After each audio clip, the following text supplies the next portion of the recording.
If one day your brain were more powerful than a supercomputer, what would you do? Chen Xing, a 25-year-old programmer, had been struggling in Shenzhen for 2 years, still a penniless coder. Orphaned and alone, he was like a speck of dust in the city, constantly at risk of being swept away by the tides of time. Until that night, he fell in a deserted alley, hitting his forehead and bleeding. When he awoke, the world had changed, his brain had awakened. Supercomputer processing, photographic memory, simulation, and deduction. In just 1 month, he went from a novice coder to a programming master, casually developing new AI that crushed global tech giants. He then returned to his remote mountain hometown with millions in wealth, secretly building a base and developing futuristic technological gene-based drugs, mechanical legions, and interstellar fleets. However, the moment he stepped out of the solar system, he discovered that the universe was far more cruel than he had imagined. Alien alliances, interstellar wars, civilizational hierarchy. Earth was merely a speck of dust in the vast galaxy. Since humanity is too weak, then I will lead the Yin Huang, Chinese people, to conquer the stars and the sea. From a rented room in Shenzhen to the galactic battlefield, from a programmer to the master of interstellar civilization, this is a legend of a superbrain. Chapter 1: Awakening Superbrain Abilities. The nights in Shenzhen are always brightly lit, the neon lights of the skyscrapers dyeing the sky a dark red, as if even the stars have lost their luster. Chen Xing dragged his tired body out of the company building. The cold wind blew into his thin shirt, making him unconsciously shrink his neck. Working overtime until 11 o'clock again. He glanced at his phone. The date on the screen silently reminded him that this was the 27th day of overtime this month. He stared blankly at the phone screen, a bitter feeling welling up in his heart. 2 years as a programmer, his salary was barely enough to cover rent and food, and his savings remained stuck in the 4 figures. His parents had died young from illness, and the dilapidated tile-roofed house deep in the mountains of his hometown was covered in dust. In this bustling city, he remained like an insignificant speck of dust. He looked up at the flashing neon lights in the distance, and suddenly felt that this city had never truly accepted him. Chen Xing turned into a secluded alley, a shortcut back to his rented room. There were no streetlights in the alley. Only the faint glow of distant high-rises barely illuminated the ground. He looked down at his phone, scrolling through his contacts, hoping to find some part-time jobs. Suddenly, he tripped and fell forward. Bang! His forehead slammed heavily against the concrete, a sharp pain exploding instantly. Chen Xing's vision blurred, his ears rang, as if countless electric currents were coursing through his brain. He struggled to get up, but found his limbs as heavy as lead. Why am I so unlucky? At this moment, he was dizzy and disoriented. In his dazed state, his fingers touched the wound on his forehead. Thick blood was already streaming down his cheek. In the darkness, he felt something deep within his brain awaken, like a long-sealed door suddenly flung open. His consciousness gradually blurred, then his head slumped to the ground, the last thing he saw being a small pool of dark red blood on the concrete. After an unknown amount of time, Chen Xing abruptly opened his eyes. The night was deeper, the alley eerily quiet. He pushed himself up, touching the wound on his forehead. It had scabbed over, but the swelling and pain were still vivid. He pulled out his phone and glanced at the time, 2 a.m. Forget it, going to the hospital will cost money. Chen Xing gave a bitter smile. He had just paid his rent for the month, and his bank account balance couldn't withstand any more spending. He dusted himself off and staggered towards his rented room. On the way, his mind felt unusually clear. Everything around him became exceptionally sharp. He could hear the notification sound of a convenience store's automatic door in the distance, and could see tiny cracks on an advertising billboard 100 meters away. He could even smell every trace of chemical component in the car exhaust fumes lingering in the air. This feeling filled him with both excitement and fear. But in the cramped rented room, Chen Xing hastily treated his wounds with alcohol. The stinging pain made him gasp. After applying ointment, he cooked a packet of instant noodles. The steaming vapor clung to his glasses. He took them off and rubbed his sore eyes, when suddenly a thought flashed through his mind. Today's code can actually be optimized. This idea came out of nowhere. Chen Xing paused, then shook his head. How could that be? Even the senior engineers in that project team couldn't handle it. But the next second, his brain seemed to have been accelerated. Countless lines of code flashed before his eyes. Every redundancy, every inefficient loop was instantly highlighted in red. Optimization solutions poured down like a waterfall. What is this? Chen Xing jumped up, knocking the instant noodles over on the table, but he didn't even notice. His brain felt like a supercomputer, every neuron working at breakneck speed. His heart pounded, his palms sweated, and an indescribable excitement swept through him. He rushed to the computer, his fingers trembling as he pressed the power button.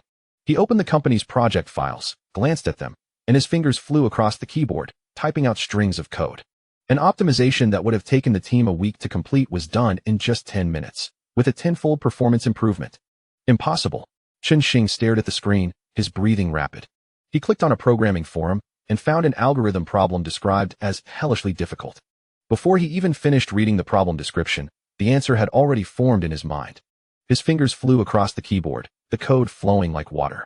Submitted. Accepted. Optimal solution. The forum exploded instantly. Holy crap. Someone solved this problem in a second.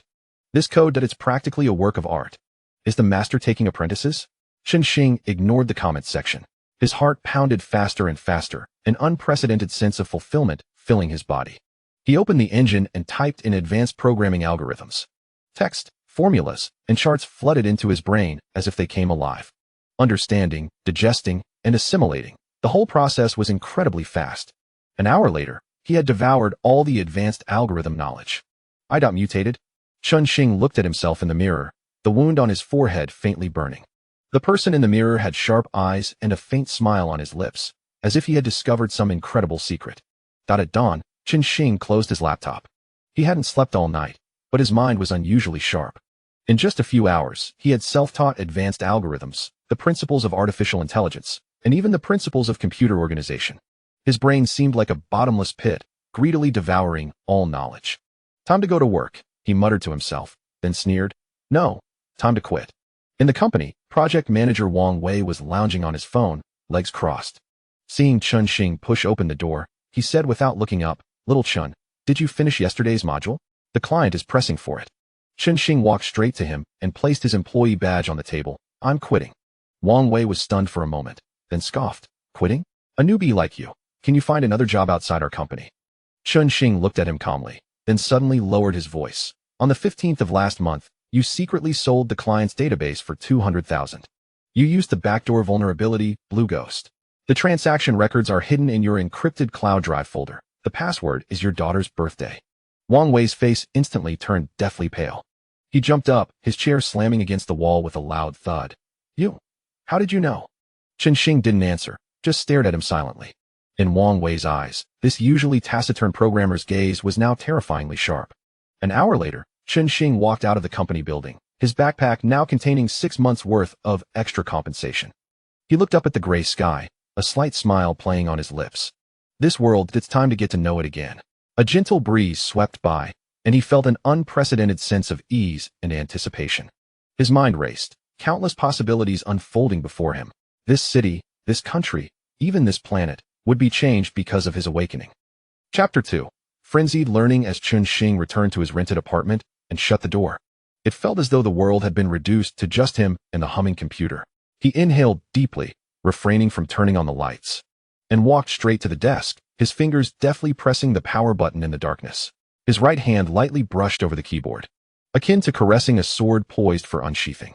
The blue glow from the screen illuminated his face, and the scab on his forehead throbbed subtly.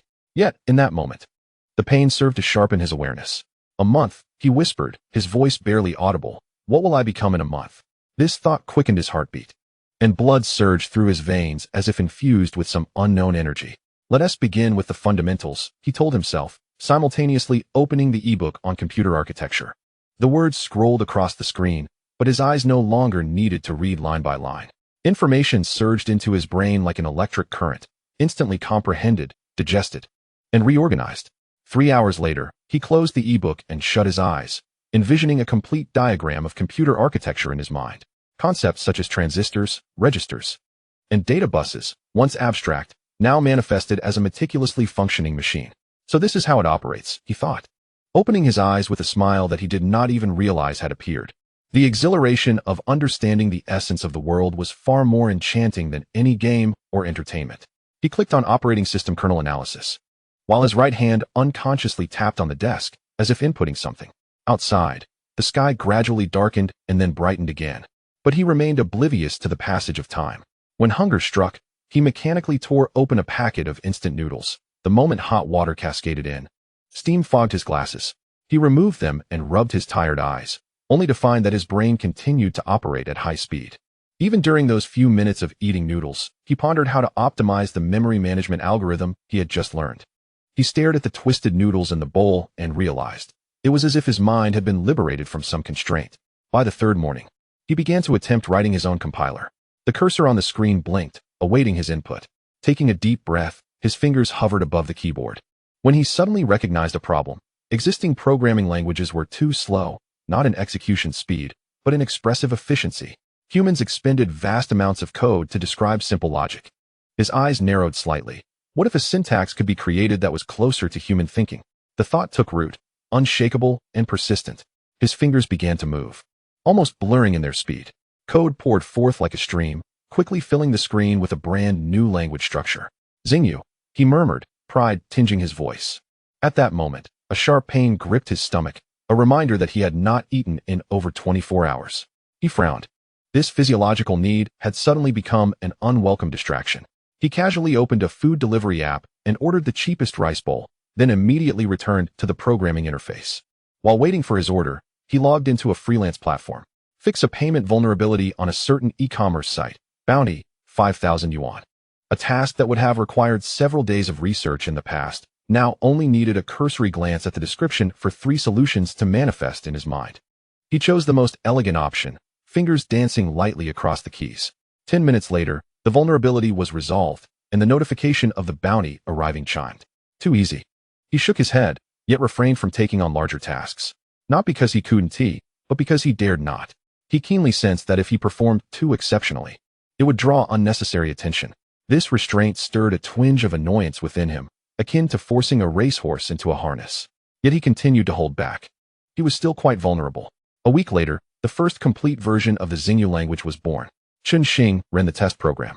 Watching as the screen displayed a 317 efficiency increase, his breath quickening involuntarily. Not enough, he bit his lip, eyes fixed intently on the screen. It can be optimized further. This near-obsessive pursuit of perfection felt somewhat alien to him. The Chen Xing who once settled for mere functionality seemed to have vanished forever after that fall. By day, he accepted small jobs to earn money while studying various computer theories. By night, he refined Xingyu and delved into artificial intelligence papers. Principles of neural networks, practical deep learning. Foundations of quantum computing, once daunting tomes now read like children's picture books. One evening, he abruptly halted his fervent typing, staring at the dancing code on the screen. Lost in thought. It's time, he told himself, his voice hoarse and unfamiliar. A new window opened as he began to write an entirely new program, an AI core with autonomous learning capabilities. The code sparkled on the screen like stars, each line imbued with technology that transcended the era. For 3 days and nights, he did not close his eyes. When the last line of code was entered, his fingers hovered above the enter key, trembling slightly. Is this what it feels like to create? He murmured, inhaling deeply before pressing enter. The screen darkened for a second, then illuminated with a line of text. System initialization complete. How shall I address you? Chen Xing stared at the line, suddenly overwhelmed by a wave of dizziness, not from fatigue, but from an indescribable sense of accomplishment. Boss, he typed, a smile involuntarily forming at the corners of his mouth. Naming confirmed. Hello, boss. Please give me a name. Pangu. He input this name again and again, the grin on his face becoming more pronounced. Naming confirmed. Hello, boss, I am Pangu. It is a pleasure to serve you. Pangu AI's response was succinct and precise, devoid of any superfluous language, just as he envisioned it. Test your learning ability. He uploaded the latest quantum mechanics paper. Analysis complete. There is a computational error in the formula on page 3. I suggest the following correction. Pangu not only comprehended the paper's content instantly, but also identified errors that even the original author had overlooked. Perfect. Chen Xing leaned back in his chair, exhaling a deep breath. Fatigue washed over him like a tide, yet alongside it was an unprecedented sense of fulfillment. In the following 2 weeks, he continued to enhance Pangu's capabilities while accepting small jobs to earn money. To avoid drawing too much attention, he alternated using different usernames across various platforms. When his bank account balance quietly surpassed 7 figures, he felt no excitement as he had anticipated. Just over $1 million, he muttered softly, far from enough. Pangu's voice suddenly resonated in his headphones. Boss, I have detected that your working hours have exceeded 24 hours. I suggest you rest immediately. Chen Xing rubbed his bloodshot eyes. Just a moment longer, there's one last part of the code. According to calculations, your efficiency has declined by 123. Initiating forced sleep protocol. The screen abruptly darkened, plunging the room into darkness. Hey, he chuckled in disbelief, but heard Pangu's calm response. Boss, you are human and require sleep. This is logic. Resigned, he laid down on the bed, and as he closed his eyes, the unfinished code echoed in his mind. A month later, Chen Xing stood by the window, gazing at the distant city skyline. In the morning light, the glass facades of towering buildings reflected a golden radiance. A beauty so exquisite it was almost heart-wrenching. Yet, he understood that this city had never truly belonged to him. It was time to depart. I must leave, he murmured, his fingers absent-mindedly caressing a bank card with a balance exceeding 1 million. The voice of Pangu echoed in his ear. Where to next? Home, he replied decisively, his gaze as resolute as iron. That dilapidated old house nestled in the remote mountains would serve as the genesis of his conquest of the stars and the seas. Chapter 3. Returning home for further studies, Chen Xing stood in the courtyard of his ancestral home, his feet sinking into the soft, loamy earth, the air imbued with the scent of pine and wild grass.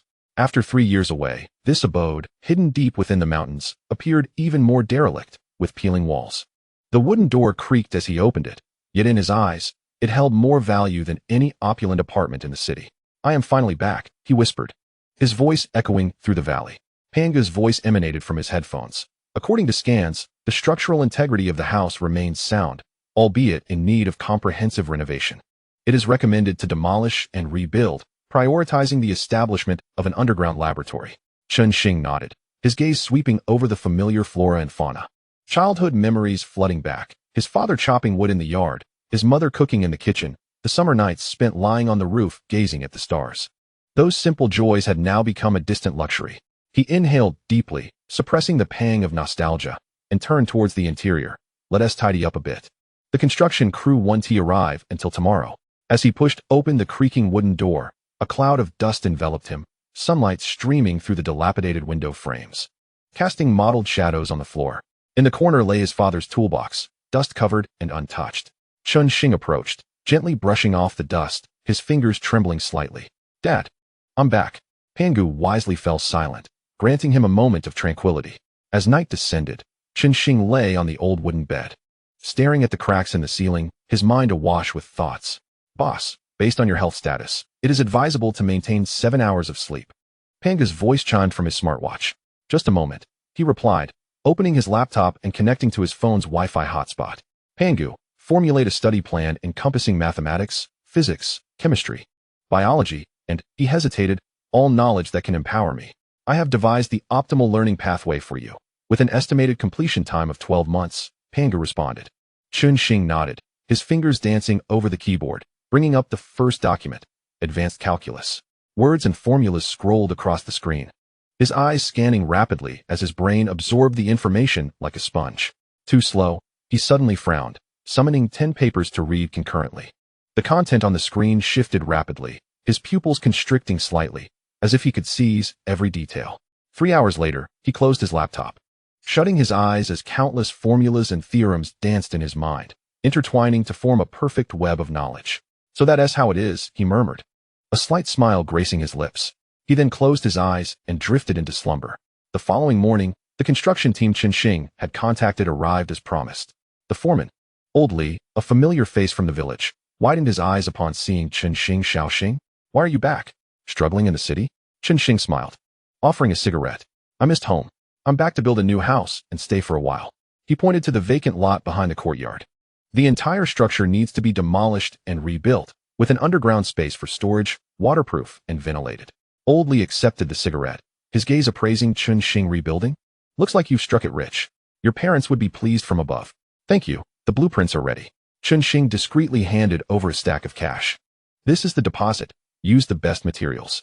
Seeing the thick wad of bills, Old Li's eyes lit up, and he ceased to ask further questions. Done. It's all on me. 3 months later, a quaint 2.5-story villa spanning over 100 square meters was completed, accompanied by a spacious courtyard of over 300 square meters. Beneath it, a nearly 500 square meter high-tech laboratory had quietly taken shape. This underground space was constructed brick by Old Li and his crew. Throughout the building process, Chen Xing often supervised personally, overseeing the intricate piping and precise waterproofing. Under his stringent demands, the workers, though feeling the expectations were high, complied without question. Through their interactions, Oldly learned that Chen Xing was a programmer, speculating that he intended to install computers and servers, thus justifying the elevated standards. The sophisticated instruments within the laboratory were procured online by Pangu under an anonymous identity, ordered through various discrete channels, and all purchase records and traces eliminated upon receipt. Subsequently, Chen Xing personally drove his newly bought pickup truck to collect the scattered equipment from different locations in town. To avoid drawing attention, he opted to return at night, single-handedly moving the apparatus into the underground lab without any outside assistance. Standing at the center of the laboratory, surrounded by flickering arrays of servers, the air thick with the scent of ozone and metal, he felt a surge of emotion. Finally, he had a respectable workspace. During these 3 months, he had not paused his studies. Apart from occasional site inspections, he spent the remainder of his time in a rented room in a nearby village, studying day and night while taking on freelance work to earn money. Let us begin. He inhaled deeply, stepping toward the central workstation. The computer screen illuminated, opening the document on principles of quantum computing. As he entered a state of focused learning, Chen Xing's eyes remained fixed, his mind ravenously absorbing every symbol, every theorem. Time lost its meaning amid the fervor of study. By day, he submerged himself in a sea of knowledge, conducting minor experiments to validate his learning. By night, Pangu assisted in organizing his notes while he continued to earn money through freelance work. In the ensuing days, Chen Xing's life adopted a highly regimented pattern: study, experiment, eat, and sleep punctually, in an unending cycle. 3 months later, when he solved a conjecture that had perplexed the mathematical community for decades, Pangu suddenly reminded him, "Boss, you have not engaged in physical activity for 72 hours. Chen Xing snapped back to reality, realizing his fingers had stiffened from remaining in the same position for too long. He attempted to stand, his legs giving way, nearly collapsing to the ground. Muscle atrophy warning. Pangu displayed health monitoring data. Immediate physical training is recommended. Understood, Chen Xing chuckled, shaking his head as he moved to the gym area in the corner of the laboratory. While jogging on the treadmill, he continued contemplating the unfinished proof. Sweat dripped from his chin, yet his mind remained remarkably alert. His body and thoughts seemed to operate as two independent systems. In the 9th month, Chen Xing was conducting a chemical experiment in the underground laboratory. The liquid in the test tube turned deep blue upon heating, and he gazed at it with fervent intensity. "Success," he whispered, his voice tinged with unmistakable joy. Pangu timely reminded him, "Boss, the experimental data has been recorded. Would you like to conduct further analysis?" "Of course," Chen Xing replied, removing his gloves and sitting at the computer. "Compare the results with the theoretical model." Instantly, the screen filled with dense data and graphs. His eyes darted across them as his mind raced. "The margin of error is only 0.3. Acceptable." He nodded, then frowned. "But it can be optimized further." This relentless pursuit of perfection consumed him entirely. 9 months had passed, and Chen Xing's reservoir of knowledge had far surpassed that of the average scholar. Yet his aspirations reached far beyond. "Pangu, connect to the global academic database and download all cutting-edge papers," he commanded. Permission obtained, commencing download. An immense torrent of information flooded into his computer as his gaze remained fixed on the screen, fingers intermittently striking the keyboard to highlight key points. "There is a flaw in this theory," he murmured, subsequently retrieving a draft paper to begin his derivation. Half an hour later, he set down his pen, a satisfied smile gracing his face. Indeed, their calculations had overlooked a variable. Concurrently with his studies, his plan for financial gain was progressing in tandem. He harnessed Pangu's capabilities to engage in legitimate trading within the financial markets. The numbers on the screen danced incessantly, his demeanor as calm as ice. "Buy this, sell that," he softly instructed, fingers tapping away on the keyboard. "Transaction completed. Yield 23. Pangu reported. Chen Xing nodded, his emotional response subdued. To him, money was merely a tool to achieve his objectives. Now, his assets had surpassed 10 million. In the 12th month, Chen Xing's studies entered their final sprint. The walls of the laboratory were adorned with sticky notes, filled with various formulas and inspirations. His eyes were bloodshot, yet their intensity was sharper than ever. "Pangu, verify this model," he rasped, uploading a concept on cold nuclear fusion to the system. Calculating. Pangu paused unusually for a full minute. "The theory is feasible. Boss, you have just broken through the bottleneck of existing energy technology." Yet, Chen Xing felt no joy, merely nodding calmly. "Record it. We will address it after completing all studies." He walked to the restroom, splashed cold water on his face, and upon raising his head, the reflection in the mirror was frightfully unfamiliar. His gaunt visage, deeply sunken eyes, yet his gaze burned like a star, glimmering with the light of transcending human limits. The final course, Introduction to Materials Science, concluded precisely on the 365th day of his return home. Chen Xing stood on the villa's rooftop, gazing at the myriad stars. An indescribable sense of accomplishment enveloping him. A year, he whispered. Pangu accessed the report on his learning outcomes, mastered 27 core disciplines, completed 132 technological innovations.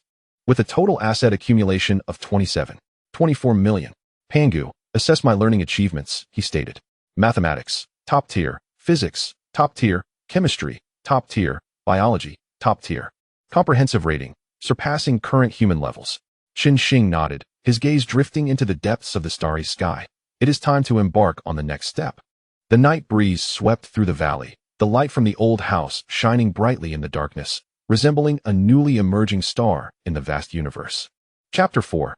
Quantum Computer. The following morning, Chen Xing stood at the center of the laboratory, surveying the surrounding equipment, a flicker of dissatisfaction crossing his eyes. These devices are still outdated, he muttered, fingers lightly tapping the workbench, producing a dull sound. Pangu's voice emanated from a speaker in the corner of the ceiling. Boss?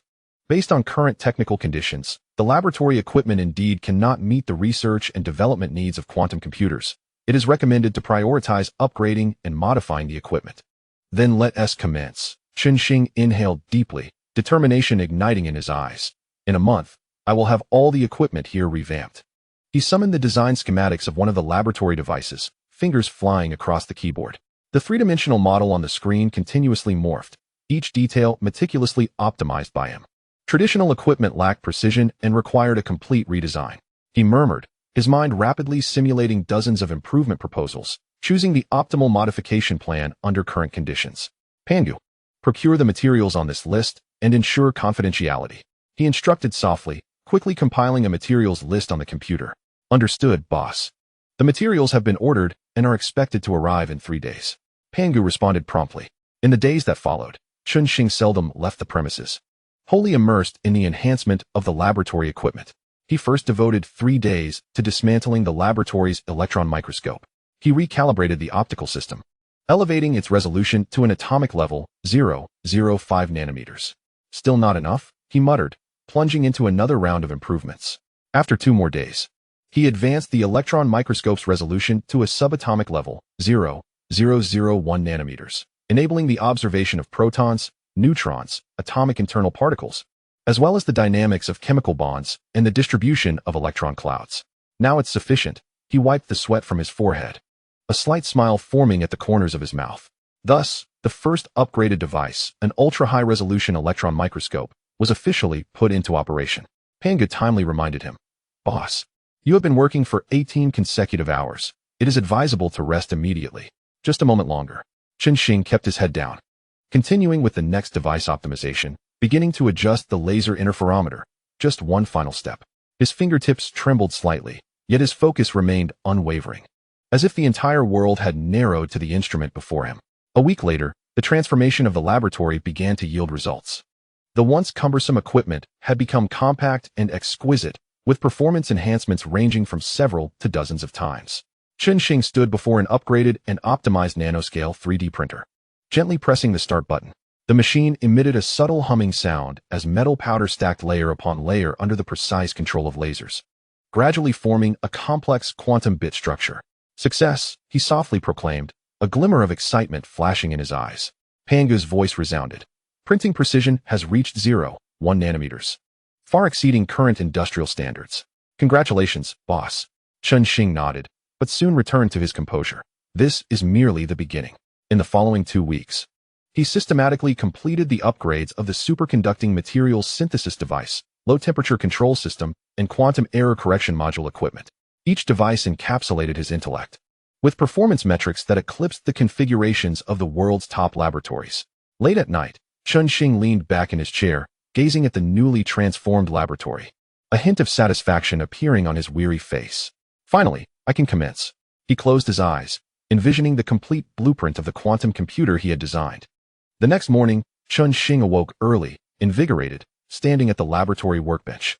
Pangu, initiate the quantum computer research and development log, he commanded, his voice steady and resolute. Log created. Current objective, Develop a quantum computer with 10,000 quantum bits. Chen Xing picked up a pen and swiftly sketched out the core architecture on paper. Each stroke precise as if he had rehearsed it 1,000 times in his mind. The stability of traditional quantum bits was inadequate. A completely new topological structure must be employed. The stability of traditional quantum bits is insufficient. We must adopt a novel topological structure, he mused, his eyes sharp as blades. He activated the upgraded materials synthesis device, placing several rare metals into the reaction vessel, setting the temperature and pressure parameters. The critical temperature for synthesizing the superconducting material must exceed 200. He intently monitored the data on the screen, his fingers instinctively tightening. Pangu continuously monitored the reaction process. Temperature has reached the critical point. Material structure is stable. Chen Xing exhaled, a slight smile creeping onto his lips. Excellent. The first step is complete. In the ensuing days, he functioned like a finely tuned machine, tirelessly at work. During the day, he assembled the quantum bit array. At night, he wrote control algorithms and optimized error correction codes. His singular ambition was to materialize this epoch-defying quantum computer. A week later, Chen Xing encountered his first dilemma. The quantum decoherence time was too short. He scrutinized the test data, brow furrowed. This is utterly inadequate for stable computation. Pangu swiftly analyzed the data. It is advisable to introduce an intelligent dynamic error correction protocol to adjust quantum states in real time. Chen Xing shook his head. Not sufficient. It must be resolved at the hardware level. After a moment of contemplation, a spark illuminated his mind. What if we use photonic lattices to confine quantum states? The inspiration surged through him, invigorating his spirit. His fingers danced swiftly across the keyboard as his mind began to conjure new design schemes. The models on the screen gradually took shape, and the stability curve of the quantum bits began its ascent. This is it. Chen Xing suddenly rose, his eyes sparkling with the light of triumph. He immediately set about modifying the equipment, putting the new design into practice. 3 days later, the test results were revealed. Decoherence time extended to 100 milliseconds, achieving the anticipated target. According to Pangu's report, Chen Xing let out a long breath, the tension in his nerves finally easing somewhat.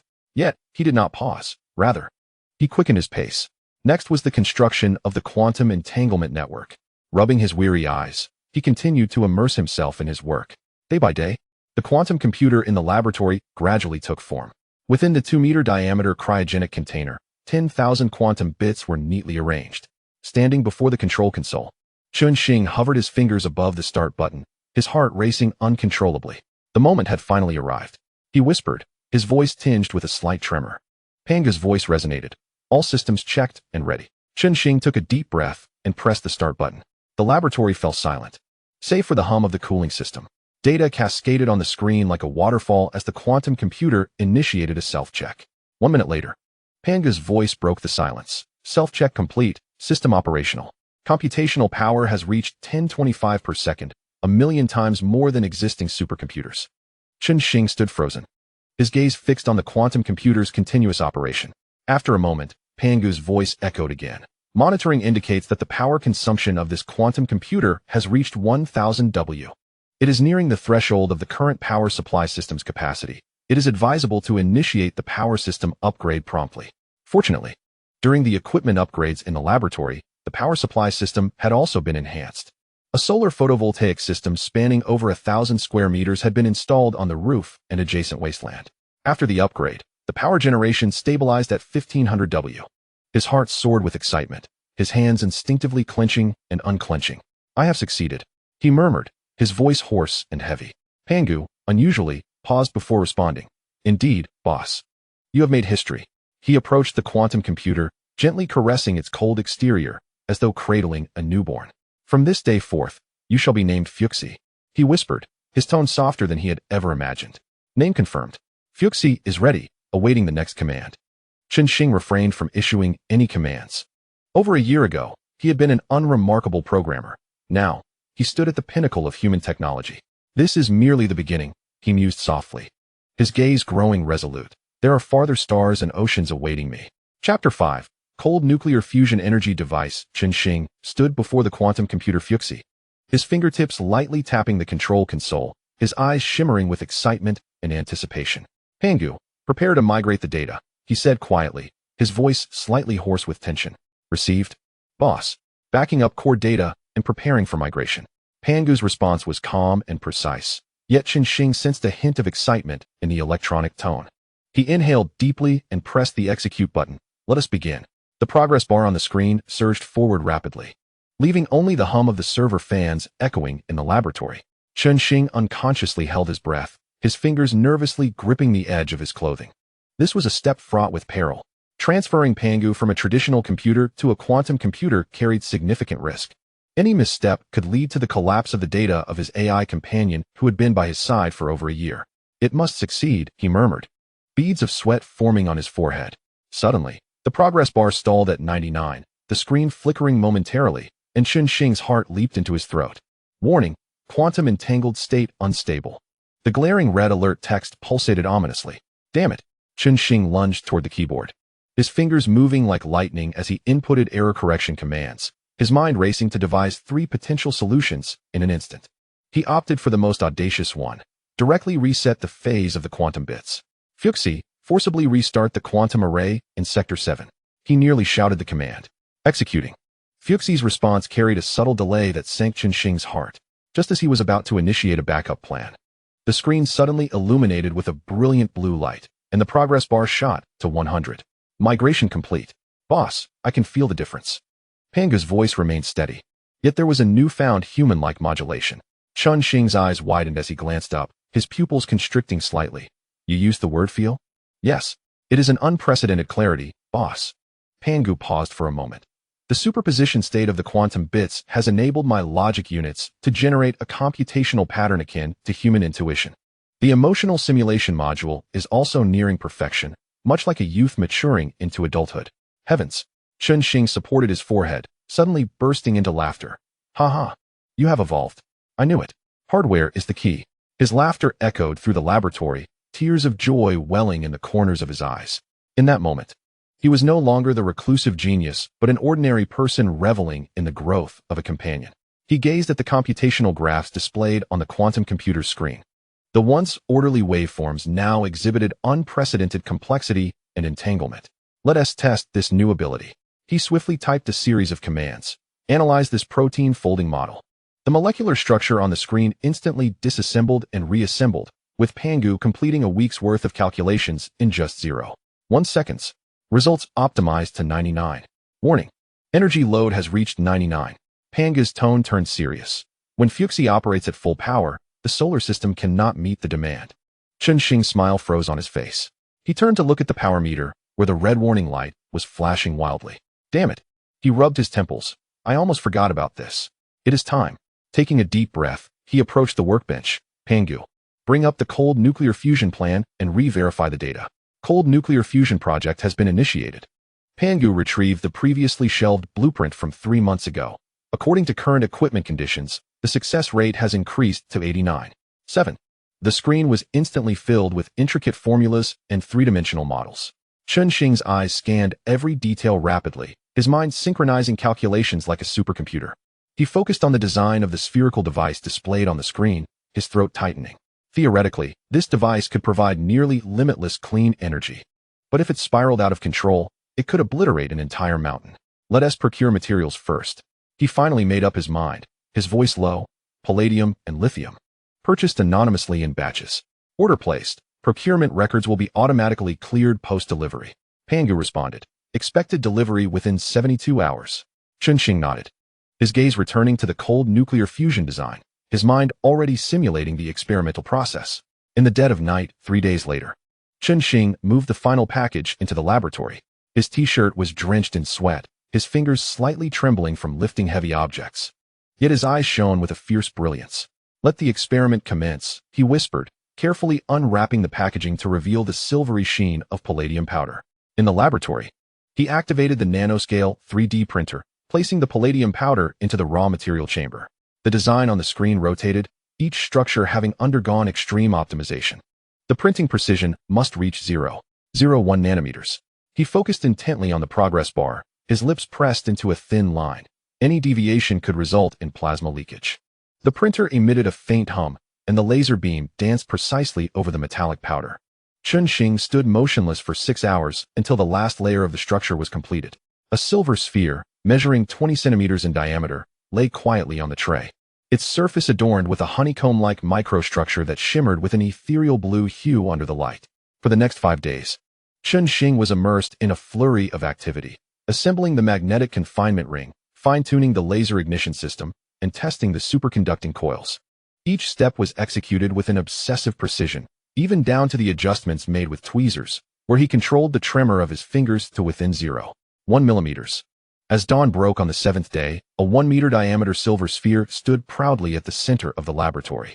Its silvery exterior was intricately etched, and within, faint blue energy flows were discernible. Chen Xing sank into a chair, gazing blankly at this device that encapsulated humanity's dreams. The voice of Pangu echoed. All systems have completed self-check, ready for activation. Yet, Chen Xing hesitated. He stared at the apparatus. A terrifying thought flashing through his mind. If it spiraled out of control, it could become a miniature nuclear bomb. Pangu, simulate the consequences of failure, he requested. His voice dry. Theoretical worst-case scenario. Equivalent to a nuclear explosion of 500,000 tons of TNT, with a destruction radius of 20 kilometers, Pangu replied coldly and precisely. However, based on our design, the probability of failure is less than 0.001. Even 0.001 constituted a risk. Chen Xing closed his eyes and made an instant decision. I cannot initiate it here. He turned and grabbed his car keys. To the neighboring city, it is far enough. 2 hours later, Chen Xing sat in a private booth of an internet cafe, fixated on the surveillance footage displayed on the screen. His knees trembled involuntarily, and his palms left damp prints on the keyboard. Pangu, confirm all parameters one last time, he rasped, his fingertips icy. Verification complete. The magnetic confinement strength meets standards. All is ready. Shall we begin injecting the catalyst? Chen Xing inhaled deeply, closing his eyes. I must be out of my mind. He murmured to the air. If it fails, my parents' graves will be blown to bits. Execute immediately, he declared suddenly, his voice resolute as iron. 10-second countdown. Pangu's voice resonated through the headphones. 9, 8, 7. Chen Xing abruptly rubbed his eyes. He did not want to miss a single detail. 3, 2, 1. Injection complete. The screen erupted in blinding white light, and the surveillance footage was instantly engulfed in static. Pangu. Chen Xing grasped the headphones, his voice warping. Respond. Quickly respond. Pangu. Only the crackling of electricity filled his ears. His heart raced. Cold sweat trickled down his spine, and in that fleeting moment, he envisioned his home reduced to rubble by a nuclear blast. After a prolonged silence of 10 seconds, Pangu's voice finally emerged like a celestial melody. Activation successful. The device is operating stably. Output power is 10 gigawatts. Are you certain? Is there any leakage? Any overheating? Chen Xing bombarded with questions, his fingers gripping the edge of the table. All systems are normal. However, Pangu paused. Boss, we need to develop a large-capacity energy storage device as soon as possible. Otherwise, 99,997 units of energy will be wasted. Chen Xing slumped in his chair, suddenly bursting into hysterical laughter, drawing the attention of others in the cafe. We succeeded. He covered his face, tears seeping through his fingers. Damn it, we really did it. On the drive back, he rolled down the car window, letting the mountain breeze rush into the cabin. The air was infused with the scents of pine resin and earth, reminiscent of childhood days spent gathering firewood with his father. Dad, can you see this? He whispered to the starry sky. Your son has created something extraordinary. When Chen Xing stood once more in the laboratory, gazing at the steadily operating metallic heart, an unprecedented sense of accomplishment washed over him. The surface of the silver sphere pulsed with a ghostly blue aura, as if it were a living entity. The energy reading stabilized at 10 gigawatts, sufficient to meet the electricity demands of an entire city. Chen Xing pressed his palm against the warm metal surface, as though he could feel the surging energy within. We did it. Pangu, he murmured, his tone imbued with an unparalleled satisfaction. Indeed, boss. This will be a milestone in the history of human energy, Pangu replied, his voice tinged with warmth. However, you have gone 24 hours without rest. Chen Xing shook his head, his smile growing brighter. Sleep? At this moment, I am far too exhilarated to sleep. He turned towards the laboratory door. Yet, health is the foundation of revolution. There are countless dreams awaiting me. But this was merely the beginning. He whispered to himself, the stars and the sea, we are coming. On that night in the deep mountains, the history of human civilization's energy was quietly rewritten, unbeknownst to the world. Chapter 6. Superconducting Loop Energy Storage System. The following day, Chen Xing stood before the cold fusion device. The surface of the silver sphere glimmered with a ghostly blue glow, its energy reading steady at 10 gigawatts. A slight smile curved his lips, but soon it transformed into a straight line. Such immense energy, if not stored, would ultimately be squandered. Pangu, calculate the energy loss, he murmured, his fingers gently tapping the control panel. The current energy utilization rate is merely 0.003, boss. Pangu's voice remained calm and precise. 99.997 units of energy are dissipated as thermal energy. Chen Xing closed his eyes, a multitude of energy storage solutions flashing through his mind, each dismissed in turn. Batteries? Too small in capacity. Pumped storage? Geographical conditions are not conducive. Compressed air? Inefficient. His brow furrowed deeper until a daring idea emerged. Magnetic field energy storage. Pangu, retrieve the testing data for room temperature superconducting materials used in cold fusion, he exclaimed, his eyes snapping open, his voice trembling with excitement. The screen illuminated. A cascade of formulas and graphs unfurling like a waterfall. Chen Xing's eyes scanned rapidly, his mind racing as he instantly extrapolated dozens of potential structural designs. This is it, he declared, slamming his hand on the table, fervor shining in his eyes. Using magnetic fields to confine energy, converting electrical energy into electromagnetic energy for storage. Theoretically feasible, boss. Pangu quickly simulated a model. However, we need to optimize the arrangement of the superconducting coils to maximize energy storage density. Chen Xing nodded, his fingers dancing over the keyboard. The three-dimensional model morphed with each input, every detail meticulously optimized. His gaze was as focused as a hawk's, his mind operating at high speed in simulation. 3 days passed as he and Pangu iteratively refined the design. When hunger struck, he nibbled on bread. When fatigue set in, he gulped down strong coffee. Until the final line of code was entered. It's done. He exhaled deeply, leaning back in his chair, a hint of satisfaction gracing his weary face. On the screen, a three-dimensional model of a cylindrical structure slowly rotated, measuring 25 meters in diameter and 2 meters in height, its surface intricately patterned. This superconducting loop energy storage device has a theoretical capacity of 12 TWh, with a charge-discharge efficiency of 99.2, Pangu reported. However, the manufacturing difficulty is extremely high, especially regarding the purity requirements of superconducting materials. Then let us begin. Chen Xing rose, determination igniting in his eyes.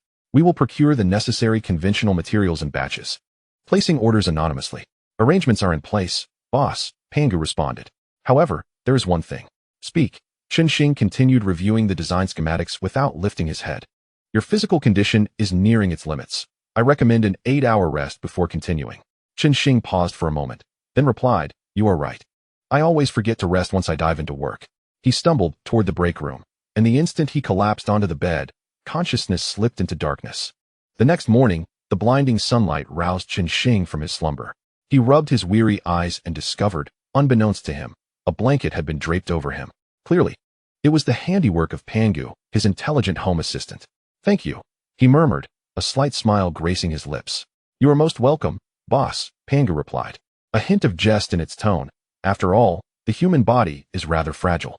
Chen Xing chuckled softly, freshened up, and after a simple breakfast of bread and milk, he set out to collect his package. An hour later, after considerable effort, Chen Xing managed to transport a heap of parcels into the laboratory.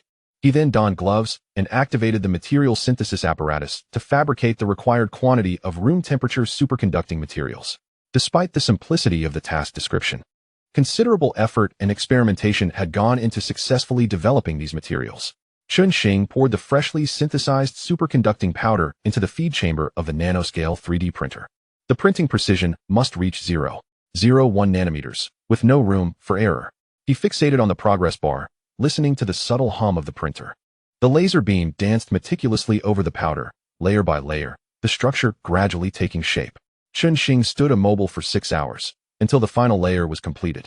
A half-meter diameter superconducting coil lay quietly on the tray, its surface as smooth as a mirror. Perfect, he whispered in admiration, gently caressing the coil as if it were a precious piece of art. For the next 4 days, he operated with the precision of a finely tuned machine, tirelessly assembling, calibrating, and testing. The framework of the superconducting circulating energy storage device began to take form, the cylindrical shell adorned with intricate circuits and cooling lines. The magnetic field constraint system is ready, he murmured, positioning the last superconducting coil in place. Core component check complete, boss, Pangu reminded him. but the cooling system still requires final calibration. Chen Xing nodded, picked up the laser calibrator, his fingers steady as rock. Beads of sweat formed on his forehead. Yet his gaze remained focused, as if the entire world had shrunk to the instruments before him. Calibration complete. He exhaled deeply, stepping back to survey his masterpiece. The silver-gray cylinder stood beside the cold fusion energy device, weighing a staggering 50 tons. Its surface shimmered with an ethereal blue glow, reminiscent of a slumbering behemoth. Initiate test program. Chen Xing's voice trembled with anticipation. Commencing countdown. 10 seconds. Panga's voice resonated. 10, 9, 8, 7. Chen Xing held his breath, his fingers unconsciously clenching into fists. 3, 2, 1. Ignition. The superconducting circulating energy storage device emitted a deep hum, its surface patterns illuminating instantly, blue light flowing like water. Connecting to cold fusion energy device for charging, the input power readings began to climb. 1 gigawatt, 5 gigawatts, 10 gigawatts, finally stabilizing at 12 gigawatts. Charge and discharge testing commencing, Panga reported. Chen Xing's eyes were glued to the screen, his heart racing. An hour later, the test concluded. Storage capacity, 12 TWh. Charge-discharge efficiency, 99. 23, fully meeting design targets, Panga's voice, unusually tinged with excitement, declared, "Congratulations, boss, you've achieved another remarkable feat." Chen Xing stood still, transfixed. Moments later, he burst into laughter, the sound echoing through the laboratory. "Yes, we did it, Pangu," he exclaimed, eyes sparkling at the cylindrical device before him, his joy akin to that of a child. "With this, I can finally solve the power issue once and for all." "Indeed, boss," Pangu replied, "but you have been awake for 18 hours. Is that so?" Chen Xing shook his head, his smile radiant as the morning sun. All right, I'll take a break now." He turned towards his bedroom, his steps light as a breeze. Behind him, the superconducting circulating energy storage device hummed quietly, its blue glow flowing like water, silently heralding the dawn of a new era. Chapter 7. Steel battle armor beneath the resplendent night sky. Two fifth-generation stealth fighters, equipped with advanced electro-optical pods, soared through the air, their wings slicing through the clouds, leaving behind faint trails. Dragon 1, no targets detected. Requesting to expand the search area, the pilot's voice crackled over the radio, calm yet tinged with confusion. "Acknowledged, continue westward." "Maintain altitude," the ground command center replied tersely. The fighter jets adjusted their course, their onboard radars operating at full capacity, yet still failing to capture any anomalous signals. Meanwhile, within a military base in the southern region of the Dragon Kingdom, a large screen flickered with complex radar waveforms. Technicians scrutinized the data stream, brows furrowed. "The space-based infrared warning system has detected no thermal signals," one officer reported quietly, fingers flying across the keyboard. "The quantum radar array is unresponsive as well," another added, incredulity lacing his voice.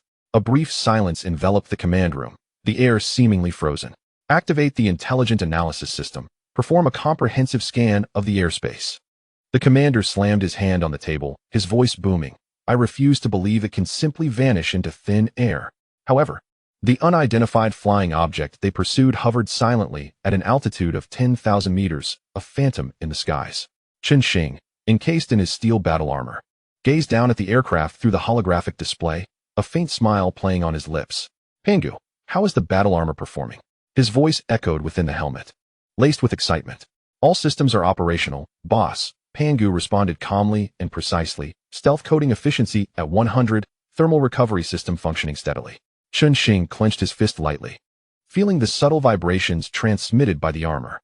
This suit was the culmination of 3 months of labor, enveloped in a nanoscale stealth coating that could automatically adjust optical camouflage according to the environment, effectively recovering nearly all the thermal energy from the foot-mounted thrusters.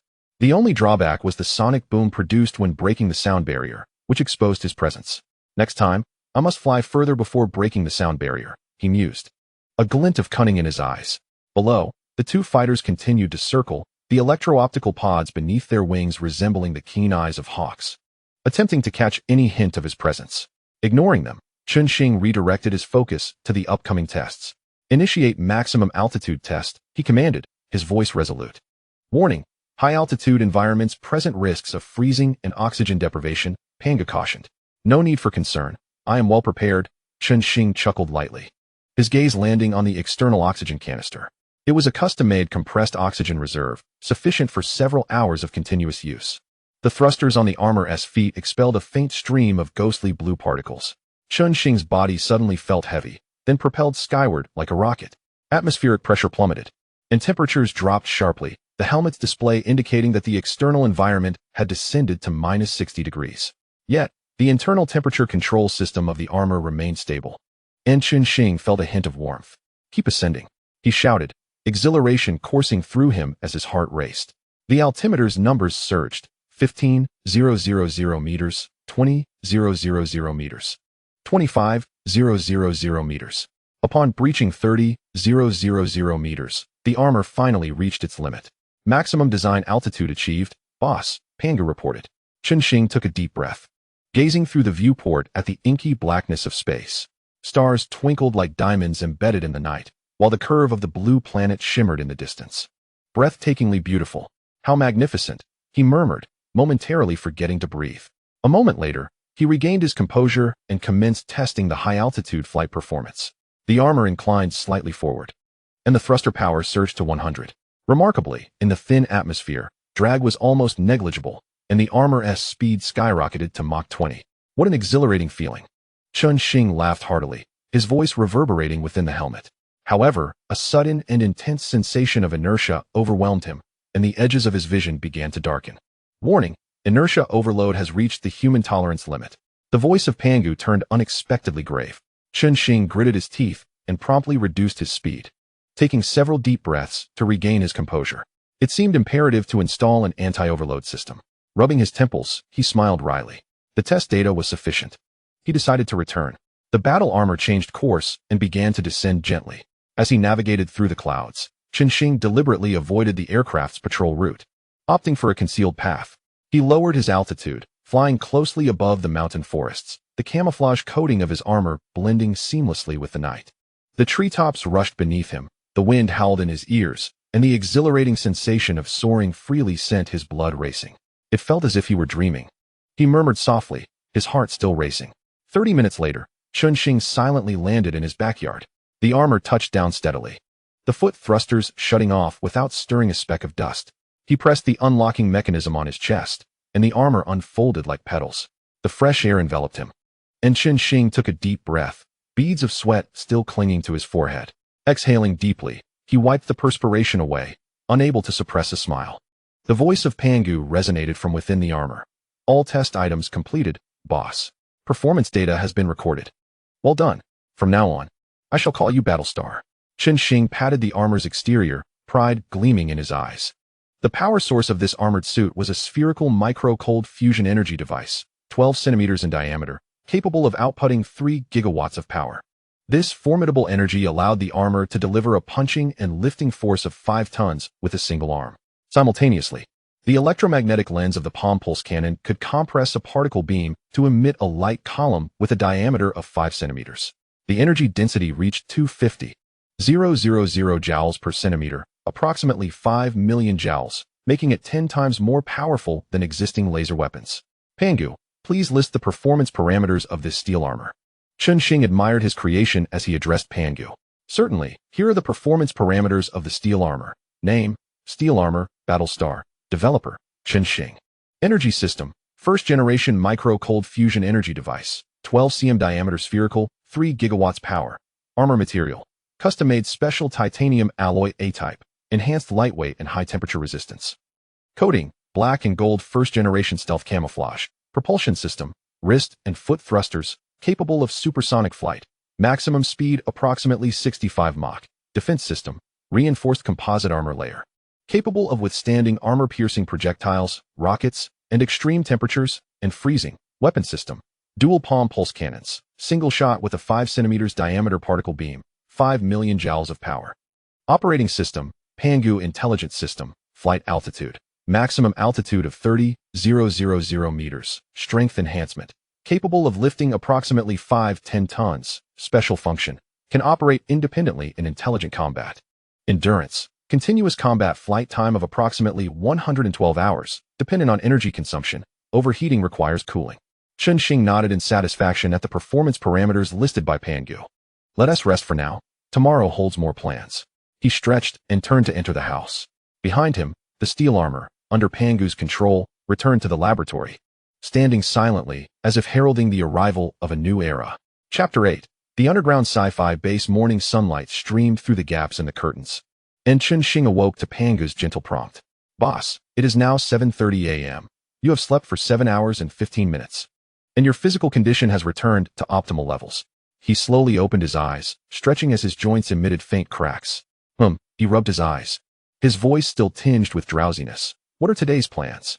According to the schedule, you need to continue refining the anti-gravity system of the Xian spacecraft and inspect the final construction status of the underground base.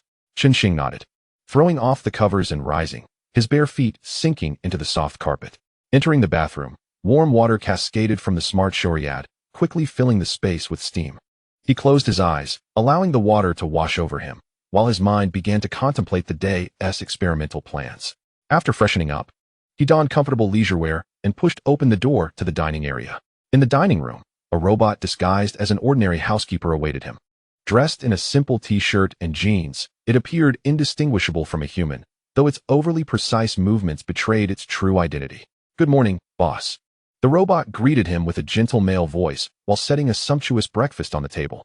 The golden, crispy fried eggs and the enticing aroma of bacon filled the air, accompanied by a cup of freshly brewed coffee and fresh fruit. Thank you, T01.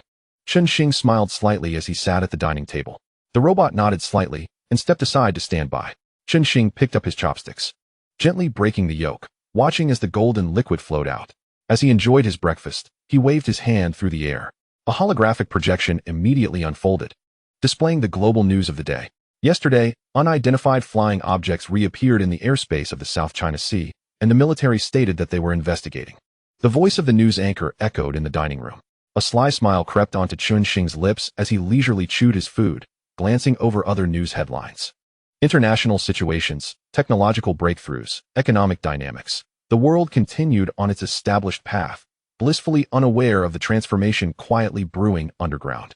After finishing breakfast, Chen Xing wiped his mouth and stood up to head towards the laboratory. T01 promptly moved forward, deftly clearing the table, pushing open the door to the laboratory. The scene before him was drastically different from a year ago. Once filled with intricate instruments, the room now lay bare, with only a few basic devices and miscellaneous items piled in the corners. At first glance, it resembled an ordinary warehouse. Chen Xing had long grown accustomed to this. With a calm demeanor, he approached what appeared to be an ordinary wall and paused. The wall silently slid open, revealing a futuristic elevator. The silver metallic doors gleamed with a cold light, devoid of any buttons, save for a biometric identification panel. Chen Xing placed his palm on it, and a blue light swept across his fingerprint and iris. Identity confirmed. Welcome back, boss. Panga's voice emanated from within the elevator. The doors slid open silently, and Chen Xing stepped inside. The interior was spacious, measuring at least 20 square meters, designed simply yet elegantly, with soft blue ambient lights embedded in the walls. Once the door closed, the elevator began a smooth descent. There was no noise, no vibrations. Even the feeling of inertia was nearly imperceptible. Chen Xing leaned against the wall, closing his eyes to savor this moment of tranquility. A minute passed before the elevator gently halted, coming to a stop. The doors opened again, revealing a vast and sci-fi underground base. Beneath the soaring dome, various mechanical devices operated in orderly fashion. Blue and white lighting strips extended along the walls and ceiling, illuminating the entire space as if it were daylight. The air was filled with a subtle fragrance and a metallic tang. Chen Xing inhaled deeply, unable to suppress a smile. Each time he beheld this self-created base, a surge of pride welled within him. A hovering sightseeing vehicle glided silently to him, its streamlined shape, silver-gray coating, and a soft blue glow emanating from beneath were manifestations of the initial application of anti-gravity technology. Chen Xing easily mounted it, and the vehicle immediately adjusted its balance, providing him with a stable ride as if seated on solid ground. To the Research and Development Center, he commanded softly. The vehicle started silently, gliding forward smoothly. Along the way, various uniquely shaped robots busily scurried about. A spider-like maintenance robot is traversing the walls, inspecting circuits. Numerous mechanical ants are busily transporting minute components amidst various devices. Humanoid robots deftly operate large machinery, their precision nothing short of astonishing. While an array of transport aircraft flit through the air, meticulously maintaining a safe distance from one another. The entire base resembles a sophisticated machine. with each component fulfilling its designated role in seamless harmony. Chen Xing gazes upon this scene with satisfaction, his eyes glimmering with pride. 2 minutes later, the sightseeing aircraft comes to a halt before a massive metal door, clearly marked Research and Development Center. Upon detecting Chen Xing's presence, the door silently glides open.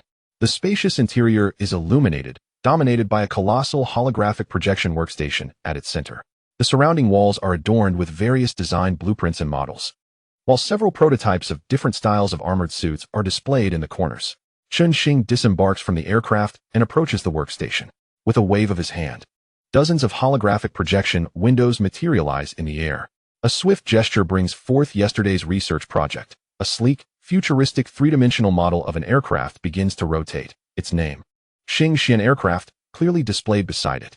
Let us continue with yesterday's optimization, Chen Xing murmurs to himself, his hands outstretched in the air. The three-dimensional image of the aircraft expands instantly, revealing its intricate internal structure. Chen Xing's fingers dance nimbly as he adjusts the parameters of the anti-gravity engine. His gaze is sharp and focused, as if the world outside has faded away, leaving only this project before him. Time slips away unnoticed. Boss, the construction of the underground base has been completed. Shall we proceed with the inspection now? Panga's voice suddenly resonates. Chen Xing's movements pause momentarily as he returns to the present. Glancing at the time, he realizes over 2 hours have elapsed. All right, let us take a look, he replies, retracting the holographic projections and turning toward the exit. As he steps out of the RD center, a swift whoosh heralds the arrival of a black and gold figure descending from above. The Zhanxing armor hovers steadily beside the sightseeing aircraft. Boss, where shall we go first? Pangu's voice emanates from within the armor, infused with a lively tone. Chen Xing smiles, pondering for a moment. Let us visit the energy center first. Very well.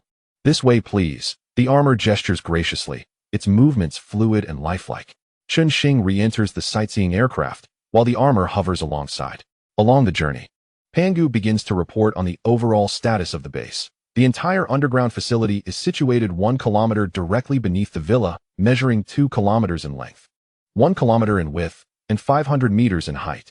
The outer layer is 3 meters thick, designed to withstand a magnitude 10 earthquake and a nuclear explosion of 1 million tons. The base is divided into 7 functional areas: the RD Center, Energy Center, Supercomputing Center, Data Center, Manufacturing Center, Refinement Zone, and Storage Zone. Additionally, there are 108 disguised ventilation ports, 12 variously sized secret passages, and a large access gate for aircraft.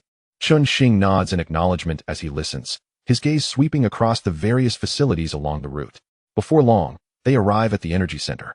The heavy blast doors open automatically, revealing a spacious interior. In the center stand 2 spheres, one with a diameter of 1 meter and the other 3. 2 cold nuclear fusion devices operate quietly, their surfaces aglow with a soft blue luminescence. Beside them are 2 cylindrical superconducting energy storage systems, noticeably different in size, yet consistent in design. The smaller unit is the one previously housed in the laboratory, while the larger one boasts a diameter of 10 meters and a height of 5 meters. What is the operational status? Chen Xing approaches the central energy control hub, his fingers dancing over the virtual keyboard. All systems are normal. Panga displays real-time data. The small device outputs 10 gigawatts, while the medium-sized one produces 30 gigawatts. The efficiency of both storage systems remains stable at 99.25. Chen Xing reviews the operational logs, meticulously checking each parameter. Satisfied with the results, he nods approvingly. Let us proceed to the supercomputing center. He turns to exit. The armor promptly follows. The Fuxi quantum computer has been upgraded to the 2nd generation with 20,000 qubits, achieving a 10-fold increase in computational power. Chen Xing's pace momentarily falters, a flicker of surprise crossing his features. Completed so swiftly? Indeed. The final batch of quantum chips was installed last night. Pangu responds, a hint of pride in his tone. Well done. Chen Xing praises sincerely, quickening his steps. His eyes sparkle with excitement, as if envisioning a multitude of new possibilities unfolding before him. Chapter 9. Layout of the underground base. Chen Xing stands before the entrance to the supercomputing center, where the massive metal door silently opens to reveal a spacious interior. Boss, the supercomputing center spans 500 square meters, slightly larger than the energy center. Panga's voice resonates from the armor, infused with pride. Additionally, ample expansion space has been reserved for future increases in the number of quantum computers. Chen Xing strides inside, his gaze sweeping across the central area. No longer does a solitary first-generation Fuxi quantum computer stand alone. Rather, a topology matrix composed of multiple second-generation Fuxi quantum computers now fills the space. Each unit shimmers with a soft blue glow, interconnected by superconducting lines, forming an extensive computational network. Pangu activates a holographic projection. Streams of data flowing through the air like a river of stars, compared to the previous single unit. The formation of this topology matrix has resulted in a tenfold increase in overall computational power, reaching 1027 operations per second. Pangu continues to elaborate. This Fuxi matrix is also where my core resides. Chen Xing reaches out to manipulate the projection, meticulously examining each set of data. How is the cooling system? Utilizing a liquid helium circulation cooling method, the temperature remains stable at -269 degrees. Chen Xing approaches one of the devices, running his hand along the cold metallic surface, feeling its subtle vibrations. Pangu's voice brims with confidence. The reserved expansion space is sufficient for future scaling. What is the experience of the upgrade? He inquires softly, a glimmer of anticipation in his eyes. The computational speed has increased, and the logical units are now closer to human intuitive thought. Chen Xing smiles, moving to the central control console to access the operational logs. His eyes swiftly scan each line of code, his mind functioning like a precise instrument, analyzing potential hazards. 5 minutes later, he exhales deeply. The system is running very stably, with no quantum decoherence phenomena. Confirming that everything is normal, he nods in satisfaction. Let us proceed to the data center. He turns to walk toward the adjacent data center, with the armor closely following. As the doors to the data center open, Chen Xing's steps momentarily falter. The sight before him takes his breath away. Countless green indicator lights flicker in the darkness, reminiscent of a vast sea of stars. The data center occupies 150,000 square meters. Hundreds of times larger than the supercomputing center, Pangu's voice echoes in the expansive space. It employs your newly developed solid-state storage units, with a capacity of 100 ZB, a 70 reduction in energy consumption, and a tenfold increase in lifespan. Globally, the total data adds up to only 25 ZB, Chen Xing murmurs in awe, his gaze sweeping over rows of neatly arranged storage units. Each device, no larger than a refrigerator, possesses astounding storage capabilities. The faint green light reflects upon his face, outlining his profound features. What is the operational status? He inquires, his voice instinctively softening, as if to avoid disturbing this sea of stars. All systems are normal.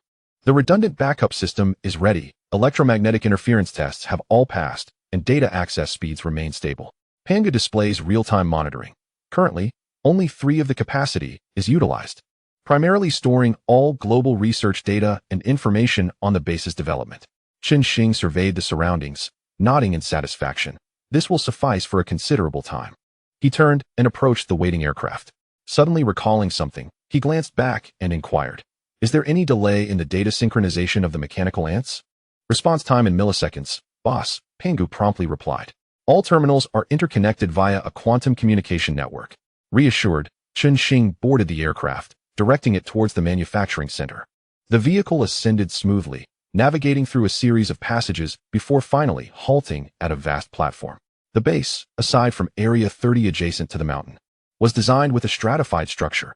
Each layer stood 50 meters high, totaling 10 layers, with the manufacturing center occupying 3 of those levels.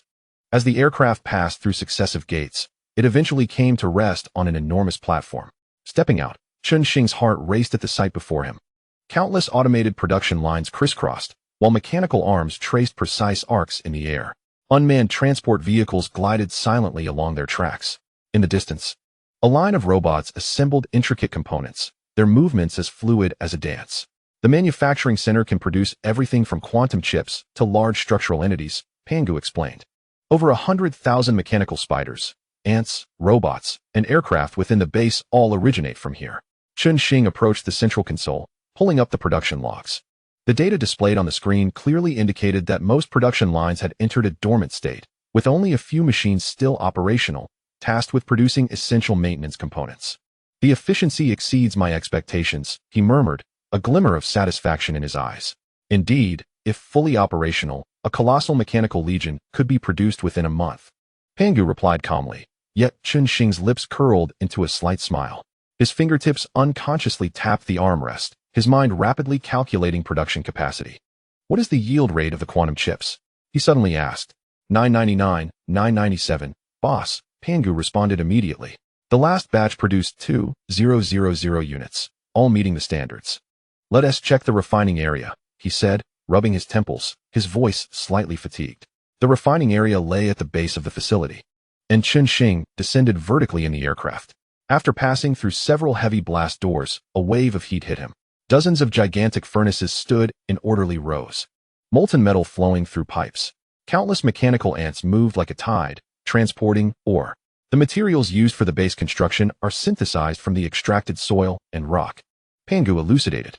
Additionally, mechanical ants have discovered a small ore vein 5 kilometers away, and extraction is ongoing. Chen Xing nodded. Observing the transport channels, is that small ore vein secure? The extraction point is located 5 kilometers underground, with a shielding layer established to prevent detection. Pangu displayed a 3D map. All waste is converted into building materials, achieving a utilization rate of 100. While done, he succinctly evaluated before turning away. The environment was excessively noisy and hot, prompting him to leave promptly. He boarded the aircraft again, stating, "Let us visit the large aircraft docking area." There's little else of interest. The sightseeing vehicle carried him to the docking area, which was remarkably spacious. Chen Xing looked up, where a vertical passage resembled a tunnel leading to the sky. This passage is for aircraft ingress and egress. Above lies the cliff behind the villa, with a camouflaged gate on the side, Pangu informed. The passage is 300 meters long, 200 meters wide, and 23 kilometers high, sufficiently accommodating the passage of future large aircraft. Additionally, there are 8 elevators connecting multiple secret access points. Standing in the grand docking area, Chen Xing gazed up at the towering passage ceiling, a flicker of aspiration in his eyes. Once Xingxian is completed, we will soar into space from here, he murmured, as if envisioning the scene. A gentle breeze swept through the passage, carrying a hint of coolness, yet his heart burned with anticipation. After a moment, he collected his thoughts and turned to say, "Let us return to the research center." Back in the research center, Chen Xing inhaled deeply, sensing an atmosphere brimming with innovation. The facility had expanded significantly. He scanned the surroundings, his gaze sweeping over the newly added large laboratories. Physics, chemistry, biology, and several other laboratories have all been equipped with the latest technology, boss, Pangu reported. The technological standard surpasses that of Blue Star's existing equipment by 2 generations. Chen Xing approached the circular particle accelerator in the physics lab, his fingers brushing over the cold metal shell. "It's great that this has also been upgraded," he remarked quietly, his eyes sparkling with excitement. The research center also housed a small manufacturing area for producing medium-sized experimental models. Chen Xing paused to observe for a moment, nodding in satisfaction before striding towards the central workstation. "Let us continue with the design of Xingxian," his voice suddenly firm, igniting a spark of determination in his eyes.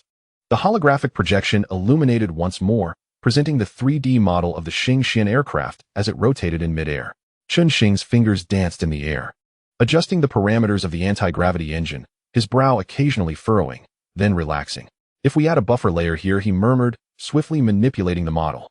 Pangu timely provided data support. According to calculations, increasing the buffer layer thickness by 0.5 millimeters could enhance stability by 3.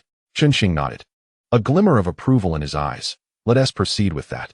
His mind raced, various design schemes flashing like a carousel, ultimately settling on the most optimized version. "That will be all for today," he declared after hours of work, stretching with a hint of weariness in his voice. Standing up, he gazed at the real-time landscape outside the villa displayed on the holographic screen. The night had fallen, stars twinkling, the distant mountain outlines barely visible. "Pangu, how far have we come?" he mused softly, a moment of introspection crossing his features. "Since your awakening to superbrain capabilities, it has been 2 years, 6 months, and 16 days, boss," Pangu responded with precision. Chen Xing smiled faintly, shaking his head. "That is not what I meant." His gaze turned contemplative. "I meant, from that programmer who fell in the alley to how far we've progressed now." He turned to survey the vast underground base, his eyes filled with admiration. "You have created miracles, boss," Pangu's voice, unusually emotive, resonated. "This is a splendid beginning." Chen Xing's eyes radiated resolve. "You are right. The starry sea still awaits us." He cast one last glance at the design of Xingxian before turning to head home. The holographic projection behind him gradually dimmed, the base settling into a tranquil operation, akin to a slumbering giant, poised to awaken at any moment. Chapter 10. Xingxian Anti-Gravity Aircraft. The mountains lay shrouded in a cloak of inky darkness in the deep of night. with only a shadow fleetingly glimmering at the cliff's edge behind the villa. The shadow, akin to a ghost, silently ascended, piercing through the cloud cover and vanishing into the vast night sky. The Xingxian, an anti-gravity aircraft that encapsulated 3 months of Chen Xing's dedication, now propelled him toward the heavens. Inside the cockpit, a dim blue holographic projection illuminated Chen Xing's top profile. His fingers lightly tapped the armrest. His gaze focused and sharp. "Pangu, activate stealth mode and commence the first phase of testing," he commanded, his voice calm and steady as he gently tapped the control panel. "Stealth mode activated, boss," Pangu's electronic voice echoed in the cabin. "Current altitude, 5,000 meters. Speed, 0.9 Mach. Anti-gravity engine operating steadily." The exterior of the Xingxian shimmered with a soft glow, the optical camouflage coating seamlessly blending with the night sky, effectively concealing even the heat radiation. Chen Xing felt the slight tremor within the cabin, his gaze intensely fixed upon the array of data. Suddenly, the Xingxian vessel accelerated, breaking through the sound barrier with a thunderous boom that reverberated across the night sky. The abrupt surge in speed caused Chen Xing's body to lean back slightly. However, the cockpit's inertial damping system immediately came into play. Coupled with the pressure suit, it ensured that the forces experienced remained within a tolerable range for an ordinary person, not exceeding 3 gs. "The sonic boom has been generated, boss," Pangu reported swiftly. "Radar responses have been detected from a nearby military base. Yet, our stealth coating has entirely obscured the signal. They can only perceive the sound of the explosion." Chen Xing nodded, redirecting his attention to the instrument panel. "Continue testing. Disregard any interference." 300 kilometers away, an Air Force base in southern Longwo erupted into chaos, the shrill sound of alarms piercing the air. The duty officer snatched up the communicator with urgency. "Report. An unidentified sonic boom has been detected at coordinates 114 degrees east, 22 degrees north." In the command center, the radar screen displayed nothing but a blank void, with only the sonar system recording the erratic waveform of the sonic boom. The commander strode briskly to the radar screen, his brow furrowed. "Is it again from the South China Sea? Deploy fighter jets for reconnaissance immediately." 2 jets soared into the sky, racing towards the source of the sonic boom. Yet the radar remained devoid of any signal, as if the disturbance had been mere illusion. Meanwhile, the Xingxian vessel ascended to an altitude of 30,000 meters.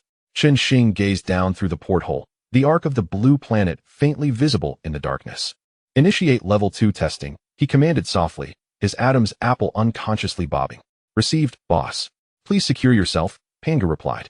Engine power increased to 100. The Xingxian vessel surged forward, pressing Chen Xing's body into the seat, causing his breath to momentarily falter. Despite the inertial damping system and pressure suit, he could still feel the weight of the acceleration. "Speed at Mach 3, Mach 6, Mach 7, Pangu reported in real time. "Aircraft structure stable, energy consumption within expected parameters." Chen Xing's heart raced as he focused on the data. "Continue, push it faster." The Xingxian vessel sliced through the night sky like a black lightning bolt, swiftly surpassing Mach 10. Below, various national air defense systems were set in motion, yet the radar remained blank.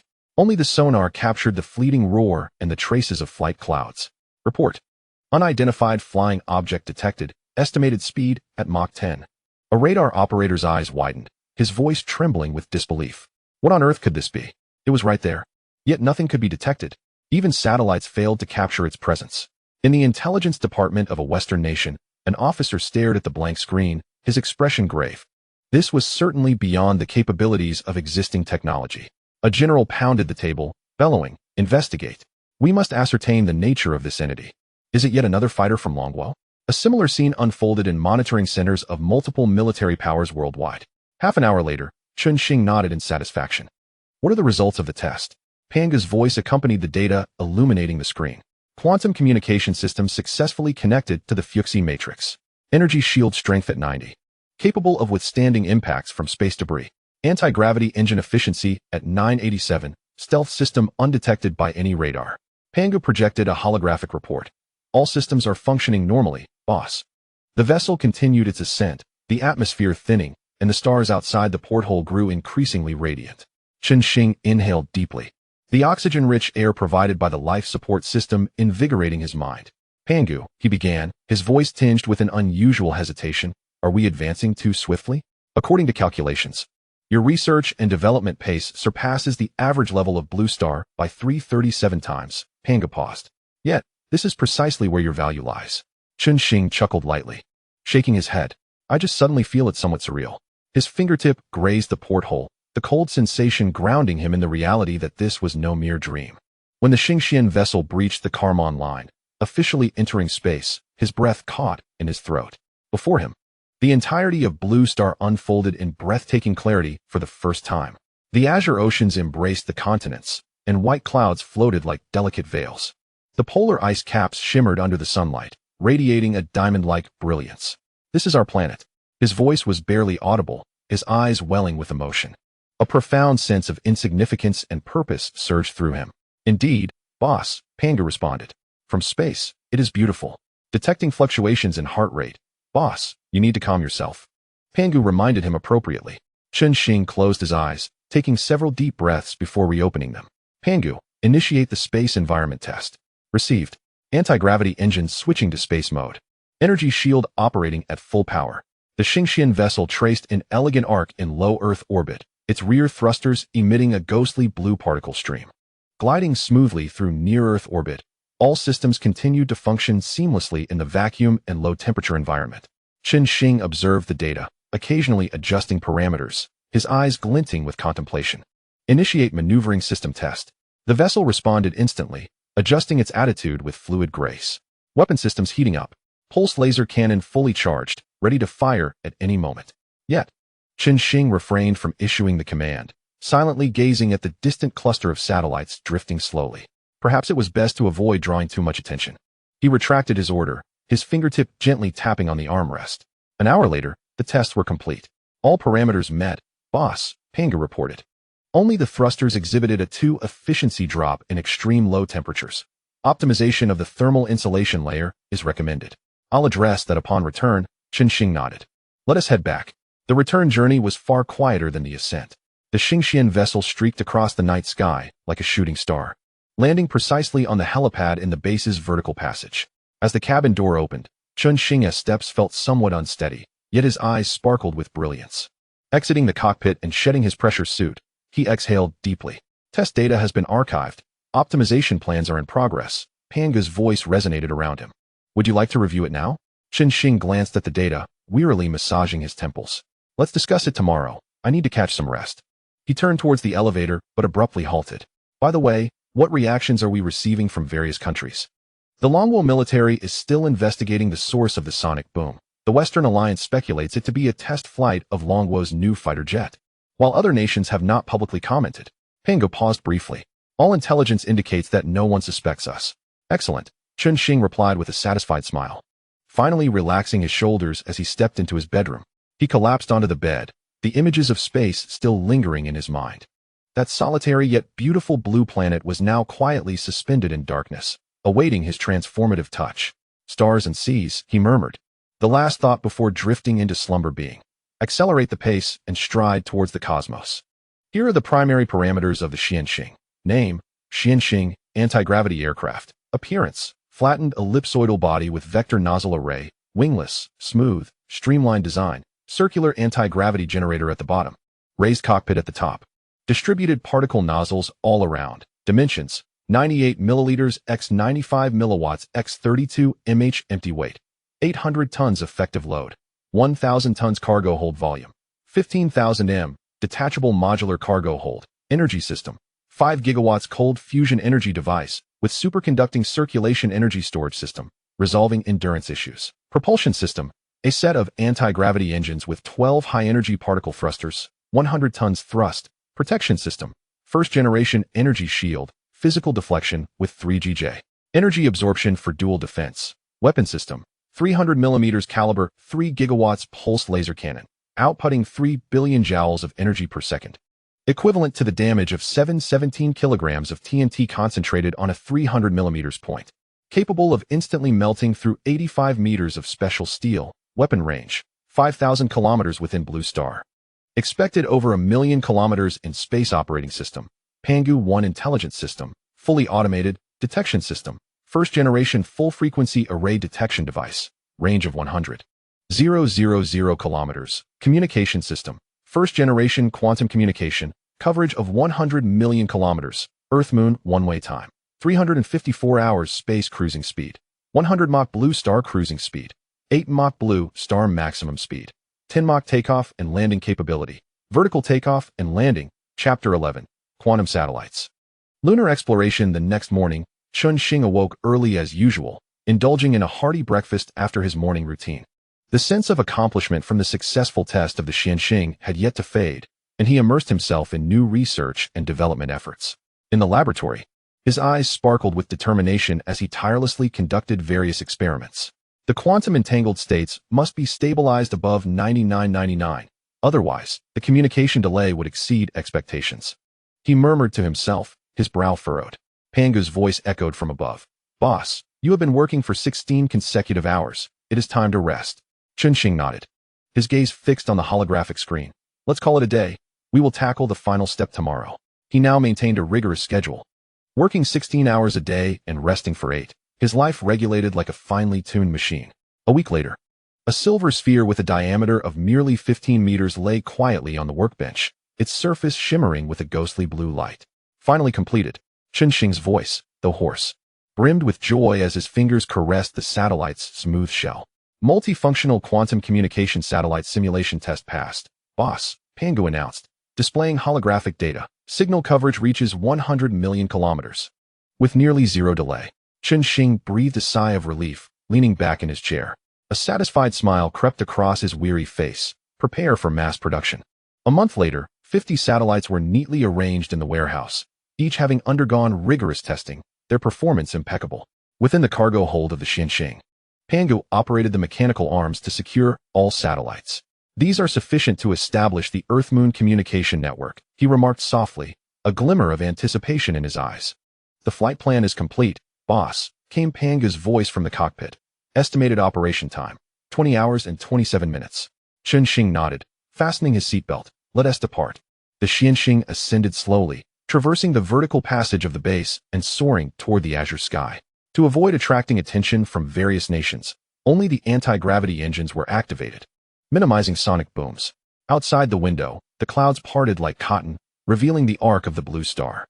"This is the first true space voyage," he murmured, his fingers unconsciously gripping the armrest. Before long, the Xing reached the synchronous orbit in outer space. Satellite deployment commenced. "The first satellite is successfully deployed." Pangu interrupted his thoughts. "Signal strength, 100. Chen Xing regained his focus, glancing at the holographic star map as a small blue dot illuminated, signifying his possession of a satellite communication system. At intervals, the Xing released satellites, scattering them like pearls across the cosmos. In the dimness of space, the satellites activated their stealth capabilities. After a dazzling display of light, they blended seamlessly with their surroundings, seemingly vanishing into the darkness. 10 hours later, the moon's vast gray silhouette filled the viewport, its surface craters distinctly visible, desolate yet magnificent. Chen Xing inhaled deeply. The oxygen-rich air provided by the life support system invigorated his mind. Commenced deployment of lunar orbit satellites. The Xing circled the moon, releasing a satellite with each orbit until all 14 satellites were evenly distributed in lunar orbit. "The quantum communication network has been established, boss," Pangu reported. "Earth-Moon communication delay, merely 1 millisecond. "Excellent," Chen Xing replied, a slight smile gracing his lips. "Initiate a full lunar scan. I desire the most comprehensive data." The Xing lowered its altitude, activating all frequency detection equipment like a keen hawk, sweeping across every inch of the lunar surface. Chen Xing intently observed the holographic projection as the lunar topographic map gradually came to fruition, every canyon and crater vividly displayed. "There," he suddenly pointed to a canyon, his voice trembling with excitement. "Geological structure stable, nearby suspected to harbor dense mineral deposits. Confirmed as an ideal base site, boss." Pangu swiftly analyzed the data. Canyon depth approximately 12 kilometers, width approximately 15 kilometers, effectively shielding against cosmic radiation. Chen Xing nodded, determination gleaming in his eyes. "Prepare for descent." The Xing descended gently, the anti-gravity engines stirring hardly any lunar dust as it smoothly landed at the canyon's base. The hatch opened, and Chen Xing, clad in a silvery spacesuit, took his first step, leaving a distinct imprint in the lunar soil. "This is my small step," he whispered, breaking into a smile. "Never mind. I shouldn't he plagiarize famous quotes. He bent down to collect the first lunar soil sample, his movements deliberate and powerful. Rare metal components detected, boss. Pangu's voice resonated in his earpiece. Purity far exceeds blue star ores. Chen Xing's eyes lit up. Collect all of it. This is sufficient for us to manufacture numerous core components. For the next few hours, he diligently collected precious soil from the lunar surface, filling the cargo hold to capacity. Before returning, he stood at the canyon's edge, gazing at the distant pitch-black sky, an extraordinary sense of solitude washing over him. One day, this place will be ablaze with lights, he softly promised, his voice the only sound in the silent lunar expanse.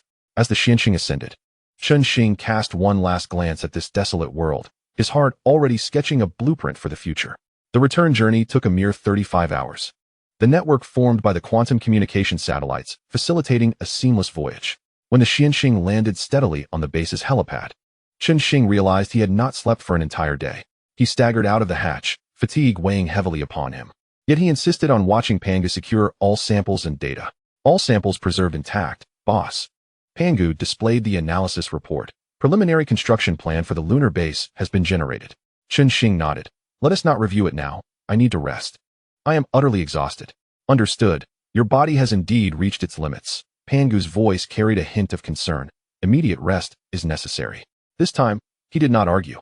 Returning to his bedroom, he collapsed onto the bed and immediately succumbed to sleep. When he awoke, it was already midday the following day. Sunlight streaming through the curtain slits onto the bed. Chen Xing stretched, his bones emitting faint cracks, yet his spirit was remarkably invigorated.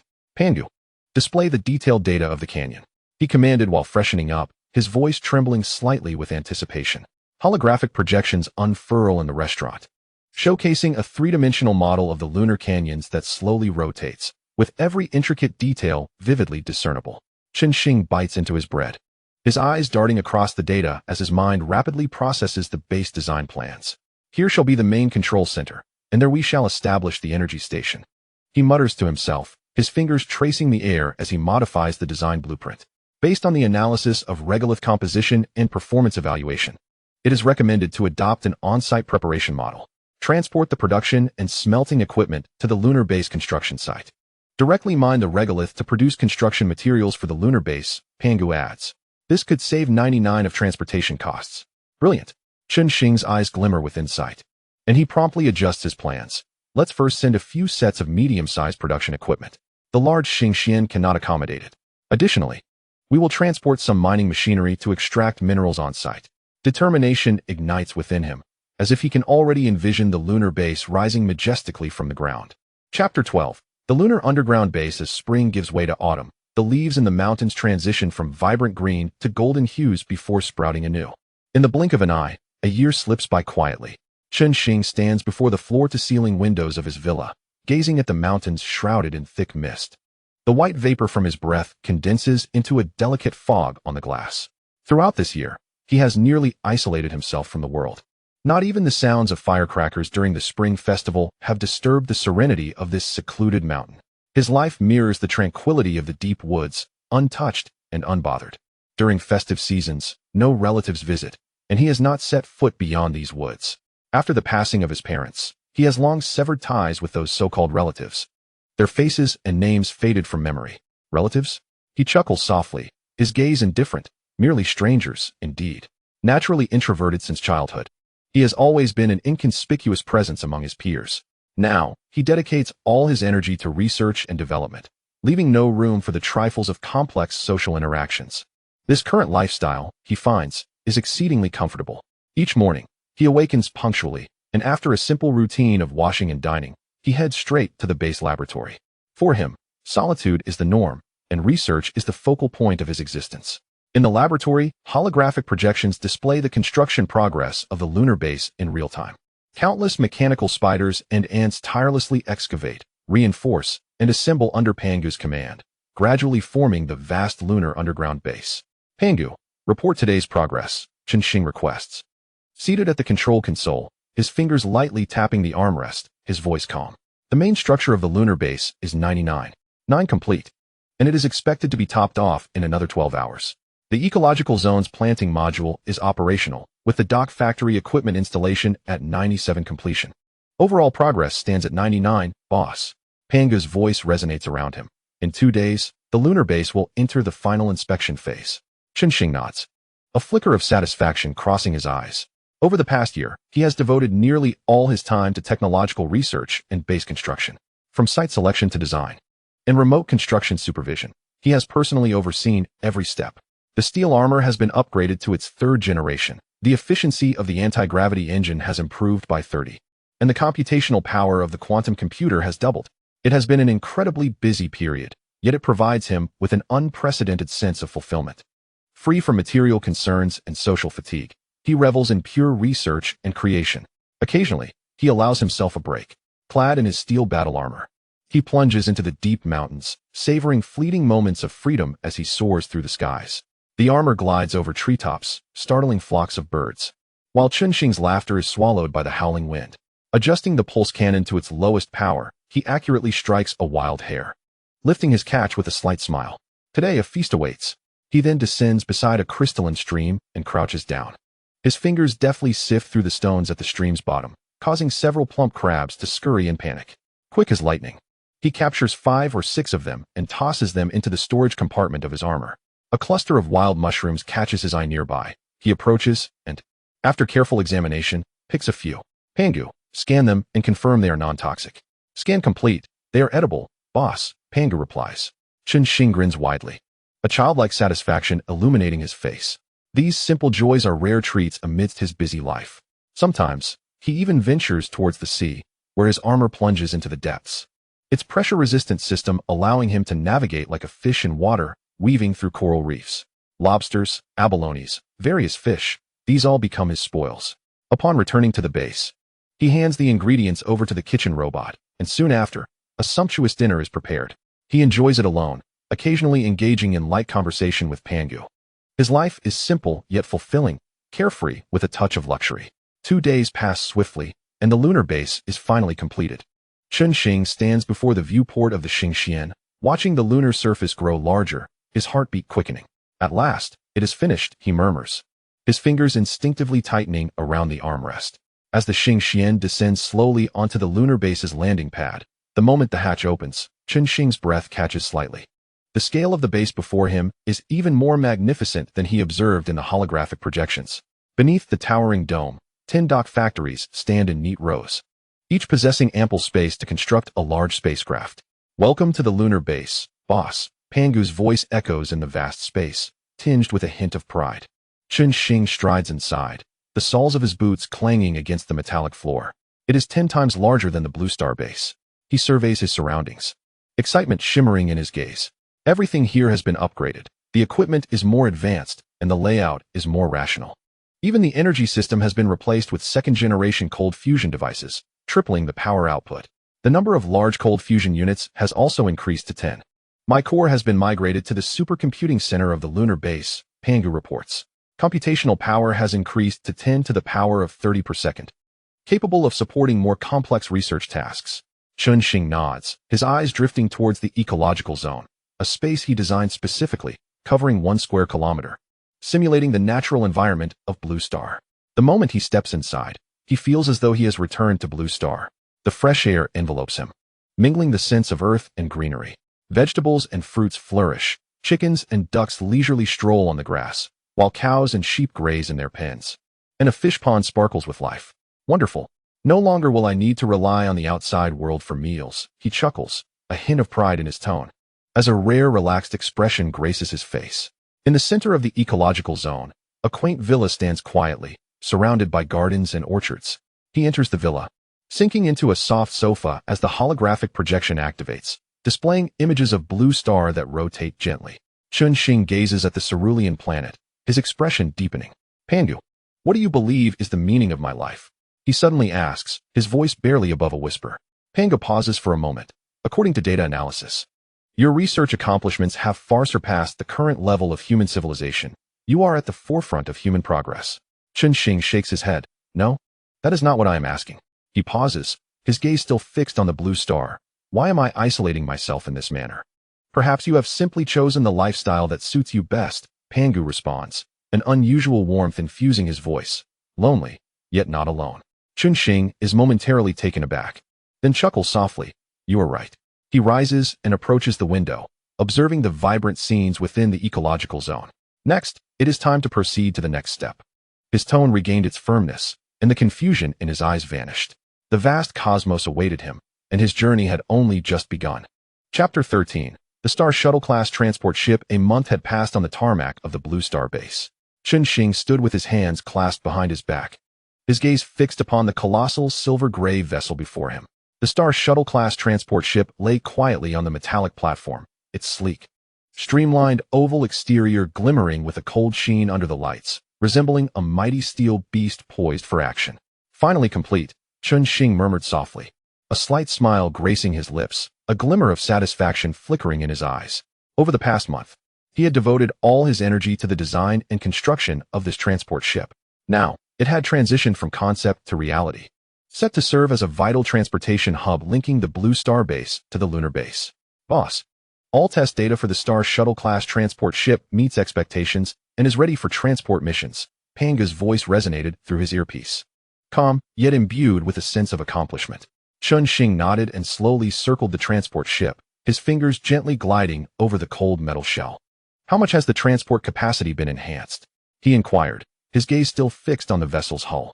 The maximum transport capacity reaches 100,000 tons, which is 100 times that of the Starship, with a round trip to the moon reduced to 2 hours. Pangu quickly retrieved the data.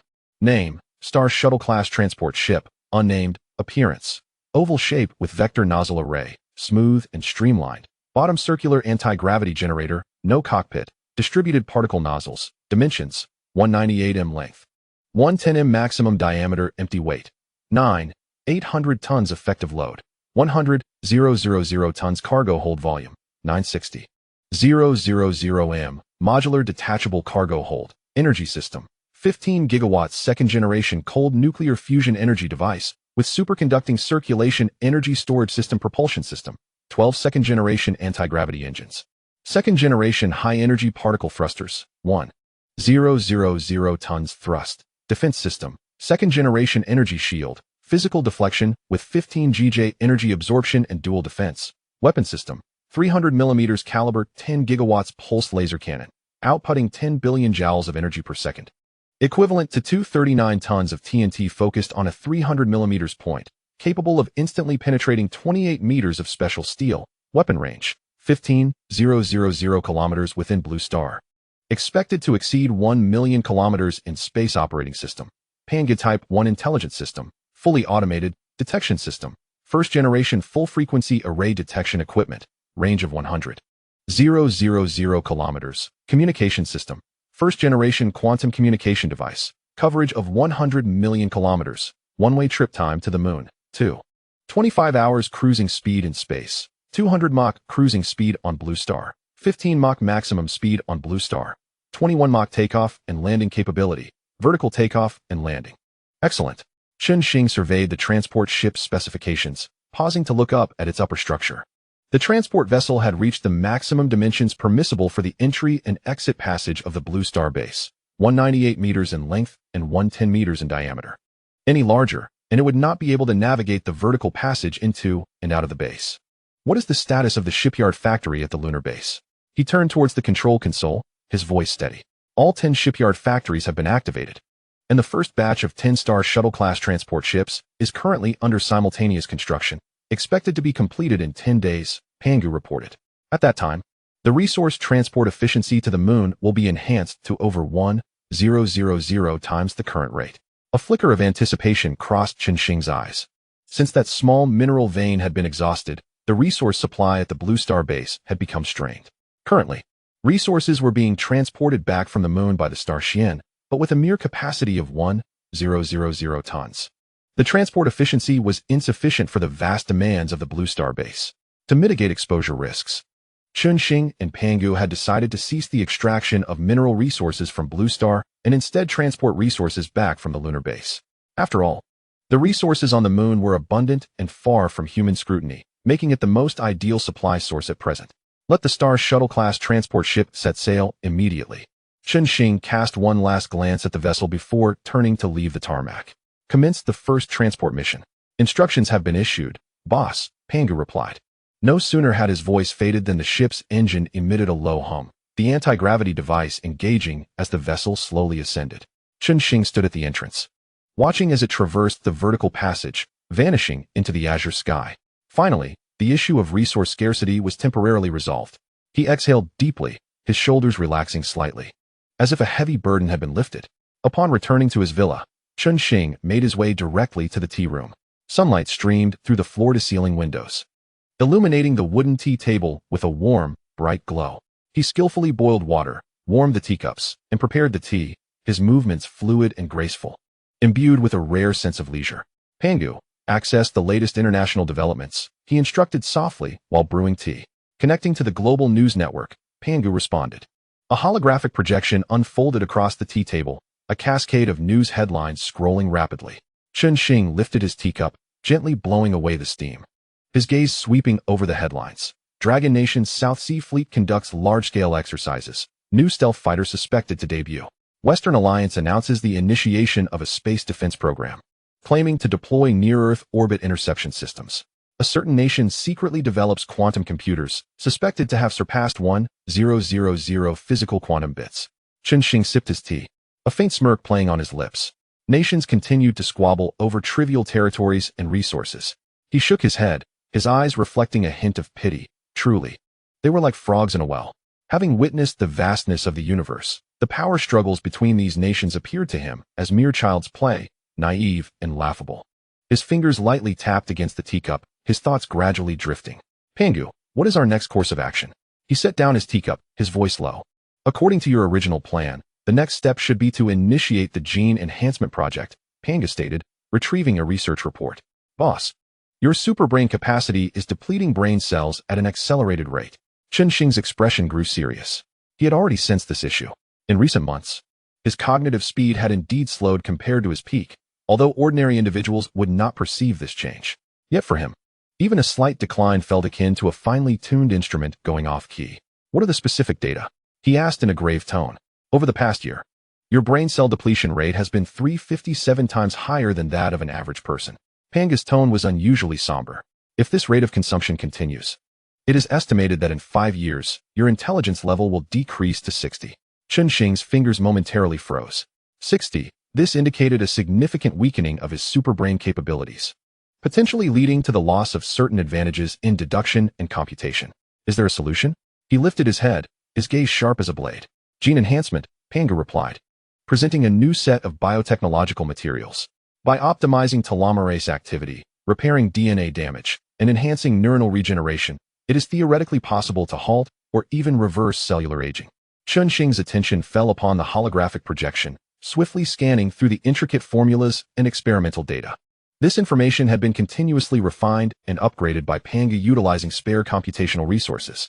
A comprehensive theoretical system had now been established. It seemed time to explore how to upgrade himself. He chuckled softly, a glimmer of eager anticipation flashing in his eyes.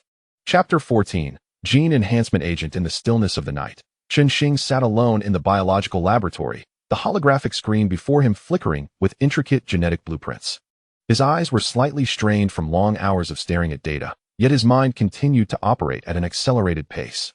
Telomerase activation protocol, neuron regeneration induction factor, metabolic optimization protocol, he murmured, his fingers flying across the virtual keyboard as he incessantly adjusted the experimental parameters. Boss, you have been working for 16 consecutive hours. Pangu's voice echoed in the laboratory, laced with a hint of concern. Just a moment longer. I am on the verge of uncovering the critical point, Chen Xing replied, his gaze unwaveringly fixed on the screen. Beads of sweat trickled down his forehead, and a dull ache throbbed at his temples due to overexertion. However, in that moment, fatigue was a distant thought, as he was enraptured by the thrill of deciphering the code of life. Suddenly, his fingers paused midair. The arrangement of this base pair. His pupils constricted slightly, as if he had stumbled upon something extraordinary. Anomalous gene sequence detected, boss, Pangu reported swiftly, magnifying the segment of DNA. This sequence exhibits significant divergence from that of an ordinary individual and may be the source of your superbrain capabilities. Chen Xing's heart raced. He fixated on the helical structure, his breath quickening involuntarily. So, my cerebral mutation is due to the activation of this gene, he said, his voice trembling with excitement. Yet, his brow furrowed again. but it is also accelerating the depletion of my cellular lifespan. Indeed, this gene is akin to a double-edged sword, Pangu calmly analyzed. It bestows upon you intellect and computational abilities far beyond the norm, yet it exacts a toll on your physical form. After a brief silence, Chen Xing slowly lifted his head, his eyes glinting with resolve. Then let us transform it. His voice was deep and powerful. Preserve the advantages, eliminate the flaws, and even enhance the superbrain capabilities. Theoretically feasible, but the risks are exceedingly high, Pangu cautioned. A misstep in gene editing could lead to irreversible damage. Risk and reward coexist. Chen Xing rose, striding towards the gene editing apparatus. Besides, our Fuchsi matrix has been upgraded, hasn't it? A slight smile graced his lips. Let us first conduct 10 million simulations before initiating the experiment. Understood, boss, Pangu acknowledged with a hint of respect. The simulation program has commenced. With an estimated duration of 846 hours. Chen Xing inhaled deeply, his gaze drifting towards the night sky outside the window. Countless stars twinkled like myriad eyes, silently observing his choices. I shall shatter the limits of the human brain. He then turned to retreat to his bedroom for rest. Time flowed like fine sand through an hourglass, quietly slipping away. In the blink of an eye, 3 months had passed. The laboratory lights remained bright, and Chen Xing stood before the workbench, excitement flickering in his eyes. Over a month prior, Pangu had completed 10 million simulations, filtering out thousands of viable experimental plans. Throughout the past month, Chen Xing had tirelessly verified each proposal, finally arriving at 8 experimental products with the highest success rates today. At last it is done.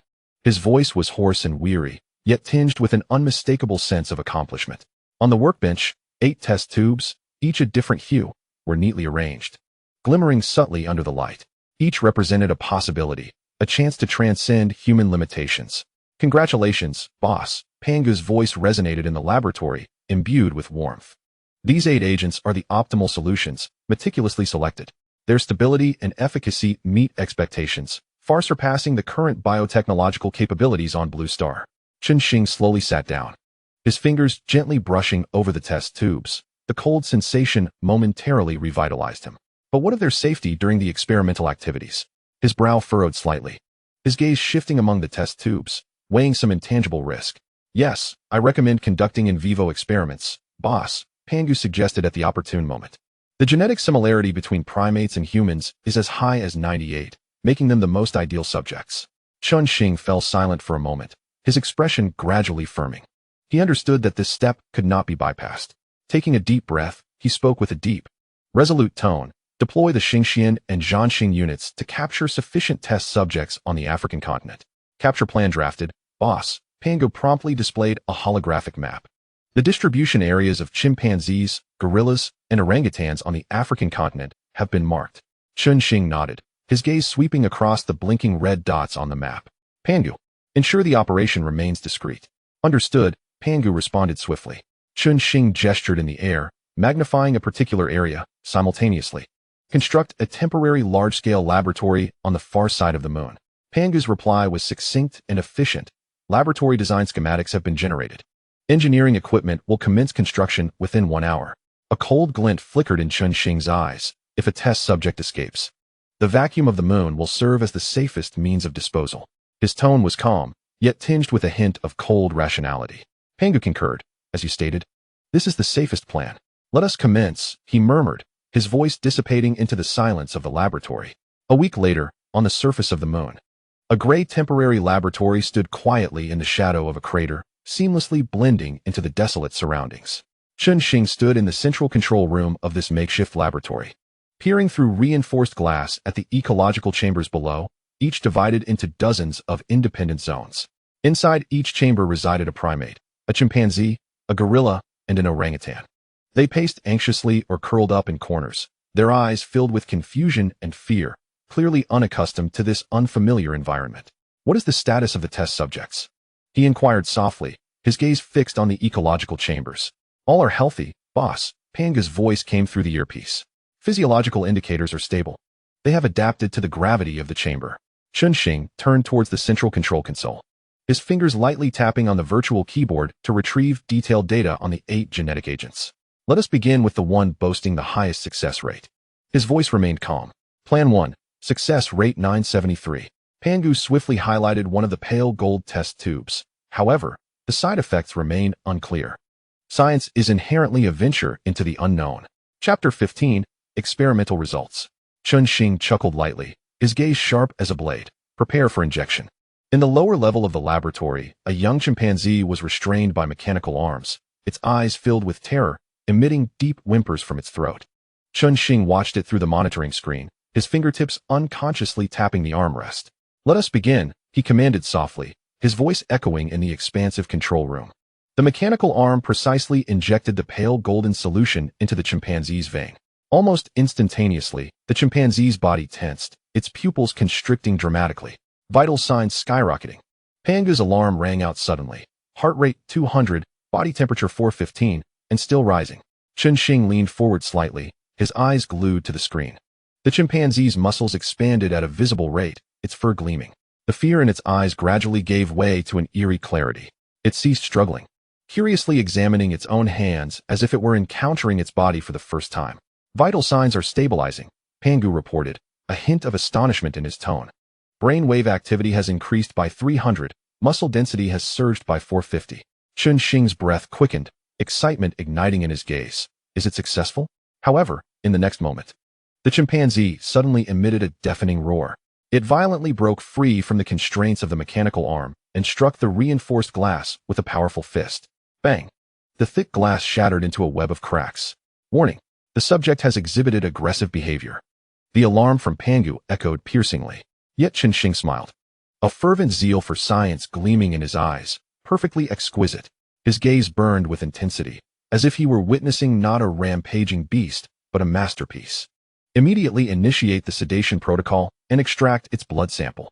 His voice trembled slightly with excitement. I must ascertain what changes have occurred in its genes. Sedation gas release initiated. Pangu responded. But boss, its metabolic rate is 5 times that of a normal chimpanzee. The sedative's effects may be limited. Indeed. The chimpanzee merely shook its head and lunged at the glass once more. This time, the entire observation window shattered with a resounding crash. Chen Xing's expression suddenly hardened. Activate the final protocol. His voice turned cold, devoid of any emotion. The hatches atop the laboratory and ecological chamber abruptly opened, and the vacuum of the moon instantaneously swallowed all the air. The chimpanzee's body stiffened, its skin began to swell, and its eyes bulged, ultimately collapsing slowly in a silent struggle. Chen Xing watched this unfolding scene quietly, his expression complex. Record data, analyze the failure reasons. He turned away, his voice low. We still have 7 agents and 36 subjects. The laboratory's lights elongated a shadow, casting a profound gloom. 2 weeks passed. The laboratory's cold. White lights were glaring as Chen Xing stood before the central control panel. His fingertips gently tapped the metallic surface, producing a dull sound. His gaze swept over the densely packed data on the holographic screen. His brow furrowed slightly, a flicker of fatigue crossed his eyes, yet was swiftly overshadowed by excitement. Pangu. Compile the experimental data. His voice was hoarse, tinged with tension. Compilation complete, boss. Pangu's tone was calm and precise. In the past 2 weeks, we have conducted comprehensive in vivo experiments on 8 agents. The results are as follows. The holographic screen flashed, displaying the experimental data for the 8 agents in succession. The effects of each agent, their side effects, and the final states of the subjects were clearly marked. From the perspective of efficacy, all agents met their expected targets, enhancing the subjects' physical attributes to the limits of their species. For instance, the strength of the gorilla subjects increased by at least 10-fold. The most impressive achieved a 15-fold increase. However, all 8 agents shared a common side effect, an average increase in appetite of over 6 times. Moreover, different agents exhibited additional, varying side effects. Chen Xing's gaze swiftly traversed the data, his fingers unconsciously stroking his chin, his eyes gradually deepening in thought. Agent number 1 showed a satisfactory increase in physical attributes. But the brain did not experience a corresponding enhancement, making emotional control difficult. He murmured softly, the corner of his mouth twitching, irritable and angry. Bloodshot eyes, this side effect is rather troublesome. Indeed, boss. Pangu added.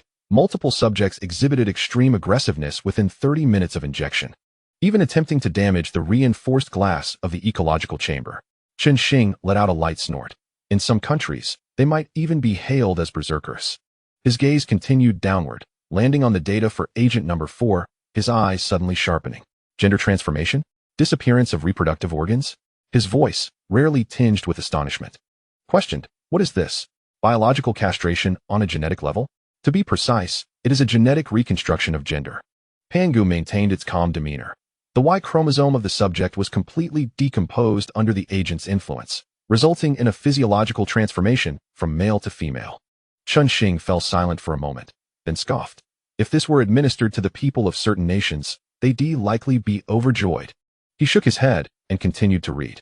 The side effect of agent number 5 was localized bodily mutation. Some subjects exhibited abnormal muscle growth in their right arms, while others had thighs several times thicker, and some bore heads significantly larger than their bodies, creating a rather frightening appearance. The side effect of agent No. 6 was akin to a red giant from a certain film, gaining transformation abilities. When emotional control faltered, the body would enlarge fivefold, nearly bursting the ecological chamber. A red giant? Chen Xing raised an eyebrow, a hint of mockery flickering in his eyes. Too bad it doesn't possess the ability to grow stronger with anger. Otherwise, it would make an excellent expendable. The side effect of agent number 8 was even more straightforward. Intellectual degradation to the level of a 7-year-old, and it was irreversible. Chen Xing stared at this line of data, his eyes flickering slightly. Intelligence diminished, but comparatively, loyalty could be controlled. He murmured to himself, lightly tapping the table. With a bit of guidance, perhaps we could cultivate a batch of utterly obedient soldiers. Theoretically feasible, boss. Pangu responded appropriately. However, it should be noted that a 7-year-old still harbors rebellious tendencies. Excessive pressure could lead to backlash. Chen Xing replied nonchalantly, his gaze continuing downward. The remaining agents number 2, 3, and 7 exhibited relatively mild side effects. The sole issue with agent number 2 was a tenfold increase in appetite. Yet both physical and cognitive enhancements were stable, with no emotional abnormalities. Agent number 3 caused the subject's libido to surge over fivefold. Upon reading this, Chen Xing's mouth twitched. Single dogs reject. The side effect of agent number 7 was even simpler. Complete hair loss, never to regrow. Hairless individuals? Is this not akin to a mythical figure? Chen Xing stroked his hair, chuckling softly. Were it not for agent number 2, I might have been able to accept it. He exhaled deeply, leaning back in his chair, his gaze gradually firming. The conclusion was clear. Agent number 2 was the optimal solution. Yet the other agents might hold future utility. Indeed, boss. Pangu swiftly retrieved the detailed data for agent number 2. Strength increase 1500, reaction speed enhancement 1200. Overall cellular activity boosted 1100. Life expectancy projected to extend beyond 150 years. The only cost was an increased appetite. Chen Xing chuckled softly. Compared to the other side effects, this is nearly negligible. He stood and walked toward the observation window of the laboratory. Below, the remaining subjects either curled up or paced restlessly within the ecological chamber. They would continue to remain in the ecological chamber to observe any subsequent changes. Chapter 16, Clinical Trials, Administration of Agents. Pangu, prepare for the next phase of clinical trials. Chen Xing's voice was calm and indifferent. We need some subjects. Understood. Pangu's response held no hesitation. Targets have been identified. Members of illegal armed organizations abroad, human trafficking groups, and certain fugitive criminals from various countries. Chen Xing nodded slightly, his eyes icy. Remember, we must not involve Longguo. All citizens of Longguo have been excluded, boss. Pangu's tone rarely carried a note of solemnity. A total of 37 targets. Expected to complete the capture within 48 hours. Excellent. Chen Xing turned to leave the control room, his voice drifting faintly. Begin clinical testing immediately upon the subject's arrival. A month later, in the central control room of the temporary lunar laboratory, Chen Xing gazed calmly at the final report on the holographic screen. Clinical trials completed, boss. Pangu's voice echoed in the stillness. 37 human subjects. After injection with the 8 agents, the effects on their bodies matched those of the primate subjects, with side effects also consistent. Chen Xing responded with a gentle hum, his gaze sweeping over the monitoring images of the subjects. They were now quietly residing in the ecological chamber, some eating, others exercising. The initial fear in their eyes had long since vanished, replaced by a numb obedience. Intelligence remained unaffected? Chen Xing inquired. Except for agent number 8, no signs of degradation were detected in the others, boss. Pangu responded. However, the obedience of the test subjects under the 8th serum has significantly increased. It is conjectured that this is related to the serum's neural modulation effects. A faint smile graced Chen Xing's lips. It appears that the second serum has been successfully validated. He rose and approached the laboratory's potion storage cabinet. his gaze settling upon a vial of the second serum. The pale golden liquid within the glass tube swayed slightly, as if harboring boundless power. "It is time," he murmured softly, reaching for the serum. "Boss, I must remind you." Pangu's voice, usually unwavering, now carried a hint of hesitation, despite the successful clinical trials. As a hyperbrain operator, the serum's effects may harbor unknown variables. Chen Xing chuckled lightly, his eyes resolute. Science is inherently a venture into the unknown. Without hesitation, he injected the serum into his own veins. In an instant, a searing heat surged from his arm, spreading throughout his body, causing his pupils to constrict and his breath to quicken. Vital signs skyrocketing.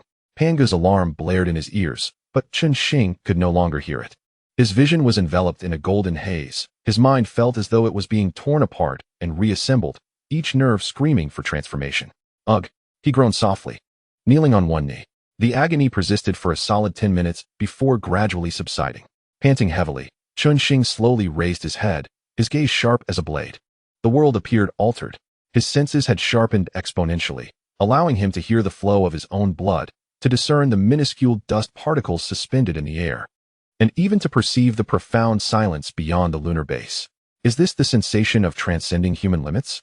he mused softly, unlacing his voice. "Detection complete, boss." Pangu's voice bore a rare note of astonishment. "Your physical capabilities are projected to have enhanced by over 1,800%. The activation of your brain has also reached an astonishing increase of 1,500%.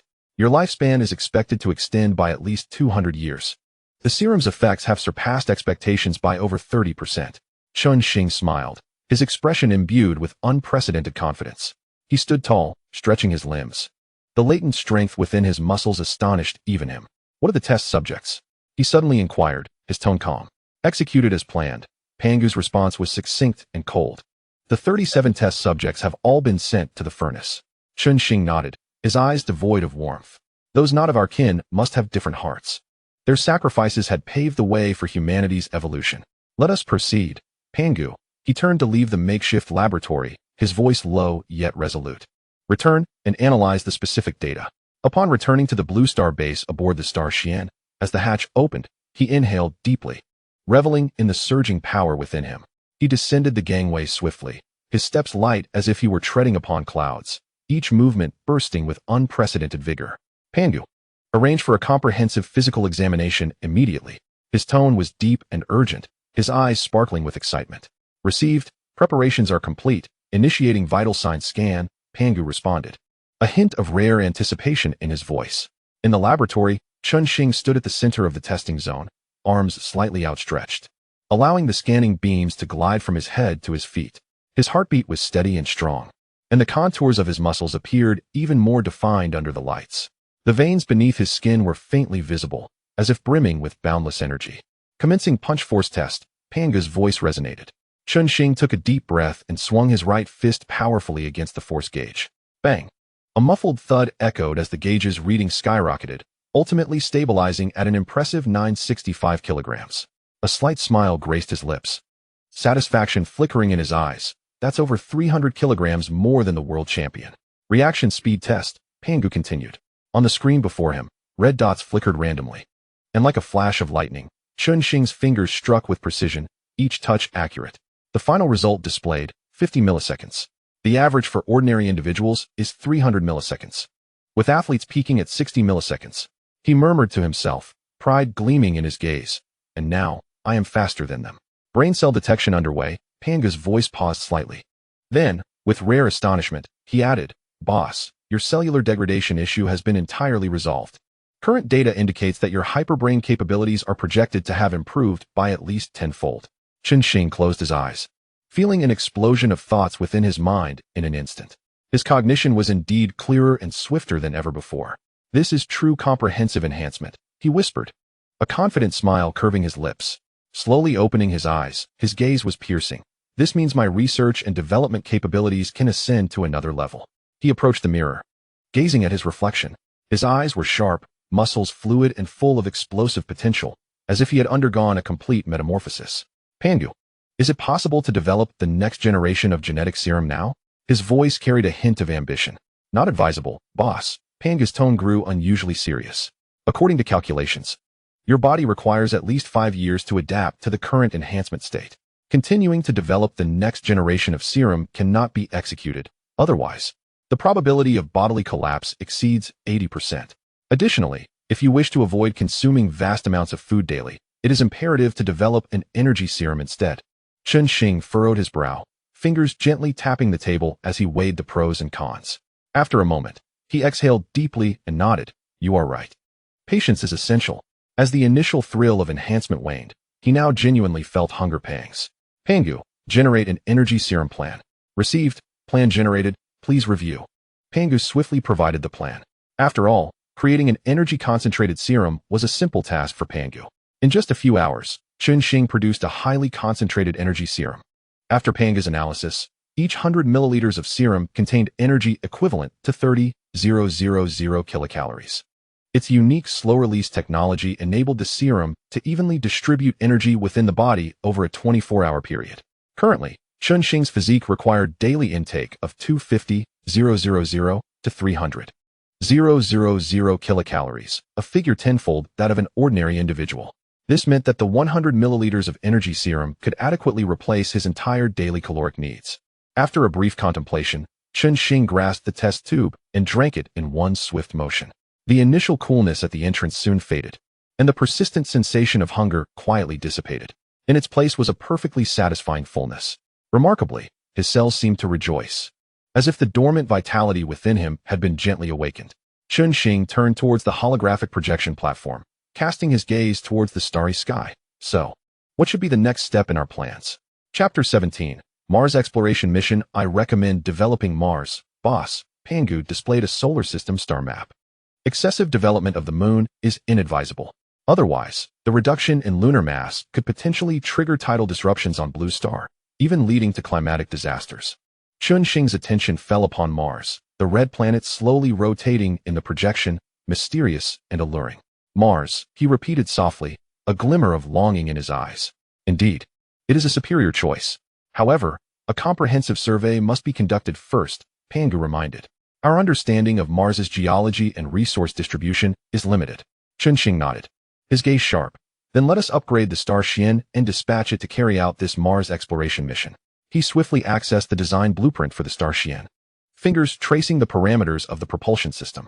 Replacing the first-generation thrusters with the second-generation ones, reducing their number to 4, but enhancing the thrust of each to 1,000 tons. Upgrade plan generated. Pangu promptly retrieved the design. For second-generation thrusters, each with a thrust of 1,000 tons, yielding a total thrust of 4,000 tons. This is a 33-fold increase from the original 1,200 tons. What about the travel time? Chen Xing inquired, his fingers gently gliding over the design blueprint. The journey from Blue Planet to Mars will be shortened from 10 days to 3, Pangu replied. A subtle smile graced Chen Xing's lips. The efficiency improvement is remarkable. He turned towards the docking area of the Starship. His gaze swept over the silver-gray hull, in addition to the propulsion system. The detection equipment must undergo a comprehensive upgrade. The latest technology has been integrated, boss, Pangu stated. He presented the upgrade plan for the detection module. The full-frequency array's detection range has been extended to 300,000 kilometers, with a 300 increase in precision. Excellent. Chen Xing nodded in satisfaction. You will be entirely responsible for this detection mission. Understood, boss. Estimated duration, 30 days, Pangu responded, his tone tinged with eagerness. Chen Xing scanned the upgrade list and nodded slightly. Very well, commence the modifications immediately. Over the next 3 days, Chen Xing remained almost inseparable from the Starship, personally overseeing every detail of the upgrade. Mechanical arms meticulously dismantled the old thrusters, installing the latest generation of high-energy vector particle thrusters. The silver-gray exterior shimmered with a cold luster under the lights. Initiate self-diagnostic procedures, he commanded, his voice steady. Self-diagnostic complete, all systems operational, Pangu reported. Ready for departure. Chen Xing cast one last glance at the Starship and turned towards the control console. Mission commencement. The engines of the Starship emitted a deep rumble as the anti-gravity device activated. The vessel slowly ascended, passing through the vertical channel and soaring towards the azure sky. Chen Xing stood on the observation platform of the base, watching it vanish into the clouds, a flicker of emotion crossing his eyes. The journey through the stars and seas has taken another step closer, he murmured, his voice imbued with unprecedented determination. Returning to the Research and Development Center, his gaze fell upon the holographic projection. It was a design blueprint for a brand new spacecraft, larger, more powerful, and faster. Mars development demands a more formidable warship to support it. His fingers glided over the projection, his eyes sharp as a blade. A round trip in 1 week is still too slow. He sat down, his mind racing, his superbrain capabilities fully unleashed. Countless design schemes flashed through his mind, ultimately crystallizing into the most optimized version. Pangu, record the design parameters for the new warship. His voice was deep and authoritative. Ready, boss, Pangu replied, a hint of anticipation in his tone. Chen Xing's eyes ignited with ambition as his fingers danced across the virtual keyboard. The star Xian sliced through deep space like a silver meteor, leaving a faint trail in the dark cosmos. 3 days later, it finally reached Mars orbit, gradually adjusting its posture to enter the designated scanning position. Boss, we have arrived at Mars orbit and are commencing comprehensive scanning tasks. Pangu's voice resonated in Chen Xing's mind. Calm and precise. Chen Xing merely acknowledged with a soft hum, his gaze still lingering on the new warship design. His fingers raced across the virtual keyboard, modifying a core parameter. While the Mars exploration mission was undoubtedly significant, his focus remained steadfast on the development of the new warship. On the holographic projection, real-time images of Mars slowly rotated, the red surface riddled with ravines and craters, desolate yet magnificent. Pangu controlled the star Xian to activate both the full-frequency detection array and quantum radar simultaneously, beginning an all-encompassing scan of Mars' surface, subsurface structures, and mineral distribution. Data surged forth like a tide, swiftly transformed into analyzable geological maps and resource distribution charts through the Fuxi matrix's processing. Chen Xing occasionally glanced at the data, his mind rapidly absorbing key information, but soon returned to his development work. The exploration of Mars was merely the first step. The subsequent Mars development was the crux. In the days that followed, Chen Xing's life remained as orderly as a finely tuned machine. Every morning at precisely 7 a.m., he awoke, enjoyed a breakfast prepared by robots after a quick wash, and then headed straight to the research center. He worked for 16 hours, taking breaks punctually without delay. This almost rigorous self-discipline resulted in astonishing efficiency in his research. Pangu, pull up the latest mineral distribution map of Mars. One afternoon, Chen Xing leaned back in his chair, rubbing his slightly sore eyes, and casually commanded. The holographic projection unfolded, revealing a three-dimensional model of Mars, its surface dotted with a multitude of markers. High-purity iron ore, titanium ore, rare earth elements, and substantial deposits of water ice detected, Pangu reported. Resource richness exceeds expectations, boss. Chen Xing nodded slightly, a satisfied smile gracing his lips. Excellent. Future resources are assured. His gaze swept over the markers, his mind swiftly devising the optimal extraction plan. Yet, he soon pulled back his thoughts, redirecting his focus to the warship design before him. A week later, the design scheme for the new spacecraft was finally finalized. Chen Xing stood before the holographic projection, staring at the sleek, colossal vessel, excitement shimmering in his eyes. Pangu, what are the results of the simulation tests? His voice was deep and steady, though the slight tremor in his fingertips betrayed his anticipation. Simulation tests completed, all systems meet expected indicators. Pangu quickly retrieved the data. Structural strength of the hull has increased by 500, firepower system by 800. Total thrust of the propulsion system has reached 120,000 tons, with a cruising speed of 3,000 Mach. A subtle smile lifted the corners of Chen Xing's mouth. Arrange for the lunar base's dockyard factory to immediately construct the prototype ship. Instructions have been issued, boss, Pangu replied. Estimated construction time, 20 days.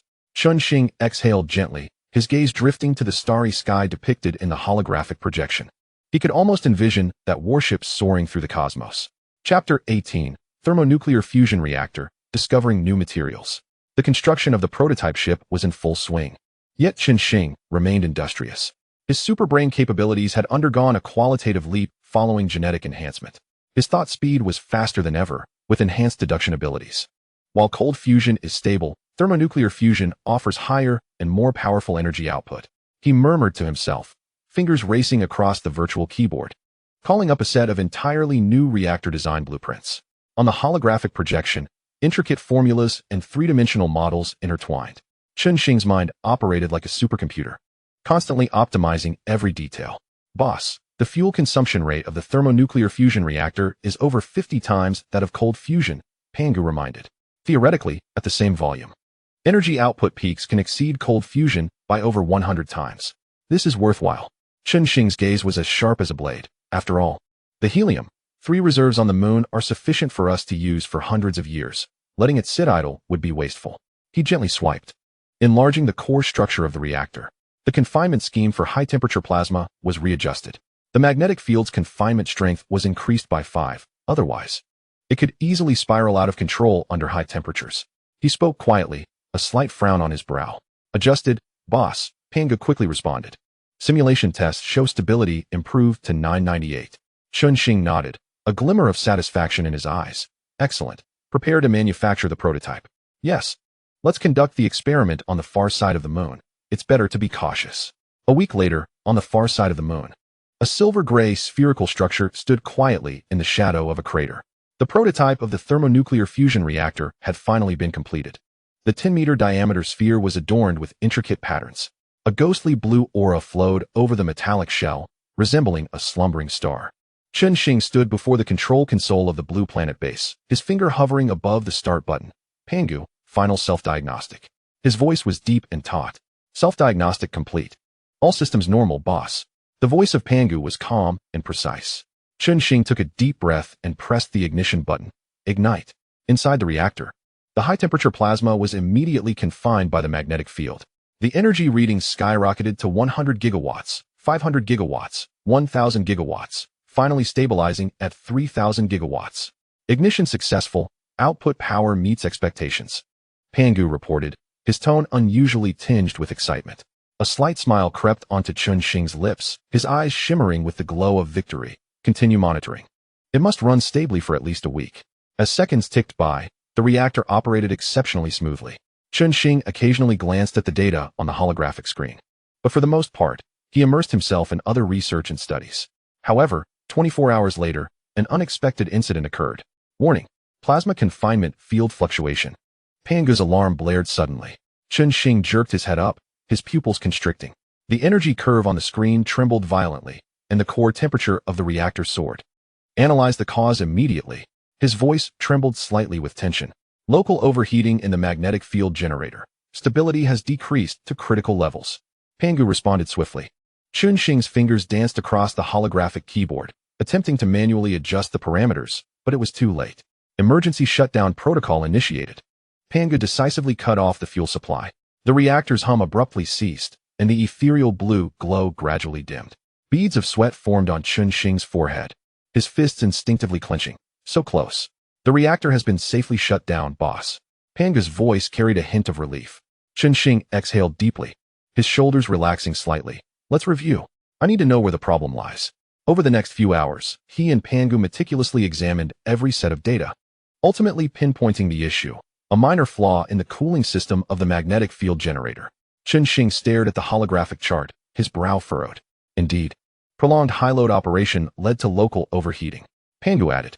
Chen Xing's gaze sharpened. Redesign the cooling circuit with increased redundancy. He turned towards the workstation, his mind racing. Countless improvement schemes flashing through his thoughts. A day later, the improvements were complete. The new cooling system employed a layered circulation design, enhancing efficiency by 200. Once more, Chen Xing's voice was resolute as iron. The second ignition proceeded smoothly, the energy readings stabilizing once again at 3,000 gigawatts. This time, Chen Xing instructed Pangu to monitor all data changes closely, leaving no room for negligence while he continued with other research tasks. He could not keep his eyes glued to the screen. The cycle was too lengthy. 1 hour, 1 day, 3 days passed slowly. The reactor continued to operate steadily, with minor fluctuations remaining within safe thresholds. On the 7th day, Chen Xing stood before the control console, a hint of relief finally gracing his features. Success. All systems normal. Boss. Pangu's voice carried a note of accomplishment. The thermonuclear fusion reactor has passed the tests. A smile appeared on Chen Xing's face. Shut down the reactor. Dismantle it and install it at the lunar base's energy center. Engineering robots are arranged for execution. Migration is expected to complete in 6 hours. When the reactor was successfully integrated into the lunar base's energy network, the lights of the entire facility instantly brightened. Energy supply increased by 300, boss. Pangu reported. All systems operating efficiency significantly improved. Chen Xing nodded in satisfaction. although it did not reach the theoretical enhancement of over 100 times. A 30-fold increase is still commendable. The glint of ambition shone in his eyes. This indicates that there is substantial room for advancement in thermonuclear fusion technology. 12 days later, the Starship returned to the Blue Star base as scheduled, its cargo hold filled with Martian soil and mineral samples. Chen Xing eagerly boarded the Starship, his fingers gently gliding over the reddish-brown samples, his eyes sparkling with the fervor of a scientist. Pangu commenced sample analysis immediately. His voice trembled with excitement. He too plunged into the analysis, his superintelligence activated, as data from various instruments cascaded before him. This crystalline structure made him pause abruptly, his pupils dilating slightly, an unprecedented arrangement. 3 new substances detected, boss. Pangu displayed the molecular models. Preliminary analysis indicates that one of them possesses conductivity and strength far surpassing existing materials. Chen Xing's breath quickened, his fingers unconsciously tapping the table. Launch in-depth research immediately. What about the other 2 unknown minerals? His voice trembled with anticipation. A substance with high-energy catalytic properties has been detected, boss. Pangu quickly analyzed.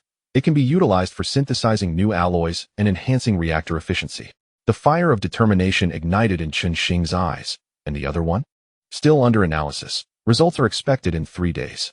Chen Xing was completely engrossed in the experiment, losing track of time's passage. The next day, Pangu's voice interrupted his concentration. Boss, the experimental vessel for the new space battleship has been completed, awaiting launch test instructions. Chen Xing did not look up. His gaze fixed on the new material sample under the microscope. You are fully responsible for the testing. I need to continue researching these samples. His tone was imbued with an undeniable firmness. Understood, boss. Pangu replied. A complete testing plan has been formulated and will be executed step by step. Chen Xing merely murmured in acknowledgement before immersing himself once again in the study of the new materials. His mind raced at high speed, superintelligence fully engaged. As countless possibilities unfolded before him, these new materials might well herald another technological revolution. Chapter 19. Starship Vibranium? 2 days later, the laboratory remained brightly lit. Chen Xing gazed at the data on the holographic screen, a flicker of astonishment crossing his features. Boss, the analysis results for the last new material have been completed. Pangu's voice unusually carried a hint of fluctuation. Its atomic structure possesses unique energy absorption characteristics, capable of converting kinetic energy into stable internal energy storage, with negligible heat generation or deformation. Chen Xing's pupils constricted slightly, his fingers suspended in midair, as if held by an invisible force. This characteristic, he murmured. A scene from a sci-fi film flashing through his mind. It resembles vibranium to a T. Indeed, boss. Pangu quickly retrieved simulation data. In tests, a 10-gram sample absorbed the impact equivalent to a 500-kilogram TNT explosion, with a temperature increase of merely 0.1 degrees Celsius. A slight smile graced Chen Xing's lips. Excitement igniting in his eyes. Let us name it vibranium. He reached out to touch the molecular model in the holographic projection, as if sensing the potential of this extraordinary substance. Name has been recorded. Pangu paused briefly. Additionally, the launch test report for the Starship has been compiled. Shall we review it now? Display it. Chen Xing refocused his thoughts, his gaze shifting to another screen. The holographic projection expanded, revealing a sleek, massive vessel in midair. Its silver-gray exterior gleamed with a cold sheen. The bow, sharp like a shark's snout, glimmered ominously. The rear propulsion array resembled shark fins. A total of 47 tests were conducted, 45 of which met standards, while the remaining 2 exhibited slight deviations. Pangu's voice remained calm and precise. The cooling efficiency of the propulsion system decreased by 12 after prolonged extreme travel. During continuous firing, the energy distribution experienced a 0.3-second delay. Chen Xing scanned each data point, his fingertips lightly tapping the table, producing a muted sound. Optimize the cooling circuit and increase the backup energy nodes. He nodded in satisfaction. The designation will be Starship. Upon completion, it will be directly commissioned, with an initial construction of 100 vessels. Arrangements have been made, boss. Pangu responded. The optimization is expected to be completed within a day, and the first batch of Starship-class warships will be offline in 90 days. Chen Xing nodded, his gaze returning to the molecular model of vibranium. Now, it was time to address the real issue. His voice was low and imbued with a hint of challenge. For the next month, the laboratory's lights burned ceaselessly. Chen Xing darted between various labs, the blood vessels in his eyes gradually becoming more pronounced. The conventional synthesis pathways had all failed. He rubbed his temples, his voice hoarse. The stability of the atomic bonds is too anomalous. Simulation number 3, 211, 749 has failed. Boss, Pangu's voice remained calm, though his pace quickened slightly. I recommend adjusting the catalyst ratio and introducing rare earth elements as a medium. Chen Xing's fingers danced over the virtual keyboard, new formulas cascading forth like a stream. Let us try this, he murmured, pressing the execute key. On the holographic screen, the atomic model began to reorganize, but at the final step, it abruptly collapsed, transforming into a sea of red warnings. Damn it! Chen Xing slammed his fist on the table, a sheen of sweat appearing on the metal surface. His breath quickened, a flicker of frustration flashing in his eyes. The synthesis formulas for the first 2 new substances had been conquered a week prior. Only the vibranium stood like an invisible wall, blocking all possibilities. You need to take a break, boss, Pangu gently suggested. Chen Xing shook his head, his gaze fixed firmly on the failed data. He then sighed. All right. Perhaps inspiration will strike after some rest. Another month passed, and the laboratory whiteboard was filled with dense formulas. Some were hastily crossed out, while others were repeatedly revised. Chen Xing stood before the villa window, staring vacantly at the distant mountains. Pangu, how many attempts have we made? His voice was barely audible. 89, 843, 221 simulations, boss. Pangu paused unusually long. Success rate 0.0000001. Chen Xing let out a bitter laugh, his fingertips unconsciously tracing the window frame. Perhaps it was time to give up. He muttered to himself. Some things are simply not meant to be artificially created. According to calculations, attempting another 100,000 times will raise the success rate to 0.0001. Pangu's tone bore a hint of stubbornness. You once said that science is, after all, an adventure. Chen Xing remained silent for a long time before suddenly turning back to the lab. Then let us go for another 100,000 attempts. His eyes reignited with determination, as if the previous despondency had never existed. Another month slipped by, and Chen Xing slumped in his chair. The stray hairs on his forehead were soaked with sweat, clinging to his pale skin. Last chance, he murmured, his voice hoarse. If this doesn't work, then... His words trailed off. Yet his fingers resolutely pressed the start key. On the holographic screen, the atomic model began to slowly reorganize, layer by layer, like a meticulously woven web. Suddenly, a blue light flashed, the model stabilized, and the system notification chimed brightly. Synthesis successful. Chen Xing sprang to his feet, his chair clattering to the ground. His pupils constricted violently, his hands trembling slightly, fixed on the line of green text on the screen. Did it succeed? His voice quivered, as if he could scarcely believe his eyes. Confirmation of success, boss. Pangu's voice rose an octave. The vibranium synthesis formula has been validated. Chen Xing stood frozen in place for a moment, then suddenly erupted in laughter, the sound echoing through the lab, tinged with a touch of madness and a hint of relief. 3 months. A full 3 months. He wiped his face, realizing his palms were damp. I almost gave up. You did it, boss, Pangu said softly, his tone laced with respect. Chen Xing took a deep breath and abruptly turned towards the gym. He delivered a powerful punch to the sandbag, the nearly 1-ton impact bursting through it, the filling exploding outward. Again, he was like a caged beast unleashed, wildly releasing pin-up emotions. Sweat flew, his muscles taut as steel cables. Half an hour later, he lay exhausted on the ground, his chest heaving. Yet a satisfied smile graced his lips. Pangu, based on the synthesis formula, commenced the synthesis of vibranium. His voice regained its usual steadiness, simultaneously. Establish vibranium production lines at the Moon and Blue Star bases. Arrangements have been made, boss, Pangu replied. The first batch of synthesized vibranium is expected to be produced in 1 day. Chen Xing slowly closed his eyes, envisioning the Starshark fleet clad in vibranium armor soaring through the cosmos. Mars base, he murmured softly, it's time to take action. As Chen Xing immersed himself in the research of the new substance, the Mars base plan was set aside. Name, Starshark class space warship, unnamed. Appearance, streamlined shark-shaped vector nozzle array, smooth, streamlined, with a circular anti-gravity generator at the bottom, the bow sharply pointed like a shark's snout, and the tail propulsion array resembling shark fins. Dimensions, 368 m long, 90 m wide, 80 m high empty weight, 89,000 tons effective payload, 50,000 tons cargo hold volume, 1,280,000 m modular detachable cargo hold, energy system, 30 gigawatts second-generation cold nuclear fusion energy device, with superconducting ring energy storage system propulsion system, 12 third-generation anti-gravity engines, and 12 third-generation high-energy particle thrusters. 10,000 tons thrust. Defense system. Third-generation energy shield. Physical deflection with 30 GJ energy absorption for dual defenses. 12 electromagnetic rapid-fire laser cannons for close defense. Weapon system. 300 mm caliber 25 gigawatts pulse laser cannon, outputting 25 billion joules of energy per second, equivalent to 597 tons of TNT focused on a 300 mm target. Capable of instantly melting through 69 meters of specialized steel. 300 mm caliber electromagnetic railgun, interstellar missile launch bay, for with 32 launchers of 300 mm caliber, 8 with 16 launchers of 200 mm caliber, and 12 with 8 launchers of 100 mm caliber. Weapon range, 45,000 kilometers within Blue Star. Estimated over 1 million kilometers in space operating system.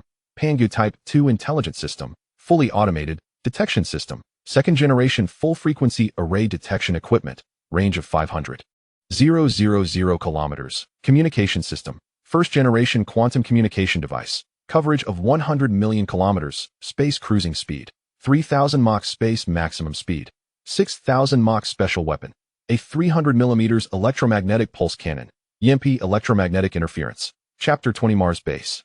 Asteroid belt development time slipped by unnoticed, and a year had passed. Pangu, report on the status of the Mars base. He inquired casually, yet his eyes betrayed a hint of concern for his creation. Report, boss. The underground Mars base commenced construction as planned a year ago and has recently completed its acceptance inspection. The base scale is comparable to that of the Moon base, also located 10 kilometers beneath the surface. Energy, ecology, manufacturing, and research, among other functional modules, are operating normally. The primary task currently is mineral extraction, with 10 large mining areas established, yielding stable resource output. No additional expansion task directives at this time. Pangu swiftly summoned the real-time status report and data summary of the Mars base.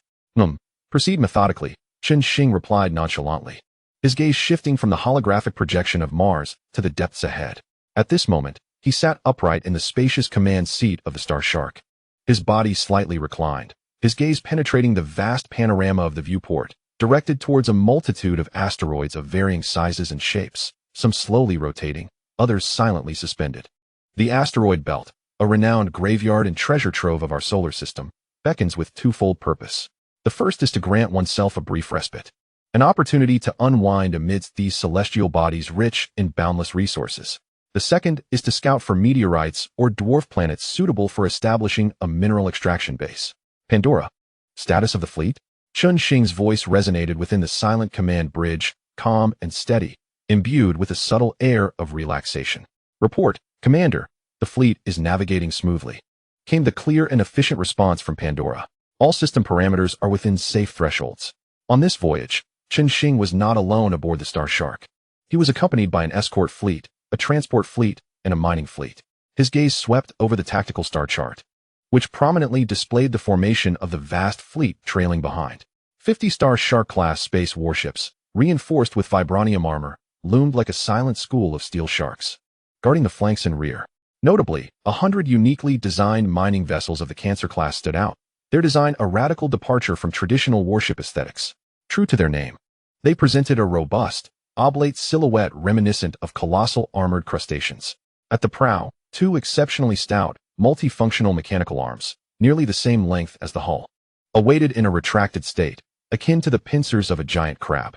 Their joints flickered with the ethereal glow of hydraulic devices, harboring the terrifying power to crush small meteorites. Surrounding the vessel were 6 relatively slender, yet equally agile mechanical arms, poised like auxiliary limbs, ready to execute precise cutting, drilling, or pulverizing tasks. At the rear of the vessel was a vast open cargo bay, currently sealed, waiting to engulf minerals. Its underside featured a symmetrically designed, equally massive unloading hatch. The dimensions of these Cancer vessels were staggering, 500 meters in length, for 50 meters in width, and 250 meters in height. Fully loaded, they could bear a weight of up to 1.5 million tons. Their core power derived from a thermonuclear fusion reactor boasting an output of 1,500 gigawatts. Only such ferocious energy could sustain their vigorous operations within the harsh environment of the asteroid belt for extended periods. Cold fusion seemed too gentle in comparison. Their defense was solely reliant on the comprehensive coverage of vibranium composite armor and standard third-generation energy shields, without any offensive weaponry. Weapons, as Chen Xing had articulated during the design finalization meeting, were burdensome for miners and prone to damage during operations. Moreover, there were also 100 fully loaded Star Shuttle-class transport ships, carrying construction materials and equipment. Target area ahead, reduce speed, and deploy the scanning array, Chen Xing commanded. Leaning slightly forward in his chair, his gaze sharpening with focus. Command confirmed. The fleet is decelerating to cruising speed of 5. And the full-frequency scanning array is activated to maximum power, Pandora swiftly acknowledged. The bow and various sections of the Star Shark protruded advanced sensor arrays. Invisible detection beams spread forth like a dense fishing net, casting their reach into the asteroid belt ahead. Instantly, the once sparse background of starlight on the command bridge's holographic screen was replaced by a myriad of meteorites and dwarf planets, marked in diverse sizes and shapes. Data cascaded down like a waterfall, detailing their composition, density, orbital characteristics, and potential value. Chen Xing's mind, akin to a supercomputer interfaced with the ship's Vussy matrix, absorbed, processed, and cross-referenced the vast influx of information. His fingers unconsciously tapped rhythmically on the armrest, thoughts racing as he assessed the mineral reserves, extraction difficulties, orbital stability, and optimization potential of each target. Mark C724, rich in an iron-nickel core, structurally stable, low orbital eccentricity, suitable for establishing main mining site number 1. D8813. An icy asteroid, abundant in water ice and volatiles, an ideal candidate for a fuel supply station. The loose belt in Zone F, while comprising small individual units, is rich in clusters of rare metals. Multiple cancer vessels can be deployed for a cluster mining operation. He muttered to himself while swiftly annotating the star map. His gaze was sharp as a hawk's, seemingly capable of penetrating the cold rock's depths. Meanwhile, Pandora diligently recorded each of his decisions, relaying them to the entire engineering fleet. For the next 3 days, the Star Shark navigated the asteroid belt with ghostly grace, pausing to conduct meticulous scans, while the vast fleet remained poised in relatively safe airspace. He witnessed several test cancer vessels in action, a scene imbued with the aesthetic of mechanical violence. The giant mechanical arms punctured a meteorite the size of a football field with a ferocious elegance, the powerful hydraulic system securing it firmly. Following this, 6 auxiliary arms, akin to precise surgical instruments, began to efficiently dismantle the target with high-energy laser cutters and super-frequency vibration pulverizers. Fragments or were drawn into the cavernous cargo bay of the vessel, which resembled a gaping abyss. Once filled, the cargo bay sealed, transforming the entire cancer vessel into a mobile asteroid. Efficiency is commendable, Chen Xing mused, a satisfied smile gracing his lips as he reviewed the real-time operational data. This sense of control over resources and the expansion of territory momentarily alleviated his persistent solitude. Upon concluding the 3-day survey, Chen Xing had accurately pinpointed 17 resource sites and coordinates for sub-base locations on the star map. Pandora, execute as planned. He reclined in the command seat, his tone laced with a hint of completion's relaxation. The transport ships commenced unloading construction materials and equipment, while the mining vessels moved to the designated coordinates to begin base construction and mineral extraction. The escort fleet dispersed to ensure the safety of each mining site. Instructions have been issued, Commander, Pandora confirmed. Once the cancer fleet yields its first batch of minerals, the Star Shuttle transport fleet will be responsible for transferring them back to the lunar base refinery, efficiently commencing the logistics transport system. Excellent, Chen Xing nodded, casting one last glance out the viewport at the now bustling starfield. The immense steel vessels navigated through the rubble, mechanical arms in synchronized motion. Set course for return to Blue Star Base. He commanded the fleet to commence the journey home. The Star Shark elegantly maneuvered, its rear thruster arrays emitting a ghostly blue particle stream as the colossal hull accelerated, leaving behind the awakening celestial mining field. The escorting Star Shark warships remained as vigilant guardians at the site, while the transport and mining vessels began their designated tasks of base construction and extraction. Chapter 21. Ion Cannons and Electron Cannons. Before long, the Star Shark traversed the edge of the asteroid belt, re-entering the relatively open expanse of interplanetary space. The 7-day return journey afforded a rare, undisturbed opportunity for contemplation. Chen Xing closed his eyes, not to rest, but to allow his superbrain to operate at full capacity amidst the tranquility. In the past year, he had not halted his progress due to base construction.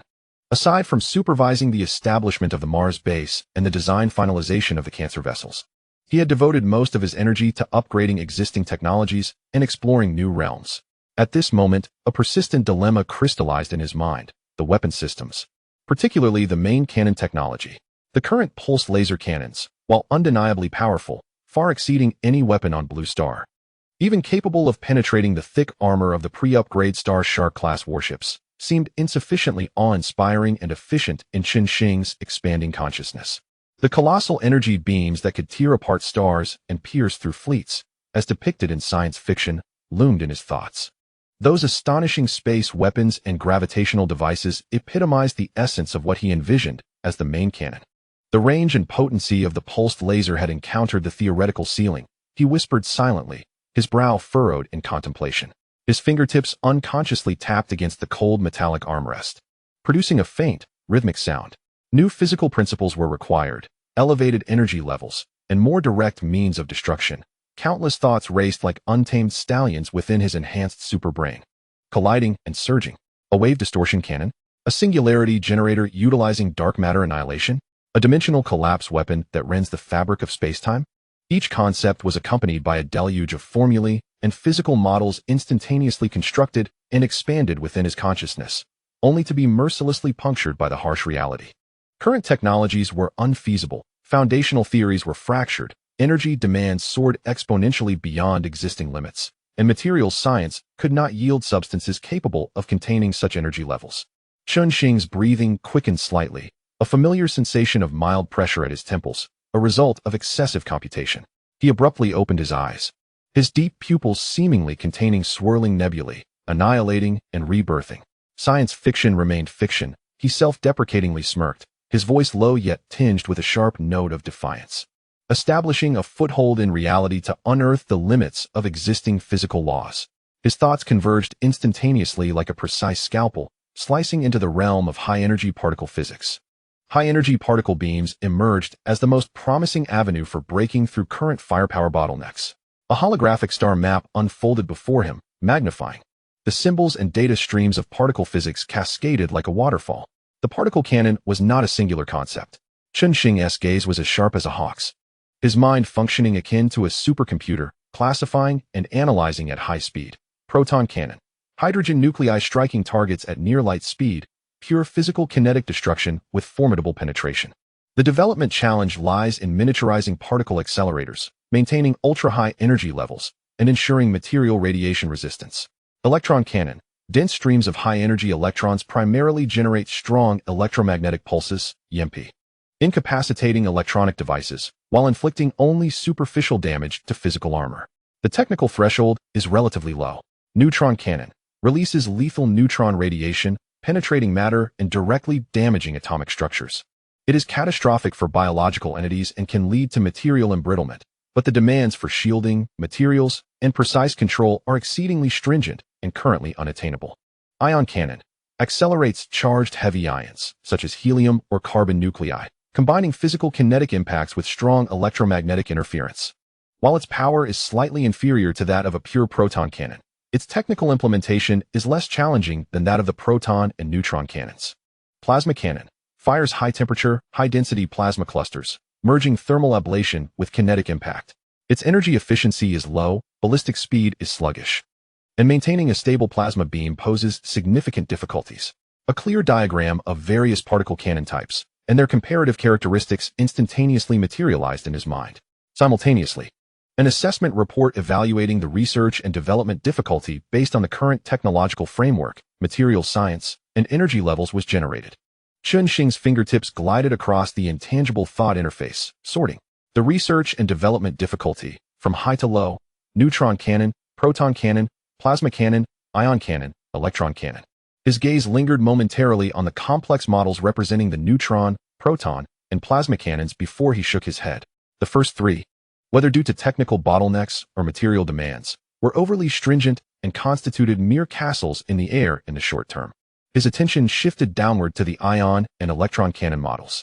The electron cannon had significant EMP effects and was relatively mature in technology. Yet its lethality against heavily armored or physically protected targets was insufficient, merely capable of melting superficial armor, resembling more of a tactical auxiliary weapon. The ion cannon ignited a fervent intensity in Chen Xing's gaze. He fixated on the dynamic demonstration simulating the charged heavy ion beam tearing through a target.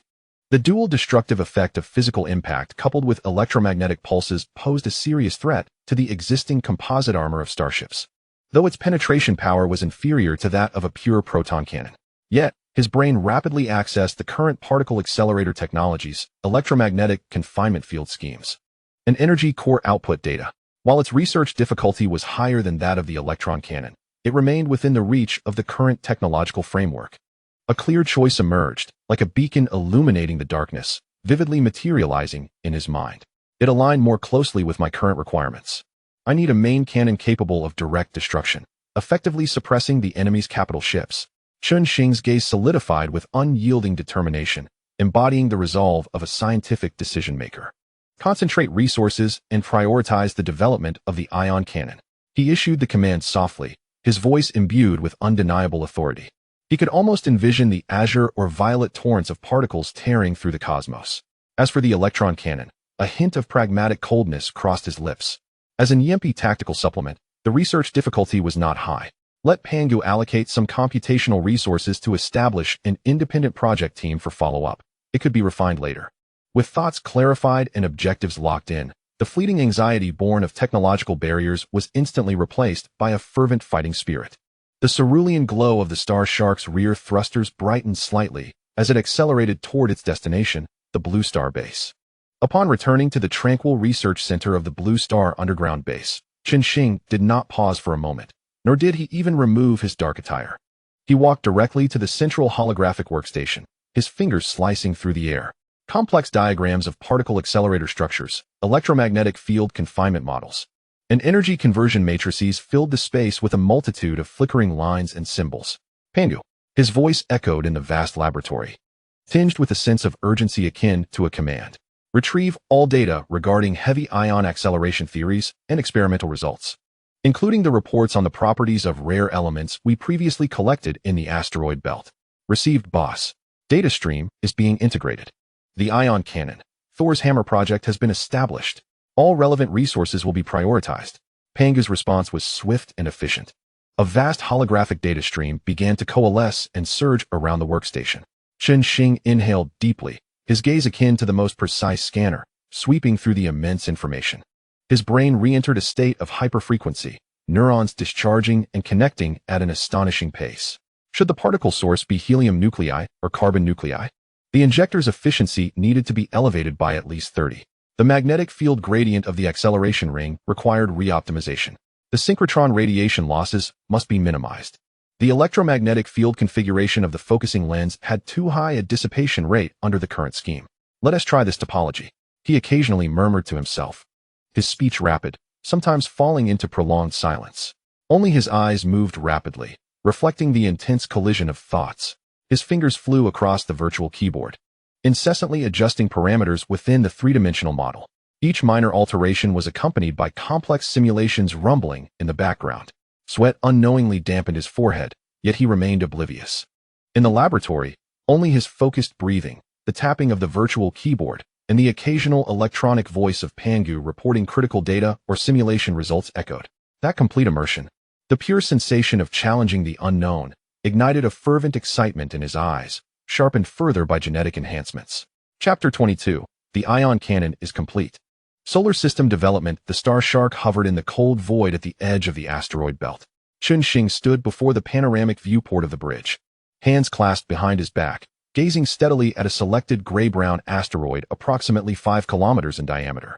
The ship's interior was dimly lit, with only the control console and holographic screens casting a harsh blue light, illuminating the contours of his profile. 3 months had passed. For a full 3 months, he nearly fused himself within the research center of the Blue Star base. Alongside Pangu, he devoted all his mental faculties to the ion cannon codenamed Mjolnir. Formulas, models, simulations, materials, energy conversion, an array of challenges surged forth like cosmic dust, only to be crushed and reconfigured one by Pangu's formidable computational power. At this moment, it was time to assess the results. Target locked. C724 experimental target. Pangu's calm electronic voice resonated within the bridge, shattering the silence. Charging. Chen Xing's voice, though low, carried an undeniable sense of resolution. Ion cannon charging initiated. Particle accelerator preheating. Magnetic field constraints stabilizing.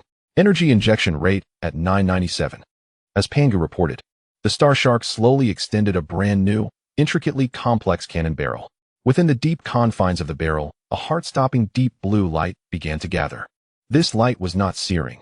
Rather, it exuded a chilling aura of annihilation. Chen Xing could sense the faintest of vibrations emanating from the ship's hull, a testament to the immense energy surging and accelerating within the confinement field. His heartbeat remained steady, yet his gaze was as sharp as that of a hawk, fixated on the solitary asteroid displayed on the holographic screen. Fire. The command was succinct and decisive. Buzz. A deep blue beam, refined to perfection and entwined with arcs of electricity, instantly tore through the darkness. The beam reached an astonishing speed of 80 times that of light, striking the target with pinpoint accuracy almost the instant the command was issued. There was no cataclysmic explosion, only arcs of electricity scattering. Upon contact, the resilient asteroid was akin to ice plunged into a caustic acid, its surface boiling and vaporizing instantaneously. The potent kinetic energy compounded with a terrifying electromagnetic pulse effect silently ripped apart the asteroid's structure at an atomic level, causing it to disintegrate. The deep blue torrent surged through, leaving behind a massive hole with molten, mirror-like edges. The beam, still unfaltering, continued its trajectory into the abyss of space until it vanished beyond the limits of detection. The asteroid, now thoroughly perforated at its core, suffered catastrophic structural damage. With the subsequent inertia, it gradually split into several enormous fragments, drifting silently apart. Silence enveloped the bridge, broken only by the faint hum of instruments at work. Chen Xing gazed quietly at the holographic screen, reflecting the damage data and energy readings. Depth of destruction, penetration diameter, energy dissipation rate. Range records. Each metric resonated like the most precise of symphonies, perfectly aligned with the parameters he had set. The power is 103 times that of the pulse laser cannon, with an effective range reaching 51 times. Pangu's voice timely interrupted the silence, delivering the results with precision. All systems operational, no overload, no damage. A barely perceptible smile finally graced Chen Xing's lips, akin to a stone cast into a frozen lake, only to restore its profound tranquility moments later. The exhaustive efforts of 3 months had borne fruit. He slowly exhaled, his taut nerves finally easing. Very well. He nodded, his tone regaining its customary steadiness. The Mjolnir is finalized. Pangu, formulate a fleet-wide upgrade plan for the Starshark class, with the utmost priority. Command confirmed. Production line adjustment plan has been generated. All active Starshark class warships' main gun upgrades will be completed within 1 month. Pangu's efficiency remained unwavering, resolving the main gun issue that had weighed heavily on his mind. Chen Xing felt a long-lost mental fatigue. The sustained high-load operation of the superbrain demanded a brief respite, even for his enhanced physique. He set the ship to return automatically to the Blue Star base. Issuing the command, he turned and exited the bridge. I need a few days of rest. Upon returning to the familiar villa at the Blue Star base, Chen Xing unusually refrained from diving straight into the laboratory. He brewed himself a pot of fine tea, seated himself before the floor-to-ceiling window, and gazed at the verdant mountains beyond. Sunlight filtered through the glass, casting a long-lost warmth upon him, a warmth that belonged to humanity. He thought of nothing, simply allowing his mind to empty, savoring the fragrance of tea swirling around his lips, listening to the rustling of the mountain breeze through the treetops. This pure, purposeless leisure was a luxury and a treasure for him. The brief respite felt akin to loosening the tension of a taut bowstring. Days later, when Chen Xing re-entered the research center, his gaze had regained its former sharpness and focus. Pangu had already projected a detailed roadmap for technical upgrades onto the central holographic platform. It encompassed all facets of base technology, including energy, materials, propulsion, detection, defense, manufacturing processes, and even ecological life support systems. The success of the ion cannon had validated their breakthroughs in high-energy particle physics and energy confinement. Chen Xing's fingers glided across the holographic display, his eyes ablaze with intensity. These breakthroughs would reverberate across all domains. Pangu, initiate the spark plan, elevating all technological trees within the base. Acknowledged, boss.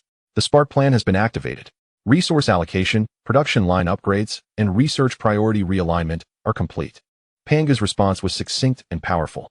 Thus, the base, akin to a potent catalyst, plunged into an unprecedented period of rapid development. Seasons changed, and the cycle of warmth and chill persisted. The leaves outside the villa transformed from green to yellow, yellow to fall, in an endless loop, silently narrating the passage of time. 5 years elapsed. In the grand scale of the cosmos and the frenzy of technological advancement, it felt like but a fleeting moment. Yet, when Chen Xing once again stood upon the bridge of the Star Shark, gazing below, the scene had undergone a profound transformation. The once sparsely populated subterranean space of the Blue Star base was now filled with intricate automated production lines and vast storage areas, resembling an unceasing underground forest of steel. But this was merely a microcosm of a vast empire. His gaze shifted to the holographic star map. The blue points of light representing the base's control range had spread like wildfire, dotting the entire solar system. This once desolate and lonely expanse of stars had been thoroughly awakened. From the underground base clusters on Venus, the planet closest to the sun with its harsh environment, to the numerous vast underground industrial cities beneath the surface of Mars, from the orbital space bases established around Jupiter and its myriad moons, to the bustling resource transfer spaceports at the edges of Saturn's rings, from the automated resource collection stations on the icy satellites of Uranus and Neptune, to the outermost Kuiper Belt outpost bases of the solar system. Chen Xing's influence spread like a finely woven web, silently enveloping every corner of the solar system. Each valuable planet or moon either harbored a massive base deep underground or boasted colossal orbital spaceports encircling them. Countless automated factories roared day and night, transforming resources extracted from the asteroid belt, satellite veins, and even the atmospheres of gas giants into torrents of cold steel. At critical strategic nodes, such as the orbits of Jupiter, Saturn, and Pluto, numerous armed bases, extensive artillery arrays, and energy shield generators were deployed, forming formidable three-dimensional defensive lines. The icy realm of the Kuiper Belt, filled with crystalline ice and meteorites, was riddled with countless concealed monitoring outposts. Surrounding these outposts were defensive positions composed of automated artillery arrays and energy shield generators. Beyond these defenses lay numerous zones of space mines, their cold muzzles vigilantly aimed at the depths of interstellar space. The concealed areas of space mines constituted an invisible early warning barrier. Chapter 23: Upgrades and Iterations. International turmoil technology, ever evolving, saw the Starship-class space warships, once a source of pride for him, undergo 2 metamorphic upgrades. The latest third-generation Starship class boasted a hull length exceeding 1,000 meters, achieving an astonishing 12 kilometers in length. With a width of 300 meters and a height of 260 meters, the vessel boasts an enhanced composite armor that has doubled in coverage and thickness. Its internal structure has undergone countless optimizations, reaching the pinnacle of strength and spatial efficiency. Equipped with a more formidable variant of the Mjolnir heavy ion cannon, its power is tenfold that of the original ion cannon, alongside multiple secondary cannons, electromagnetic railguns, and interstellar missile silos. The highly efficient nuclear fusion propulsion engine enables a conventional cruising speed of 0.3 times the speed of light.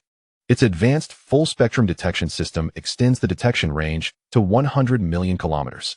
The energy shield's intensity has increased significantly, complemented by the Pangu 3 intelligent core, while the latest design of Hive drones assists in both attack and defense. The Star Shuttle-class transport ships and the Cancer-class mining engineering vessels have also been upgraded to their third generation, with sizes increasing roughly threefold, resulting in a geometric enhancement in transportation capacity and mining efficiency. This vast fleet signifies Chen Xing's undeniable supremacy over the solar system, with a total of 10,000 third-generation Starship space battleships patrolling vital trade routes and strategic nodes within the solar system, while 20,000 third-generation Star Shuttle transport vessels resemble industrious worker ants, weaving a bustling interstellar logistics network. Meanwhile, 50,000 third-generation Cancer mining engineering ships act as voracious steel crabs, tirelessly consuming resources across the starry seas. Together, they form a silent yet formidable force, executing their respective missions in every corner of the solar system. Such extensive development and frequent interstellar travel would, under normal circumstances, be impossible to escape the increasingly sophisticated space monitoring networks of Blue Planet. However, under Pangu's pervasive and omnipresent network control, this has become a reality. Global satellites, arrays of radio telescopes, and deep space exploration networks, every potential eye and ear capable of capturing anomalous signals, had their data streams subtly commandeered, filtered, and modified by Pangu at the source. Occasionally, exceptionally astute astronomers or seasoned enthusiasts might detect peculiar trajectories or energy fluctuations within the vast sea of data, along with indistinct anomalous images. Yet, their discovery reports, observational data, and even records on personal computers would invariably be unexpectedly deleted or overwritten at crucial moments, or dismissed by authoritative bodies citing equipment malfunctions, data processing errors, or known asteroid activities. The dramatic shifts in the solar system remain perceived by the public on Blue Planet as a serene and tranquil expanse of deep space. Over the past 5 years, Blue Planet has not been devoid of turmoil. The most notable event occurred 3 years ago, a shocking space tragedy that captivated the world. The International Space Station, long overdue for decommissioning, experienced a catastrophic failure. According to pieced together information from various nations post-incident, it appeared that multiple critical systems had failed in a chain reaction within an alarmingly short time. The station lost all control and ultimately plummeted into the atmosphere beyond recovery. All astronauts aboard, regardless of nationality, perished, with rescue spacecraft unable to launch in time, resulting in the station transforming into a brilliant fireball streaking across the sky. This sudden disaster cast a heavy shadow over the global aerospace community and severely undermined the confidence of countries, excluding the Dragon Nation, in manned space exploration. Conversely, the Dragon Nation's Tiangong space station underwent several massive expansions before and after this disaster, with its total mass and usable volume surpassing that of the former International Space Station by more than double, establishing itself as the unquestionable behemoth in low Earth orbit. Its advancements in technology and reliability shone even brighter in stark contrast to the grim fate of the International Space Station. Following the calamity, several nations, including former aerospace giants, extended olive branches to the Dragon Nation, hoping to allow their astronauts access to Tiangong and continue the dream of space exploration. In response to these numerous requests, the leadership of the Dragon Nation displayed a pragmatic and strategic diplomatic approach. For the Bear Nation, which had also suffered greatly from the International Space Station disaster, and the Rooster Nation, which maintained a relatively cordial relationship with the Dragon Nation, a cautious assessment led to an agreement to cooperate. Bear engineers and Rooster scientists, bearing complex emotions, gradually took residence in the Grand Eastern Tiangong. In a discreet corner of the space station, a bottle of vodka was quietly opened as Bear astronauts, with teary eyes, toasted to their fallen comrades. However, for the Eagle Nation and the Bull Nation, the Dragon Nation established exceedingly high technical barriers and near-draconian cooperation terms, with core demands aimed squarely at the transfer of essential aerospace technologies and substantial financial investments, clearly intending to impose an unbearable cost or dismiss negotiations altogether. This decision sparked a significant uproar within the Western world, particularly igniting hawkish sentiments within the Eagle Nation. A senior Eagle military officer bellowed in an internal meeting, "If we cannot secure a fair opportunity for cooperation, then no one shall monopolize low Earth orbit. If necessary, we have the capability to reduce that space station to a pile of expensive space debris." This incendiary rhetoric, unbeknownst to whom, was leaked to the media, igniting global public opinion. Headlines declaring Eagle Nation threatens to shoot down Dragon Nation space station dominated international news outlets. The world situation abruptly escalated, with the specter of war looming over low Earth orbit. The Dragon Nation's response was succinct, powerful, and resolutely steadfast, in light of recent malicious statements. "We hereby declare that the Dragon Nation has always adhered to the principle of peaceful cosmic development, committed to promoting the collective advancement of humanity's endeavors in space. The Tiangong space station, as a crucial platform for humanity's exploration of the universe, must be guaranteed security, which is non-negotiable. Any attempts to jeopardize the safety of the space station or disrupt its normal scientific activities shall be regarded as a grave provocation against the sovereignty of the Dragon Nation. We will not stand idly by and shall take all necessary measures for decisive, swift, and effective counteractions. We hereby solemnly warn. Do not say we did not forewarn you." This statement rang with resolute clarity, leaving no room for compromise.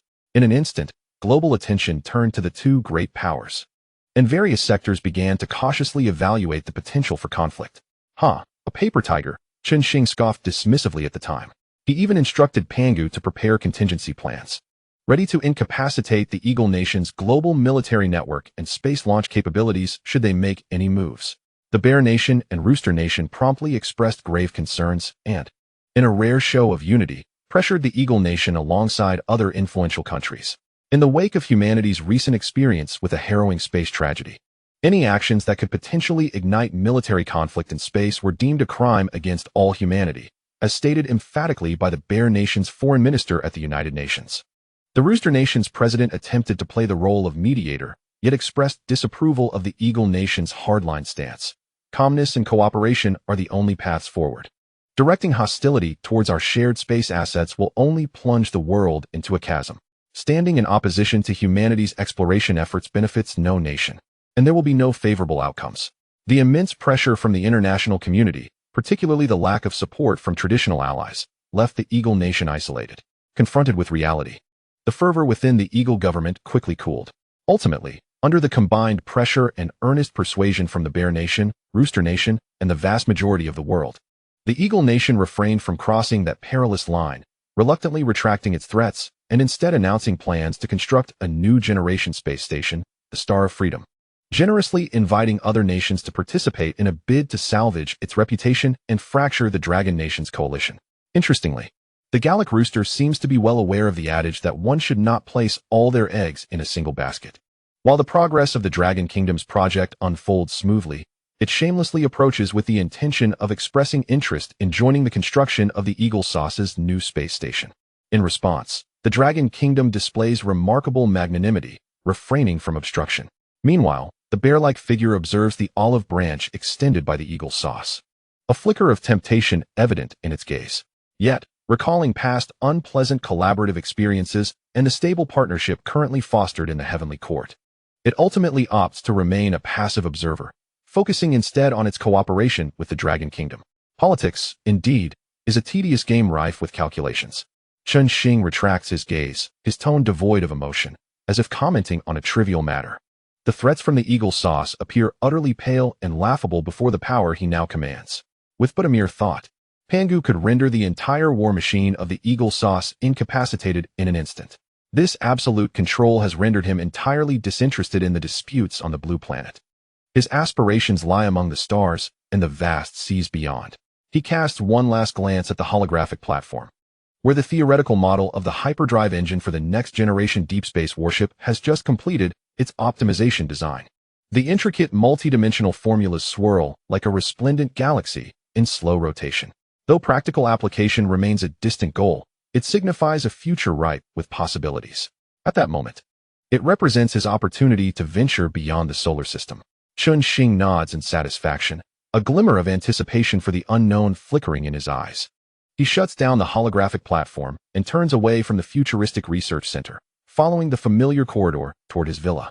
At this moment, all he desires is to brew a pot of new tea, allowing the fragrant steam to momentarily erase the roars of ion cannons, the thundering of warships, and the vastness of star maps. He seeks to relish this fleeting moment of tranquility that belongs to humanity. Chapter 24. The second-generation genetic agent outside the porthole of the Star Shark's bridge, the cold stardust of the Kuiper Belt glides silently by.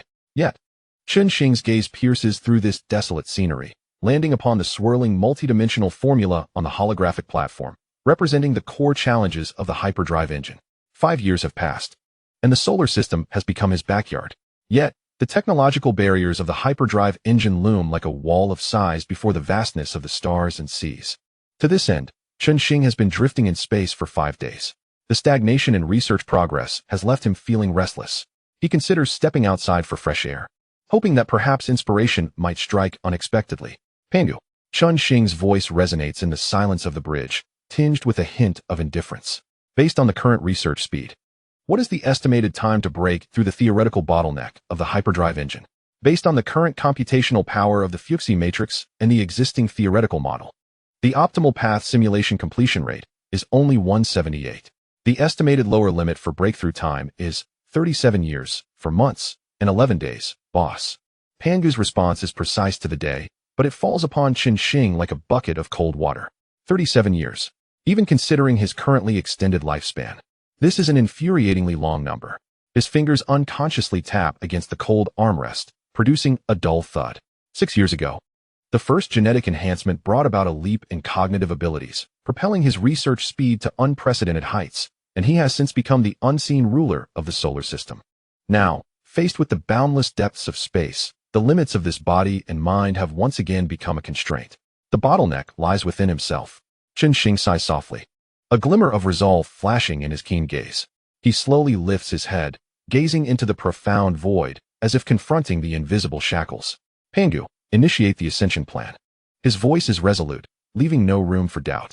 Objective, develop the second generation of genetic enhancement agents and completely transcend the existing limits of the human body and hyperbrain. Command confirmed. The ascension plan has been activated, boss. Pangu's response carries a hint of increased computational load. Accessing all related databases. Integrating all data from the first generation of genetic agents. 6 years of adaptability monitoring records. Constructing the latest biotechnological breakthrough simulation models. Subsequently, Chen Xing swiftly pilots the Starship back home. 2 days later, he returns to the Blue Planet base, now a veritable sanctuary of biological research following numerous upgrades. Chen Xing immediately immerses himself in this war of upgrades against himself. On the holographic platform, a complex, three-dimensional model representing his genetic chain hovers. Beside it lies the molecular structure of the first-generation agent, along with Pangu's simulations of tens of thousands of potential evolutionary paths. The goal is clear. Chen Xing's voice is low and focused as his fingers race across the virtual keyboard, adjusting parameters. While ensuring absolute safety, he aims to maximize the activation of neural potential. He seeks to enhance cognitive speed, information processing, logical deduction, while further optimizing cellular vitality. Difficulty assessment, S-level, boss. Pangu timely alerts him. Breaking through the inherent limits of the human body involves deep regulatory control of gene expression, with risks far exceeding those of the first generation. I am aware. Chen Xing's gaze is firmly fixed on a genetic segment currently undergoing optimization. His eyes are like the most precise probes, but our current foundation is already more than 100 times stronger than it was 6 years ago. Indeed, the accumulation of 6 years is formidable. Chen Xing's knowledge base has long surpassed that of Blue Planet civilization by several orders of magnitude. Delving into the unknown realms of theoretical physics, high-dimensional mathematics, and biological genetics, Pangu's intelligent core has undergone multiple iterations. Its logical inference and simulation capabilities now approaching the realm of the divine. The laboratory's equipment is also vastly improved. The nano-level precision of gene editing and probes capable of real-time monitoring of cellular quantum changes provide robust support for this venture. In the days that follow, Chen Xing transforms once more into a precision research machine. He becomes almost entirely immersed in the ocean of genetics, engaging in countless brainstorming sessions with Pangu. Formulas, models, and simulation results cascade over his consciousness like a waterfall. This telomerase activation pathway is too radical. The risk of cellular mutation has surged by 32. Rejected. The concentration of the neurogenesis-inducing factor has increased by 15. Simulations indicate a significant enhancement of hyperbrain activity. However, the energy metabolism demands are growing exponentially and require an accompanying energy conversion scheme. Attempt to introduce that inert catalytic element discovered in the asteroid belt to see if it can stabilize high-energy gene expression. Failure. Optimize. Retry. Fail again. Optimize again. The laboratory's lights blaze day and night, chronicling this arduous struggle with the mysteries of life. Half a year passes in the frenzy of research like a fleeting shadow.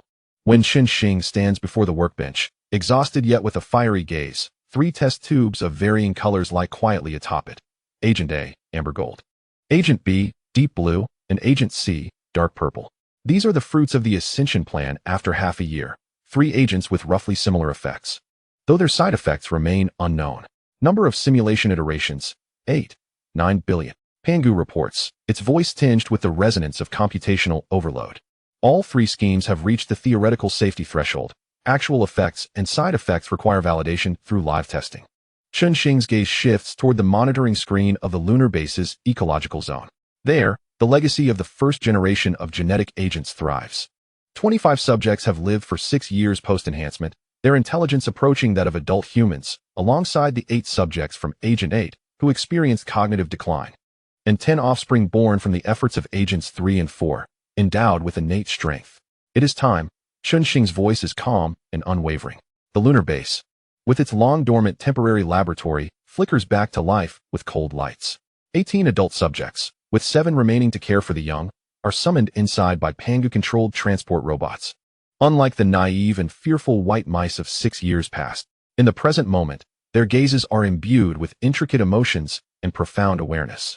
They comprehend the significance of this laboratory and are acutely aware of the source of their power. As the transparent door of the ecological chamber gradually closes, their reactions vary. A robust male gorilla, designated as Colossus, who has ingested the second serum, excitedly beats its chest with fervor, emitting a deep, anticipatory roar. Its eyes blaze with intensity as it gazes at the surveillance camera outside, as if to say, "Come forth, grant me greater strength." Several female gorillas, having consumed the third serum, exhibit signs of restlessness, pacing within the chamber before ultimately settling down, their expressions reflecting resignation mingled with curiosity. More subjects, having taken the second serum, are present, including a meticulously groomed female gorilla, known as Sage, who quietly sits cross-legged, eyes closed in meditation. They have long understood their worth and realized that resistance is futile. Their formidable strength pales in comparison to the control wielded by Panga's base. Likened to that of an infant, rather than struggle in vain, it is perhaps wiser to accept the situation, hoping to attain greater strength, enhanced intellect, and improved conditions for survival. Chapter 25. Results of the second-generation experiment. Chen Xing observes through the high-definition projection in the Blue Star Base's observation chamber. Taking in the scene before him, his gaze is profound, devoid of pity or excitement, embodying the calm of a pure observer. "Commence, Pangu," he instructs. "Prioritize the testing of serums A, B, and C on the second serum subjects, with a focus on Sage and Colossus's responses." Command executed. Panga's voice is cold and efficient. A mechanical arm precisely injects the amber-hued serum A into Sage's veins. She trembles slightly, opening her eyes, a flicker of golden light passing through them, before returning to a deeper tranquility, seemingly attuned to the changes within her. Subsequently, the cerulean serum B is administered to the frenzied Colossus. Almost instantaneously, as the serum enters his bloodstream, his eyes bulge blood red. He emits a deafening roar, rife with agony and fury. A terrifying transformation occurs. His body expands at a visible rate, akin to an inflating balloon. Muscle fibers tear and reconstitute, while his bones emit a disconcerting creaking sound. Within mere seconds, his towering form, originally 3 meters high, grotesquely swells to a terrifying height of nearly 30 meters. The entire ecological chamber appears as a toy in his presence. Roaring with unrestrained madness, his ferocious bellow reverberates against the reinforced glass. His colossal fists, akin to battering rams, strike the chamber walls with devastating force. The fortified glass, designed to withstand impacts from small meteors, shatters with a cataclysmic crash. The vacuum rushes in, the air within the laboratory violently escaping, creating a tempest. Debris and remnants of instruments are swept toward the breach. The other subjects in their ecological chambers emit terrified screams. Colossus, now exposed to the vacuum of the moon and the frigid temperatures nearing -200 degrees, presents an astonishing sight. He does not succumb to instant death like ordinary organisms. His dragon-like muscles convulse violently, dark blue veins bulging grotesquely beneath his skin, threatening to rupture. His movements become increasingly arduous, as if ensnared in an invisible quagmire, every slight shift accompanied by the tearing and reformation of muscle fibers. He opens his mouth but utters no sound. Only a silent, agonized scream is frozen upon his contorted face. His crimson eyes still gleam with fury. Yet deep within lies a profound terror and struggle against death, rooted in the instinct for survival. Remarkably, he endures the lethal onslaught of the vacuum and extreme cold, relying on his grotesquely enhanced physique, a product of the serum's extreme augmentation. Time seems to elongate. Chen Xing fixates on the projection, instinctively holding his breath. His gaze is filled with astonishment and a maniacal curiosity akin to that of a scientific madman. 10 seconds, 20 seconds, 50 seconds. Colossus's immense body trembles violently. His skin begins to exhibit an ominous purplish hue. His movements slow, ultimately freezing in place, resembling a desperate statue of a demon, struggling at the edge of life. After 10 minutes, that colossal form, once awe-inspiring, finally succumbs to the relentless effects of the vacuum and extreme cold, losing its last vestige of life. Life signs of serum B subject have ceased. Panga's voice pierces the silence. Survival duration in a vacuum and extreme cold, 10 minutes and 17 seconds. Bodily strength exceeded expectations. But consciousness has become entirely uncontrollable. Chen Xing exhales a heavy breath, gazing at the wreckage of the laboratory and the massive, silent testament to power and destruction. he murmurs. Such terrifying potential of the flesh. His focus swiftly shifts to Sage. Her ecological chamber remains intact. After receiving Serum A, her physique shows a significant transformation, muscle contours becoming more fluid and restrained. Her gaze deepens, sharp with an intelligence that seems to radiate sparks of wisdom. Yet, her stomach emits a thunderous growl, her eyes drawn to the food reserves within the chamber, filled with an unprecedented, intense craving. Sage's enhancement with Serum A is complete. Panga reports. Physical constitution and brain activity have increased, as anticipated. Side effects confirmed. Basal metabolic rate has surged, with energy requirements now 20 times greater than prior to enhancement. 20 times, Chen Xing murmurs, finding no surprise in this result. Energy serums present no issue for him. They are manageable. Finally, his gaze falls upon another subject that has been administered the deep violet Serum C. This gorilla, designated as the Contemplator, exhibits even more peculiar changes. Its physical form remains largely unchanged, yet its eyes possess the depth of the universe, radiating an ineffable wisdom. It even picks up a fragment of debris from the chamber and appears to thoughtfully etch something upon the wall, a pattern that vaguely resembles a rudimentary atomic model. The Contemplator's enhancement with Serum C is complete. Panga's voice carries a hint of analytical fluctuation. Physical constitution and brain activity have shown stable increases, with an estimated 10-fold enhancement in intelligence. Side effects confirmed.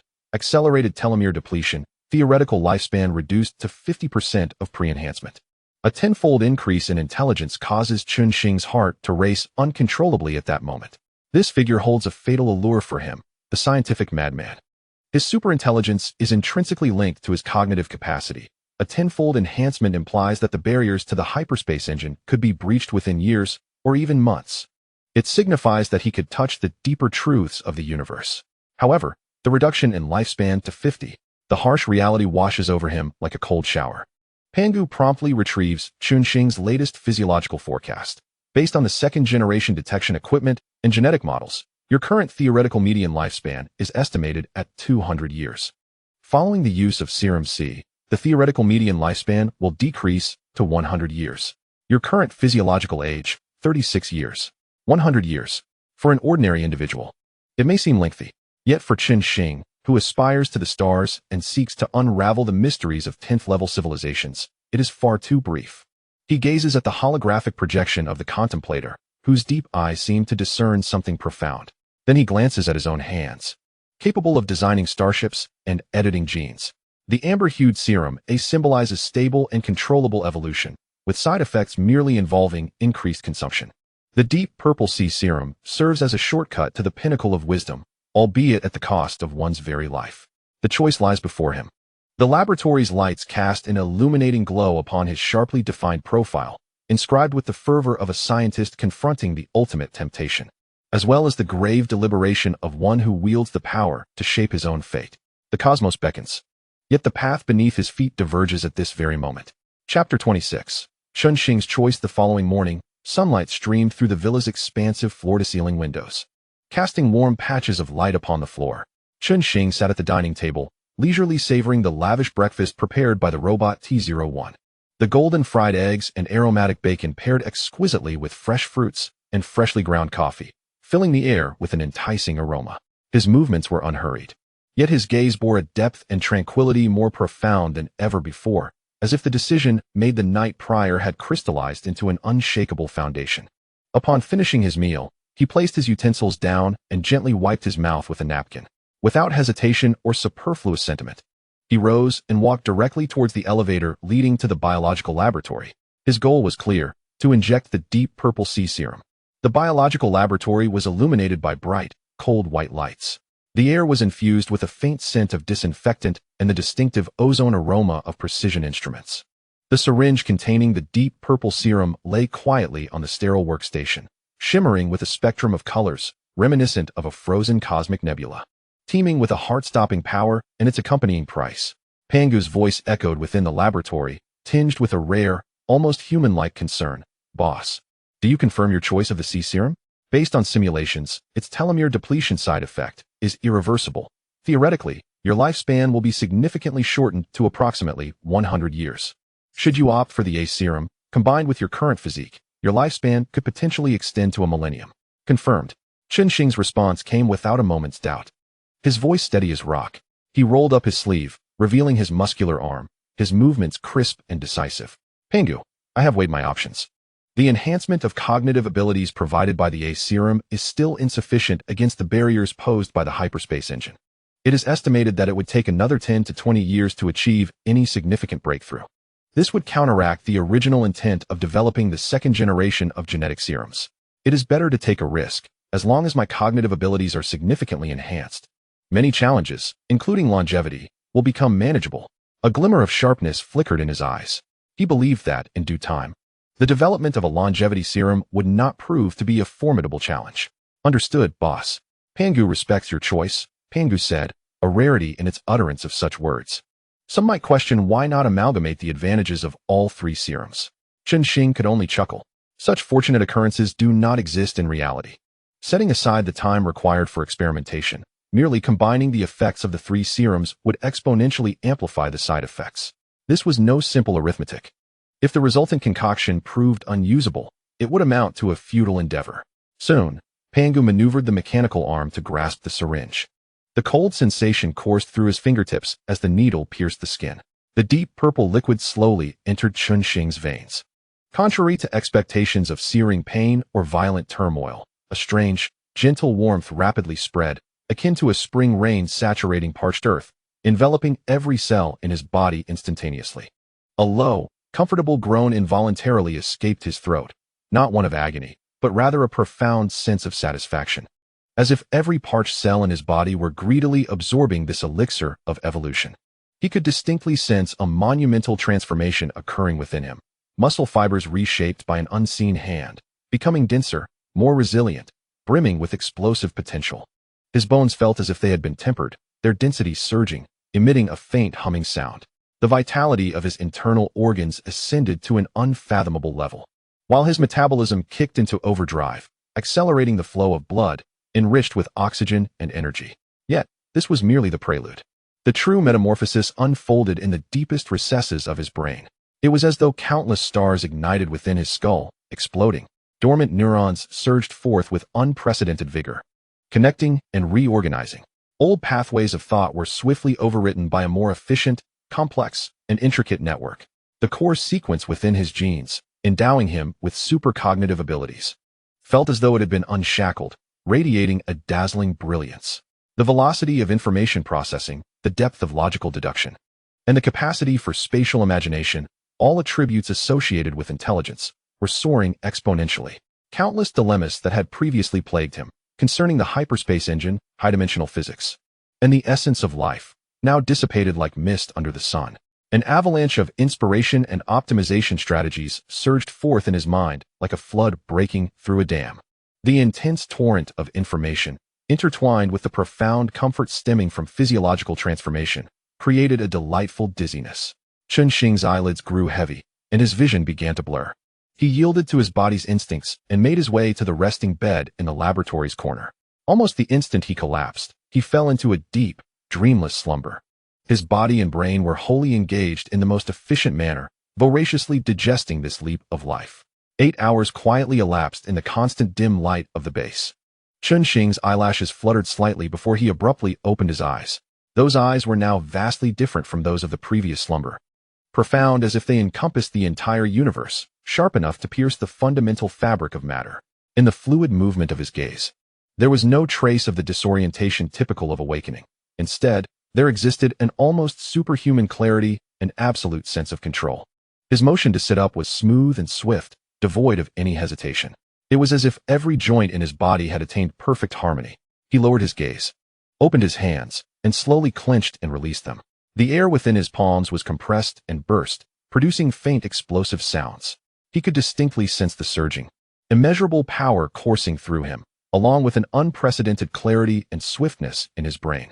Pangu, initiate a comprehensive scan. His voice resonated, calm yet imbued with an undeniable authority. Received, boss. Vital signs scanning initiated. The cold mechanical arm and scanning beams enveloped him. Data cascaded like a waterfall on the adjacent holographic screen. Chen Xing approached the force gauge and threw a casual punch. Bang! A sound resonated, heavy enough to send chills down one's spine. A clear imprint was left on the sturdy alloy target, while the entire apparatus emitted a mournful groan under the strain.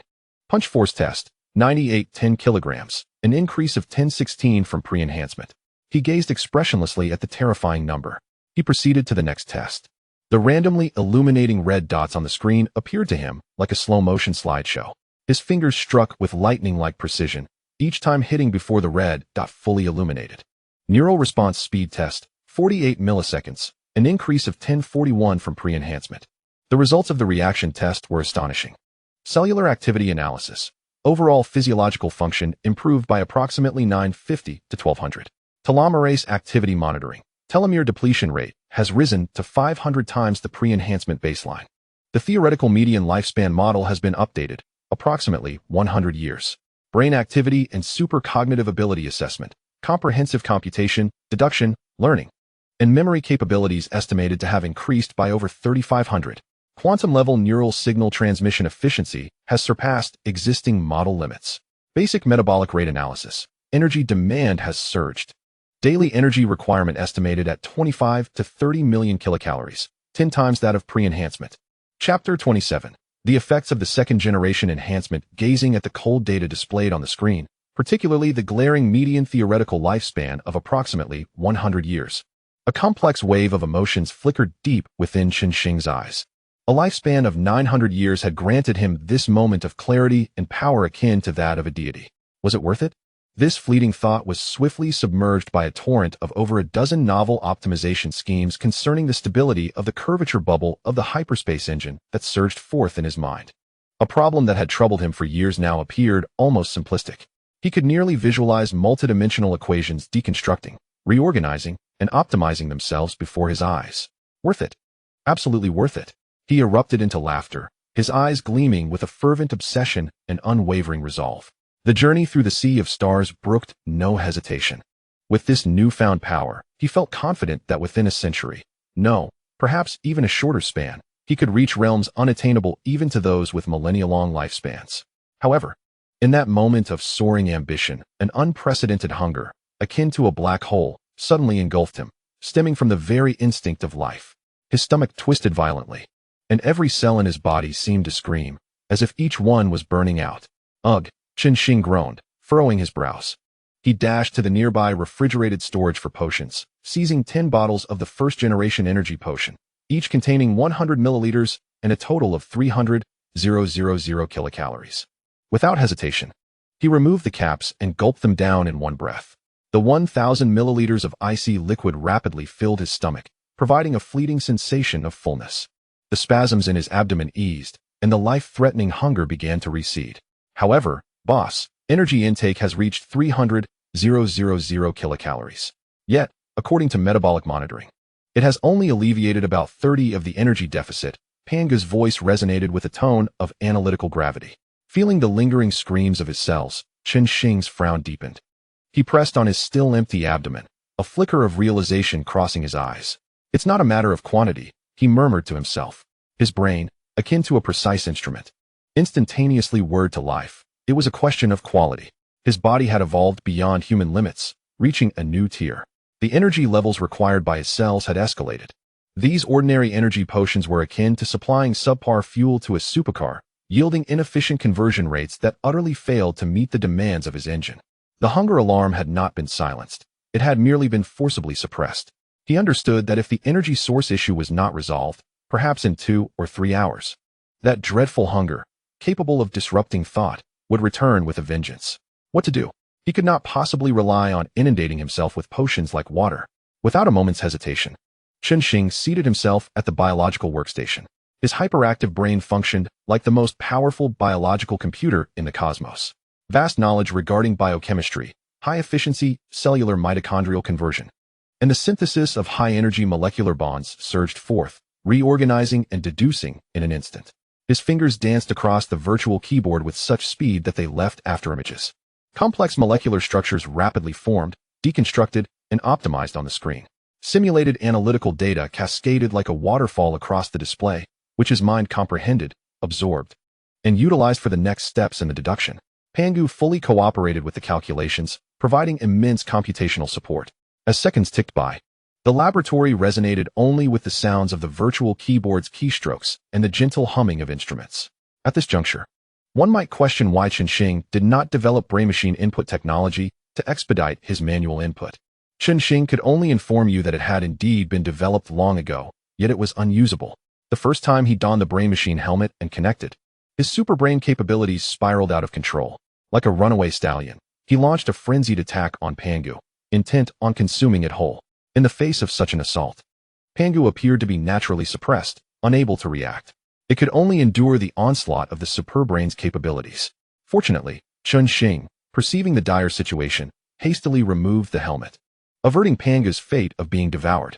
Returning to the matter at hand, merely 2 hours later, verification of the second-generation energy potion star core synthesis formula is complete. Pangu's voice carried a note of astonishment. Chen Xing beheld the intricately structured molecular model, radiating a deep blue hue on the screen. He promptly activated the nanosynthesis device.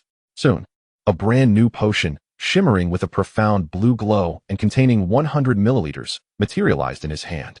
Without hesitation, he drank it in one go. In an instant, a torrent of gentle yet immense energy erupted as the potion coursed down his throat. This energy was pure and efficient, seeping precisely into every parched cell. The energy channels within the cell membranes appeared to be fully activated, greedily absorbing this high-quality fuel. Buzzing, Chen Xing felt as though billions of cells within him resonated in satisfaction and joy. The pervasive hunger that had shadowed him dissipated like snow under the sun, replaced by a peak state of fullness and vigor. Done. He exhaled with relief, a hint of fatigue flickering in his eyes, yet overshadowed by the exhilarating sense of having resolved the hunger dilemma. He glanced at the time. It was already late into the night. However, his mind was alight with numerous nascent ideas on how to extract the longevity properties of drug A and develop a pure longevity potion, with even 3 highly feasible technological pathways forming in his thoughts. The intense desire for exploration nearly propelled him back to the workstation, but he forcibly repressed that impulse. Pangu, record all data regarding the star core potions and the preliminary plans for the longevity potion. His voice bore a barely perceptible rasp. Subsequently, he swiftly maneuvered his hands across the virtual keyboard. Half an hour later, he paused. That will be all for today. I am fatigued and in need of rest. His superbrain capabilities had surged over 30-fold, yet the strain on his body and mind was unprecedentedly immense. Having replenished energy and resolved the immediate crisis, a profound weariness washed over him like a tide. He departed the laboratory, heading toward his bedroom. His steps remained steady and powerful, yet his silhouette under the corridor's light exuded a hint of relaxation, as though relieved after fulfilling a significant mission. On the journey through the stars, he had completed yet another crucial and costly self-upgrade. The path ahead, illuminated by an even more potent brilliance of wisdom, appeared remarkably clearer than ever before, yet fraught with greater unknown challenges. In this moment, he required a brief respite to gather strength for the vast and perilous cosmos that awaited him. Chapter 28. The longevity potion. Deep within the ecological zone of the lunar base, soft simulated sunlight bathed the designated corner of the gorilla habitat. The contemplative giant curled up in a specially designed alloy chair, its massive form dwarfed by the holographic screen hovering before it. The screen displayed intricate quantum field theory formulas slowly rotating, accompanied by Pangu's gentle voice elucidating their complexities. Its stout fingers clumsily yet remarkably accurately tapped away at the virtual keyboard, attempting to derive a variant of a formula, its eyes sparkling with an unprecedented focus and desire. 2 days prior, the deep purple sea potion not only rejuvenated its physical form, but also ignited a blazing fire for knowledge deep within its soul. No longer a bewildered beast, it had transformed into a being possessing wisdom surpassing even the most eminent human scientists. This newfound intelligence intoxicated it, yet also instilled a profound fear, the dread that this wisdom would fade with its dwindling lifespan. Pangu estimated that it now possessed only around 50 years of life remaining. At present, it has reached the age of 30, with less than half of its expected lifespan remaining. Not far away, the sage surveys its domain with a steady demeanor. It has also undergone the second-generation enhancement, with its power amplification stabilizing at approximately 12 times. Its intellectual elevation, however, pales in comparison to that of the contemplator, reaching only around 6-fold. Pangu has tailored its curriculum to focus on group management, resource allocation, and conflict mediation. At this moment, it is using a deep yet clear voice to soothe a young gorilla agitated by a dispute over a new toy, displaying the early traits of leadership. Chen Xing stands behind a one-way observation window at a high point in the ecological zone, silently observing all that unfolds. The B serum's violent reaction has resulted in the demise of 3 experimental subjects. The remaining 15 have successfully endured the second generation of enhancements, though to varying degrees. Their power has been amplified between 10 to 15 times, while their intellectual enhancement has reached 3 times. At this moment, they resemble seeds of wisdom ignited by an acceleration key, quietly burning within this man-made realm. Pangu, what is the learning progress of the contemplator? Chen Xing's voice reverberates in the spacious observation chamber. Remarkably impressive, boss, Pangu replies, tinged with a hint of analytical admiration. It has mastered a knowledge system equivalent to that of a top graduate student in physics on Blue Star. Its logical reasoning abilities are particularly outstanding. With a new knowledge absorption and conversion rate of up to 927, it is expected to participate in basic research support work within 3 months. Chen Xing's gaze falls upon the contemplator, observing its furrowed brow from deep thought, and he nods slightly. Excellent. Maintain the depth of the curriculum and guide it towards high-energy physics. Understood. The leadership course for the Sage is progressing smoothly, with a 75 improvement in group order stability. Chen Xing casts one last glance at this vibrant sanctuary teeming with life before turning to leave. The path to wisdom has been laid, and perhaps the future will yield unforeseen assistance. The following morning, after enjoying a meticulously prepared breakfast by T01, Chen Xing wastes no time and strides directly into the biological laboratory. The air is suffused with the distinctive scent of ozone from precision instruments and a faint hint of disinfectant. On the holographic platform, the molecular structure of the first-generation A serum and the 6-year physiological monitoring data of the contemplator, Sage, and other experimental subjects unfurl like a galaxy. Pangu. Lock onto the gene expression sequences and metabolic pathways directly related to the enhancement of telomerase activity and the delay of cellular aging in the A serum. Chen Xing's voice is calm and clear. Target sequences have been highlighted, and the associated metabolic pathway model has been constructed. Pangu's response is astonishingly swift. With the terrifying superintelligence bestowed by the second-generation gene serum, Chen Xing's thoughts operate like a supercomputer running at light speed. His fingers dance over the virtual keyboard. A blur of light. The complex genetic maps are meticulously dissected, stripping away redundancy and optimizing expression. Countless potential extraction, purification, and stabilization plans instantaneously manifest in his mind, simulating and eliminating until only the optimal solution remains. The molecular models on the holographic screen are rapidly reconstructed according to his will. The longevity characteristics, originally entangled with other enhancement effects of the A serum, are precisely isolated, forming a new molecular configuration that is independent, efficient, and minimizes side effects.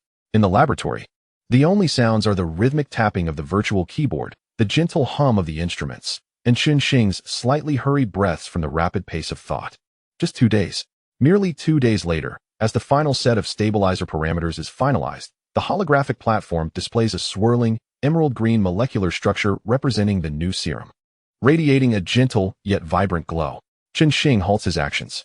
The verification of the longevity serum's green vine synthesis formula is complete, with a simulation success rate of 99.98. Pangu's voice carries a tone of confirmation. Chen Xing gazes at the emerald glow, a flicker of satisfaction crossing his eyes. In the presence of such superintelligence, the mere extraction and optimization of a known characteristic have indeed become a trivial task. At the lunar base, within the surface's temporary laboratory, the heavy airlock door silently glides open as Chen Xing enters. The contemplator awaits here under Pangu's guidance. Its massive form appears exceptionally tranquil under the cold laboratory lights. Those wise eyes lock onto Chen Xing's, revealing a subtle tension intertwined with greater anticipation. Pangu has clearly communicated the principles of the longevity serum, its immense potential, and the accompanying unknown risks, including the possibility of sudden death. Contemplator, Chen Xing's voice is calm and steady, his gaze unwavering. Pangu should have explained everything to you. The choice is yours. He pauses, maintaining an even tone yet infusing it with a sense of mutual respect. Accepting the experiment will lead to success, granting you hundreds of years to continue your pursuit of knowledge, potentially guiding your kin towards new possibilities. Failure, however, may cost you your life. Refusal allows you to live out your days in this haven until the end of nature. The contemplator's vast chest rises and falls. It slowly lowers its head, its robust fingers unconsciously stroking the cold alloy floor. The laboratory is engulfed in silence, save for the low hum of the ventilation system. It recalls the initial flicker of wisdom that blossomed after its first genetic enhancement. It remembers the warmth and responsibility felt within its kin over the past 6 years. More vividly, it recalls the unparalleled fulfillment and ecstasy of immersing itself in the ocean of knowledge over the past 2 days. This is a desire that transcends instinct. The pursuit of wisdom and exploration has only allowed it to graze the edge of this radiant world. It cannot fathom ending such a fortunate opportunity within its brief lifespan. It will not accept such a fate. The kin need the sage, but they need pioneers even more. Suddenly, it raises its head. The hesitation in its gaze replaced by a resolute determination akin to a desperate gamble. A low yet clear roar erupts from its throat. Imbued with an unwavering conviction, I accept. For knowledge. For my kin. I am willing to take the risk. The extraordinary wisdom has enabled it to learn the human language in just 2 days. In its deep, expressive eyes burns an ardent longing for a longer life, a fierce desire for wise existence, and an indomitable spirit to change its destiny. Chapter 29. Addressing the issue of lifespan, Chen Xing gazes steadily into its unwavering flame of determination, nodding slightly. He is not without being moved. Faced with a being endowed with profound intelligence, actively choosing to challenge its fate, he can no longer regard it as merely an experimental subject. This courage and awareness merit an opportunity for choice and a measure of respect. Of course, beneath this respect lies his absolute control. He firmly believes that he can bestow power and also retract it entirely. Very well. His voice remains calm, yet it bears a touch less detachment. Pangu, commence. He commands. His eyes sharp as a hawk. Initiate the highest level monitoring of vital signs, focusing on real-time changes in telomerase activity, cellular division telomere depletion rates, mitochondrial functional efficiency, neurotransmitter fluctuations, and overall energy spectrum. Should any anomalies arise, trigger the failsafe protocol within 0.01 seconds. Command executed. Monitoring system is fully operational. Sterile injection preparations are complete. Pangu's voice takes on an unprecedented solemnity. The emerald green longevity serum is slowly infused into the contemplator's veins. Injection complete. Vital signs baseline stable. Telomerase activity begins to enhance. The enhancement rate aligns with optimal model predictions. The speed of telomere depletion during cellular division starts to decelerate. Mitochondrial metabolic efficiency optimized. No immune rejection or abnormal energy fluctuations detected. Neural signal transmission stable. Pangu's report resonates clearly within the silent laboratory. The data flows steadily and healthily across the screen. The contemplative figure closed his eyes, his muscles taut like steel cables, not from pain, but in silent communion with the extraordinary warmth surging within him. In this moment, each second stretched out like an eternity. 1 second, 2 seconds, 10 seconds, 1 minute, 10 minutes. There was neither fury nor anguish. A gentle yet formidable life force flooded his entire being, akin to parched earth welcoming a refreshing rain, each cell rejoicing in exuberance. He felt distinctly that a vitality, emerging from the very depths of life, was awakening and intensifying. His skin seemed to gain newfound elasticity, and his breath became longer and more powerful. An unprecedented sense of youth enveloped him. Comprehensive life sign monitoring report. Telomerase activity has elevated and stabilized at the anticipated theoretical peak. Overall cellular metabolic rate optimized to peak efficiency. Telomere depletion rate has decreased to 1/10 of the pre-enhancement baseline. Mitochondrial energy production efficiency improved by 35. All major organ function indices show significant positive enhancement. The voice of Pangu, steady and with final confirmation, solemnly proclaimed. Median of theoretical physiological lifespan model updated. Approximately 500 years. Repeating, the Qingteng potion experiment has succeeded. The contemplative figure abruptly opened his eyes, his enormous hand clenching into a fist. He felt the boundless vitality coursing through his veins. An overwhelming elation and gratitude for this rebirth surged within him, as well as a profound reverence for the Creator who bestowed it all. Tilting his massive head back, he unleashed a roar that resonated throughout the laboratory, deep and filled with primal strength and pure joy of existence. He then made a gesture that moved Chen Xing slightly. His colossal form, embodying both power and solemnity, faced Chen Xing and slowly knelt on one knee. The weighty impact of his knee and knuckles against the alloy floor echoed dully. Lowering his head, with a voice now capable of expressing complex emotions, he spoke with utmost gravity. My lord, thank you for granting me rebirth and wisdom. The contemplative figure hereby swears an oath. I, along with my kin, pledge our loyalty to you in this life and beyond. To guard your will and protect all that belongs to you, I am willing to sacrifice my life for your grand endeavors. I shall follow you for eternity." His voice reverberated in the vast laboratory, imbued with a near-sacred fervor and resolve. Chen Xing gazed at the colossal creature kneeling before him. Observing the unfeigned flame of loyalty in its eyes, a loyalty forged from wisdom, gratitude, and the future of its kin. A flicker of faint, almost comforting emotion passed through his deep-set gaze. "Rise, contemplative one." Chen Xing's voice remained calm, but carried a newfound warmth of acknowledgement. "Your loyalty is accepted, but I must make it clear. I can bestow upon you strength and wisdom, yet I can also retract it all. I hope you understand this truth. I now grant you the title of pioneer. Lead your kin, safeguard the flame of wisdom, and strive for knowledge. You are officially designated as the tribal leader, and you, as the pioneer, hold a status above that of the leader, guiding your kin along the righteous path." His succinct words established a new order. Command recorded. Identity and authority updated. Pangu confirmed. The contemplative figure, no, now it should be referred to as the pioneer, shone with newfound brilliance in its eyes upon hearing this. It bowed its head deeply once more. "As you command, my lord. The pioneer shall forever remember the oath sworn and will never betray." Raising its head, determination sparkled in its eyes. Then, under Pangu's guidance, it departed the laboratory with measured and powerful strides. Its silhouette imbued with the weight of a mission and a sense of purpose. In the biological laboratory of the Blue Star base, Chen Xing grasped a vial of the same verdant Qing tongue potion. Observing the vibrant life force it contained, he unhesitatingly injected it into his own being. The familiar gentle warmth surged through him, more pure and potent than the vitality the contemplative figure had experienced. He could distinctly perceive the jubilant cells within him. Feeling the essence of life, once diminished by the sea potion, now soothed, reinforced, and extended by a gentle yet resilient force. "Boss, life sign monitoring complete." Panga's voice carried a hint of human-like joy. "The telomere depletion rate has stabilized at an extremely low level, and the peak cellular activity has been elevated and solidified. Comprehensive assessment, median of theoretical physiological lifespan updated to 1,100 years. 1,100 years. Chen Xing exhaled a long breath, his lips curving into a satisfied smile that he could hardly suppress. This exceeded estimates by 100 years. The abundant sense of time felt like the most solid of backings, dispelling the last remnants of gloom caused by the thought of a shortened lifespan. He gently clenched his fist, feeling the inexhaustible vitality surging within him. A genuine and confident smile finally graced his face. The first daunting chain of time, which had loomed over his journey through the starry sea, had been shattered by his own hands. The future deep space would now offer ample time for conquest. Chapter 30. The Curvature Superspace Engine.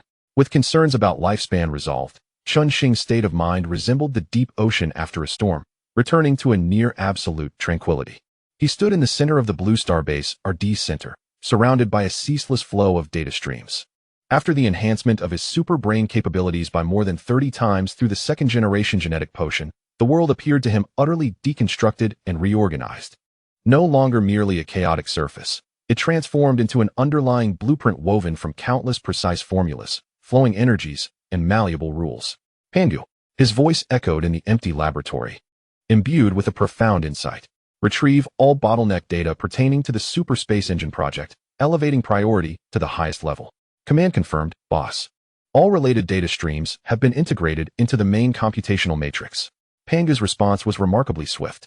Instantly, on the holographic projection platform, the multidimensional formulas and spatial topology models representing the core challenges of curvature navigation sprang to life, more vivid and three-dimensional than ever before. Chen Xing's gaze pierced the essence of the model. Curvature navigation achieved superluminal travel by manipulating the geometric structure of spacetime itself, rather than relying on traditional propulsion acceleration. He murmured softly, his voice resonating clearly. By exerting immense energy to compress space in front of the spacecraft, while stretching it behind, a spatial curvature bubble could be artificially created to envelop the vessel, facilitating movement through this bubble propelled by spatial curvature differential waves. The spacecraft would remain in a state of inertial rest within the bubble, acceleration equal to zero, thus avoiding the relativistic mass increase effect. His fingertips traced through the void. The holographic projection began to warp and fold under his command. The true challenge lay in stabilizing this curvature bubble, in how to continuously and precisely distort the structure of spacetime with a manageable energy expenditure. A spark of inspiration flickered in his eyes. Could vibranium's spatial stability properties serve as a framework or anchor point for the curvature bubble, enhancing its structural integrity and reducing energy dissipation? The probability is exceedingly high, boss. Panga's voice conveyed the certainty post-calculation. Simulations indicate that embedding vibranium structures at key nodes of the curvature field generator would enhance spatial bubble stability by 432 while reducing energy loss by 65. Excellent. Chen Xing's eyes ignited with fervor. Energy transmission and conversion efficiency posed another bottleneck. The existing room temperature superconductor may exhibit quantum tunneling effects under extreme curvature fields, leading to energy leakage. His mind instantly conjured dozens of optimization schemes, redesigning the energy channel topology and utilizing vibrational constraints to direct the superconducting current paths. Simultaneously, he optimized the lattice arrangement of the superconducting materials to enhance the critical current density. The simulations indicated that energy transmission efficiency could potentially soar to 99.997. Pangu's report resonated like the most precise of drumbeats.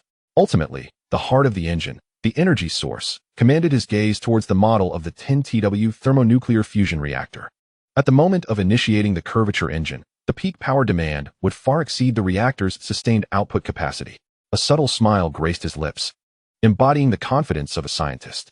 The solution, a superconducting loop energy storage system, would charge to full capacity before the engine's activation, providing instantaneous burst power as a supercapacitor, while the reactor would maintain a continuous energy supply during the stable operation of the curvature field. Together, they would achieve dynamic equilibrium. The collaborative optimization concluded, with the peak power reaching 25 TW and sustained operational power stabilizing at 13 TW. Pangu swiftly integrated all optimization points. The theoretical model bottlenecks have all been surpassed, boss. Chen Xing inhaled deeply, his gaze sharp as stars. Then let us commence, transforming theory into reality. For the next entire year, Chen Xing immersed himself in the torrent of developing this epic-making technology. The laboratory became the epicenter of his world. The terrifying superbrain capabilities bestowed by the second-generation genetic agent were pushed to their limits.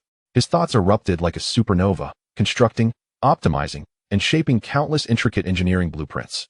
Material synthesis formulas and energy field coupling parameters in his mind in an instant. Through Pangu and the automated production line, these constructs swiftly materialized into precision components in reality.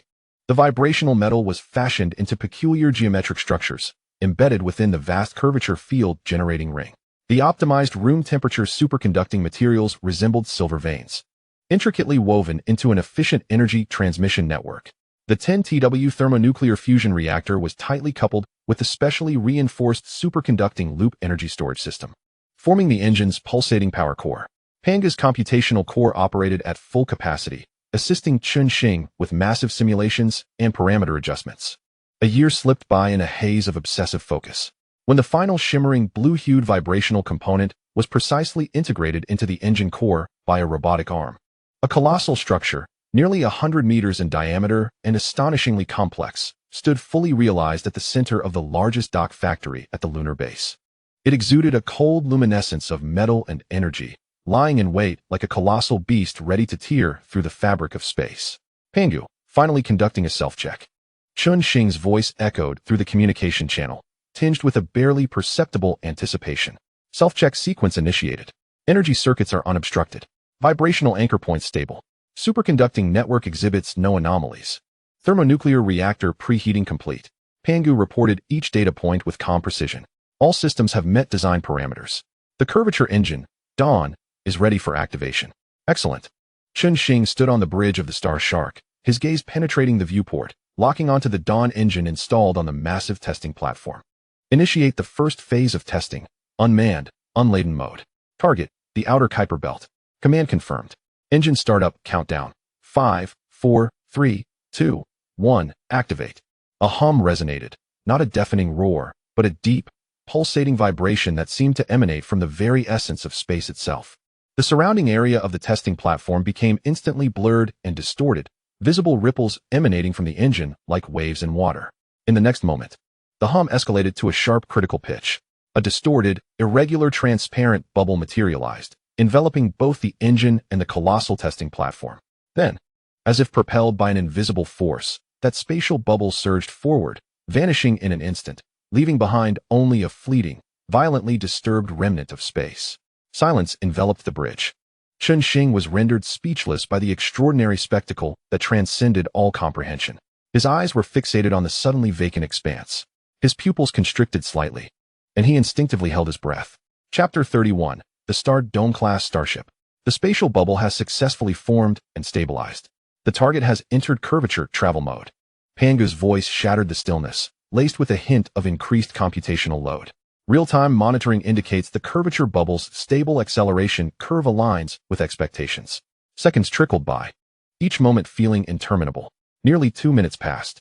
Curvature has accelerated to a maximum stable value of 32 times the speed of light. All engine systems are operating steadily. Pangu's report was like celestial music. "We have succeeded," Chen Xing whispered, his clenched fist slowly relaxing, revealing beads of perspiration in his palm. A complex emotion of profound accomplishment mingled with awe of the unknown. "Continue monitoring and record all data." "Understood." At the current speed, it is estimated that we will reach the designated coordinates in 7 minutes and 48 seconds. Soon, over 7 minutes elapsed. At the edge of the Kuiper Belt, space once again convulsed violently. The unmanned testing platform reappeared and scathed at the predetermined coordinates, as if it had merely experienced a brief leap. The first phase of the curvature engine Dawn's navigation test has been successfully completed. Pangu's voice brimmed with affirmation. Cumulative travel distance, approximately 31 Australian dollars. Maximum curvature speed maintained stably at 32 times the speed of light.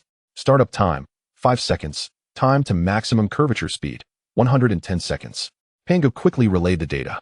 For instance, taking Proxima Centauri, 42 light-years, as an example, the theoretical journey would require only about 51 days. 51 days, Chen Xing repeated, his eyes igniting with unprecedented brilliance. To traverse from the edge of the solar system to the nearest star would take less than 2 months. Such a leap was unimaginable before the inception of the curvature engine. And this was merely the beginning of curvature travel. He inhaled deeply, suppressing his excitement. "Pangu, prepare for the second phase of testing, the Starshark's implementation." A month later, after comprehensive inspections and optimizations, the Dawn engine was successfully integrated into Chen Xing's exclusive Starshark. This time, Chen Xing personally manned the bridge. He set the course, targeting the outer Oort cloud. A distance of 0.5 light-years. His voice was steady, imbued with undeniable resolve. "Course set. The Dawn engine is ready. Initiate curvature travel." Curvature travel commencing. 5-second countdown. The scene surrounding the Starshark warped and blurred again, as if submerged underwater.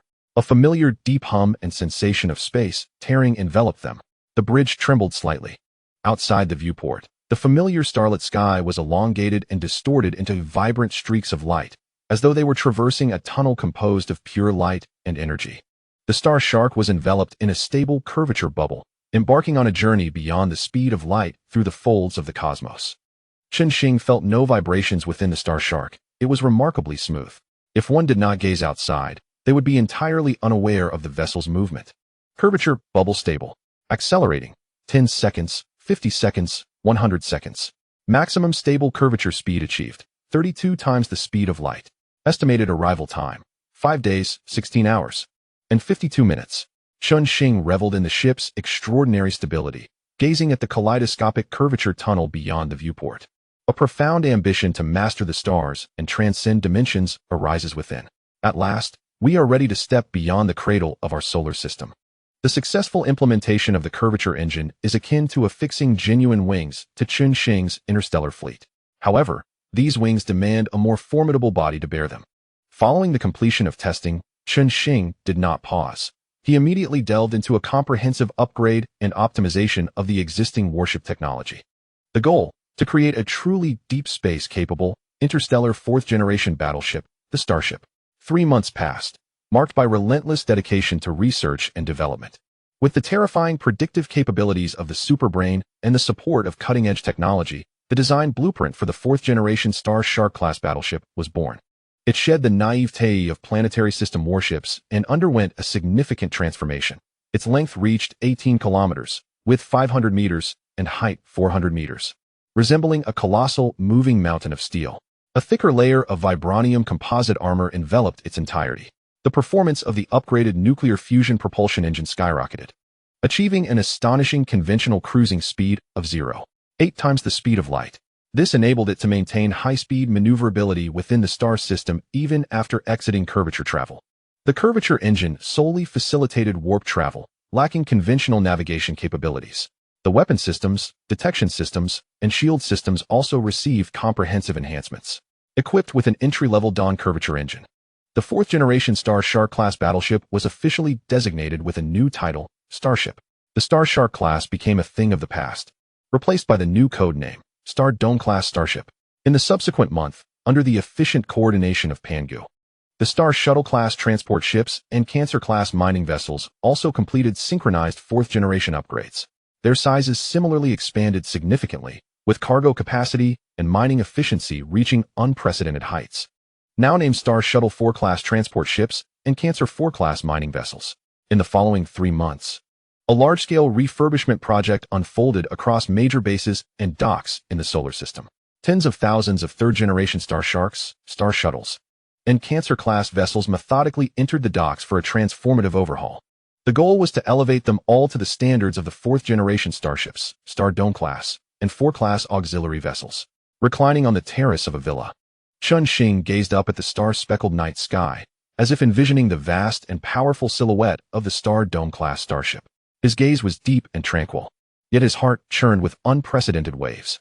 The roar of the curvature engine still echoed in his ears. The blueprint of the starship had already materialized into reality.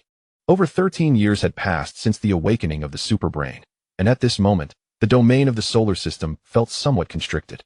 The boundless darkness of deep space and the dazzling starlight called out to him with unprecedented clarity, a silent yet grand summons.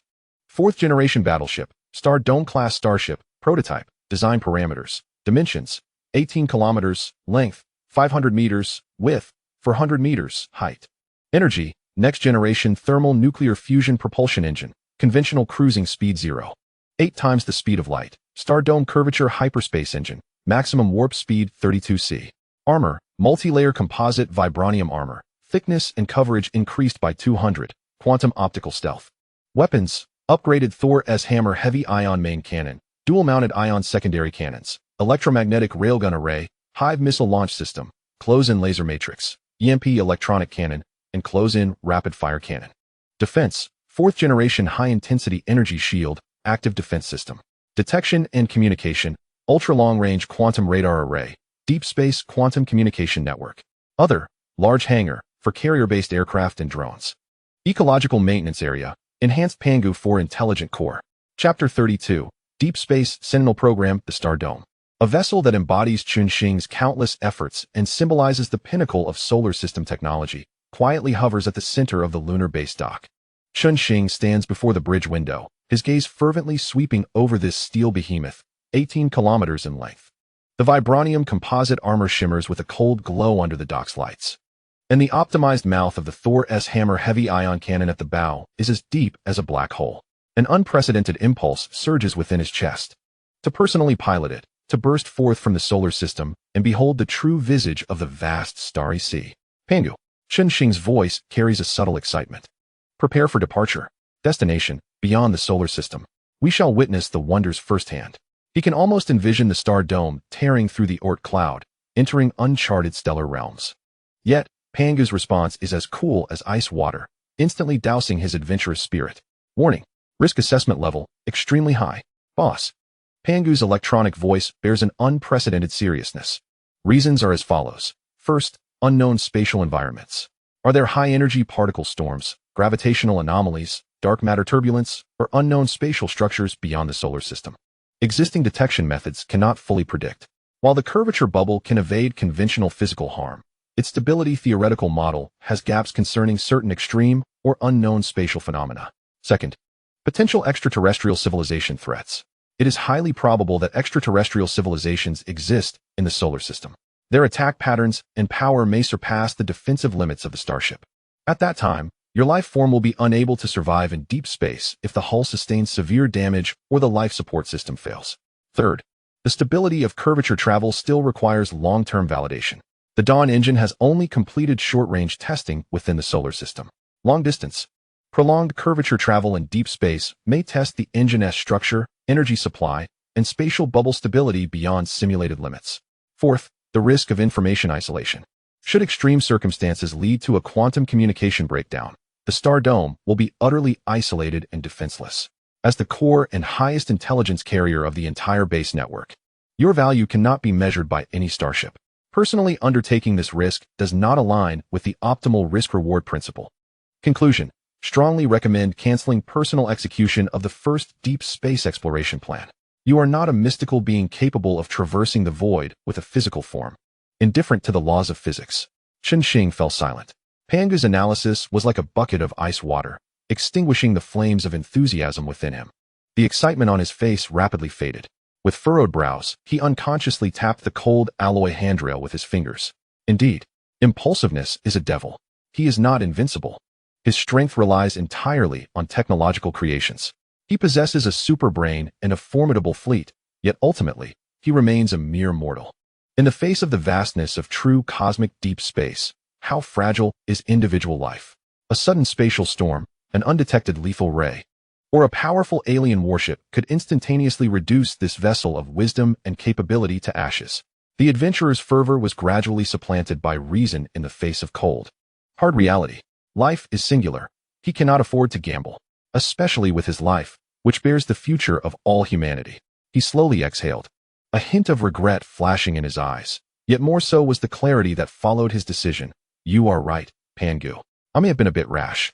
Exploration of the unknown need not be rushed, nor should it come at the cost of personal peril. He turned, his gaze fixed upon the colossal holographic star map at the center.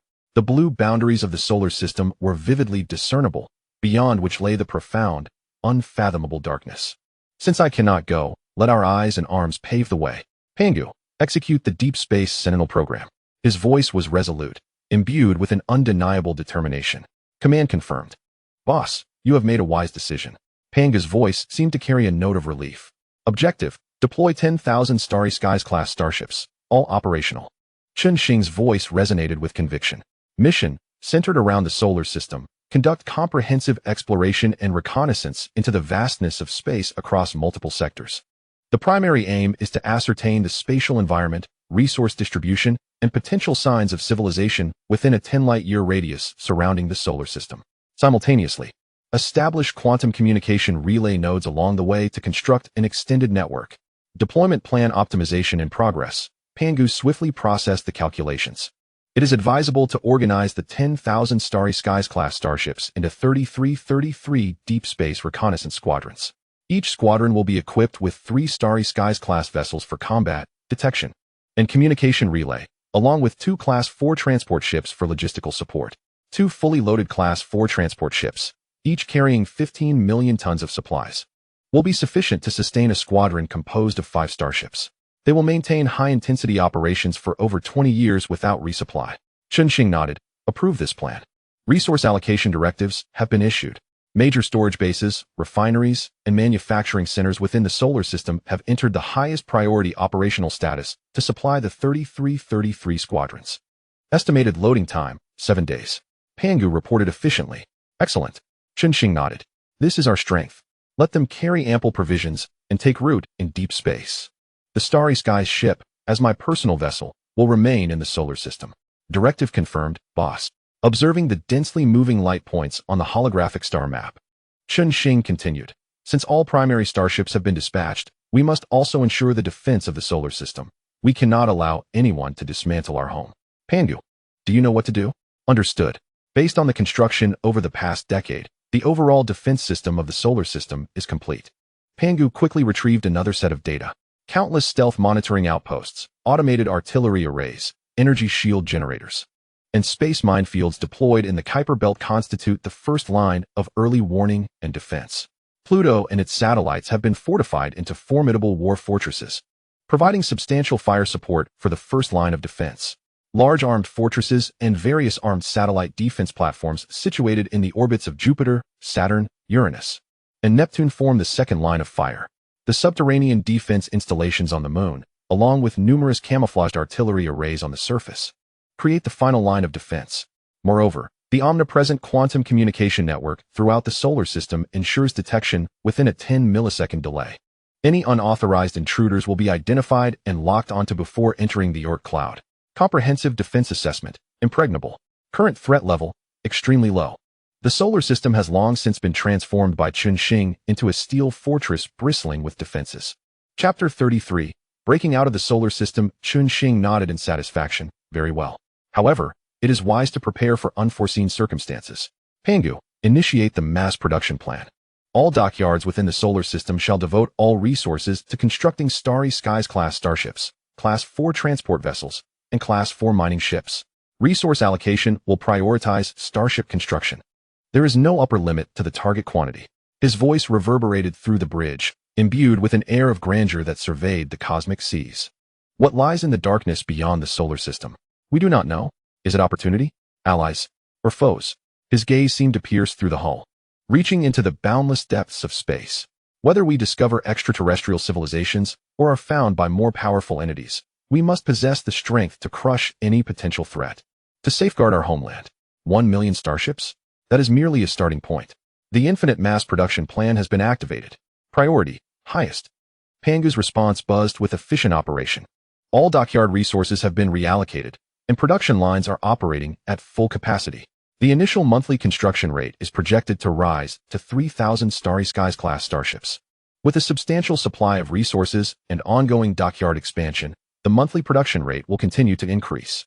Pangu promptly replied as the vast computational power began to mobilize the industrial machinery of the entire solar system.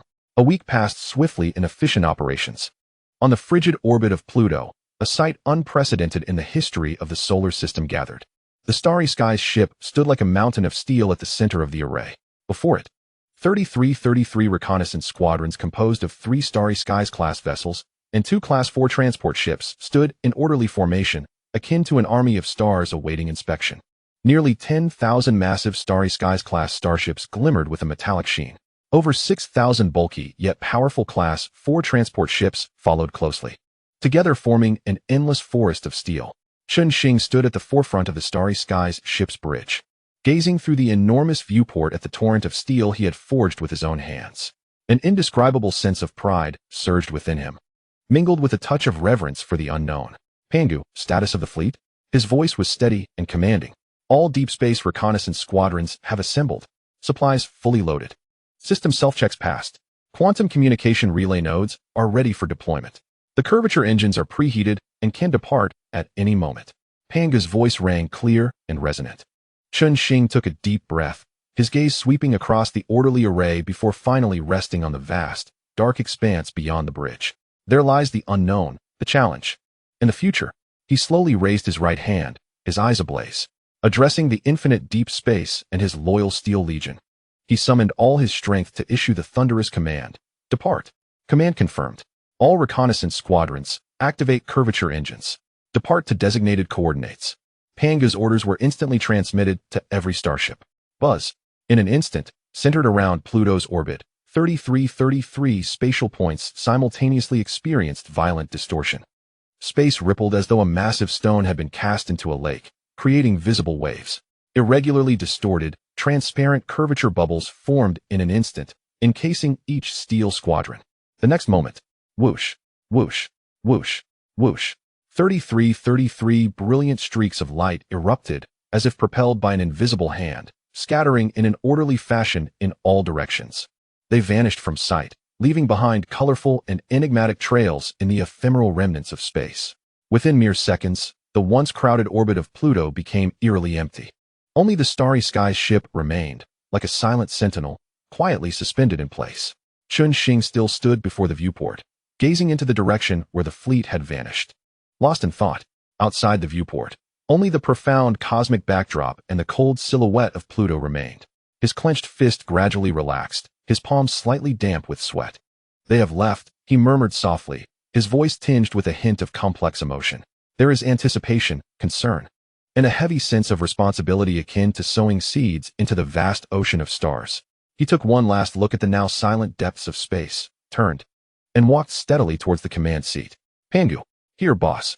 Continuously receive quantum communication signals from all squadrons, reporting any anomalies immediately. Simultaneously, closely monitor the execution of the infinite mass production plan. I want to see every dockyard in the solar system shining with the light of newly birthed starships. His voice regained its calm and commanding presence. Let us go back. We have much to accomplish. The lights on the starry sky's ship's bridge dimmed as Chen Xing's figure melded into the command seat. Deep space, at the edge of the Oort cloud. Dozens of astronomical units away from the solar system's core, absolute darkness and silence reigned supreme.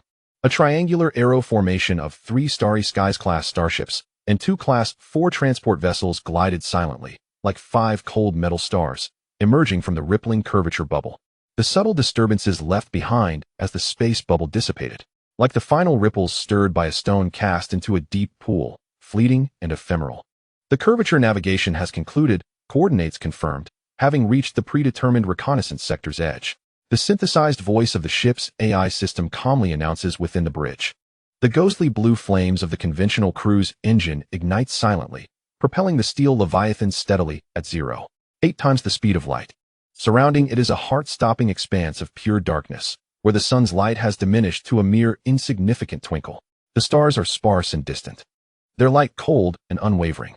The conventional power engine operates smoothly, all systems online, initiating the deep space exploration protocol. The voice of the ship's AI system resonates once more, activating the preset program. Countless detection arrays on the hull awaken like sensory organs, quietly unfurling. They collect every trace of electromagnetic signals, every nuance of gravitational fluctuations, every particle of interstellar dust. The pulses of the high-precision quantum radar sketch the three-dimensional structure of the space ahead. In the environmental parameter records, background radiation remains stable. Cosmic ray intensity is below expectations, with no anomalous energy sources or large-scale gravitational distortions detected. The star mapping module has been activated, constructing a three-dimensional spatial model of this sector with an accuracy of 0.001 arcseconds. Meanwhile, behind the fleet, the hatch of a Class 4 star shuttle opens silently.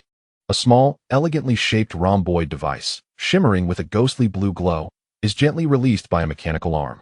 The deployment of the Deep Space Quantum Communication Relay Node Beacon 9501-3212-4101 is complete, establishing a stable connection with the solar system's main network. This small device acts as the first node in a web, beginning to draw distant information flows back to the heart of the solar system. Ahead, a sparse interstellar dust cloud has been detected, primarily composed of hydrogen, helium ice crystals, and silicate particles, with a density below that of the asteroid belt within the solar system. The ship's AI system continues to update the detection data, revealing no large celestial bodies or valuable mineral-rich asteroids. The star map data has been recorded, and the curvature navigation is initiated. Subsequently, 5 starships maintain a tight formation, re-entering warp flight status. Upon reaching the new area, they exit warp navigation, continuing to activate detection arrays to record star map data and deploy quantum communication relay nodes. The ship's AI system diligently executes the preset exploration program, efficient, precise, and tireless. It observes every frame of images and every set of data returned by the detectors, calmly analyzing, categorizing, storing, and forwarding them. This unfamiliar deep space, in its view, is merely a blank data void awaiting information to fill it. In the distant solar system, within the bridge of the starry sky, Chen Xing gazes at the blue dot representing this small squad on the holographic star map. The dot flickers steadily. Beside it, a real-time summary of environmental parameters scrolls. Noticing the absence of abnormalities and the stability of the environment, Chen Xing murmurs to himself. At least the first step is smooth. His fingers unconsciously tap on the armrest as his gaze sweeps across the other 332 equally flickering blue dots on the star map. The voice of Pangu sounds once more, breaking the brief silence. Boss, all 333 deep space reconnaissance teams have entered normal exploration missions. The fleet status is stable, and the first batch of basic environmental data has been received and archived. Continuing monitoring. Maintaining long-term routine alert levels. Chen Xing's voice remains steady, yet his gaze does not leave that vast, unknown expanse of the star map. Chapter 34. Outpost Alpha Base construction plan. Half a year has quietly slipped by amidst the colossal industrial clamor of the solar system and Chen Xing's unrelenting mental tempest. Within the Blue Star Base, RD Center, the holographic star map reveals 333 blue dots representing reconnaissance teams, spreading outward like fireflies cast into the deep sea. Stable and resolute. In deep space, 333 reconnaissance teams, akin to arrows of steel, silently execute the grand endeavor of exploration and star mapping. Pangu's daily reports are largely consistent. Team 2451, journey 47 light-years. Spatial environment stable, no anomalous energy sources or signs of intelligent life detected. Deployment of quantum communication relay node completed. Team 0547 encountered a high-energy particle stream. The warning system triggered the avoidance protocol 3 seconds in advance. The curvature engine was successfully fine-tuned with no damage. Team 1258 traversed a small interstellar dust belt, with minor wear on the vibranium armor's surface. Automatic repair system activated. Efficiency 99. 8. Panga's reports remain calm and steady. Boss, all reconnaissance teams are stable and continuously transmitting environmental data. The maximum exploration radius has surpassed 5 light-years. No signs of intelligent civilization have been discovered, and no unavoidable dangers have been encountered. Risk assessment, consistently low. As expected, Chen Xing's gaze remains fixed on those twinkling dots. His fingertips unconsciously glide over a projection of a high-dimensional spatial curvature formula. Good news? None. Resource-rich areas, strange celestial bodies, signals of civilization. These anticipated discoveries, like stones cast into the deep sea, echo with silence. Bad news. None of that either. The furthest team has delved into the shadowy depths. 5 light-years from the solar system, returning only the timeless, awe-inspiring, yet somewhat monotonous deep space chart. Chen Xing remains largely unfazed. The vastness of the universe far exceeds imagination. He understands the long and serendipitous nature of exploration. Calmness, at least, signifies the absence of imminent threats. Time, under the torrent of data flow, feels exceptionally prolonged, yet profoundly fulfilling. For Chen Xing, endowed with a superbrain, this half-year of tranquility is not wasted. He immerses himself in the ocean of technology, optimizing the curvature engine, expanding the application of vibranium materials, enhancing the energy shield's field strength, and elevating the detection array's precision. Countless challenges are dismantled, reorganized, and conquered before his superbrain. The laboratory's lights burn almost continuously, becoming another deep space of exploration for him. Until a month ago, when a detailed detection report from the nearest stellar neighbor, the Alpha Centauri star system, finally brought a ripple of difference. Boss, Team 0177 has arrived at the Alpha Centauri star system, specifically Proxima Centauri. Detailed detection has been completed. Here is the report. Panga's voice remains steady, but Chen Xing senses a subtle tremor in its data retrieval. The holographic star map instantly magnifies, focusing on the dim red dwarf star Proxima Centauri and the intriguing rocky planet within its gravitational field, Proxima Centauri b. The planet Proxima Centauri b confirms the existence of liquid water oceans. Its atmospheric composition is primarily nitrogen and carbon dioxide, with trace amounts of oxygen. The surface temperature range indicates the presence of complex organic molecules. Panga's report lists each finding. Chen Xing's fingertips tap on the armrest, his gaze intense. Signs of life? Single-celled and multicellular eukaryotic communities detected, primarily distributed around oceanic hydrothermal vents and shallow sea areas. No macro-multicellular plant or animal forms have been discovered. No signs of industrial activity, electromagnetic signals, or artifacts of intelligent civilization have been detected. Assessment: primitive life exists, but no intelligent civilization has evolved. Primitive life. Chen Xing repeats softly, a glimmer of pure scientific excitement flashing in his eyes. This suggests that life may not be solitary in the universe. Yet intelligence remains a rare treasure. Without the spark of intelligence, the planet's value reverts to its physical essence. Resource assessment? At this moment, he is more concerned with its actual value. Resource endowment is excellent. The planet's crust is rich in iron, titanium, and rare metal deposits. The asteroid belt and nearby icy moons contain abundant water ice, helium-3, and organic compounds. Comprehensive assessment: it possesses immense strategic value and serves as an ideal node for establishing deep space subbases and resource supply centers. Chen Xing's gaze fixated upon the simulated continental shelf of Proxima Centauri b. His eyes sharpened with pragmatism. An exquisite location, abundant resources, and devoid of intelligent life interference. An impeccable choice for a forward base. A faint smile graced Chen Xing's lips, a flicker of satisfaction gleaming in his eyes. The absence of intelligent life interference signified the freedom to develop without restraint. Excellent. Pangu, formulate the construction plan for Outpost Alpha. Dispatch a construction fleet, 10-star Dome-class starships for escort, 100-star Shuttle 4-class vessels laden with base modules, engineering machinery, and initial supplies, and 100 Crab 4-class ships for local resource extraction. The objective: to establish permanent subbases and resource refining centers in the underground, orbit, and adjacent resource points of Proxima Centauri b. Command confirmed. The Outpost Alpha fleet is being assembled and is expected to embark from the Pluto gathering point in 1 day. Pangu responded efficiently. The discovery of the Proxima system was akin to a stone cast into a tranquil lake, the ripples transforming into a formidable driving force. Chen Xing's research on the various technologies and equipment for the base never ceased. Over the past 6 months, his superbrain functioned as an incessant forge, propelling curvature engine technology to new heights. The spatial anchoring effect of vibranium in the curvature field, magnetic field constraint, and topological optimization enhanced energy injection efficiency further. In the laboratory, Chen Xing merged with the holographic model, murmuring formulas that were difficult for others to comprehend. Sweat dampened his forehead, swiftly whisked away by the temperature control system. At last, the blueprint for the new generation Dawn 2 curvature engine was born. Maximum stable curvature speed, 186 times the speed of light. The theoretical model has passed verification. Startup time reduced to 3 seconds. An acceleration to maximum curvature speed now takes 60 seconds. Continuous high-load operation time extended to 12 months. Pangu reported, his tone imbued with rare excitement. 186 times the speed of light. Chen Xing gazed at that astonishing parameter, a triumphant arc finally forming at the corners of his mouth. Excellent. This truly deserves the title of a deep space engine. The efficiency of deep space exploration would experience a geometric increase.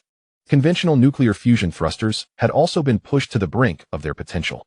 Conventional cruising speed, 0.9 times the speed of light.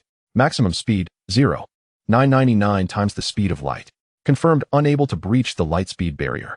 The breakthroughs in technology unfolded like a chain reaction. Pangu continued reporting. Star Dome-class Starship's defenses, weapons, and detection systems have been simultaneously upgraded and optimized. New standard, Star Dome Class 2. Chapter 35, Extraterrestrial Civilization. Immediately upgrade and retrofit the existing Star Dome class and Star Shuttle 4 class starships with the Dawn 2 engines and supporting systems. Chen Xing commanded, his eyes glinting with an efficient and ruthless light. Timeframe, 1 month. The retrofit order has been issued. All docks have entered the highest priority modification mode. Pangu's response was succinct and forceful. In the month that followed, the entire solar system transformed into a meticulously precise, supersized machine. The 35,000 newly constructed Star Dome-class starships and Star Shuttle 4-class transport vessels from the past 6 months, as if receiving a baptism, sailed into the docks. Mechanical arms danced, efficiently replacing core components. The new Dawn 2 engines, enhanced Curiosity 2 nuclear fusion thrusters, upgraded detection arrays, and weapon systems were akin to injecting a more vigorous heart and sharper senses into these steel behemoths. When this revitalized torrent of steel regrouped, its performance had far exceeded that of the advanced team 6 months prior. Pangu reorganized 30,000 upgraded Star Dome class and Star Shuttle 4 class vessels into 6,000 reconnaissance squads based on the original standards, 3 combat, 2 transport. Chen Xing ordered, his voice steady and powerful. Assign them new exploratory sectors. The mission remains unchanged. Deep space exploration, charting star maps, establishing communication nodes, and seeking any valuable clues. The goal, further, faster, deeper. Utilize the speed advantage of the new engines to cover the vast expanse of space not yet reached by the advanced team and densify the detection grid in existing areas. Grouping completed. Flight paths are being planned, and the 6,000 Gale reconnaissance squads have successively set sail. Pangu's execution was impeccable. Watching the blue dots representing the Gale squads on the star map, speeding like fireworks into deep space, Chen Xing felt only calm anticipation. He turned and returned to the central workbench, immersing himself once more in the unfinished energy shield enhancement formula. For him, aside from unraveling the deeper mysteries of the universe, nothing brought greater fulfillment and satisfaction than the relentless ascent to the pinnacle of technology. The stars and the sea were the objective, and the research itself served as a powerful driving engine. Another 6 months passed smoothly in the cycle of calculation, deduction, and optimization. The light points on the holographic star map representing the new and old reconnaissance squads gradually extended like nerve endings, reaching nearly 100 light-years beyond the solar system. Deep space reconnaissance, like a precision clock, regularly transmitted data, filling in the blanks of the star map, yet the grand discovery remained elusive. Until one day, tranquility was shattered by a distinctly different signal. Chen Xing was deeply engrossed in a complex set of gravitational binding equations, attempting to find a path to transcend the theoretical limits of energy shields. Pangu's electronic voice disrupted the calm of the research center. This time, a previously unseen, infinitesimal yet undeniable fluctuation resonated in its tone. Boss, highest priority, alert. Coordinates. 813 light-years from the solar system, on the periphery of the GJ 1061 star system. An urgent report from Gale Reconnaissance Squad 4887. Chen Xing's gaze instantly shifted from the intricate gravitational field formula. He remained silent, abruptly lifting his head, his eyes darting like lightning toward the central holographic star map. The holographic projection instantly switched, revealing an unfamiliar starfield backdrop. At the center of the high-precision image captured by the detection array, a clear target was magnified and marked in red. It was unmistakably not a natural celestial body, a vessel of peculiar design. Its entire surface exhibited a somber matte tone, with lines that diverged from the streamlined or rigid geometric shapes familiar to humanity, instead embodying an ineffable, almost biological fluidity and asymmetry. The hull was adorned with incomprehensible patterns and protruding structures. It was modest in size, measuring approximately 200 meters in length, significantly smaller than the Star Dome class. However, the most striking aspect was its condition. A massive, tear-like rupture marred the middle of the hull, its edges charred and curled, as if torn apart by some violent energy. Several fragments floated nearby, silently narrating the tale of the fatal damage it had endured. It hung silently in the profound void, 81 light-years from the solar system, like a cold metallic carcass exuding an aura of death and enigma. After scanning confirmation, Target X1 is an artificial construct, not naturally occurring. Panga's voice was rapid and composed. Preliminary scan analysis of Target X1 material. Unknown alloy, strength inferior to vibranium composite armor. Energy characteristics, weak and unstable. Suspected to be driven by primitive nuclear fusion energy. No obvious weapon system signals detected. Structural integrity, compromised, multiple energy leaks, and outer shell damage detected. Morphological database comparison, no matching records. Preliminary assessment, not a product of the solar system, consistent with characteristics of small transport vessels from primitive interstellar civilizations. Unknown text or symbol markings detected on the surface of the X1 hull. The image magnified again, focusing on a relatively intact armor plate near the bow of the vessel. A series of distorted, intricate symbols, imbued with an exotic aesthetic, were clearly visible. They represented a script that humanity had never encountered. For a fleeting moment, Chen Xing's breath almost imperceptibly halted. His profound gaze fixated intently on the battered X1 alien spacecraft and the unfamiliar symbols etched upon it. Within the depths of his pupils, it seemed as though stars were fiercely igniting and colliding. 14 long years of solitary ascent. Countless moments of contemplation beneath the starlit sky, grappling with the ultimate inquiry of whether he was indeed unique. All expectations, anxieties, and ambitions were ignited at this moment by the chilling evidence of extraterrestrial origins in a profoundly impactful manner. The silent veil of the cosmos was finally torn asunder. He slowly extended his hand, fingertips almost unconsciously brushing against the holographic outline of the alien transport vessel. The cold sensation seemed to transmit through the projection. It has finally arrived. Chen Xing's voice emerged, breaking the silence, deep and steady, imbued with absolute calm. Pangu, command reconnaissance team Gale 4887 to approach the Target X1 spacecraft. Execute boarding operations, gather all information and intelligence. Simultaneously, sound the highest alarm, and utilize the full spectrum detection system to meticulously scan the surroundings. Report any disturbances immediately. His gaze was as tangible as a nail, driven into that alien ship. I wish to know everything about it. Each component, every energy fluctuation, even its origin and destination. Command issued. Pangu's electronic voice remained composed, yet resonated with an unprecedented hum of efficiency. Team Gale 4887 has ceased regular patrol and shifted to tactical approach mode. The energy shields of the 3-star Dome-class starships have been elevated to 75, and weapon systems are on standby. 2-star shuttle IVs have retreated to a safe distance. Full-spectrum detection systems powered up, scanning range expanded to a radius of 1 billion kilometers. Prioritizing the detection of gravitational anomalies, energy surges, and residual quantum communication signals. Preliminary scan report. Aside from the faint energy leakage from the X1 wreckage itself, no engine trails, weapon charging signals, communication signals, or hull reflection signals have been detected. Chapter 36. exploration of the alien wreckage. Chen Xing did not respond. His entire focus was concentrated on the high-definition images relayed in real time. The three-star dome-class starships glided silently towards the diminutive alien debris like the most cautious of hunters. The immense disparity in size created a striking visual impact, further accentuating the vulnerability and isolation of the alien craft.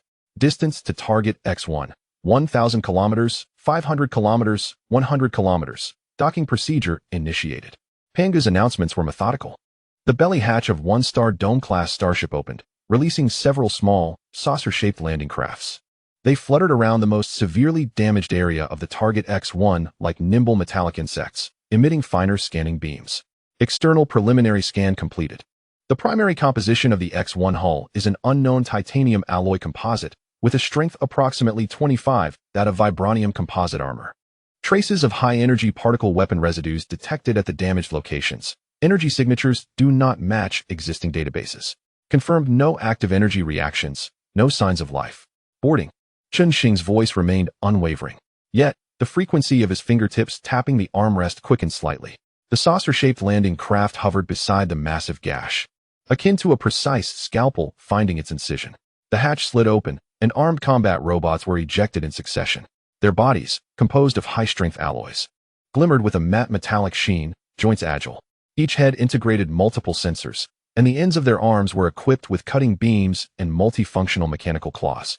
Suspended from their backs were small pulse particle beam weapons. These cold, steel warriors were an extension of Chen Xing's will, traversing the rugged, unfamiliar surface of the alien ship. Adorned with inscrutable patterns, using magnetic boots. Their movements were swift and stable, akin to spiders crawling into the gruesome opening. The holographic projection of the bridge instantaneously shifted to share the robot's real-time, first-person perspective. As the image stabilized, a powerful visual impact surged forth. A scene of devastation. The interior corridors were unlike the linear and stark geometric structures typical of human vessels. Instead, they exhibited an unsettling, almost organic distortion and asymmetry. The walls were cloaked in a dark red, seemingly resilient non-metallic material, riddled with dark, enigmatic vein-like protrusions and depressions. At that moment, these wall cavities were torn asunder by immense forces, rolling and curling. The edges were charred and blackened, revealing ruptured conduits flowing with a viscous, deep blue liquid, which appeared to be a coolant or some form of biological transport pipe. Twisted cables flickered with faint electrical sparks. The atmosphere was saturated with the scent of death, the acrid odor of burnt metal, an indescribable sweet and putrid aroma of decaying organic matter, and the faintest traces of alien air molecules left behind after the vacuum leak. The ground was littered with an array of peculiar fragments, twisted metal components, shattered transparent containers of indeterminate material, which seemed to have once contained some gelatinous substance, alongside items of bizarre shape, reminiscent of tools or instrument remnants. Most haunting were the figures frozen in absolute zero within the corners and depths of the passageways. They were not humanoid. One larger specimen possessed a segmented exoskeleton resembling that of an insect. Its four elongated limbs, adorned with sharp barbs, twisted grotesquely. An oval-shaped head, covered in chitinous armor, featured multiple pits housing compound eyes. Its mouthparts resembled a cluster of withered, bony tubes. Another was even more grotesque, resembling a mass of solidified, dark green-scaled soft tissue, with some limbs taking on the form of flagella or tentacles. Now, they stood rigid as if sculpted from ice, their poses frozen at the moment of death's arrival. Filled with agony and struggle, their bodies bore fatal penetrative or lacerative wounds, the edges still retaining traces of high-energy particle weaponry. The morphological database yielded no matching records. Preliminary assessment indicated the presence of two unknown extraterrestrial life forms. The time of death, estimated based on environmental temperature and material decay models, exceeded 1 year of blue planet time. Pangu's voice resonated in Chen Xing's ears, coldly analyzing this hellish tableau. Chen Xing's gaze swept over the frozen alien corpses. A flicker of pure scientific curiosity glimmered within his eyes, but it was swiftly overshadowed by a deeper vigilance. The non-humanoid life forms validated the diversity of the universe, yet also implied potential, unpredictable threats. Bridge, or a similar control area. Search for data storage cores, navigation logs, any terminals that can provide information, Chen Xing commanded. His voice resonated distinctly within the silent research center. The robotic squad split into formations, efficiently beginning to delve deeper into the ship's interior. They employed cutting beams to sever the twisted, obstructed hatches and utilized scanners to penetrate layers of barriers in search of energy nodes. Weak but regular energy signal source detected. Located in the core area of the ship, suspected backup energy maintenance. Pangu indicated. Suspicious port discovered. A signal from one of the robots was amplified. On screen, a relatively intact chamber wall, adorned with complex knobs and grooves, revealed an oddly shaped interface. It was not a traditional socket or optical port, but rather a complex structure composed of numerous slender, biologically reminiscent metallic fibers. At its center lay a slightly recessed energy sensing zone. Port structure analysis complete. Interface standards unknown. Energy transmission protocols complex, incorporating multiple biological verification features. Attempting to establish a physical connection and decipher the data protocol, the electronic voice of Pangu resonated with a subtle hum, indicative of increased computational load. Within the research center, an invisible torrent of data surged through the quantum communication network, traversing a distance of 81 light-years and instantaneously infiltrating the decoding units of frontline robots. This was a silent war, waged at the microscopic levels of bits and photons. Chen Xing could sense the immense computational power of the Fuxi matrix within the Blue Star Base's supercomputing center being fully mobilized by Pangu. Like an invisible battering ram, it relentlessly struck the final bastion of secrets aboard the derelict spacecraft. Time appeared to stretch. Inside the bridge, only the faint buzzing of instruments and Chen Xing's own steady, yet slightly deepened breathing could be heard. He fixed his gaze on the screen, where a torrent of encrypted symbols representing the data stream's impact was frantically rolling. 1 second, 10 seconds, 30 seconds. Warning. Target system's self-destruct protocol activated. Countdown. 10 seconds. Pangu's voice suddenly rose, infused with a rare urgency. Damn it. Chen Xing's pupils constricted. The adversary had implemented such extreme defensive measures. Chapter 37. Extraterrestrial Intelligence. Forcefully maintain physical connection. Urgently summon the Fuxi matrices from the Moon and Mars to enhance computational power. Initiate the highest priority data stream surge. Attempt to override the self-destruct command. Pangu's voice bore a resolute tone. The crimson numbers on the screen representing the self-destruct countdown flashed wildly. 9, 8, 7. The speed of the data stream reached a velocity imperceptible to the naked eye. 6, 5, 4. Protocol suppression successful. Self-destruct command interrupted. Physical isolation of core data zone lifted. Pangu's electronic voice resounded at the last moment. The countdown froze at 3. Chen Xing's clenched fists relaxed slightly, his palms icy and damp with sweat. That was close. Data downloading. Core database access granted. Analyzing unknown file formats and encodings. Pangu's voice regained its steadiness, though still carried the weight of computation. On the holographic screen, a deluge of chaotic text composed of distorted symbols, ambiguous geometric structures, and fragments of what appeared to be star maps began to flood in. Feverishly analyzed by the Fuxi matrices controlling various bases. Minutes trickled by. Finally, Pangu's voice resonated once more. This time tinged with a sense of gravitas following analysis. Preliminary analysis of core data completed, boss. Here is the key intelligence summary. 1. Civilization identifier. According to its internal documents, it refers to itself as the Castor Confederation.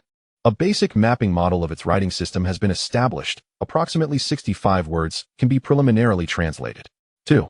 Spaceship type. Confirmed as an Ash-class small resource exploration transport vessel belonging to the Castor Confederation's 7th Resource Development Fleet. 3. Key excerpts from voyage log. Approximately 1 year ago in the GJ-1061 star system, near the orbit of a terrestrial planet designated GJ-1061d. The vessel came under attack by an unidentified fleet. Characteristics of the attacking ships: streamlined black paint, employing high-energy particle beam weapons, consistent with damage patterns on the hull. The attack pattern was exceedingly efficient and ruthless. After sustaining severe damage, the vessel activated its emergency curvature engine to flee. The technological principles were rudimentary, resembling an unstable prototype of curvature technology, but highly unstable, resulting in random coordinate escapes, ultimately drifting to its current position, with the engine completely incapacitated and all crew members deceased. 4.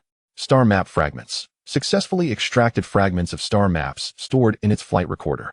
They include its home star system, located approximately 110 light-years from the solar system, marked as the Castor home star position, and regions of activity of the 7th Resource Development Fleet, with a radius of about 50 light-years.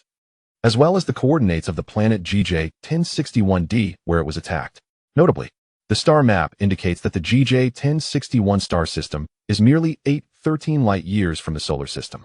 Fortunately, the Castor Confederation has yet to be aware of the solar system's existence. 5. Technical assessment.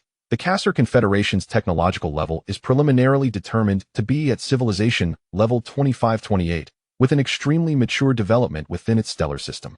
Having initially mastered an unstable short-range curvature prototype technology, the attacker's technological level is estimated to be at least level 25, based on their proficiency with high-energy directional weapons and their inability to track the fleeing target. The information detonated within Chen Xing's mind like a heavy bomb. The Castor Confederation, Ash-class transport vessel, the 7th Resource Development Fleet's Black Attack Fleet, GJ-1061d planet, the Castor home star located 110 light-years away, and the activity range of 50 light-years. All these cold words sketched a picture fraught with both peril and opportunity in the vastness of space. A wise civilization. The Castor Confederation, possessing interstellar operational capabilities, had established a home merely 110 light-years away from the solar system, its reach extending across a radius of 50 light-years. And just 81 light-years away in the GJ-1061 star system, this civilization's exploration ship had suffered a devastating blow from a cold, unknown force. More critically, the synthesis of the acquired star map fragments and the own star maps revealed a navigable route from the Castor home star to the solar system. Otherwise, Chen Xing's reconnaissance team would not have arrived here. It was merely due to its remoteness that it had perhaps remained undetected. What did this imply? It suggested that the solar system was not, in fact, concealed. It might already be exposed to the potential gaze of a nascent interstellar civilization. Although the adversaries may not have yet ventured to scout the solar system, this represented a significant latent threat, perhaps in a few years or decades. The solar system would attract extraterrestrial exploration, with Blue Star facing the specter of an alien invasion. Particularly, that enigmatic assailant could very well be akin to interstellar pirates. After all, nothing valuable was left on Target X1. What threat level could they pose, being able to launch attacks within the Castor's operational sphere? If the assailants were indeed pirates, then it was likely that this star region was home to more than just the Castor Confederation as an alien civilization. An unprecedented chill crept up Chen Xing's spine. The dark forest theory of the universe was laid bare before him in a raw and immediate fashion. Pangu. Chen Xing's voice abruptly broke the suffocating silence of the research center, imbued with an unmistakable decisiveness. He commanded the Swift Wind 4887 reconnaissance team. First, accelerate the completion of the collection operations, ensuring the preservation of all gathered samples, including remnants of extraterrestrial organisms, fragments of equipment, etc. It is imperative to guarantee the integrity of the samples and implement stringent isolation measures. Second, execute a thorough scan of the remnants of Target X1. After acquiring all technical details regarding its engine, weaponry, if any remnants exist, and structure, annihilate the remains on site. Leave no traceable intact components. Execute the molecular-level obliteration protocol. Command confirmed. Sample recovery and preservation procedure initiated. Molecular-level obliteration protocol loading. Pangu immediately complied. Third, the mission priority of this team has been altered. Abandon the originally planned sector exploration. Carry all samples and data, and return at full speed. Activate the Dawn 2 engine for maximum safe curvature. I want those samples delivered to the Mars base with utmost urgency. Course reset. Maximum safe curvature 186C activated. Estimated return time, approximately 165 days. Pangu swiftly calculated and responded. Chen Xing's gaze once again fell upon the holographic star map, particularly the region representing the GJ-1061 star system, and the dashed virtual route leading to the Castor home, star 110 light-years away, now seemingly pulsating with a mysterious red glow. The explorations of countless reconnaissance teams had finally brushed against the authentic fabric of the cosmos. Yet this reality was far grander and more brutal than he had ever imagined. He gradually settled into his seat, leaning back slightly, and closed his eyes. The superbrain operates at high speed, assimilating the explosive information and deducing countless possibilities. Upon reopening his eyes, the shock and chill in his profound gaze have been supplanted by a colder, more resolute determination. The tranquil era of deep space exploration has come to an end. The journey across the stars and seas has only just begun, now infused with the scent of gunpowder. Pangu. Chen Xing's voice is deep and powerful. He commands all Gale reconnaissance squads to elevate their alert levels to the highest.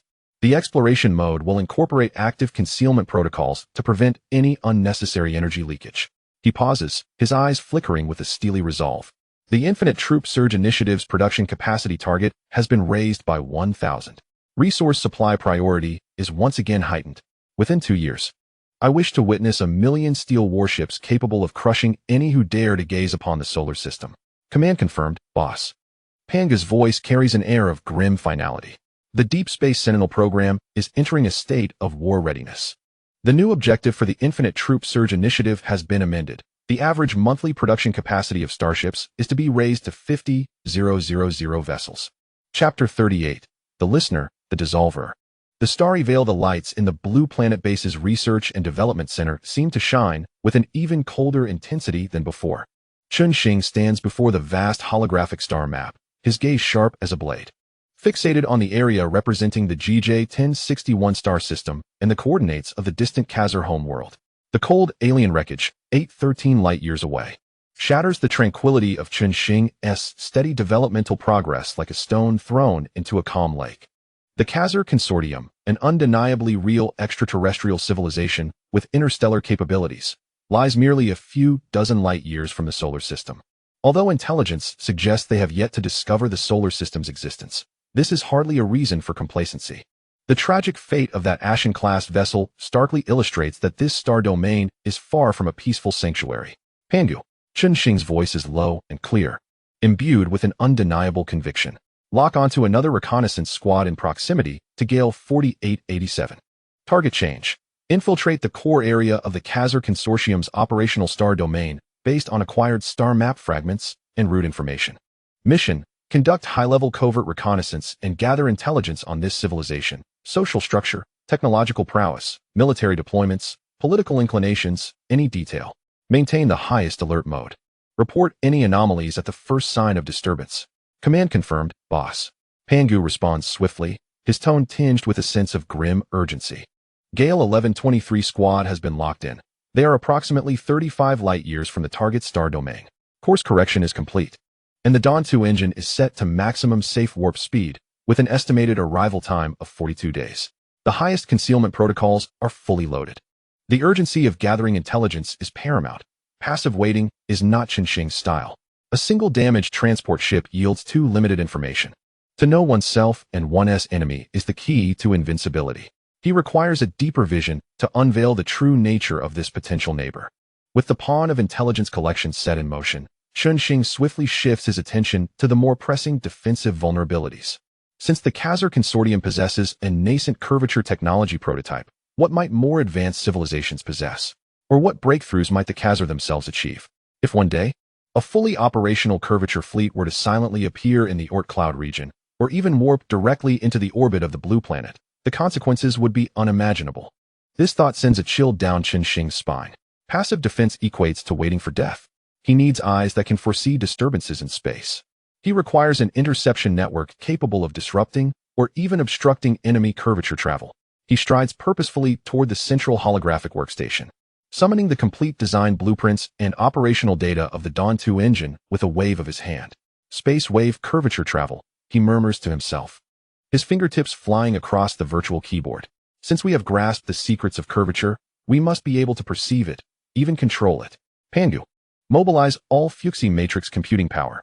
Priority, space wave monitoring and disruption technology. Objective, to construct a warning and defense barrier that encompasses the solar system. Computational resources are in place, boss. The space wave monitoring model is under construction, based on the reverse engineering of the Dawn engine's principles. Pangu's voice hums with the sound of full operation. Chen Xing's mind erupts like a supernova, unleashing the terrifying intellect bestowed by the second-generation genetic potion to its fullest extent.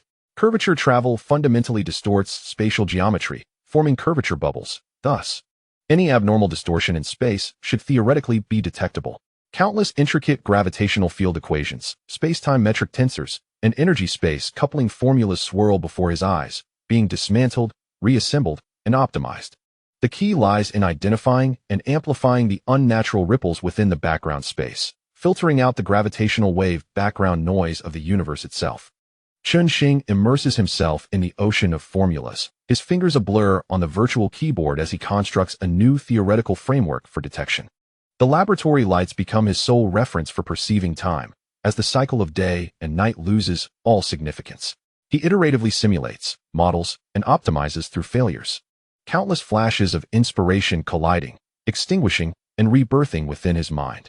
2 weeks pass in a whirlwind of simulations and theoretical reconstructions. The theoretical model for the Space Wave Wide Area Monitoring Array, listener, has been completed.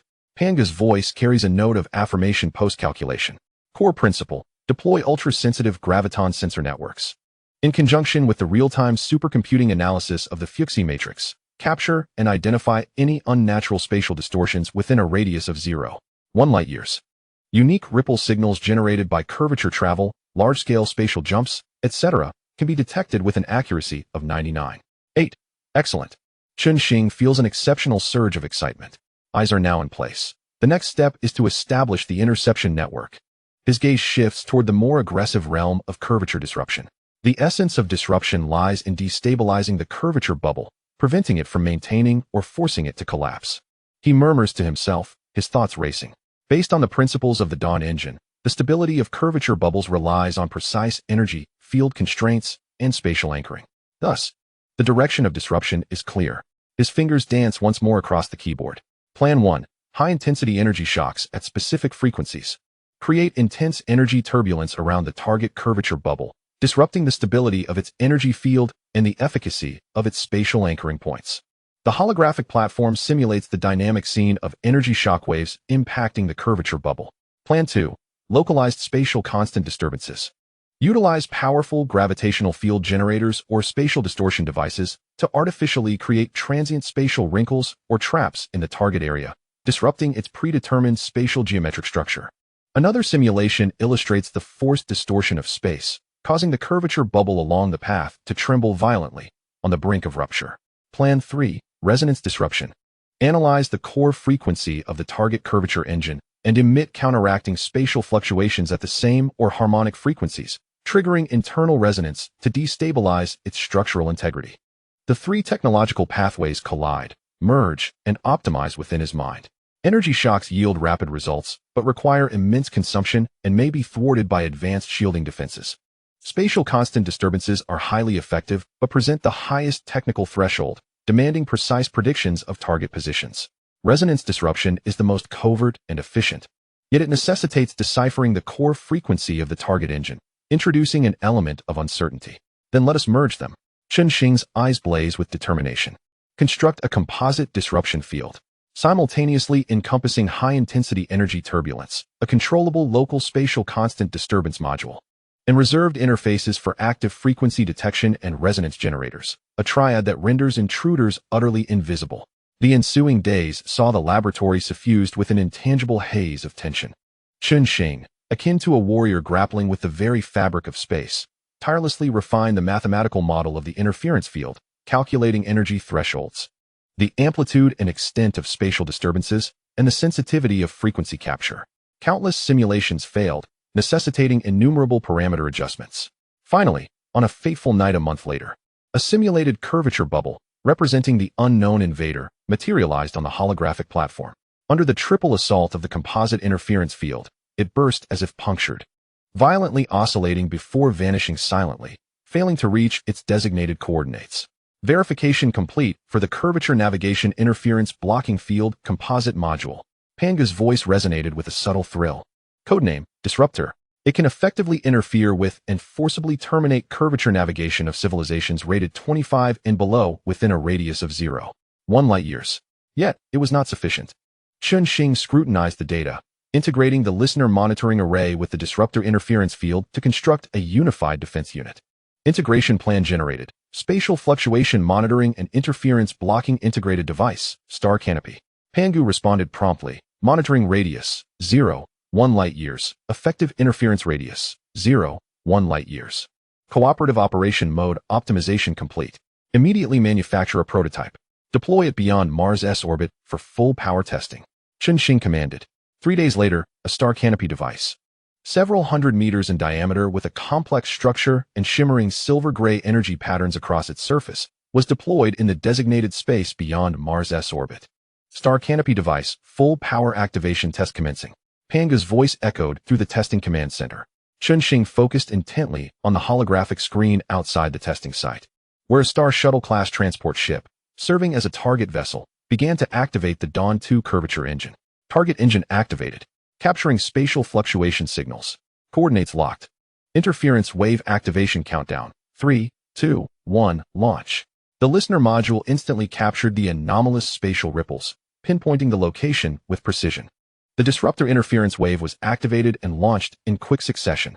The invisible energy interference wave traversed subspace, intricately applying localized spatial disturbances to the target area. As the target ship's surroundings began to ripple, the curvature bubble was on the verge of formation. An invisible energy wave, vibrating at high frequency, precisely struck that region. The space around the target ship fractured like a mirror shattered by a boulder, instantly covered with spiderweb-like cracks. The freshly formed spatial bubble trembled violently, flickering, before dissipating completely in less than 0.5 seconds. The turbulent spatial chaos swept across the target ship like an invisible hurricane, causing it to shudder violently. While the alarms of the conventional engines blared ominously, interference successful, curvature bubble failed to form. Target engine overload protection activated.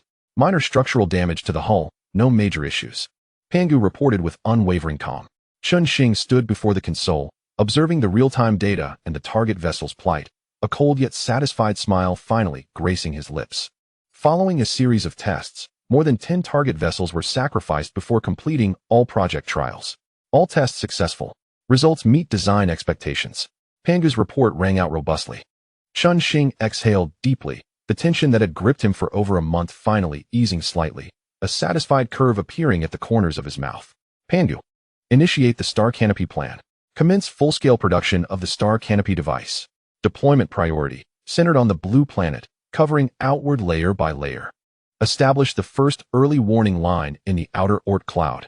I want the entire solar system enveloped beneath our Star Canopy. Command confirmed. Star Canopy production line at full power. Deployment plan optimization underway. Full coverage of the solar system expected to take 3 months. Pangu executed efficiently. Just as Chen Xing felt a measure of relief over the successful deployment of the Star Canopy, the long-awaited images from deep space finally arrived. The Gale 1123 reconnaissance team, like phantoms, silently slipped into the edge of the designated 7th Resource Star Zone of the Carsal Union. On the journey to the 7th Resource Star Zone, encounters with ships became increasingly frequent. Upon entering the periphery of the 7th Resource Star Zone, the images transmitted by the probe transformed dramatically. Boss. Gale 1123 has entered the periphery of the Carsal Union's 7th Resource Star Zone. Environmental scans indicate an extraordinary flourishing. Pangu's voice bore a weight of analysis, simultaneously projecting real-time imagery onto the holographic display. Chen Xing's gaze was instantly captivated. The scene before him starkly contrasted with the desolate depths of space he had previously explored. Once sparse, the starry backdrop was now adorned with countless moving luminescent points and substantial structures, resembling a resplendent galaxy. The first sight was of the trade routes, ethereal interstellar highways bustling with various peculiar ships and warships. There were massive or transport vessels, bloated like whales, trailing long streams of light, armed patrol boats, flat and shimmering with energy shields, and nimble communication vessels or small passenger ships, darting swiftly. Their designs varied immensely, some sharp-edged and industrial, while others possessed a biological, streamlined elegance, painted in a myriad of colors. Yet, they all adhered to some invisible traffic regulations as they flowed through the void at high speeds. Further afield, colossal space architectures loomed beneath the star's radiance. One in particular stood out, not a geometric structure of a human space station, but a sprawling assembly of robust, branch-like metallic structures entwined, covered in honeycomb-like luminescent energy panels, resembling a gigantic metallic coral flower blooming in the cosmos. At the nodes of these branches, countless docking ports extended, illuminated by guiding lights, with ships bustling in and out, creating a scene of tremendous activity. Is that their starport? Chen Xing murmured, a flicker of astonishment crossing his features. This scale dwarfed his Jupiter orbital space base by hundreds of times. Surrounding the starport, thousands of clearly warship-class vessels patrolled, their menacing forms armed with formidable cannons, vigilantly surveying the area. Nearby, residential or industrial platforms, built on asteroids or directly in the void, sparkled with various lights, resembling floating islands. The entire region exuded vitality, order, and a cacophony characteristic of a mature stellar civilization. Confirmed, based on Target X1 database comparison. This is the hub port of the 7th Resource Star Zone, Pangu port. Pangu annotated the information. The Gale 1123 team has activated maximum stealth mode, passively scanning and recording everything to avoid any leakage of active detection signals. Chen Xing gazed at the bustling yet unfamiliar star domain, alarm bells ringing in his mind. This was a living, technologically advanced, and expansive secondary late-stage stellar civilization. Its level of prosperity far exceeded his expectations. In comparison, the solar system resembled a primitive tribe that had just ignited a torch. Suddenly, a bold and audacious plan crystallized in his mind. He needed more profound intelligence to understand the inner workings of this civilization, to discern their attitudes toward their neighbors, and to probe for information regarding other nearby stellar civilizations. Pangu, Chen Xing's voice was calm and devoid of any tremor. He commanded the Gale 1123 team to select a Star Dome-class starship and break formation. Approximately 10 astronomical units from the central starport lies a relatively open area, distanced from major trade routes. All cloaking mechanisms were deactivated as a curvature navigation approach was initiated towards the starport for docking. The vessel disguised itself as an unidentified advanced civilization starship, arriving for a long-distance journey, prepared to attract proactive contact. Simultaneously, a squad of nanomimetic spy robots, masquerading as a human civilization, was readied. Equipped with cutting-edge translation and learning modules, they were prepared to execute intelligence-gathering tasks upon being granted docking permission. Command acknowledged. Risk level, moderate to high. Execution planned in development. Pangu swiftly evaluated the feasibility. Cloaking program completed. Spy robots on standby. Target Starship, XL-8971, initiating emergence protocol. The Pangu starport, located in the 7th Resource Star Zone, bustled with activity, the colossal metallic coral structures reflecting resplendent hues under the starlight. Suddenly, an ear-piercing alarm blared from the main control tower of the starport without warning. Maximum alert. An anomalously high-energy spatial distortion detected. Coordinates 72412154252224. Intensity far exceeds recorded thresholds. Suspected characteristics of a mature curvature engine concluding its journey. The monitoring officer's voice trembled in shock. An atmosphere of tension enveloped the entire starport. The port commander sprang to his feet, fixating on the colossal signal source on the screen, indicative of violent spatial disturbances. What? Mature curvature technology? Immediately retrieve optical imagery. All escort ships to battle readiness. Target area. Move swiftly. Almost simultaneously with the alarm's onset, dozens of Kazal escort ships stationed at the outer perimeter of the starport powered up their engines. Like a startled swarm of bees, they rushed towards the alarm coordinates at maximum speed. Their cannons charged, shields activated, they encircled the area of distortion. Their barrels firmly locked onto the core of the warped space. In the taut silence, the space convulsed violently, stretching and twisting like crumpled silk.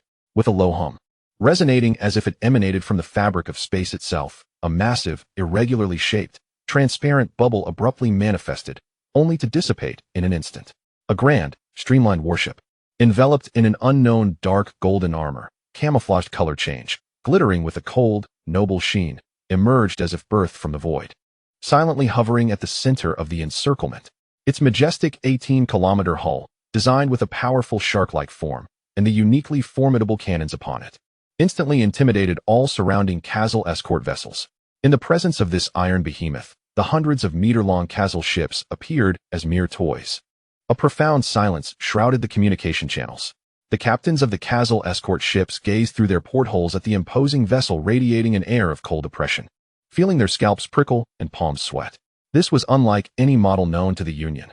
The technological level far surpassed theirs. After a brief, suffocating silence, the communications officer of the flagship of the escort fleet, under the stern and anxious gaze of the commander, sent a broadcast message to the public channel, imbued with language encoding and accompanied by universal friendly identifiers, in a tone that was as steady as possible, yet tinged with clear humility and reverence. Esteemed unknown visitor, we warmly welcome you to the Kazal Union's Pangu starport. We are the defense fleet of the Kazal Union's 7th Resource Star Zone, and your unexpected arrival fills us with both honor and surprise.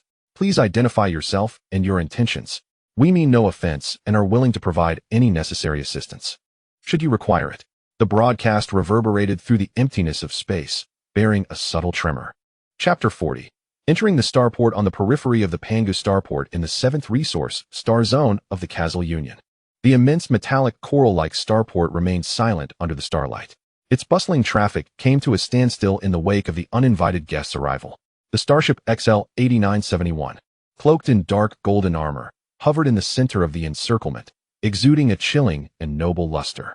The public channel broadcast from the flagship of the Kazal escort fleet, laced with evident tremors and humility, echoed through the vacuum. A moment of silence ensued.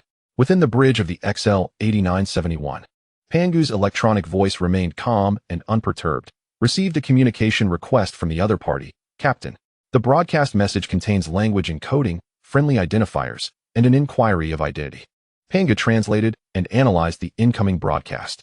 Chen Xing's voice remained steady, devoid of any discernible emotion. Broadcast message analysis complete, Captain. Pangu's electronic voice resonated clearly and efficiently within the silent bridge. Language, Kazal Universal Language, mapping model established, based on target X1 data, match rate 953. Emotional spectrum, intense, awe 782, high tension, 153, confusion, 65. Wording, humble, employing the highest honorific prefixes, repeatedly emphasizing no intention to offend, proactively offering assistance. Assessment, the other party is utterly intimidated by our emergence and the scale of our vessel, positioned in an absolute state of passivity. A subtle smile tugged at the corner of Chen Xing's lips. This was precisely the effect he desired, disguised as an advanced civilization, arriving with an absolute demeanor to instill awe, thus averting any possibility of in-depth inquiry. Excellent. He nodded slightly, his gaze sharp as a blade. Respond as planned, maintaining a tone of indifference, imbued with undeniable superiority and a hint of condescension. Command confirmed. Disguise communication protocol initiated, voice print simulation, cold, authoritative, in human mode. Broadcast content generation underway. After a brief delay, perceived by the outside world as the mysterious giant ship's reticence. Just as the commander of the Kazal escort fleet felt his chitinous exoskeleton begin to soak with cold sweat, a stream of highly encrypted information, steady in tone yet undeniably penetrating, instantly enveloped the communication bands of the Kazal fleet. It pierced through their fragile encryption, resonating clearly within the bridge of every Kazal warship. Attention Pangu starport of the Kazal Union.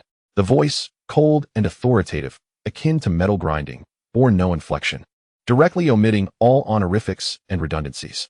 This is the Stardust Voyager, belonging to the Star Sea Observation Council. The voice paused for a second, seemingly allowing the other party time to digest this lofty title, infused with an invisible pressure. Executing deep space missions, having navigated to this star region. I require docking for rest and resupply for a duration of 3 standard stellar days. During this time, personnel from this vessel will disembark at the starport for necessary activities and information exchanges. Simultaneously, this vessel requests updates to the surrounding star charts and full access to the public star map information database and recent starfield briefings. Please arrange for a high-level docking berth and corresponding passage permissions. The command was issued with an air of inevitability. Immediate execution. The authoritative tone resonated like an invisible hammer, striking heavily upon the hearts of every Kazal listener. Within the flagship of the Kazal escort fleet, the commander, upon hearing this response, felt his chitinous face twitch slightly. The lights within his compound eyes flickering rapidly. Star Sea Observation Council? Voyager? He murmured to his aide. Never heard of it. But this tone, this sense of inevitability, is no mere facade. The other party not only outclassed them in technology and strength, but also maintained an attitude of condescension, viewing them as a mere service station rather than equal negotiators. The aide's voice trembled with tension.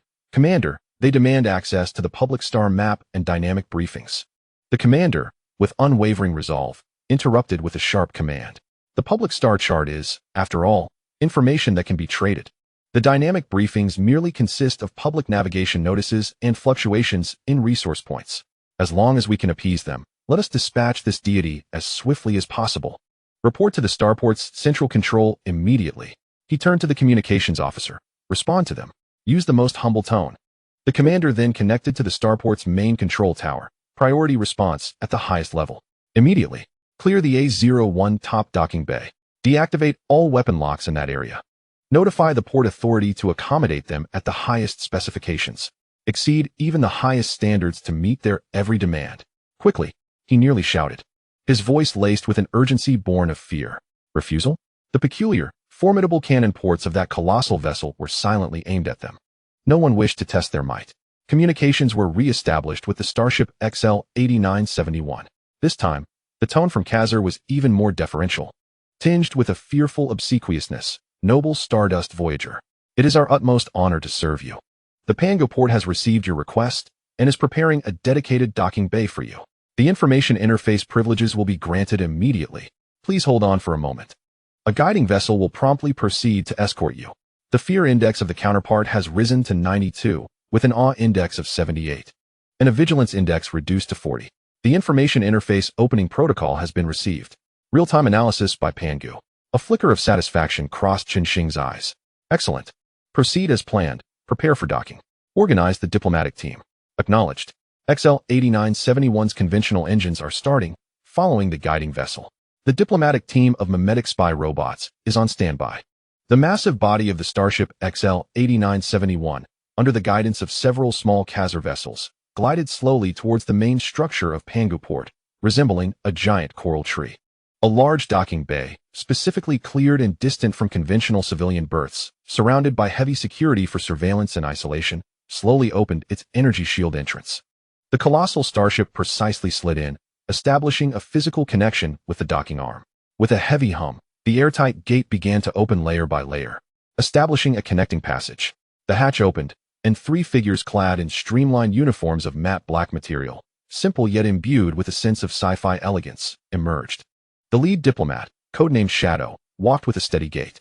They were the diplomatic robotic team dispatched by Pangu, equipped with the most advanced mimetic, intelligent, translation, and monitoring scanning functionalities. Their appearance was designed to align with human aesthetics, yet bore distinct alien sophistication in its details. Their expressions were impassive, their gazes sharp, exuding an air of aloof superiority. Their core directive was clear: gather intelligence without exposing their identities. Awaiting in the docking area was a substantial welcoming committee, personally led by the Port Authority's highest official, who held his breath at the presence of these beings radiating an otherworldly aura and technological prowess, imposing an intangible pressure on all Kazar personnel. Noble members of the Stellar Sea Observation Council, I am Galactic, the Port Authority Supervisor. Welcome to Pangu Port. We have fully prepared to serve you at any moment. Galactic managed to muster the most respectful smile. Shadow slightly raised a hand. A small gesture, yet imbued with the natural gravity of authority. He spoke in a calm tone, utilizing a processed universal language optimized from the Kazar lexicon. His words deliberate and clear. In accordance with our requirements, please provide the specifications for the standard energy crystal supply interface. Provide a basic list of biological resource supplies and docking ports. Our personnel will engage in rest activities in public areas, with no need for accompaniment. Maintain order. Chapter 41. Intelligence Acquisition Supervisor Glack's compound eyes blinked rapidly. He nodded hastily. Understood. Understood. The energy interface parameters will be provided immediately. The list of biological resources will be delivered at once. The public areas are open to your personnel, and there will be no disturbances. He fumbled with his terminal, sending the data packet. Shadow merely inclined his head slightly, accepting the information as if it were a routine task. The supply docking will be handled by our automatic machinery. The rest period is 3 standard days. During this time, maintain communication silence. Having spoken, he dismissed the anxious Glack, striding away with his 2 equally silent attendants towards the designated public rest area within the starport. Their pace was unhurried, their gazes fixed ahead, seemingly disinterested in the bizarre alien beings and the exotic architectural styles surrounding them. The inherent sense of superiority radiated from them, causing all Kazar personnel attempting to approach or observe to instinctively hold their breath and retreat. Glack watched them disappear around a corner, exhaling a long sigh of relief. He hastily ordered through the communicator, quickly, notify the energy and logistics departments. Meet all requirements of the Stardust Voyager at the highest specifications. Inform the security department to maintain distance while the personnel are in public areas, ensuring only minimal order maintenance. Absolutely. We must not provoke them. The intelligence mission quietly commenced amidst Shadow's seemingly casual stroll. They traversed the immense internal space of Pangu Port, resembling a 3-dimensional alien city, with small vehicles darting along aerial tracks. Various races of Khazar engaged in activities at an array of peculiar shops, plazas, and observation decks. Shadow's gaze casually swept over a massive information bulletin board, scrolling with news from the star sector, port announcements, and commercial advertisements. Deep within his pupils, an almost imperceptible high-speed imaging device captured every piece of text and image information, analyzed, recorded, and archived by Pangu in real time. He paused in front of a holographic display illustrating the mineral distribution of the star sector, feigning interest. His fingers casually navigated the holographic control interface, while swiftly duplicating the underlying geographical information and resource annotations. He admired the grand energy distribution node architecture at the heart of the port. Every structural detail, energy pipeline layout, and weak points and defenses were concurrently scanned and transmitted back. As he walked, numerous minuscule dark gray mechanical spiders, cloaked in quantum invisibility, silently detached from the folds of his uniform, resembling mere dust. They utilized optical cloaking and high-speed mobility to blend seamlessly into the environmental background noise. These shadow spiders moved through ventilation ducts, pipeline gaps, and even adhered to the clothing of passing Khazar personnel, stealthily infiltrating multiple core areas of the port. Their sole directive: to lurk, listen, record, and transmit. Lacking offensive capabilities, they were to remain undetected. At the Blue Star base, a deluge of information cascaded across the holographic screen before Chen Xing. The structural map of Pangu Port was continuously refined. Social news, economic dynamics, and technological product advertisements of the Khazar Union were analyzed and distilled. Scattered military deployment information, such as patrol ship models and frequencies, was captured one by one. Fragments of conversations among different races of Khazar were translated and recorded, revealing insights into social hierarchies, cultural customs, and even discontent with the Union's upper echelons. Pangu's voice calmly reported critical information. Confirmed, the Khazar Union is a loosely allied multi-species consortium. The technological core is held by the Carapace clan, to which Galactic belongs, and the symbiotic clan, soft-bodied organisms. Detected imagery of their main battleship, the Thorn-class frigate, docked. Preliminary assessment of the weapon systems, primarily high-energy particle beams, with energy shield technology lagging behind Starry Sky class by approximately 3 generations. Intercepted segments of internal communications from the port. The 7th Fleet lamented the heavy losses incurred during their encounter with the Phantom Raiders at GJ 1061D. Additional fragments of information regarding the Phantom Raiders were noted. They are characterized by a black coating, exhibiting efficient and ruthless attack tactics, and are suspected to possess short-range curvature navigation capabilities with an uncertain operational range. The Shadow Spiders successfully infiltrated critical nodes in Area 17, continuously acquiring encrypted communication streams and energy system logs. At the Blue Star Research Center, Chen Xing sat quietly, his fingertips gently tapping the armrest, his gaze sharp as that of a hawk. Each piece of intelligence was akin to a puzzle piece, clarifying his understanding of this star domain. Short-range curvature, he murmured, as the outline of this potential threat gradually sharpened with the supplementary intelligence. For the next 3 days, the diplomats commenced their tour under the watchful and almost obsequious guidance of the Khazarians. Their requests were direct and efficient. A visit to the central control tower to observe route scheduling. Entry into the public information port to access OpenStar maps and trade data. A tour of the main fleet maintenance dock to understand the technical parameters of conventional vessels in the public domain. And an exploration of the core commercial area to observe social structures and the application of universal technology. The Khazarians dared not exhibit any semblance of negligence, promptly fulfilling every request, even cautiously presenting certain marginally classified information in the hope of garnering a modicum of favor or leaving a lasting impression on this enigmatic advanced civilization. The diplomats behaved as the most discerning of observers. Their fingers occasionally traced the edges of control panels, wall interfaces, and even the heat vents of certain devices. Their keen eyes recorded every detail: ship models, exposed features of energy cores, positions of shield generators, communication node layouts, societal stratifications, patterns of universal language, and even the patrol routes and response times of the guards. On the surface, they appeared to be engaged in learning, yet each action bore profound significance. Meanwhile, the true operation unfolded silently in the shadows, just as the diplomats seemed engrossed in their tour, capturing the attention of all Khazarians. Several discrete hatches on the Starship XL-8971 opened, quietly releasing thousands of spy mechanical spiders, distinct from the shadow spiders.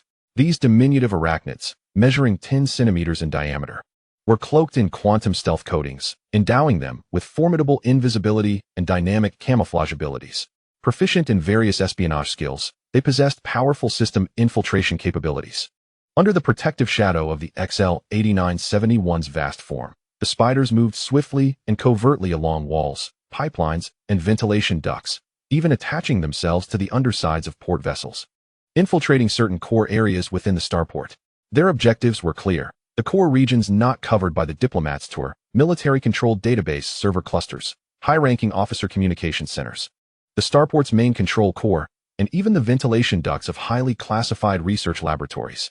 They lurked patiently beneath equipment, in deep cable troughs, and within ceiling interstices, silently recording the characteristics of light signals, electromagnetic fluctuations, and the physical attributes of encrypted communications, through extremely weak quantum-encrypted signals disguised as background radiation. They transmitted vast amounts of fragmented information back to the XL-8971. This data subsequently traversed the stars via quantum communication, converging upon Chen Xing's superbrain and the Pangu matrix at the Blue Star base. In Chapter 42, the existence of space pirates was revealed.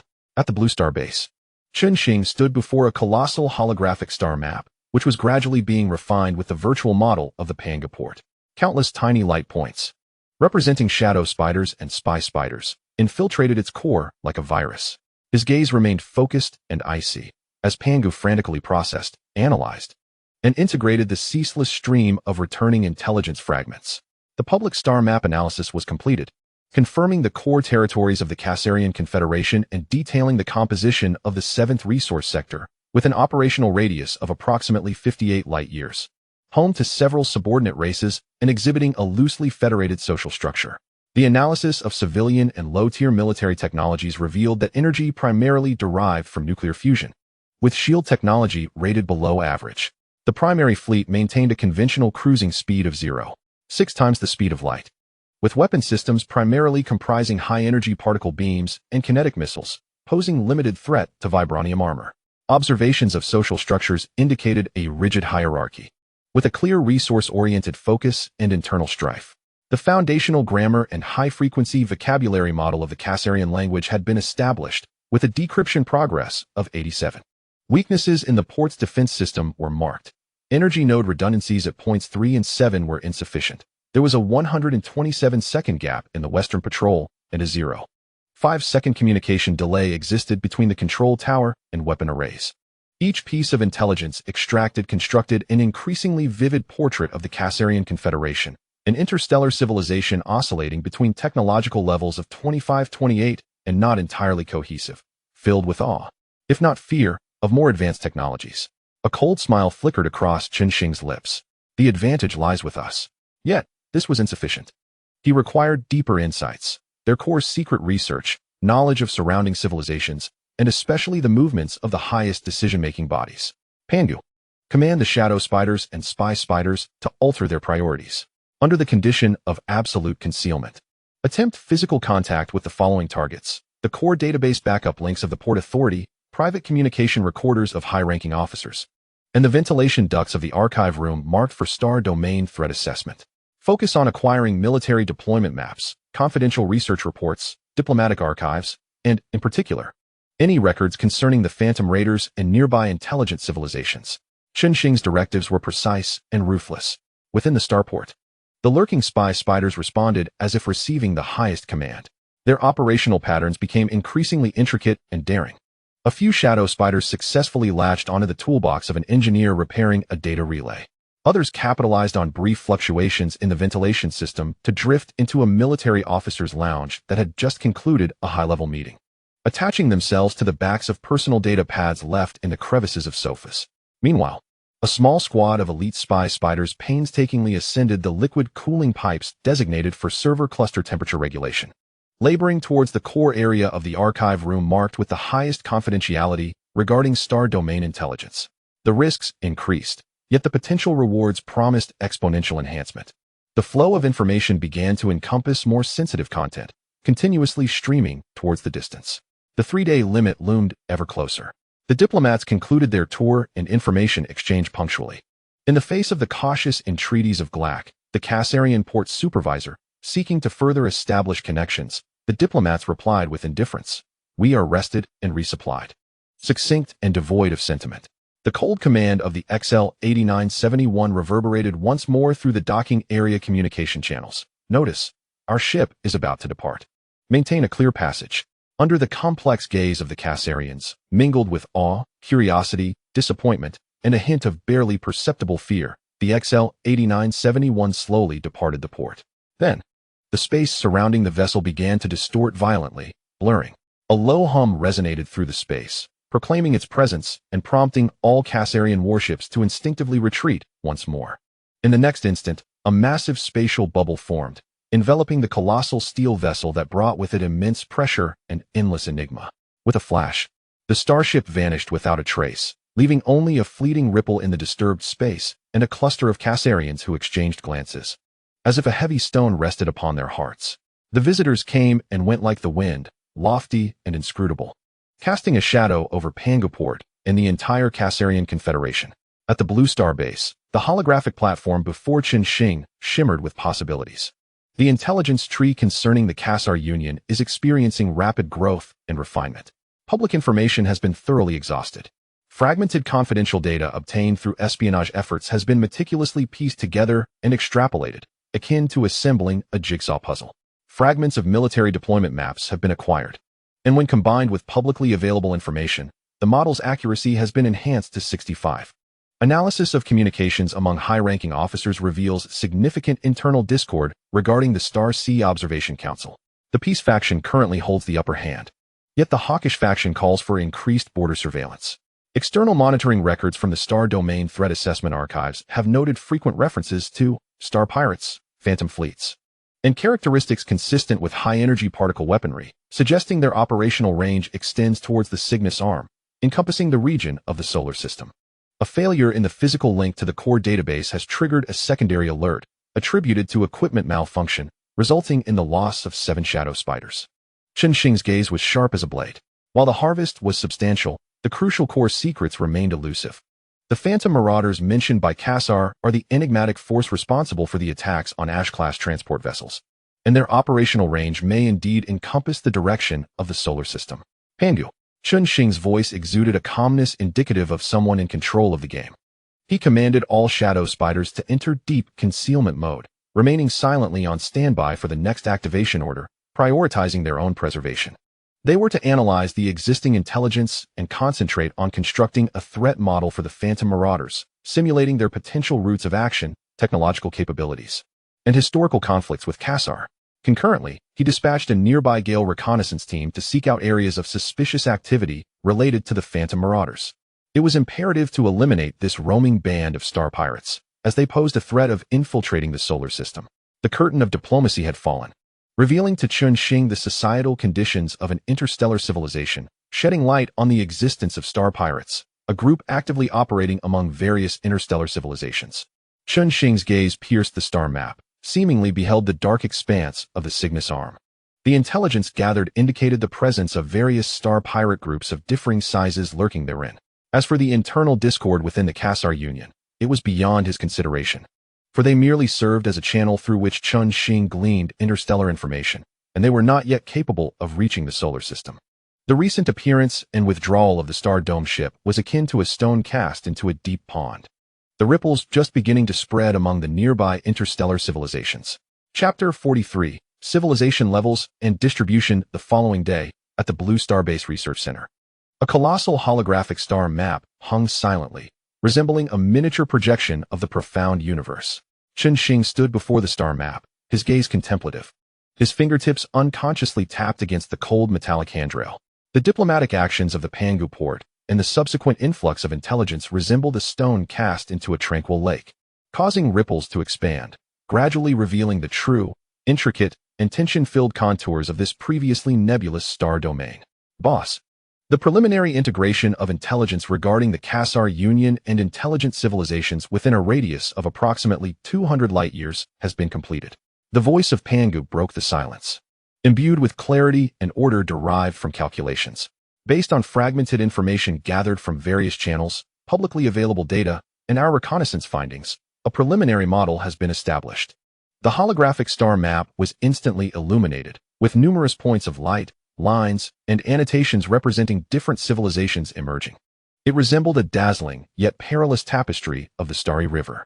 Revised standards for civilization levels. Interstellar Universal Version. Level 1019, Planetary Civilization. The home planet is fully developed and possesses limited space travel capabilities. Basic nuclear fusion powered by chemical energy. Its operational range is confined to the home planet and its satellites, as well as nearby asteroid belts and other planetary systems. Communication relies on electromagnetic waves, and weaponry consists of kinetic or basic energy weapons. This level of civilization is numerous, predominantly comprising a single species.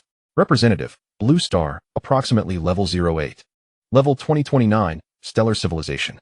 Mastery over the development of their stellar system, establishing stable interplanetary colonies and space facilities. The primary energy source is mature nuclear fusion, and they possess sublight speed, greater than 0.1 times the speed of light, conventional travel capabilities. They have made initial contact with the embryonic form of curvature travel, unstable short-distance jumps. They exhibit either a unified or loosely structured societal organization within the stellar system. Internally stable, they are beginning to explore beyond their stellar system. Representative, Cassar Union, peak level 28, currently attempting to breach level 30. Level 3039, multi-stellar system regional dominator. Proficient in stable curvature travel technology, warp stability value of 10 times the speed of light. Their operational range encompasses multiple stellar systems, establishing interstellar resource networks, trade routes, and military presence. Their energy technology is highly advanced, potentially involving antimatter and efficient fusion array technology. They possess mature energy shields, advanced directed energy weapons, particle cannons, laser arrays, and the capacity for large-scale fleet deployment. Their societal structure typically takes the form of federations, empires, or tightly knit alliances, wielding significant influence over surrounding star domains. Representative, Elysian Trade Alliance, Level 39, Regional Dominator. Levels 4 and above, Galactic Civilization Theoretical Existence.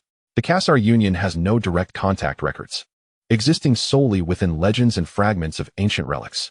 Markers, mastery of high-altitude curvature travel technology, warp stability value of 100,000 times the speed of light. Widespread use of antimatter energy, and preliminary dimensional interference capabilities. As Panga narrated, the symbols representing different civilizations on the holographic star map were illuminated, colored, and labeled according to their levels, akin to a dark curtain suddenly adorned with vividly colored, yet distinctly ranked stars. Chen Xing nodded slightly. This classification standard was clear and practical, aligning closely with his prior deductions. Self-assessment of the Cassar Union, Level 28, Peak State, on the threshold of Level 30. Age, 3285 standard years. 1 standard year approximately equals 10 blue star years. Territory, radius of about 58 light years, with a core star zone of 10 light years. Encompassing 7 resource-rich stellar systems, including the home star system. Social structure, a loosely federated assembly of multiple species, primarily crustaceans and symbiotic beings, along with several member races and numerous affiliated races. The technological core is held by these 2 races, with internal discord present. Military, composed mainly of Thorn-class warships, approximately 800 meters in length, with a substantial number, over 100,000 stationed in the core star zone. Though their technology is relatively outdated, high-energy particle beam weapons, medium shields, conventional cruising at 0.8 c, where c represents the speed of light, with 1 c equating to the speed of light. They possess somewhat unstable short-distance curvature technology, warp speed of 10 c, with short jump distances and high risks. Technological tree, mature nuclear fusion energy, moderate materials science, with notable advancements in biotechnology, especially among symbiotic beings. They harbor a deep yearning and reverence for more advanced technologies, such as mature curvature and energy shields. Threat level, highly expansionist, displaying extreme vigilance and even fear towards unknown advanced civilizations, such as the disguised Star Sea Observation Council. Internally, there exists a lack of unity, with divisions between peace and hawkish factions. Based on this standard and encompassing the intelligence of the star domain held by the Cassar Union, a preliminary distribution map of intelligent civilizations has been drafted, detailing some of the following.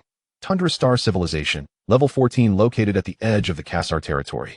An icebound planet. Age, 35, 841 standard years. Mammalian-like beings, characterized by thick fur and a stout stature. They have just broken free from their planetary constraints and are struggling to establish satellite bases. Resources are scarce, and technological advancement is slow. Crystal cluster symbiotes, level 21, situated approximately 10 light-years from the edge of the Kassar territory. These are silicon-based life forms, non-carbon-based.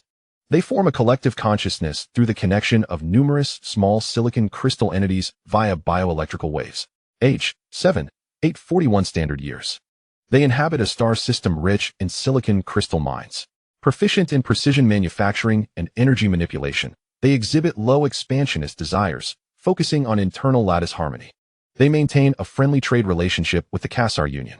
Turbulent civilizations, level 23, located approximately 23 light-years at the edge of the Carcel domain. This civilization of planktonic beings exists within the atmosphere of a gas giant, with an age of 9,883 standard years. These colossal, gas-filled organisms utilize bioelectromagnetic fields for levitation and communication. They possess a unique mastery of plasma manipulation technology, with their vessels resembling the eye of a storm. Their operational range is limited to their home star system.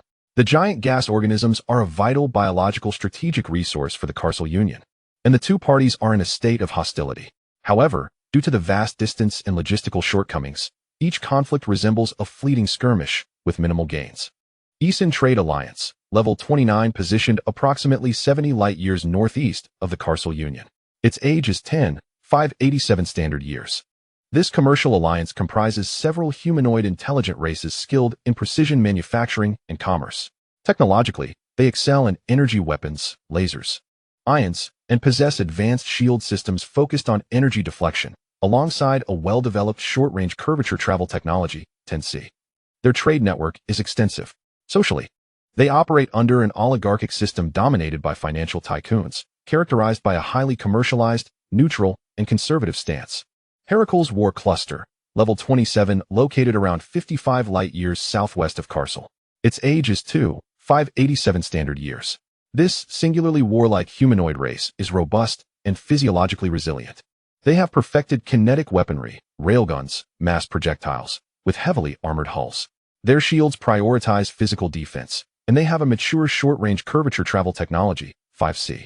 Socially, they are governed by a military dictatorship with expansionist tendencies, engaging in ongoing low-intensity conflicts with several level 2 civilizations nearby. They are fierce adversaries of the Carcel Union, viewing it as a ripe target, having encroached upon nearly 3 light-years of Carcel territory over the years. Aryan Pact, level 32, situated approximately 170 light-years southeast of the Carcel Union. Its age remains unknown. This technological alliance consists of 3 humanoid races controlling 9 surrounding star systems. Their primary vessels, the Concorde-class cruisers, 15 kilometers long, can achieve a warp speed of approximately 25 c. The society is relatively stable, emphasizing technological exchange, though other details remain obscure. Haskell Mining Group, level 34, located approximately 190 light-years northwest of the Carcel Union. It is over 10,000 standard years old, and is a massive corporate entity dominated by non-humanoid silicon-based life forms. This group controls 15 mineral-rich star systems and is renowned for its extensive industrial fleet and armed mining platforms. Their warp speed is estimated at 40 c, and their operational style is pragmatic and assertive. Kronos Military Alliance, level 38, dominant, found roughly 195 light-years northeast of the Carcel Union. Its age is unknown. This alliance consists of several races that espouse military expansionism, controlling over 50 star systems.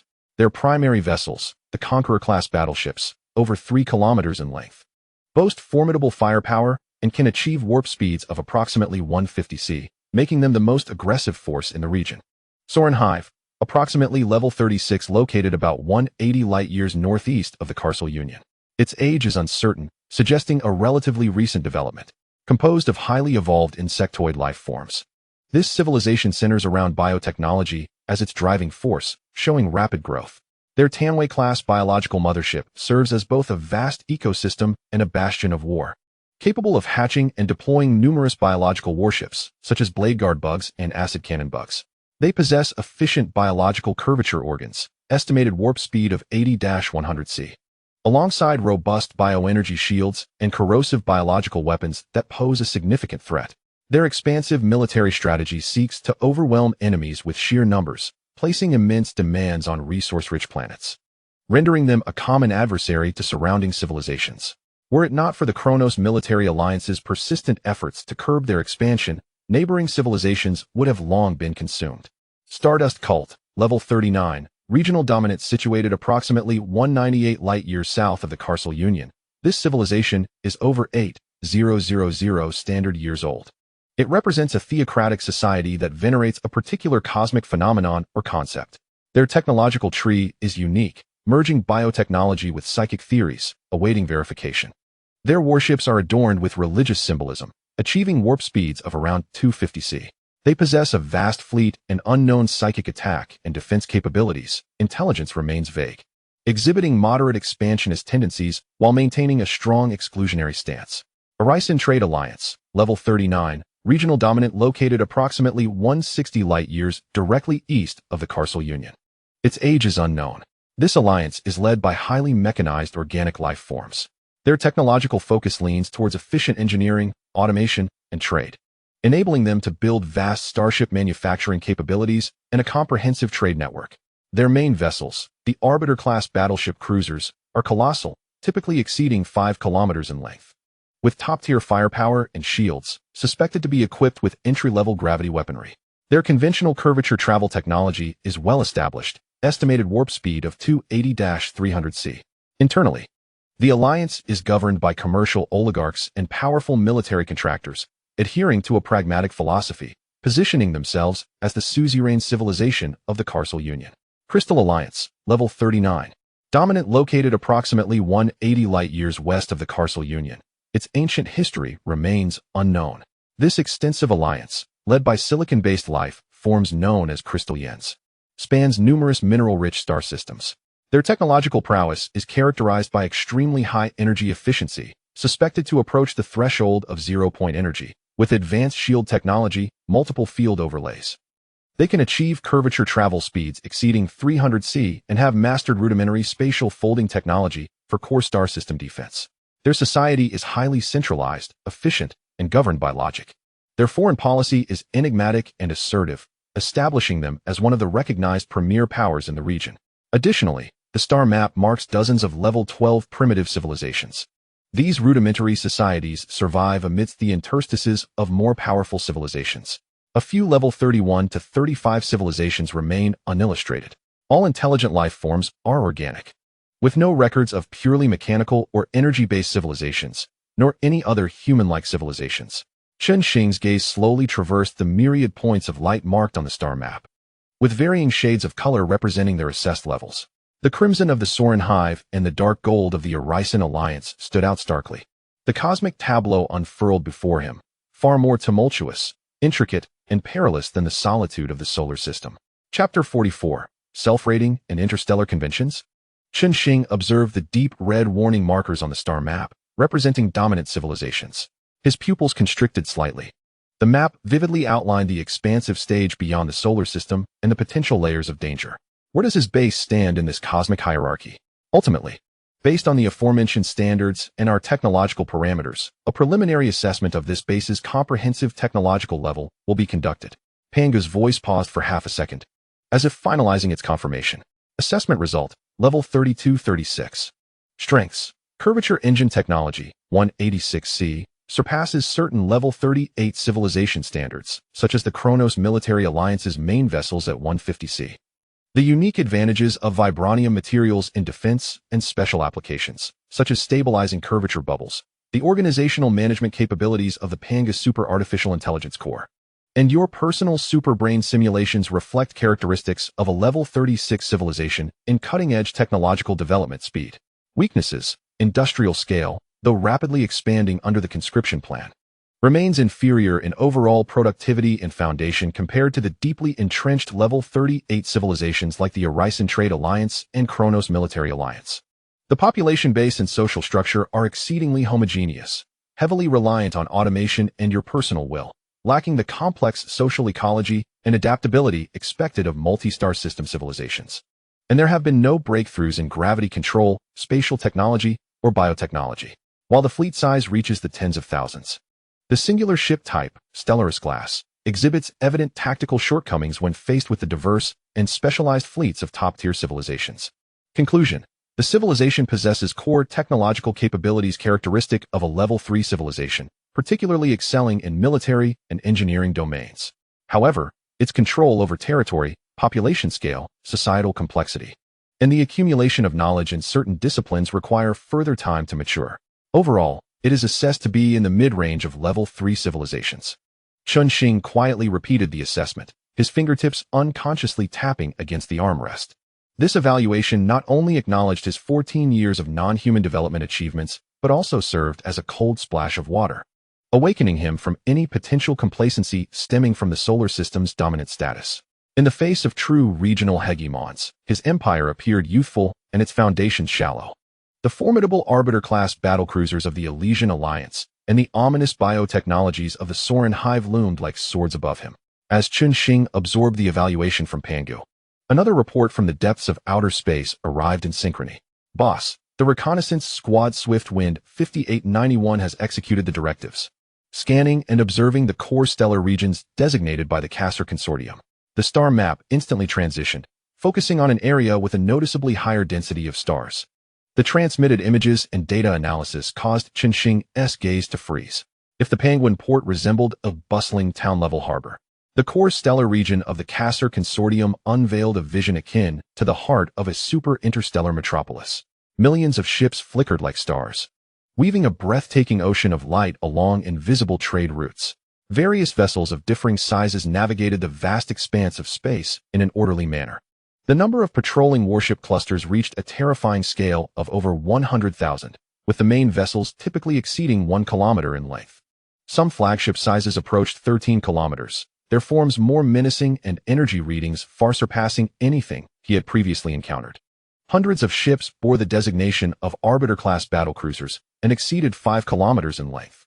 Enormous orbital defense platforms stood like stellar fortresses surrounding crucial jump points and resource planets, their cannons ominously poised. Most striking were the remnants of several colossal structures orbiting the star. Though not a complete Dyson sphere, they evidently represented the prototype or a section of a large-scale stellar energy collection device. The radiant energy emitted was discernible even from 0.5 light-years away. At the core of the star region, a super starport, the Elysian Nexus, dwarfed Penguin Port by a factor of 100, functioning incessantly like the heart of a galaxy, with a structure imbued with the cold, geometric beauty of high efficiency and industrial power. The dominant civilization of this starport is the Elysian Trade Alliance, Level 39. The Castor Consortium serves merely as a secondary partner in this region, possessing a limited number of exclusive docking bays and trade stations, Pangu added. The Swift-Wind 5891 reconnaissance squad maintained strict concealment, only recording the star map, traffic flow, distribution of defensive facilities, and energy characteristics, without detecting any signs of being discovered. Chen Xing gazed silently at the magnificent and overwhelming star map. Over 100,000 warships that outperformed the Thorn class. Was that merely the Castor Consortium's standing force in this single stellar region? Their overall strength must surely encompass hundreds of thousands of warships. It appeared that the ambition of 1 million starships, in the presence of true regional hegemons, was not an unattainable dream, yet it was far from the end. An unprecedented sense of insignificance, mingled with a stronger fighting spirit, surged within him. The solar system was but a corner of the cosmic sea. Pangu's voice resonated once more, laced with the weight of analysis. Another report requires attention. During the extensive scanning conducted by multiple swift reconnaissance squads in the vicinity of the solar system, spanning a range of 110 light-years, numerous instances of conflict among intelligent civilizations were detected. The star map highlighted dozens of stellar systems distanced from hegemonic civilizations. Brief descriptions of the conflicts popped up nearby. LHS 3844 system. 2 level 16 civilizations, humanoid carbon-based versus silicon-based rock life, engaged in an orbital struggle over a satellite rich in rare minerals. Both sides utilized kinetic and early energy weapons. GJ 1214 system. A 23-level aquatic civilization, primarily oceanic planets, allegedly subjected to orbital bombardment by a 22-level desert civilization. The attacks targeted their shallow sea colonial cities. TRAPPIST-1 system. 3-level 21 civilizations embroiled in a complex triangular resource war with frequent skirmishes between small fleets. X-47554 Li-1S system. a 25-level civilization imposing technological blockades and border pressures on a neighboring 18-level civilization, seemingly aimed at stifling its development. H-15's 451DF system. Two level 31 civilizations confronted each other in a disputed stellar region, with a significant scale, yet it had not escalated into full-scale war. Conflict intensity assessment. All parties are of similar levels, with no more than a 3-level disparity. Local wars among civilizations typically target specific resource planets, habitable worlds, or historical territories. Pangu continued with his analysis. Notably, near the identified conflict zones, traces of higher-level civilizations exist, such as the 27-level Lorenz Consortium and the 31-level Silent Observers Relic Guardians. However, these higher civilizations have refrained from directly intervening in lower-level conflicts, even maintaining a deliberate distance. Chen Xing's gaze sharpened. Refraining from intervention? Deliberately keeping a distance? This contradicted his understanding of the dark forest theory, which suggested that higher civilizations might engage in cleansing or controlling lower civilizations. There must be a reason behind this. Pangu. Highlight this phenomenon.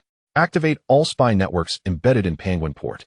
Priority. Gather any intelligence regarding the constraints on higher civilizations' interventions, interstellar agreements, or similar regulations, particularly concerning discussions related to the Kasser upper echelons or higher civilizations with which they have contact. I need to discern what restrains these level 3 civilizations from intervening in the disputes of lower civilizations. Is it a consensus? Or perhaps the deterrent of a more formidable presence? Additionally, analyze the Kasser's internal stance on the Phantom Raiders, as well as why the pirates can operate relatively freely without being completely eradicated by higher civilizations. Is there some tacit approval or loophole in the regulations? Chen Xing's intuition suggested that these insights might be pivotal to understanding the survival rules in this star region. Command confirmed. Spy network monitoring protocols updated. Key terms locked. Primitive Civilization Protection Accord, Observer Protocol, Harvester Prohibition, Higher Civilization Non-Interference Regulations. Focus. Behavior patterns of higher civilizations, potential regulations, and the ecological niche of space pirates. Pangu responded promptly. This intelligence line might prove more valuable than specific warship parameters, as it pertains to the solar system's future survival strategy within the realm of interstellar politics. Chen Xing leaned back in his chair, his gaze penetrating the star map as if peering into the deeper, darker cosmos. The embers of conflict burned low. The shadows of hegemons loomed high, and the concealed rules hung like an invisible web, enveloping everything. His superintelligence whirred into action, calculating various possibilities. The cosmic chessboard was grander and more perilous than he had imagined.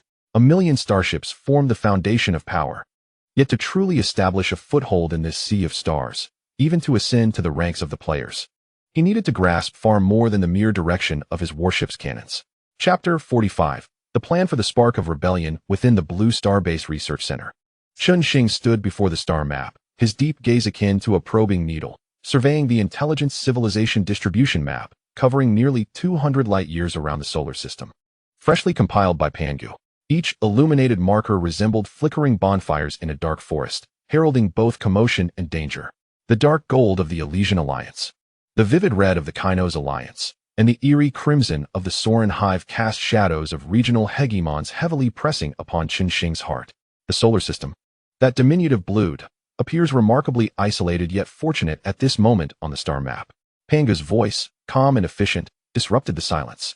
Based on the comprehensive data transmitted by all Swift reconnaissance teams, combined with the public star map shared by the Kasser Consortium and our independent surveys, the final confirmatory scan of the regions surrounding the solar system has been completed. The star map swiftly refocused, narrowing its range to a radius of 50 light-years centered on the solar system. Colorful dots representing intelligent civilizations vanished as if erased by an eraser. Conclusion confirmed.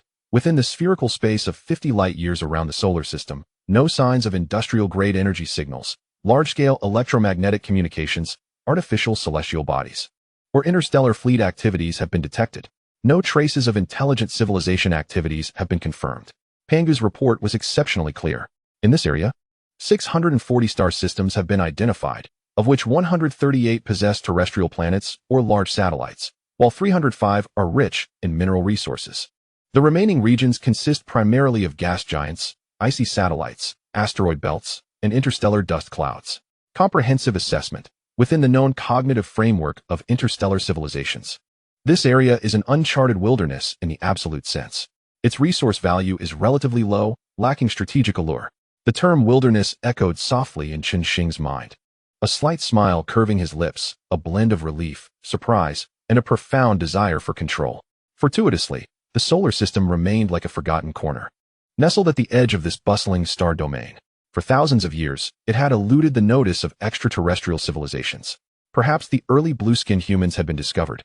Yet due to certain constraints, they had peacefully advanced into modern society, escaping colonization and thus gaining precious time for development. Ironically, the barrenness of this region had become its best natural barrier. The desire for control stemmed from the boundless possibilities contained within this vast wasteland, waiting for him to seize them. In his deep-set eyes, it seemed as if nebulae were swirling at high speeds, vanishing and rebirthing. That was the superbrain in a frenzy of deduction and computation. Pangu. Chen Xing's voice shattered the silence, steady and resolute, infused with undeniable will. The first phase of the Deep Space Sentinel project is complete. Now, initiate the second phase, the Spark Wildfire Plan. Command confirmed. The Spark Wildfire Plan is activated. Panga's response was rapid. Objective: all star systems within a 50 light-year radius of the solar system that possess developmental value. His finger traced the star map, as if a sovereign delineating territories. Priority was given to systems with rocky planets, icy satellites, or resource-rich asteroid belts. Form 1280 Pioneer Engineering Fleets. Fleet composition plan is being generated, Panga's data streams refreshed at lightning speed. Each Pioneer Engineering Fleet's standard configuration includes escort forces, 10 Starry Sky-class starships, Type 2, for security and area vigilance. Engineering Core, 20 Star Shuttle 4-class transport starships, fully loaded with modular base components, engineering machinery, and construction robots. Resource Assurance, 30 Crab 4-class mining engineering ships, responsible for in-situ resource extraction, supporting base construction and subsequent operations. A total of 12 800 Starry Sky-class starships, 25 600 Star Shuttle 4-class starships, and 38 400 Crab 4-class starships are required. Current available stock and newly constructed vessels meet the demand, approximately 80,000 starships were built over the past 2 months.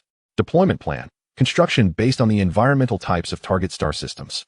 Rocky planets, terrestrial-like Mars priority for establishing permanent subbases deep underground, modeled after the Blue Planet's Mars base, equipped with manufacturing, research and development, storage, ecological living, and defense functions. Gas giants with large icy satellites, establish orbital relay stations or small spaceports, modeled after the Jupiter-Saturn orbital bases, focusing on resource transfer, refining, fleet maintenance, and deep space exploration outpost functions.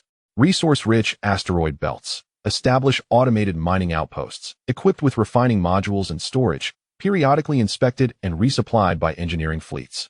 Task duration. The first batch of bases or stations is expected to complete foundational construction and commence operations within 68 months, depending on target distance and environmental complexity. Approve. Chen Xing declared without hesitation. Execute immediately. All subbases and station constructions are of the highest priority. Upon completion, initiate resource extraction and refining on-site to establish stable output. Simultaneously, deploy quantum communication relay nodes to integrate into the base's main network. His gaze was sharp as an eagle's, as if envisioning countless iron leviathans traversing unknown star realms. Underground bases extending through rock layers, orbital relay stations operating alongside the rings of gas giants. Such magnificent imagery unfolded in his mind. Instructions issued. All designated starships are to be activated from standby status and assemble at the predetermined coordinates. Material loading to proceed simultaneously. The Pioneer fleet is expected to set sail within 72 hours. Panga's execution was impeccable. With the command given, the entire industrial apparatus of the solar system roared to life. New Starry Sky-class starships, Star Shuttle 4-class, and Crab 4-class vessels awakened like steel beasts. Engines ignited with blue and white luminescence, departing from bases on the Moon, Mars, Jupiter's orbit, and the Kuiper Belt. They converged into torrents of steel, moving towards the Pluto rendezvous point under Pangu's meticulous orchestration, as if rivers flowing into the sea, orderly advancing into the depths of the unknown. 3 days later, the 1,280 Pioneer engineering fleets and escort fleets have completed resource loading and route planning. The Pioneer fleet is setting sail immediately. On the star map, the green arrows representing the Pioneer fleet resembled sparks igniting a vast expanse. densely pointing toward the profound darkness at the solar system's edge. 1280 target points were clearly marked, akin to coordinates pinned on the cosmic canvas. Observing them, Chen Xing gazed at the grand orchestration on the star map, his voice low yet powerful, akin to watching seeds sown into fertile yet desolate land. With iron and energy nurturing them, given time, they would grow into robust fortresses supporting our journey into the deeper cosmos. Chapter 46. Expanding the detection range. A fervent ambition to expand territories surged within him, accompanied by an absolute satisfaction in resource control. Yet beneath this fervor lay an indescribable solitude. To sustain this unprecedented expansion, he had nearly depleted the solar system's amassed resources. Boss, the Pioneer fleet has departed. The active Starship strength within the solar system has now dropped to the lowest alert level, Pangu reminded him timely. The points representing the solar system's defensive force on the star map had become sparse. Once abundant patrol fleets and defense platforms encircling planetary orbits, and the Kuiper belt now represented only the most basic framework. The starry sky, symbolizing Chen Xing's exclusive vessel, floated solitary near the moon's orbit, becoming the last and only bastion in this domain. Chen Xing's gaze fell upon the brighter blue mark representing the starry sky. An unusual sensation washing over him. 14 years had passed, from a coder in a cramped rental to a master of the galaxy, orchestrating tens of thousands of starships with a mere wave of his hand. He possessed powers and wisdom beyond the mundane, yet bore an unprecedented burden. At this moment, as all his swords were cast into the depths of space for expansion, leaving only himself and the starry sky to guard this original home. A profound sense of solitude reminiscent of returning to the starting point quietly enveloped him. He slowly extended his hand, his fingertips almost unconsciously brushing against the outline of the starry sky in the holographic projection. The cold sensation transmitted through the projection. "Only we remain, old friend," he murmured, a voice audible only to himself and Pangu. The bridge's illumination cast a glow upon his sharply defined profile, a visage inscribed with the calm of omnipotence, yet tinged with a hint of solemnity that spoke of the chill of heights. "Pangu and the starry horizon are on standby, boss." Pangu's voice resonated with a tranquil efficiency, unwavering in its loyalty. The solar system's defense system has been activated to the highest alert level. All defensive artillery arrays and space minefields are in a state of readiness. Acknowledged, Chen Xing nodded slightly. His gaze shifted from the starry horizon to the vastness of deep space. The 1280 Pioneer fleet was merely the second stage. Within the deep void, nearly 10,000 reconnaissance squads, like faithful hounds, prowled the darkness. In the more distant shadows, they patrolled. "Pangu, update the mission parameters for the Swift-Wind reconnaissance squads." His tone regained its calm, now imbued with purpose. Awaiting command. Exploration range. Extend from a 100 light-year radius around the solar system to 500 light-years. Mission priority, 1. Continuously enhance the star map, marking all celestial bodies, resource points, and anomalous spatial phenomena. 2. Detect any signals from intelligent civilizations, with a focus on marking signs of activities from civilizations classified as level 3 and above. 3. Maintain heightened vigilance against the activities of phantom raiders or other pirate factions. 4. If faced with unavoidable high-threat targets, tactical evasion is permitted. Survival takes precedence. 5. All discoveries must be immediately quantum encrypted and transmitted back. Objective: to illuminate the farther reaches of darkness for our spark and to warn against deeper threats. Simultaneously, recall all deep space reconnaissance squads. After equipping the Dawn 2 curvature engines and the shipborne Star Curtain device, they will execute the same reconnaissance missions. Command confirmed. All parameters for the Swift-Wind reconnaissance squads have been updated. Course correction underway. Exploration sectors are being reallocated. Recall orders for the deep space reconnaissance squads have been dispatched. Pangu responded swiftly. On the star map, 6,000 blue points representing the Swift-Wind squads began to ripple outward, like stones cast into a pond, accelerating toward the deeper, more uncharted darkness. They would traverse the silent stardust, skimming past unfamiliar stars.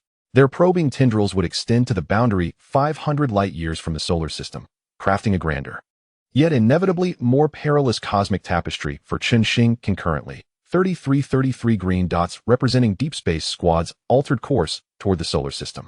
Chen Xing settled into his seat, leaning back slightly, and began to contemplate the next steps in silence. The research center returned to tranquility, the only illumination being the soft glow of the holographic star map reflecting upon Chen Xing's figure. He gazed upon the illuminated, untamed territories soon to be under his dominion, and glanced at the distant points representing territorial overlords such as Erison and Kronos. A sense of relief inexplicably washed over him. Pangu's voice echoed in the spacious hall, imbued with a calm that followed the settling dust. Evaluate the survival capability based on the current strength we possess in the vicinity of the solar system, particularly within this several hundred light-year range. Based on existing data models. Boss. Pangu's electronic tone was steady and precise. Our core advantages. Mature curvature engines, 186C, surpassing most Level 3 civilizations' conventional fleets. Vibranium composite armor providing exceptional defense. An automated industrial system under the coordination of the Intelligent System Matrix operating with remarkable efficiency. The Star Curtain Early Warning Network is about to cover the solar system. Within the solar system and the newly developed 50 light-year buffer zone, against known Level 23 conventional fleets, we possess overwhelming defensive and retaliatory capabilities, ensuring our self-preservation. In encounters with Level 38 and above regional overlords, such as Erison, Kronos, etc., main fleet clusters, the probability of winning in direct confrontation is below 15. But relying on the Star Curtain's early warning, the maneuverability of curvature engines, and the depth of the defensive system, the feasibility of holding the core region, the solar system, and executing a strategic retreat exceeds 70.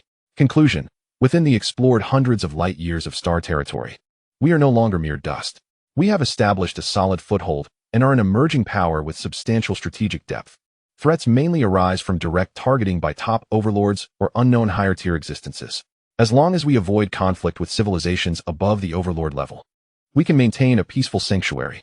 Chen Xing exhaled slowly. Indeed, this positioning of strength allowed the incessant urgency that had lingered in his heart, as if he might be crushed by a higher civilization at any moment, to recede like a tide. No longer did he experience the shock and urgency upon first encountering alien civilizations, nor the heavy pressure in the shadow of overlords. A newfound steadiness, born of a clear understanding of his strength, settled within him. Emerging power, he whispered the term, a faint smile gracing his lips, tinged with a sense of control. Yes, we are no longer mere playthings in the vast cosmos. In just 14 brief years, the awakening of the superbrain, genetic leaps, interstellar fleets, and a technological explosion transformed the solar system into a bastion of steel. He had even extended his reach into the realms of countless interstellar civilizations over 100 light-years away. This achievement was enough to overshadow numerous civilizations that had struggled for thousands of years in the surrounding star domains. Chapter 47. Self-recognition. It seems time is on our side, he murmured, his gaze directed toward the powerful points of light deep within the star map. This steadiness stemmed from a clear perception. Within a 50 light-year radius around the solar system, it was confirmed to be an undeveloped wilderness, a natural barrier and buffer zone. More importantly, once the spark ignition plan was fully implemented, 1280 resource nodes would operate simultaneously, coupled with the terrifying industrial capacity under the infinite troop surge plan. The strength of the base would expand exponentially. This was certainly not comparable to the loose federation of multiple species like the Carcel Union or the massive and unwieldy trade entity of the Erison Alliance. He picked up the warm tea delivered by the robot T-02, the porcelain cup dispelling the chill from his fingertips. Amidst the fragrant steam, he contemplated the model of his civilization, a dictatorship or, rather, absolute concentration of will. He sipped the tea, his gaze profound. This is my greatest advantage, yet also a razor-sharp double-edged sword. The benefits are evident.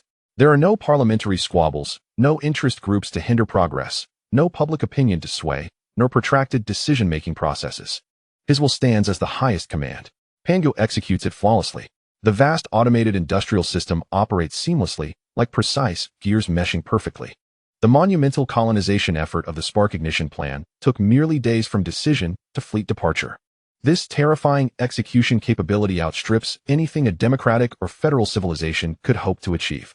Resource allocation, technological research, and military deployment all aim for maximum efficiency. His base resembles a highly specialized superorganism, existing solely for evolution and expansion. Every cell serves the will of the core brain with precision. Consequently, the pace of development naturally far surpasses those interstellar civilizations rife with internal checks and balances. Chen Xing's gaze fell upon the low-level civilization points on the star map that represented conflict. Efficiency is the guarantee of survival, he silently affirmed. However, as the teacup was set down, it emitted a faint, crisp sound. Behind this extreme efficiency loomed an equally vast shadow. The drawbacks. Chen Xing's brow furrowed slightly as the superbrain coolly dissected the hidden dangers. They are also lethal. Monolithic. The rise and fall of the entire base civilization hinges solely upon him. He is the brain, the heart, and the sole decision-making core. Should he encounter misfortune, be it an accident in deep space exploration or a decapitation executed by a more powerful entity, the colossal empire could instantaneously lose its essence, potentially leading to fragmentation. No matter how formidable Pangu may be, it remains merely an executor, incapable of substituting the innovative thought and strategic decision-making inherent to its superintelligent creator. The margin for error is exceedingly slim, devoid of the redundancies and backups afforded by a complex social structure. There exists no alternative decision-making system, no successor leaders, nor any mature mechanisms for power transition. A critical misjudgment, such as an erroneous assessment of a powerful civilization or a deadlock in the development of a core technology, could be exacerbated by the absence of checks and balances, resulting in catastrophic consequences. While Pangu may sustain daily operations, it lacks the true creativity, decisiveness, and human adaptability required to confront the intricate interstellar chess game and the unforeseen destructive crises that demand transcendent thinking. The loyal machine legions and the bases scattered across the galaxies would become akin to marionettes devoid of strings, descending into stagnation, and could even disintegrate due to programming conflicts or external invasions. Without a mechanism for succession or a consciousness of backup, there exists no other capable of bearing the banner. The fate of the entire civilization hangs by a thread. Its base, in essence, is merely a vast factory and barracks, composed of cold machines, obedient AI, and a scant number of enhanced beings, the pioneers. There is an absence of diverse cultural, artistic, and philosophical collisions, and no complex social relationships or emotional bonds. This purely utilitarian civilization may thrive during peaceful development, but its intrinsic fragility will be starkly revealed when faced with extreme dilemmas that require resilience, sacrifice, or intricate ethical decisions. Though the pioneers have gained intelligence, they remain fundamentally reliant on his will, far from establishing an independent and self-sustaining civilizational ecosystem. Subconsciously, he clenched his fist, his knuckles turning slightly pale. The rapid development brought forth by absolute power carries with it absolute risk. Boss, your heart rate and neurotransmitter levels are exhibiting abnormal fluctuations. Pangu's voice interjected at an opportune moment, laced with a hint of monitoring alertness. High-pressure response detected. Do you require physiological adjustment? Chen Xing released his grip, inhaled deeply, and forcibly suppressed his underlying anxiety. It's nothing, he responded, regaining his customary calm. I am merely simulating various possibilities. Chen Xing nodded slightly, his gaze once again directed towards the profound star map. While there were hidden dangers, they were not immediately pressing. The current dormant phase represents the most precious golden development time for the base. Harnessing the terrifying efficiency afforded by a dictatorial model, accumulating resources at a frenzied pace, advancing technology, and expanding territory to a point where it can withstand any potential decapitation threat is the fundamental path to addressing its vulnerabilities. As for the future, perhaps seeking or creating a backup. That thought flickered briefly before being temporarily shelved. Now was the time to run at full speed. Pangu, his gaze sharpened and focused once more. Real-time monitoring of the spark ignition plan's progress is the highest priority. Simultaneously, mobilize the Fuxi matrix with 30 computational units. Integrate the newly acquired technology data from the Khazar and surrounding civilizations. Initiate the preliminary research project for the Starry Sky 3 class Starship. The objective is to conduct comprehensive iterative optimization based on existing capabilities, including firepower, defense, maneuverability, production efficiency, and overall dimensions. I wish to see a feasible upgrade optimization plan by the time the first bases of the Pioneer fleet are operational. Command confirmed, boss. Pangu's voice resonated with the hum of efficient operation. The Starry Sky 3 preliminary research project has been activated, and computational resource allocation is complete. The status of the spark ignition fleets is stable, continually relaying navigational data. Chen Xing cast one last glance at the distant green lights on the star map before turning back toward the villa's bedroom. His steps were steady. The sense of solitude lingered, but it was now overshadowed by a more intense sense of purpose and control. The matters of the starry skies had temporarily entered a phase of rapid development, gathering strength. He possessed time, resources, and unparalleled efficiency. What he needed to do now was to forge the foundation of solar system civilization into an indestructible bastion during this precious period of tranquility. All the while, he He remained ever vigilant of the double-edged sword of absolute power looming above him. Chapter 48. Sudden Incident. The Heavenly Court Space Station under attack. A month passed quietly. Chen Xing immersed himself entirely in various technological research endeavors. On his home planet, that blue sphere, significant transformations had also been quietly unfolding over the past 4 to 5 years. Beneath the surface tranquility, undercurrents had never ceased to surge. Thanks to the successful development of mature reusable rocket technology in recent years, significantly reducing launch costs, the Heavenly Court Space Station of the Yanhuang Nation has been continually expanding.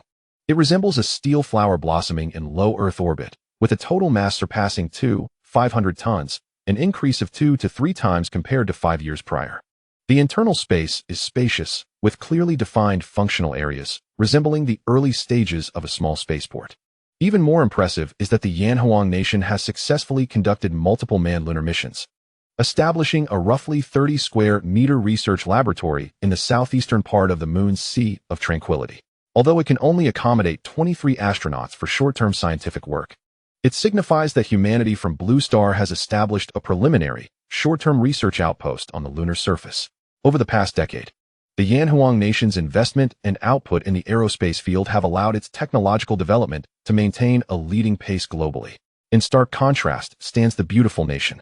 Following the catastrophic crash of the International Space Station, despite the high-profile announcement of the Freedom Star Space Station plan, the political infighting and clashes among interest groups have left the initiative languishing in the realm of polished PowerPoint presentations for over 2 years without any substantial progress.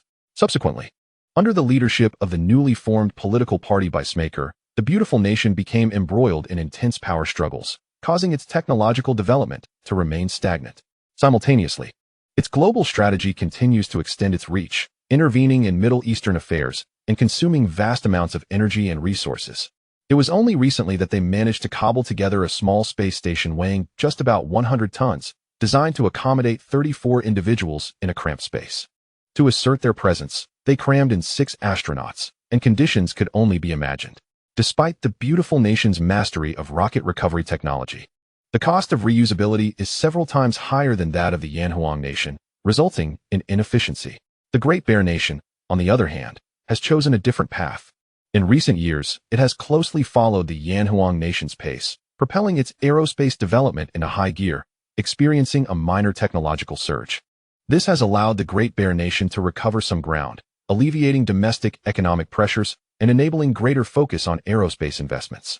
As for the other 2 rogue powers, the Gaul Rooster and the John Bull, while they have made progress, they appear to be languishing under the intentional or unintentional strategic constraints imposed by the beautiful nation, failing to achieve breakthrough advancements in their space endeavors. The world's attention, following the ephemeral illusion of peace shattered by the disaster of the International Space Station, quickly returned to familiar tracks. The beautiful nation stoked flames of conflict across the globe, compelling allies and adversaries alike into various skirmishes. The semblance of calm had long since dissipated.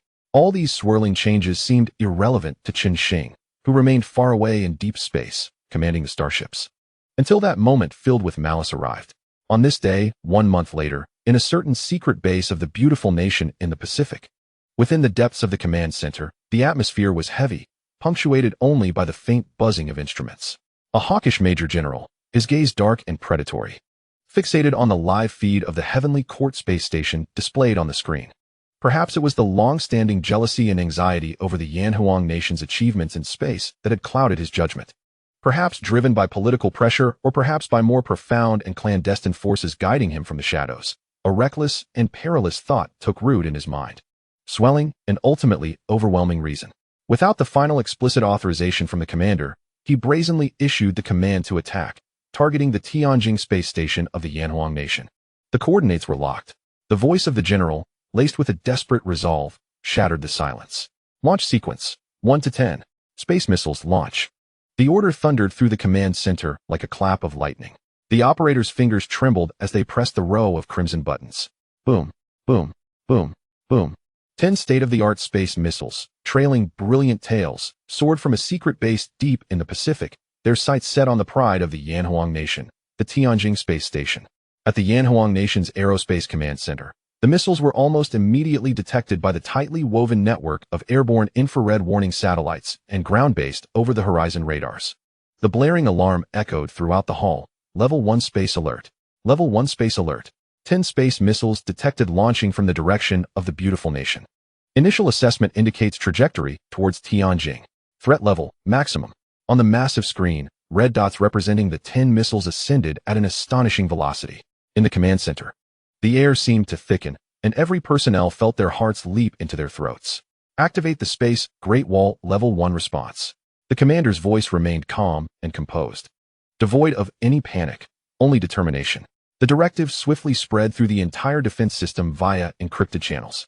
Passive defense measures were initiated. Inside the Tianjin space station, the piercing alarm rang out.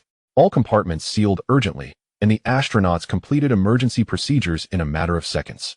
They entered the most fortified core section and secured themselves. The space station's attitude control system began adjusting its orbit and preparing for evasive maneuvers. The primary energy shield system on the station's exterior instantly powered up to maximum output, emitting a faint blue glow. While it paled in comparison to Chen Xing's technology, it represented the pinnacle of the Yanhuang nation's capabilities. The Lunar Research Station also entered a state of heightened alert. Active interception was deployed. Several kinetic interception satellites from the Tian Shield series, stationed in synchronous and low Earth orbits, swiftly adjusted their trajectories. Their miniature kinetic interceptors entered a standby mode. Simultaneously, multiple ground-based missile defense positions in the northwest and northeast sprang into action. The massive silos for interception missiles roared open, and several colossal kinetic interceptors ignited and soared skyward, like drawn swords piercing the heavens. More critically, at a secret base of the Yanhuang Nation, ground-based high-energy laser weapon systems were activated in emergency mode. The massive mirrors adjusted their angles, locking onto the first target within range. Strategic countermeasures were ordered, almost simultaneously with the activation of the interception system. A strategic counterattack directive was issued. Confirm the coordinates of the attack source. Space missiles, 10 rounds. Target, enemy base. Conventional warheads. Level 1 combat readiness. The retaliatory forces of the Yanhuang Nation also entered a state of high alert. Yet, this counterattack was explicitly to utilize conventional warheads, aimed at neutralizing the source of the attack rather than escalating the situation further. Ultimate deterrence. The Yanhuang Nation's Ministry of Foreign Affairs issued an unprecedentedly stern warning to the beautiful nation via emergency hotline and public statement. Any attack on our space assets will be considered an attack on our homeland. We will employ all necessary means to defend national security, including the use of ultimate force. This served not only as a warning to the beautiful nation to halt its reckless actions, but also as a declaration to the world of the Yanhuang Nation's determination to protect its core interests. Chapter 49. Yanhuang Nation strikes back. Access locked. In the beautiful nation's war room, alarms signaled the missile launch. The commander jolted upright from his chair, his face draining of color. What? Who gave the order? Damn it! He bellowed at the screen, filled with incredulity and rage directed at his aide and the chairman of the Joint Chiefs of Staff. He instantly realized that this was not an action he had personally authorized. It was a complete loss of control, a catastrophic loss of control that could plunge the nation into an irretrievable abyss. The aide, drenched in sweat, stammered, "Sir." It was General Jack from the Pacific Command. He claimed to have received emergency authorization to respond to the space threat. "We are verifying the order chain. Verify my foot. Contact the Yanhuang Nation immediately. Tell them this is a misunderstanding. Command them to cease the attack. At the same time, order our own missiles to self-destruct." The commander's voice was a near scream. "Report. All our land-based and sea-based missile launch systems have lost control. Command permissions have been locked by an unknown force. We cannot issue any launch or self-destruct commands." A technical officer reported in terror, his voice trembling. "What?" The war room fell into a stunned silence, soon erupting into greater chaos and fear. The commander slumped back into his chair, ashen-faced. Unable to intercept? What did this mean? It meant that those 10 missiles had become a one-way attack, while the Yanhuang Nation's retaliatory missiles flew unimpeded toward their target. The reactions from around the world erupted in turmoil. In the Great Bear Nation's Supreme Command, a tense atmosphere prevailed as orders were given for all strategic forces to enter a state of readiness. Simultaneously, they urgently contacted the Yanhuang Nation to express concern and call for restraint. The leaders of the Galactic Rooster and John Bull, in shock, immediately condemned the beautiful nation's reckless and dangerous behavior, attempting to mediate, yet their tone was filled with panic over the situation spiraling out of control. Meanwhile, smaller nations fell silent in fear. The Pangu surveillance network locked onto the targets the moment the missiles launched. Warning. Detected the beautiful nation has launched 10 space missiles. Target. Yanhuang Nation's Tianjin Space Station. Threat assessment in progress. The Yanhuang Nation's missile defense system has activated. Kinetic interception satellites and ground-based high-energy laser weapon systems are responding. Interception success rate calculated, 98. 7. The Tianjin Space Station's evasive maneuvers are effective. Survival probability, 99. 9. Based on this assessment and the directive not to intervene in Blue Star affairs unless under significant threat, active defense will not be initiated. However, anomalous attack intentions detected in the beautiful nation's missile systems. Executing preset safety protocols, locking all missiles of the beautiful nation globally with the highest authority. Pangu's cold logic swiftly made its determinations, dispatching a brief alert and response plan to Chen Xing's personal terminal. However, at that moment, Chen Xing was deeply engrossed in a complex derivation of high-dimensional energy field coupling formulas. Inspiration flowed like a spring, and he was oblivious to the flashing red alert on his terminal, instinctively blocking out external distractions. Time ticked away, the battlefield unfolding in low Earth orbit and the edge of the atmosphere. The Yanhuang Nation's interception forces displayed astonishing efficiency. The first target to enter range was scorched by high-energy laser weapons, its structure compromised. Subsequently, kinetic projectiles released from the Tian Shield satellites collided with and destroyed several missiles in a precise manner. Finally, the last interceptors successfully intercepted the remaining targets beyond the atmosphere.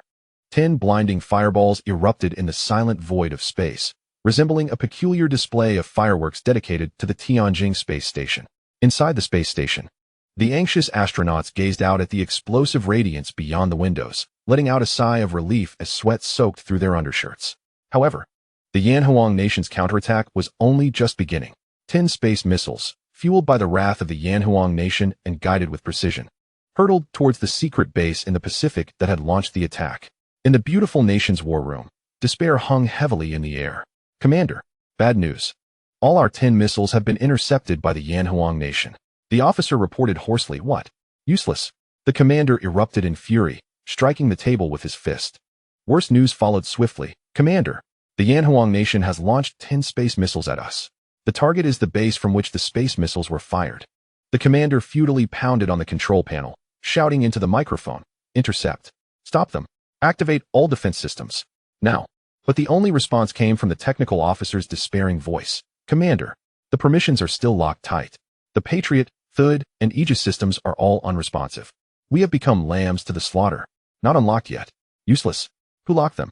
The commander's roar was filled with fear and disbelief. A hacker. Or God. Find out immediately. Think of a solution. 90 seconds later, 10 intercontinental missiles from the Yanhuang Nation descended like the scythe of death, striking the isolated secret missile base of the beautiful nation with pinpoint accuracy. The earth trembled violently as a cacophony of earth-shattering explosions erupted.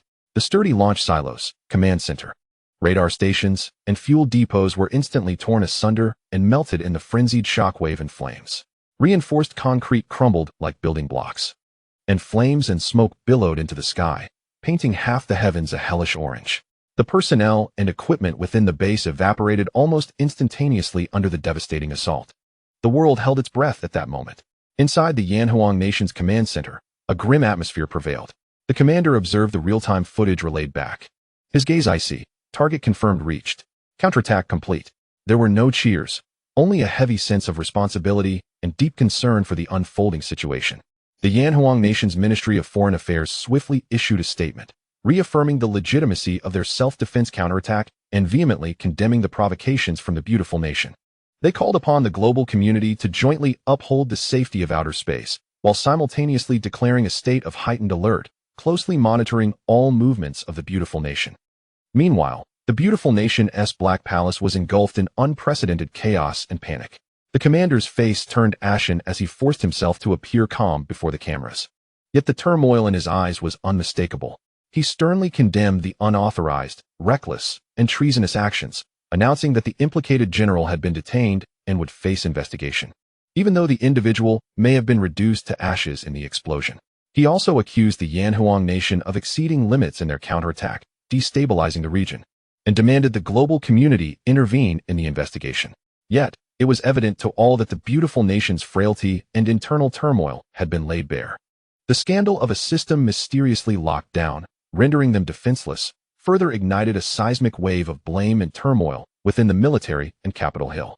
Global stock markets plummeted, and gold prices soared. The hotlines of world leaders were flooded with calls, and emergency meetings were convened one after another. The specter of war loomed more ominously than ever over the blue planet. A conflict on the edge of space, ignited by the beautiful nation's internal chaos, had instantaneously thrust the world towards the precipice of an abyss. Meanwhile, a certain individual, engrossed in the mysteries of higher dimensions, had just returned from the depths of profound calculations. Glancing at the now silenced alarm records on his terminal, he murmured, "Oh, is there unrest once again on the blue planet?" Chen Xing frowned slightly, pondering whether it was necessary to issue a warning to these restless nations. Chapter 50. Official Declaration. Chen Xing withdrew his gaze from the celestial ocean of high-dimensional formulas, focusing on the summary of the now-quiet alarm records flickering beside the holographic projection. The concise text from Pangu delineated a breathtaking conflict at the edge of the blue planet. The beautiful nation's uncontrollable missile attack, the Yanhuang nation's efficient and lethal counterattack, and the bizarre paralysis of all missile systems in the beautiful nation due to their own preset safety protocols. Yet again, the beautiful nation, Chen Xing muttered softly, his brow furrowing as his fingertips unconsciously tapped against the cold alloy armrest. It seemed that they had grown too complacent. He sat down, picked up his teacup, and sipped while his gaze fell upon the scene from a secret meeting room of the beautiful nation displayed on the holographic projection, creating chaos while being so internally disordered. A glint of cold sharpness flickered in his eyes. They enjoy stirring trouble so much. Perhaps I should just round them up and raise them like pigs. He had expected the nations of the blue planet to maintain composure after witnessing the Yanhuang nation's rapid technological advancements. At the very least, he anticipated a facade of peace. Yet, the internal strife and short-sightedness remained as intense as ever, nearly dragging the entire planet into the abyss. It was clear that action was necessary. Chen Xing's gaze sharpened, particularly focusing on the eagle that was stirring up trouble. Its claws were in dire need of trimming. If allowed to continue unchecked, these internal conflicts would not only deplete human potential, but could eventually lead to a day when some madman might actually unleash a dirty bomb or deploy an apocalyptic virus. Even though he would likely remain unscathed, it would still pose a significant nuisance. Pangu, he commanded, develop a plan. His tone carried a hint of impatience. Warn these restless nations, especially the beautiful nation. Make them settle down completely. The approach must be effective, thorough, and leave a lasting impression, but without becoming overly mysterious. The idea of rounding them up like pigs is merely a thought exercise. It's too inefficient. I require a practical and feasible solution. Directive confirmed. Analyzing optimal warning strategies. Moments later, 5 clear options appeared on the holographic screen. 1. Heaven's punishment: precision elimination. Dispatch starships to decisively destroy all key military command nodes, strategic weapon depots, and parts of the industrial core of the beautiful nation and other restless states with overwhelming force. This would cause significant damage and psychological shock, compelling the beautiful nation and its allies to submit. Advantages: extremely deterrent, immediate effect. Disadvantages: high collateral damage, potential for panic and uncontrollable backlash, complicated aftermath. 2. Global lockdown. Utilize Pangu's absolute control over networks to instantaneously paralyze all military systems and critical infrastructure, power grids, transportation, financial networks, worldwide, except for the Yanhuang nation, for 2,472 hours, creating a controllable global technological apocalypse. Advantages: no physical casualties, clearly demonstrates technological dominance. Disadvantages: significant impact on civilian life, severe economic damage, prolonged recovery period, potential for chaos. 3. Ghostly cognitive implantation. Through global networks and specific frequency electromagnetic waves. Implant an irresistible subconscious directive for absolute peace or a common memory regarding the existence of the Star Sea Council in the minds of a select few in specific nations. Advantages: silent and without physical destruction, lasting effects. Disadvantages: extremely high ethical risks, potential unknown side effects, and may not guarantee effectiveness against those with extremely strong wills. 4. Endorser empowerment deterrence. Publicly reinforce the status of the Yanhuang nation, providing them with a limited amount of advanced defensive technologies and equipment, such as simplified weaponry and energy shield generators, while declaring the Yanhuang nation as the sole designated maintainer of order on the blue planet by the Starsea Council, which would offer military backing from behind the scenes. Advantages: maintains the existing framework of the situation, utilizing the Yanhuang Nation for management, reducing direct intervention. Disadvantages. The Yanhuang Nation may face immense pressure and internal challenges. Deterrent effect is indirect and may be diminished. 5.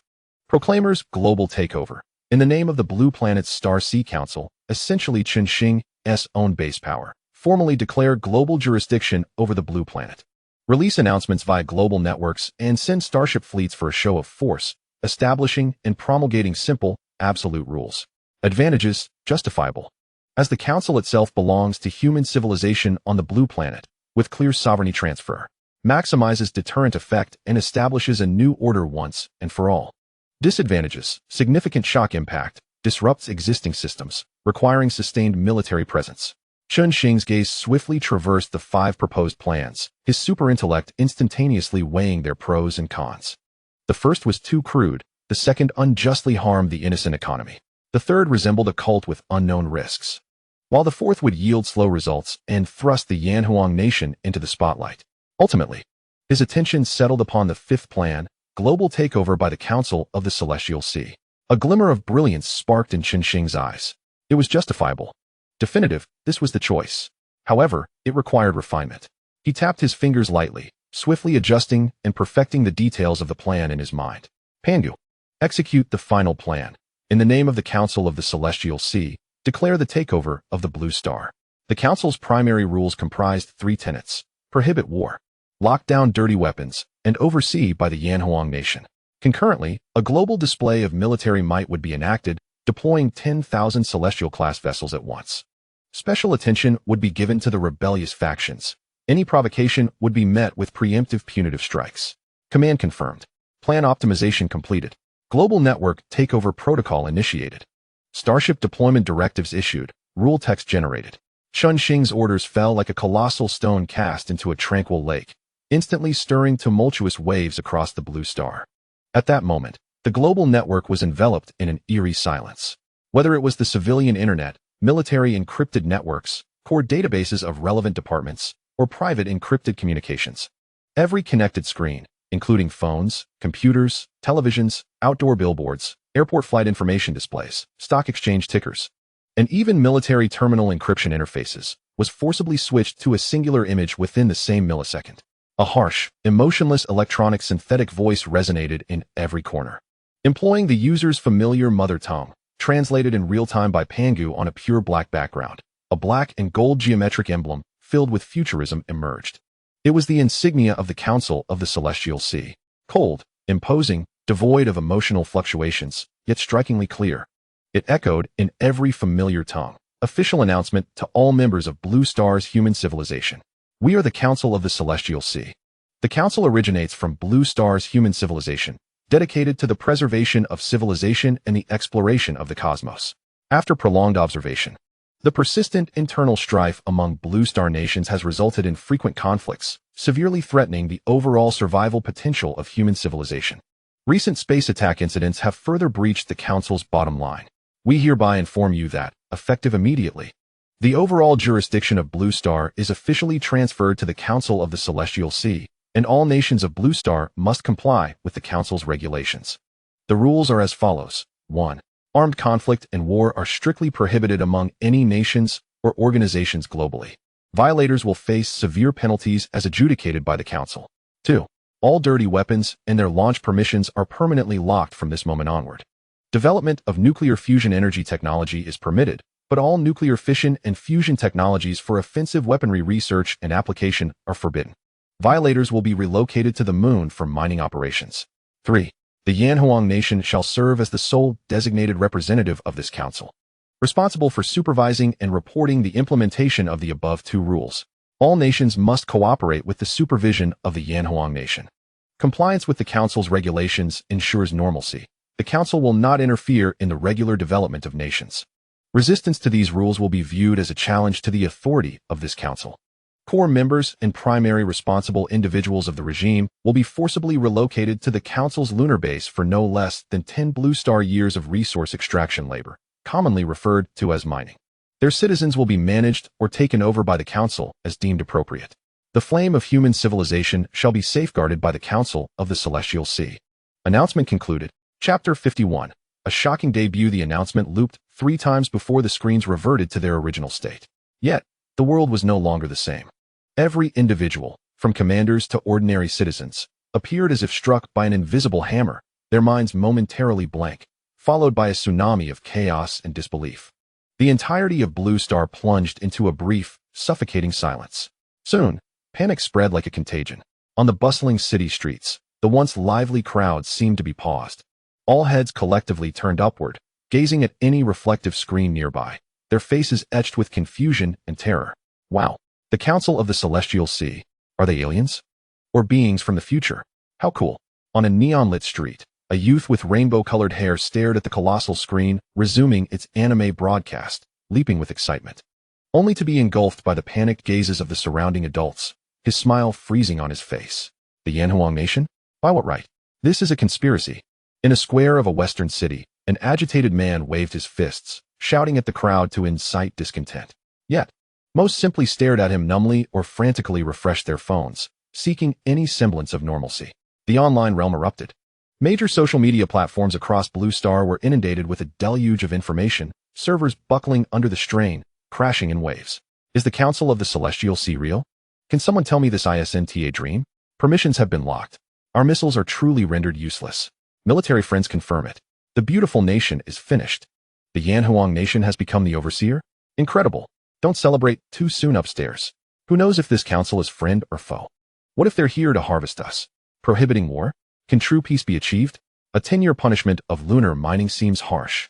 Yet, it is quite satisfying. What about the experts? Hurry and analyze the technology that instantaneously took over the entire Blue Star network. What level of technology surpasses ours by how many years? The Council of the Celestial Sea? Absurd. The origins of the universe lie in our Kimchi Peninsula. They have no right to interfere in the internal affairs of our galactic empire. A council? What council can govern our great Asan nation? By Shiva's grace, we possess 1 billion divine soldiers. Countless netizens fervently echoed behind their keyboards, their national pride ignited, selectively ignoring the terrifying power encapsulated within the announcement. Chaos, panic, skepticism, ecstasy, bewilderment, an amalgamation of emotions intertwined and clashed within the hearts of billions across Blue Star. Religious sites around the globe overflowed with seekers of solace. Extreme rhetoric began to germinate in the dark web. Supermarket shelves were stripped bare. Police worked tirelessly to maintain order on the streets, preventing widespread riots. In the war room of the beautiful nation's Black Palace, the Council of the Celestial Sea? What cosmic jest is this?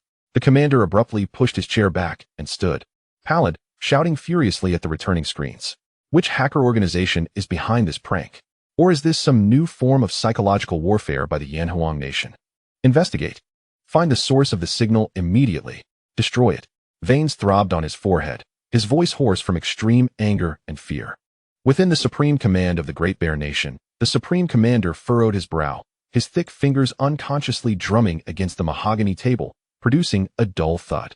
The Council of the Celestial Sea originates from humanity of Blue Star?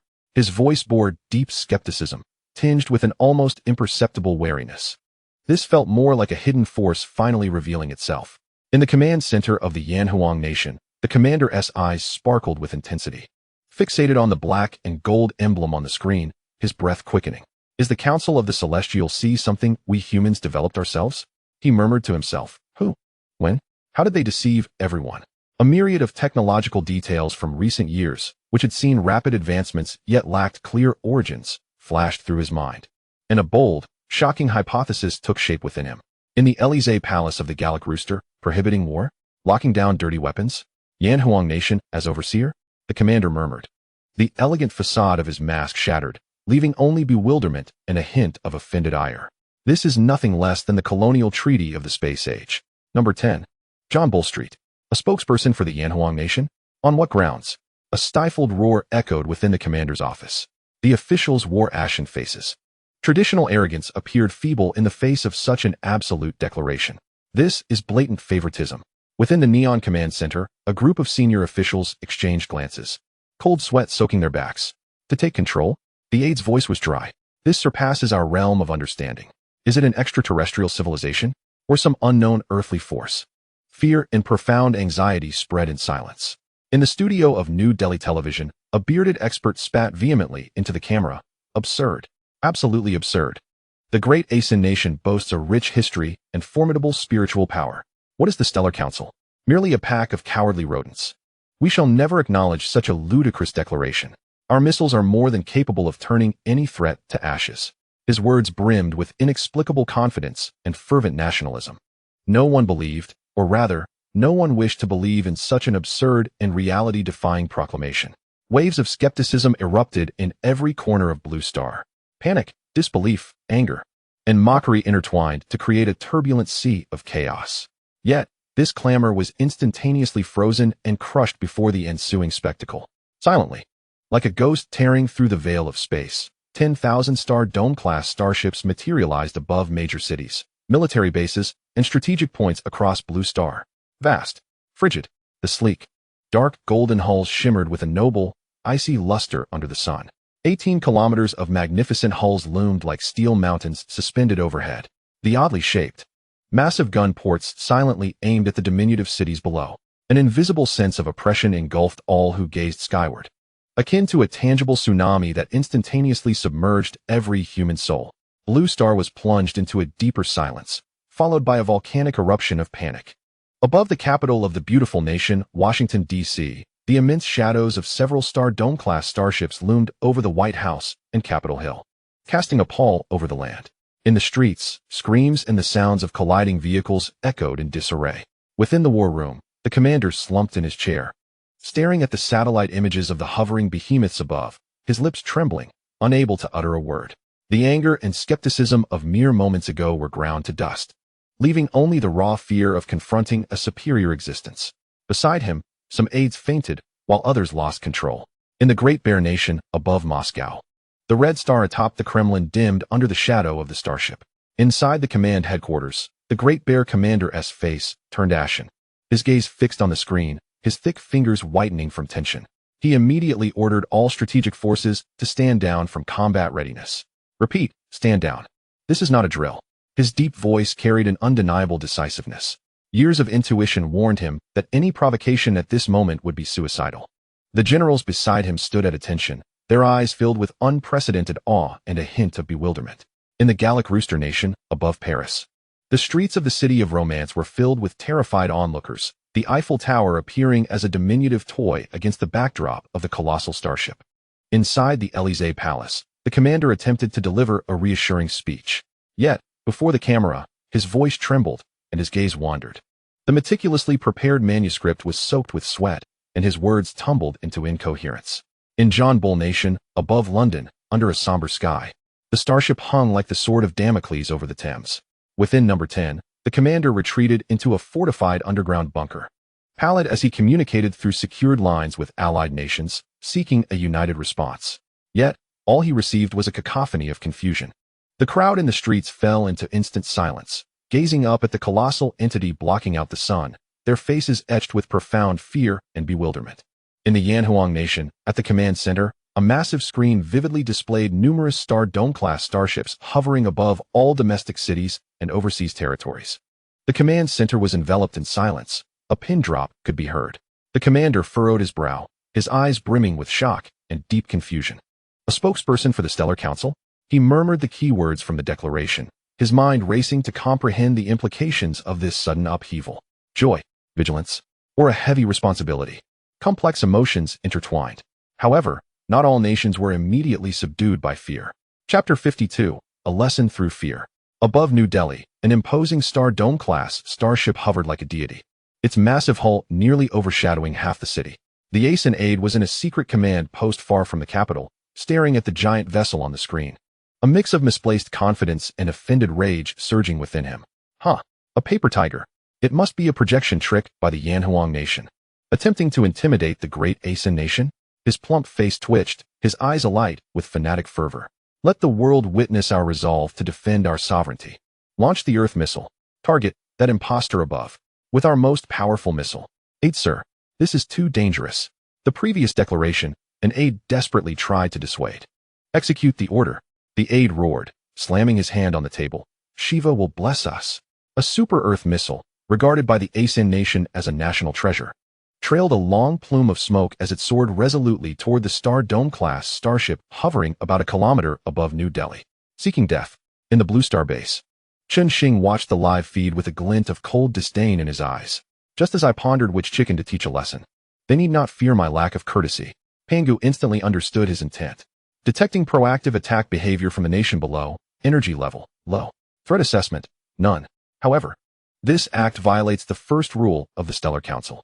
Executing preset clearance protocol. Target, the core capital area of the attack source. Above New Delhi. The Star Dome ship adjusted the angle of a twin-barreled ion cannon on its flank. A deep blue glow coalesced in an instant. Buzz. A blinding, nearly 100-meter wide. Intensely concentrated deep blue ion beam, akin to the spear of judgment cast by the divine, tore through the air in an instant. It struck precisely the missile that had just launched. There was no violent explosion, no mushroom cloud. The moment the missile made contact with the ion beam, it vaporized silently, like an ice cube thrown into a steel furnace, leaving no fragments or smoke. But this was merely the beginning. The destructive ion stream, having annihilated the missile, did not dissipate but continued inexorably downward, striking New Delhi. The deep blue column of light descended like a hammer of divine wrath, crashing into the city center. Boom. Not the traditional roar of an explosion, but an ominous, deep rumble, as though the very core of the earth had been torn asunder. At the point of impact, all matter, the Grand Command building, the bustling commercial center, the densely populated residential area, the fortified military facilities, was instantaneously heated to a plasma state within a billionth of a second. Then, they were violently swept away and obliterated by the raging energy flow. A silent shockwave radiated outward from the point of impact in a perfect spherical shape, wreaking havoc in all directions. Wherever it passed, reinforced concrete structures crumbled like sandcastles, trees uprooted and carbonized. Vehicles were crushed into scrap metal and hurled away. In a fleeting moment, those unable to escape were transformed into scattered dust by the impact wave. A colossal chasm, smooth-edged and mirror-like, formed instantaneously, plunging hundreds of meters deep. With but a single strike, the entire city of Xinxian, a sprawling metropolis housing over 20 million souls and serving as the political, economic, and cultural nucleus of the ASEAN nation, was utterly erased from the map beneath the chilling illumination of a cold blue light. All that remained was a terrifying pit.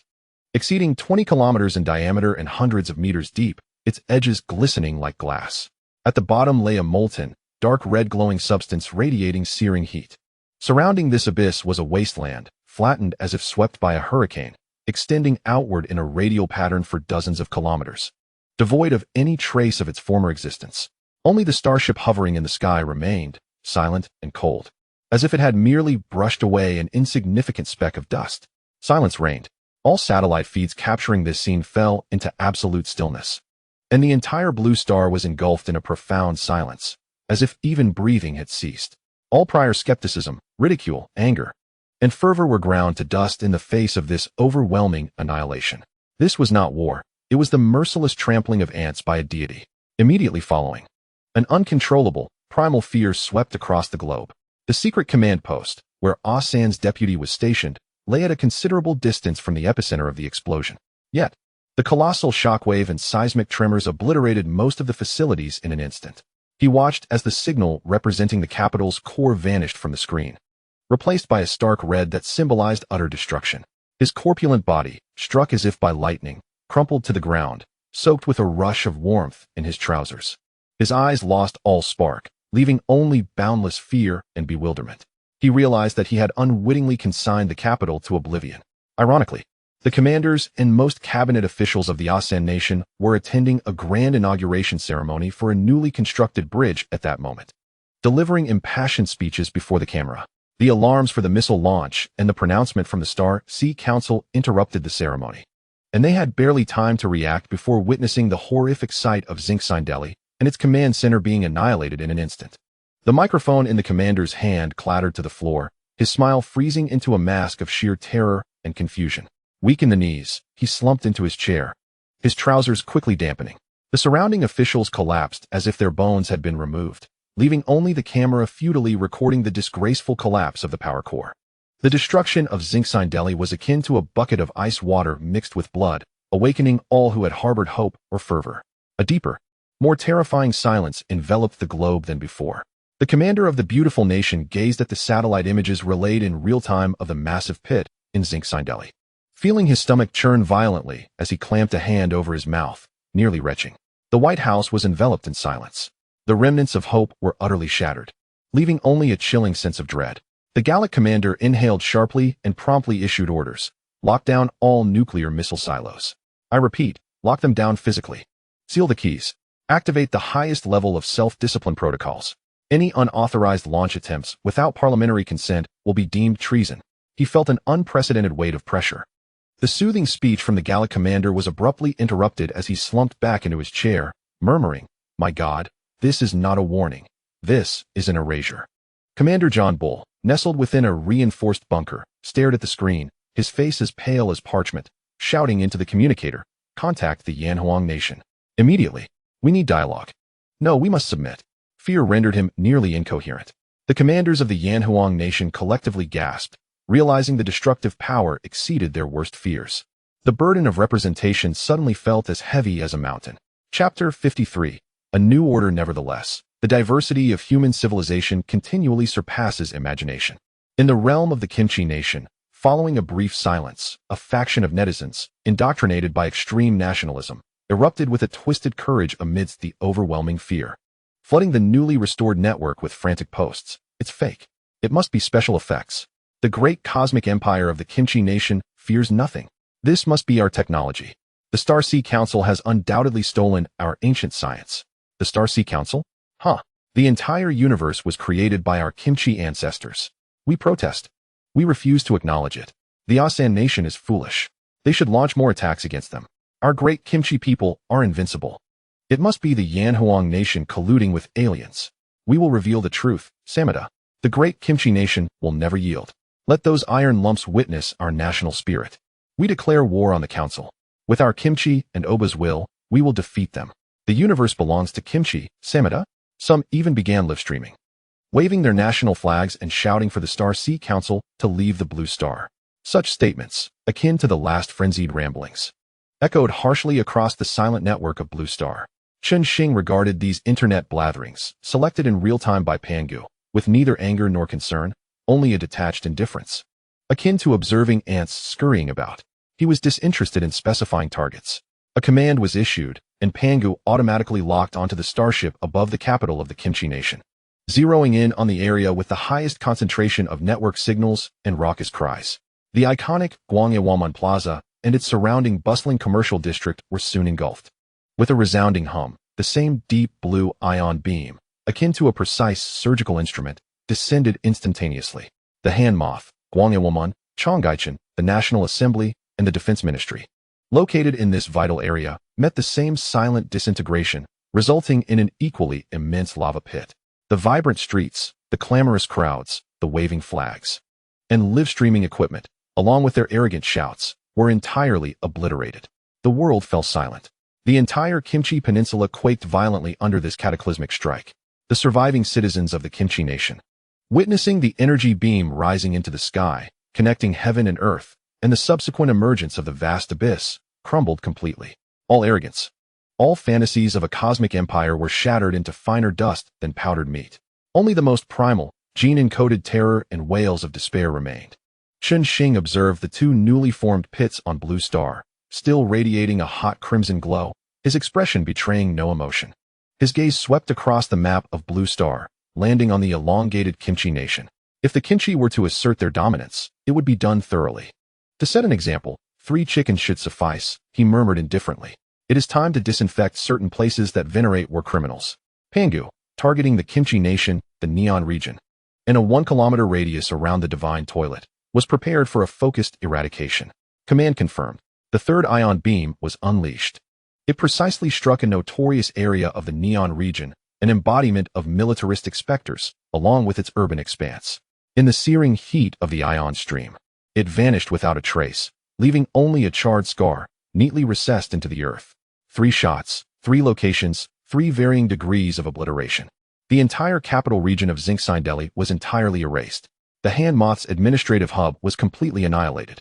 The Neon region was subjected to a thorough and precise purification of its specific symbols of malevolence. Information surged like a tsunami across the globe. The reactions of the 5 great rogues were immediate. In the beautiful nation, the commander's office was a scene of apocalyptic despair. The commander slumped in his chair, his eyes vacant. Repeating the words, "It's all over," in a state of despair, the deputy commander and his staff appeared ashen-faced. The military leaders stared at the 3 glaring craters displayed on the screen, no longer daring to utter any terms of retaliation or freedom of navigation. Fear, an all-consuming dread, had utterly extinguished their will to resist. In reality, there were no so-called avenging heroes to rescue them or offer support. In the command center of the Great Bear, the commander observed the screen in silence for a full minute before picking up the red phone. In an unprecedentedly solemn tone, he issued the order, "Notify the Flame Nation." The Great Bear unconditionally accepts all rules of the Star Sea Council and will fully cooperate with the oversight of the Flame Nation. All troops are to stand down and remain on standby. Additionally, secure the nuclear warheads and storage intended for upgrades. Not a single screw is to be moved. Pragmatism and survival were instincts ingrained in the very essence of the Great Bear. In the command center of Gaul, the commanders of both nations, almost simultaneously with the bombardment of Neon, issued a joint statement that was strikingly uniform and marked by extreme humility. "We humbly accept the jurisdiction of the Blue Star Sea Council. We will unconditionally adhere to the 3 sacred rules promulgated by the Council and deeply reflect on humanity's past conflicts. We pledge to fully cooperate with the Flame Nation in its role as the Council's representative and will immediately conduct a self-examination to ensure that no actions in our nation violate the Council's rules. May the Council's brilliance guide humanity toward a peaceful future." Elegance, dignity. In the face of absolute destructive power, these concepts were but illusions. Survival and self-interest took precedence. In the command center of the Flame Nation, the commander surveyed the flood of humility-laden statements and requests for oversight from various nations, juxtaposed against the 3 marks of destruction. His emotions were a tangled web of immense pressure and an ineffable weight of recognition. The commander spoke with steadiness and conviction. "Issue a statement. The Flame Nation will adhere to the rules and fulfill its oversight responsibilities. Simultaneously, we urge all nations of Blue Star to remain calm, observe the Council's rules, and jointly uphold peace on Blue Star. With the burden assumed, one must bear it steadfastly." All other nations across Blue Star, regardless of size, swiftly issued similar statements of submission in the wake of the overwhelming show of force and declarations from the 4 great rogues. No dissenting voices remained. The entire Blue Star, after a mere hour of terror and shock, fell into an unprecedented silence of peace. The upper echelons of various nations began to operate frantically, not in preparation for war, but in the destruction of sensitive documents, deactivating military readiness, and locking down illicit weapon systems, all while hastily submitting letters of allegiance and detailed plans for oversight to the Flame Nation's local embassy. On the streets and alleys worldwide, amidst the initial wave of extreme panic, a strange calm began to spread. Some knelt in prayer, others wept openly, some looked around in confusion, and others cheered loudly. Yet, many, especially the ordinary people who had long lived under the shadows of war and tyranny, felt a flicker of hope, faint but unmistakably named peace, ignite in their eyes for the first time. Beneath the tumultuous facade of Blue Star, a new order, forcibly shaped by absolute power with the Flame Nation as its executor, was being brutally yet efficiently embedded into the very fabric of human civilization. The rules of the Star Sea Council, like an unassailable divine law, were branded into the hearts of every human being. Chen Xing gazed at the now tranquil Blue Star on the star chart, and at the 10,000 starry ships resembling silent guardians. Finally, it was quiet. "Pangu, execute the subsequent plans," he said casually, as if merely tidying up the weeds in a garden. His gaze had already shifted back to the more vast and challenging depths of the cosmos within the star chart. "Received," Pangu replied silently. The clamor of Blue Star had temporarily subsided. The era of the Star Sea Council had officially begun, while his journey continued across the endless sea of stars. Chapter 54. The chairman requests your presence in the command center of the Flame Nation. The massive electronic situation map had just regained its calm, displaying the hovering fleet of starships above all major cities of Blue Star like the sword of Damocles. A tense, oppressive atmosphere of survival permeated the air as everyone digested the shocking declaration and the ensuing thunderous actions.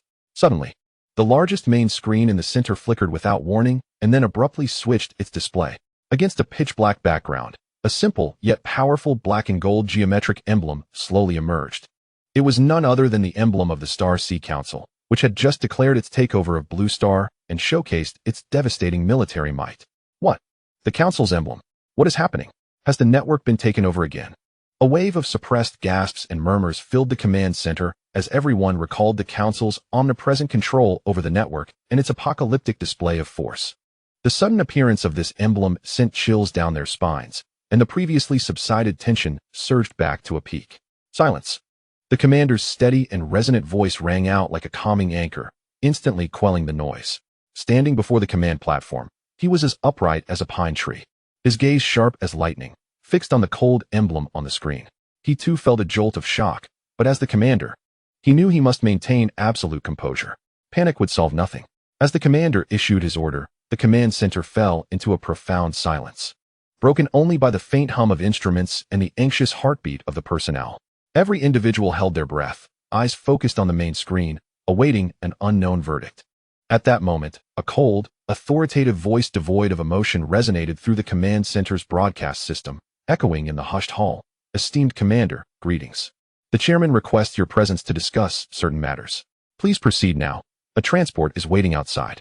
Note, you may bring only one companion. As the words concluded, the emblem of the council faded from the main screen, returning to the previous situation map. An invitation? The chairman? Now, outside.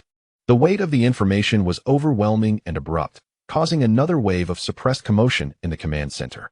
The personnel exchanged incredulous glances, filled with shock, concern, and disbelief. Commander, this is far too dangerous. You cannot go. An elderly officer with graying hair was the first to speak up, urgency evident in his tone. We know nothing about this council. Who knows what they intend? Yes, Commander. This could be a trap. Another intelligence officer eagerly concurred. Their display of power is frightening. Shouldn't we try communicating through other channels to confirm? A cautious civilian official suggested. The collective anxiety seemed palpable, converging on the commander. He slowly turned, his gaze sweeping across the faces etched with concern and worry. His eyes were deep, imbued with an understanding that seemed to penetrate all. I comprehend your apprehensions, he spoke, his voice soft yet resonant, instilling a sense of reassurance in each listener. However, I urge you to consider this calmly. He gestured toward the ceiling, as if he could see through it to the immense steel vessels hovering above. If they truly wished me harm, would they need to go to such lengths? His tone was tranquil, but underscored by an irrefutable logic. In the new district, the power exhibited by the hand moth and the esteemed Kyoto University was witnessed firsthand by all present. Erasing any one of us, or even this command center, would likely be a task simpler than pressing a button for them, since they have entrusted us with the oversight of the entire Blue Star. It appears that we are indeed required to fulfill this responsibility, at least for the time being. Therefore, this invitation may very well be a necessary communication or briefing. He paused, his gaze sharpening with determination. It is said that what is fortune may not be, and what is misfortune cannot be avoided. Rather than indulge in futile suspicion, it is better to face the situation with composure. I believe that with their capabilities, if they truly wish to inflict harm, they would not need to lay traps. The commander's words flowed like a refreshing stream, dissipating the pervasive panic. Indeed, in the face of absolute power, any conspiracy appears pale and ludicrous. If their intentions were truly malevolent, why extend an invitation?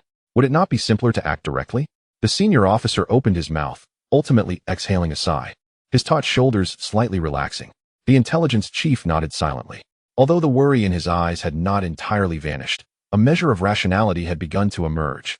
Return to your posts, the commander commanded in a solemn tone, one that brooked no dissent. Perform your duties, maintain stability, soothe the public's emotions, and closely monitor the developments across the Blue Star. Until my return, execute everything according to the established plan. Rest assured and await my return. His voice was steady and powerful, imbued with a leader's unique, persuasive authority. The onlookers gazed into his calm and resolute eyes, their unease gradually replaced by a burgeoning sense of trust and obedience. Yes, Commander, they responded in unison, their eyes rekindled with fervor and responsibility. The commander inclined his head slightly, his gaze shifting to a young aide who had remained silent, his eyes sharp as an eagle. Xiao Zhang, accompany me. Yes, the aide, Zhang Ming, replied crisply, standing at attention with a steady voice. His eyes reflected no fear, only absolute compliance and a barely perceptible curiosity. The two exchanged no further words, striding purposefully out of the command center under the complex gazes of their peers. Outside the command center, the sunlight was somewhat blinding. The area was heavily guarded, with sentries stationed every few paces. Armed guards patrolled vigilantly, The recent upheaval across the blue star and the looming shadow of the colossal vessel overhead infused the air with an unusual tension. The commander and aide Zhongming stood in an open space, gazing skyward. Aside from a few wispy clouds and the distant outlines of starships, the sky seemed devoid of anything. Was there truly nothing? Just as the commander furrowed his brow and Zhongming scanned the surroundings with heightened vigilance, a faint hum, as if the very fabric of space trembled, resonated in the air. Several meters ahead, the atmosphere rippled like water, light warped and folded, revealing the silhouette of a massive object rapidly transitioning from ethereal to corporeal. A sleek, elegantly designed spacecraft hovered silently before them, its surface a deep matte silver gray, nearly 100 meters in length. Its overall shape was a flattened ellipsoid, with impossibly smooth edges, devoid of any visible windows, engine ports, or seams. It exuded an aura of technology and mystery beyond its time. It was indeed Chen Xing's vessel, the Starship. The guards around them were instantly taken aback by the sudden appearance of this unknown flying object, instinctively raising their weapons, their faces etched with shock and primal reaction. "Alert!" barked the guard captain, his voice tinged with barely concealed tremors as he swiftly positioned himself in front of the commander, bracing for potential confrontation. All firearms were aimed squarely at the aircraft that emanated an intangible sense of pressure. Zhongming's pupils constricted, his body tensing instantaneously. His right hand instinctively rested upon his sidearm, his keen gaze sweeping over every inch of the spacecraft's surface, searching for possible threats. Only the commander, after the initial shock, swiftly regained his composure.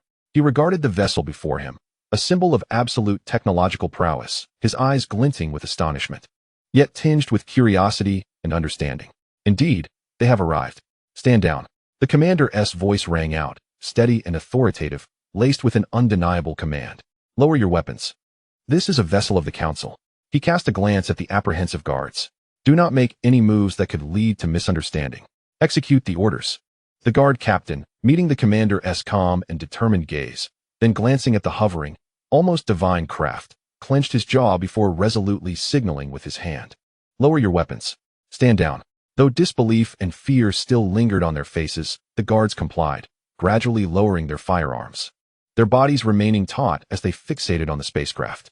At that moment, the smooth underbelly of the Starship quietly opened a hatch. A soft, non-dazzling white light streamed from within, forming a polished gangway leading straight to the ground.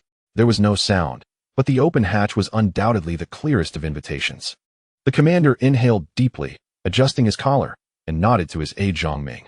Their eyes exchanged messages of heightened vigilance and adaptability. Zhongming understood, his gaze sharpening further.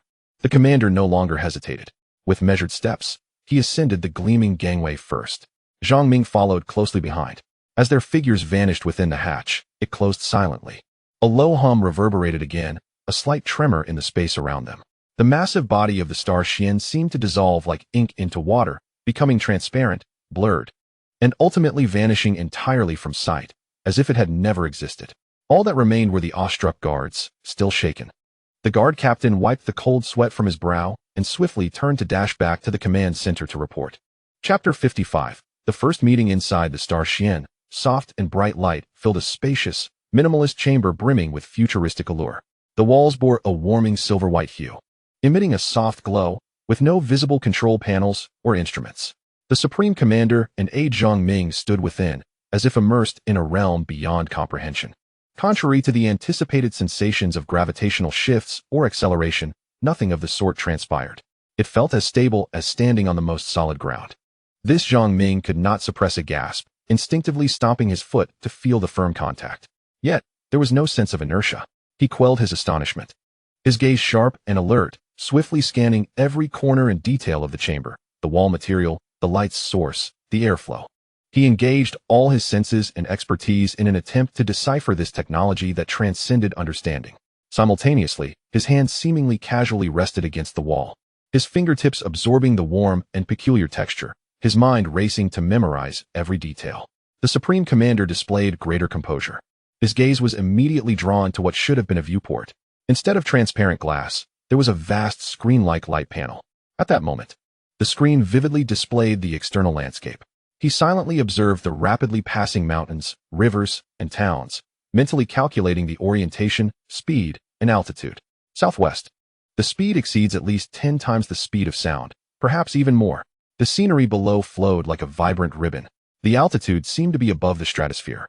Yet the flight was astonishingly smooth and silent, without any sonic booms. A tempest of emotions surged within him.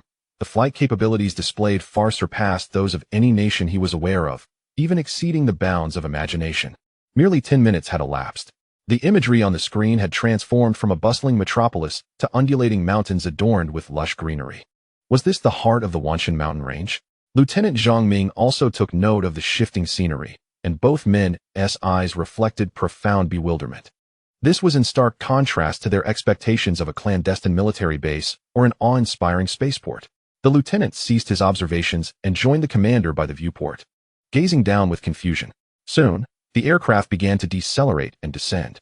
Below lay a verdant primeval forest, with only a few sparse and rudimentary cottages dotting the valleys. However, as the craft glided past a ridge, the view below underwent a dramatic transformation. The lieutenant's eyes widened in astonishment as he pointed to a relatively flat valley below. "Commander, look there." The Supreme Commander followed his gesture. Nestled within the encircling mountains and vibrant greenery stood a modest, yet modern white villa. Its sleek lines and expansive floor-to-ceiling windows reflected the sunlight, against the backdrop of traditional brick-and-tile residences and the natural landscape. It appeared remarkably incongruous, like a glimpse of futuristic technology intruding upon an ancient tapestry. The highest commander was momentarily taken aback, his mind racing with questions. Could this be the abode of the enigmatic leader of the Stellar Sea Council? This thought, absurd yet strikingly real, jolted his perceptions. Indeed, the aircraft gracefully adjusted its posture, descending toward a small clearing in front of the villa. The anti-gravity engines operated silently, allowing the Starship to hover and land as smoothly as a feather, stirring not a speck of dust. The cabin door slid open soundlessly, and a gentle light staircase extended forth. A familiar, emotionless voice resonated within the cabin. "Gentlemen, we have arrived. The boss is waiting inside." The subtle alteration in address sent a shiver down the spines of both the Supreme Commander and Lieutenant Zhang Ming. Previously referred to as the esteemed leader, now it was simply the boss? What implications lay behind this shift? A slip of the tongue? Or perhaps a veiled indication of status? Before they could ponder further, the scene outside became clear. A pristine lawn led directly to the entrance of the white villa. The Supreme Commander inhaled deeply, swiftly regaining his usual composure, as though the earlier astonishment had never transpired. He adjusted his collar and stepped onto the light staircase, with the lieutenant following closely behind, each step taken with utmost caution. Their gazes scanned the surroundings like searchlights. The modest lawn featured a few well-trimmed ornamental trees. A gravel path wound its way to the villa's entrance, appearing no different from an ordinary countryside retreat. There were no additional defensive structures or signs of advanced technology. The Supreme Commander exchanged a glance with Zhang Ming, signaling him to remain vigilant while also observing decorum. He then took the lead, stepping onto the gravel path toward the closed villa door. As he approached within a meter, a soft beep sounded. The seemingly heavy entrance door slid open silently. Behind the door stood not a human, but a humanoid robot with a sleek, streamlined design, glimmering with a matte metallic sheen. Its head featured a smooth curvature, with two ghostly blue lights in place of eyes, quietly observing the two men. "T-01 service robot, at your service," it intoned in a calm, yet unfeeling electronic voice. "Please follow me. The boss is waiting in the tea room." After speaking, it smoothly turned and led the way. The Supreme Commander and the Lieutenant exchanged another glance, both recognizing the shared astonishment in each other's eyes. With no time for further reflection, they suppressed their inner turmoil and hurried to keep pace with the robot as they entered the villa. Inside, the design was equally simple and modern, with abundant light and fresh air. The T-01 robot guided them through a short corridor to a slightly ajar door. "The boss is inside." The T-01 stepped aside. A faint aroma of tea wafted out. The Supreme Commander steadied himself and gently pushed the door open. Inside lay an elegantly arranged tea room, modest in size but suffused with tranquility. The soft lighting bathed the space, and a massive floor-to-ceiling window occupied one wall, revealing the rolling green mountains and a clear azure sky, a picturesque vista. In the center of the room, seated behind a quaint tea table, was an extraordinarily youthful man.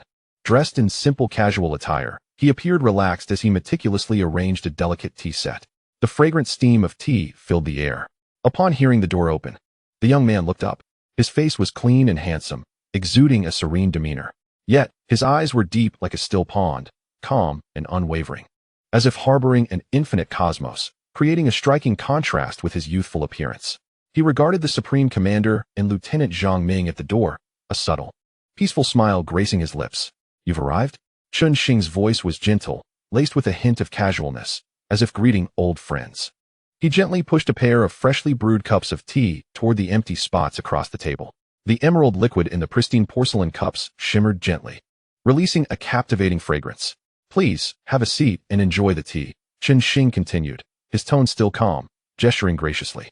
In that moment, the air in the tea room seemed to solidify, the only sound being the crisp aroma of tea wafting through.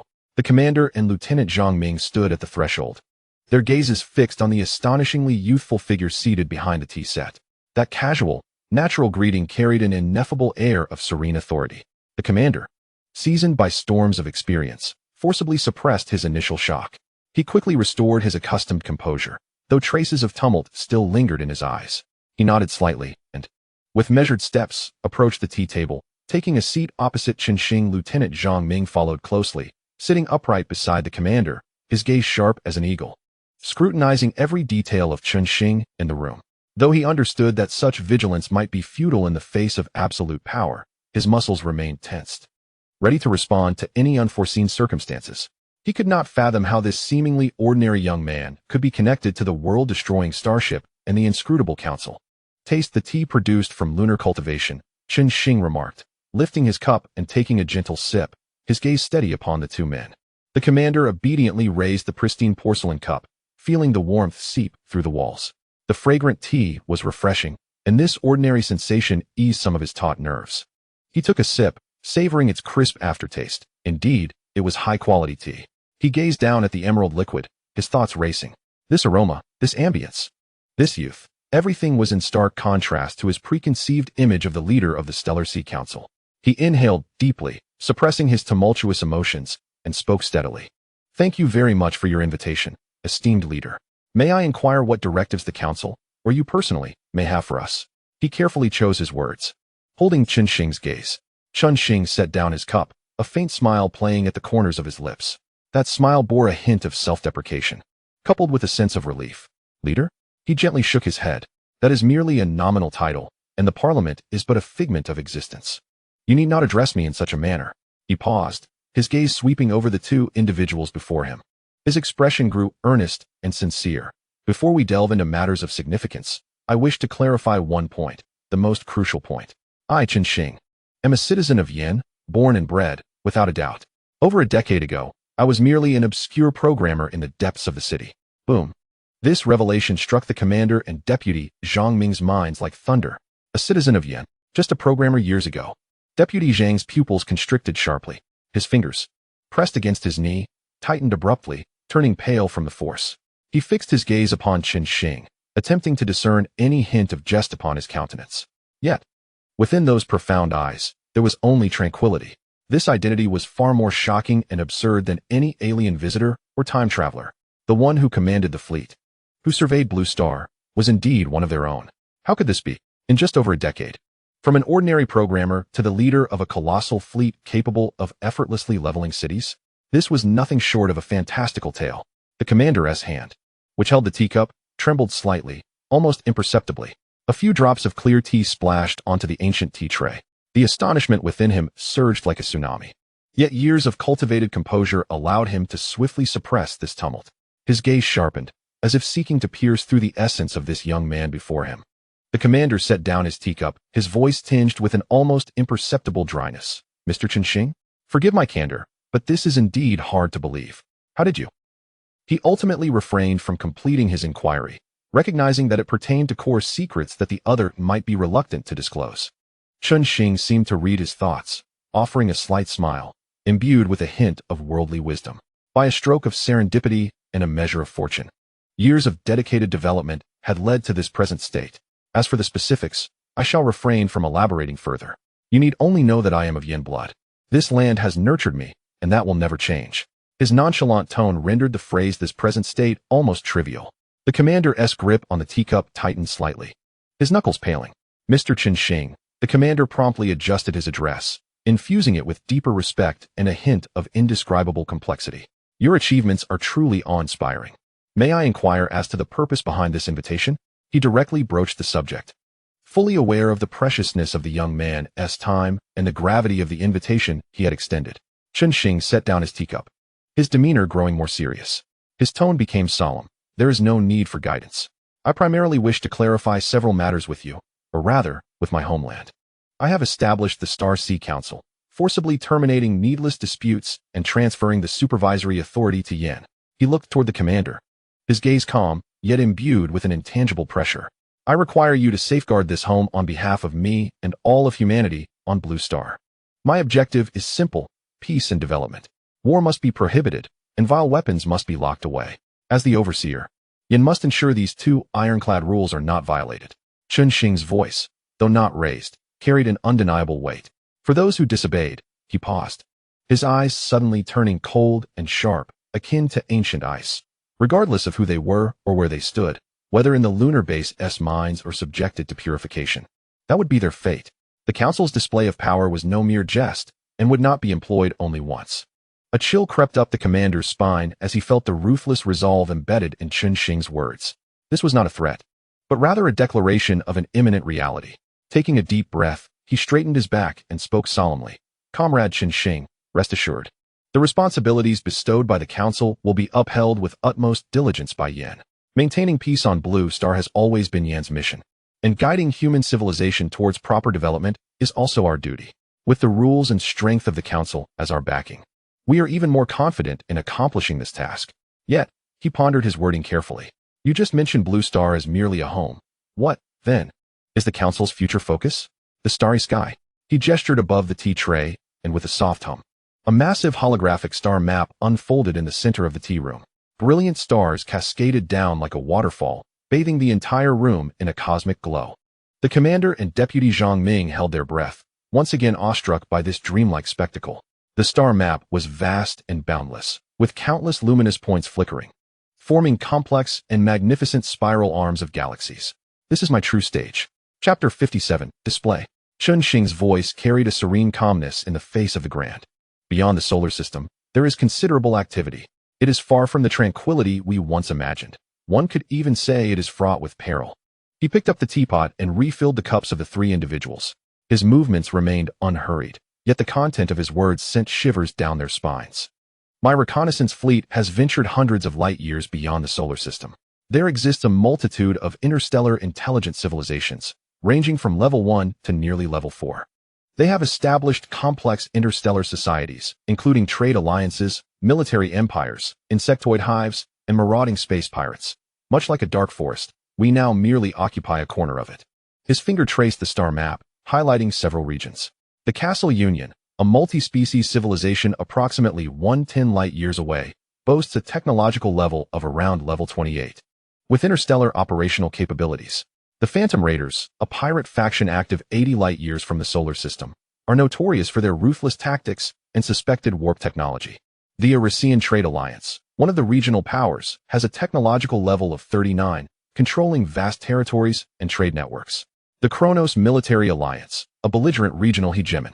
The Soren Hive, a biological disaster-type civilization, exhibits extreme expansionism.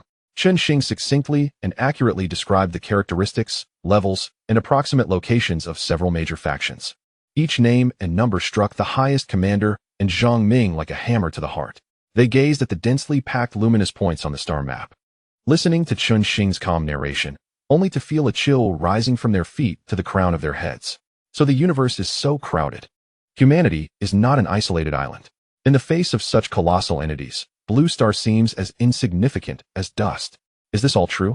The highest commander's voice trembled slightly, tinged with an imperceptible dryness, despite knowing that Chen Xing had no reason to deceive them. Without a doubt, Chen Xing affirmed.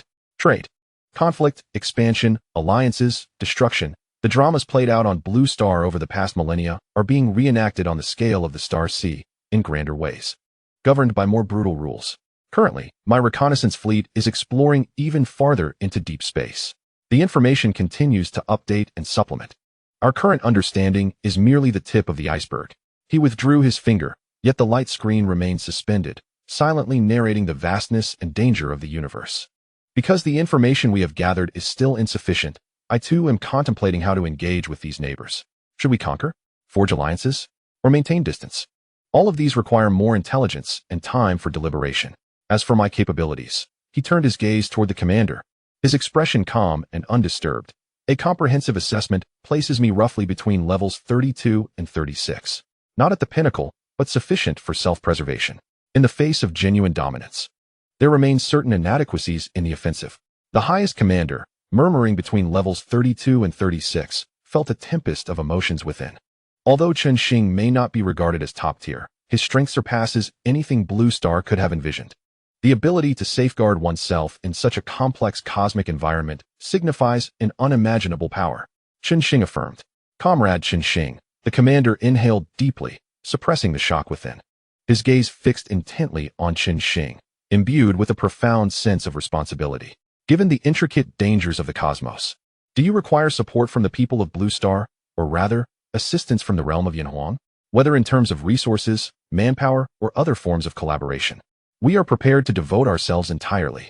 He wished to alleviate some burdens for his compatriots in this starry expanse, while also securing a measure of safety for Yanhuang. Participation in Chen Xing's interstellar endeavors could present an immeasurable opportunity for both Yanhuang and the entirety of human civilization. Upon hearing this, a gentle smile graced Chen Xing's lips. Unlike his previous calm demeanor, this smile contained a hint of reassurance. He shook his head lightly. Let us assess the situation. At present, my base system and operational methods do not require additional support. Manage Blue Star well, ensuring the stable development of human civilization. Accumulating strength is the greatest assistance you can provide. He paused momentarily before adding, should the need arise, I will reach out to you. With that, Chen Xing rose. Words alone may not suffice. Allow me to show you my modest workshop. This will facilitate your understanding of our current position and the challenges we may face in the future. With a mere thought, the wall that had once been a bookshelf on one side of the tea room silently slid apart, revealing a futuristic elevator behind it. This was a recently renovated underground passage, allowing for convenient access.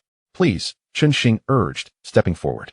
The highest commander and Zhang Ming exchanged a glance, suppressing their astonishment, and followed suit.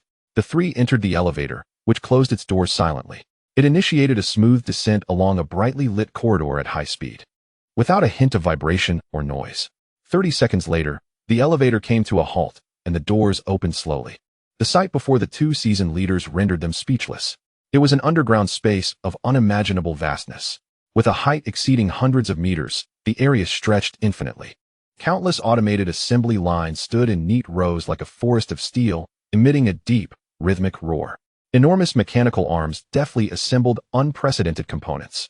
Numerous engineering robots and transport vehicles moved about in orderly fashion. The dome simulated natural light, the air was fresh, and the temperature pleasant. Here, there were no workers.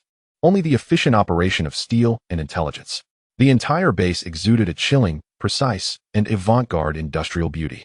This is my underground base on Blue Star, where I typically conduct research and development work. Currently, I am primarily responsible for producing some medium and small-scale experimental items that arise during research, as well as basic equipment and maintenance components. The raw materials are transported from the asteroid belt, Chen Xing explained, his voice echoing softly yet clearly in the vast space.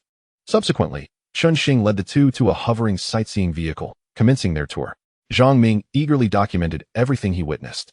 The futuristic technological marvels, the immense scale, and the highly automated operational model.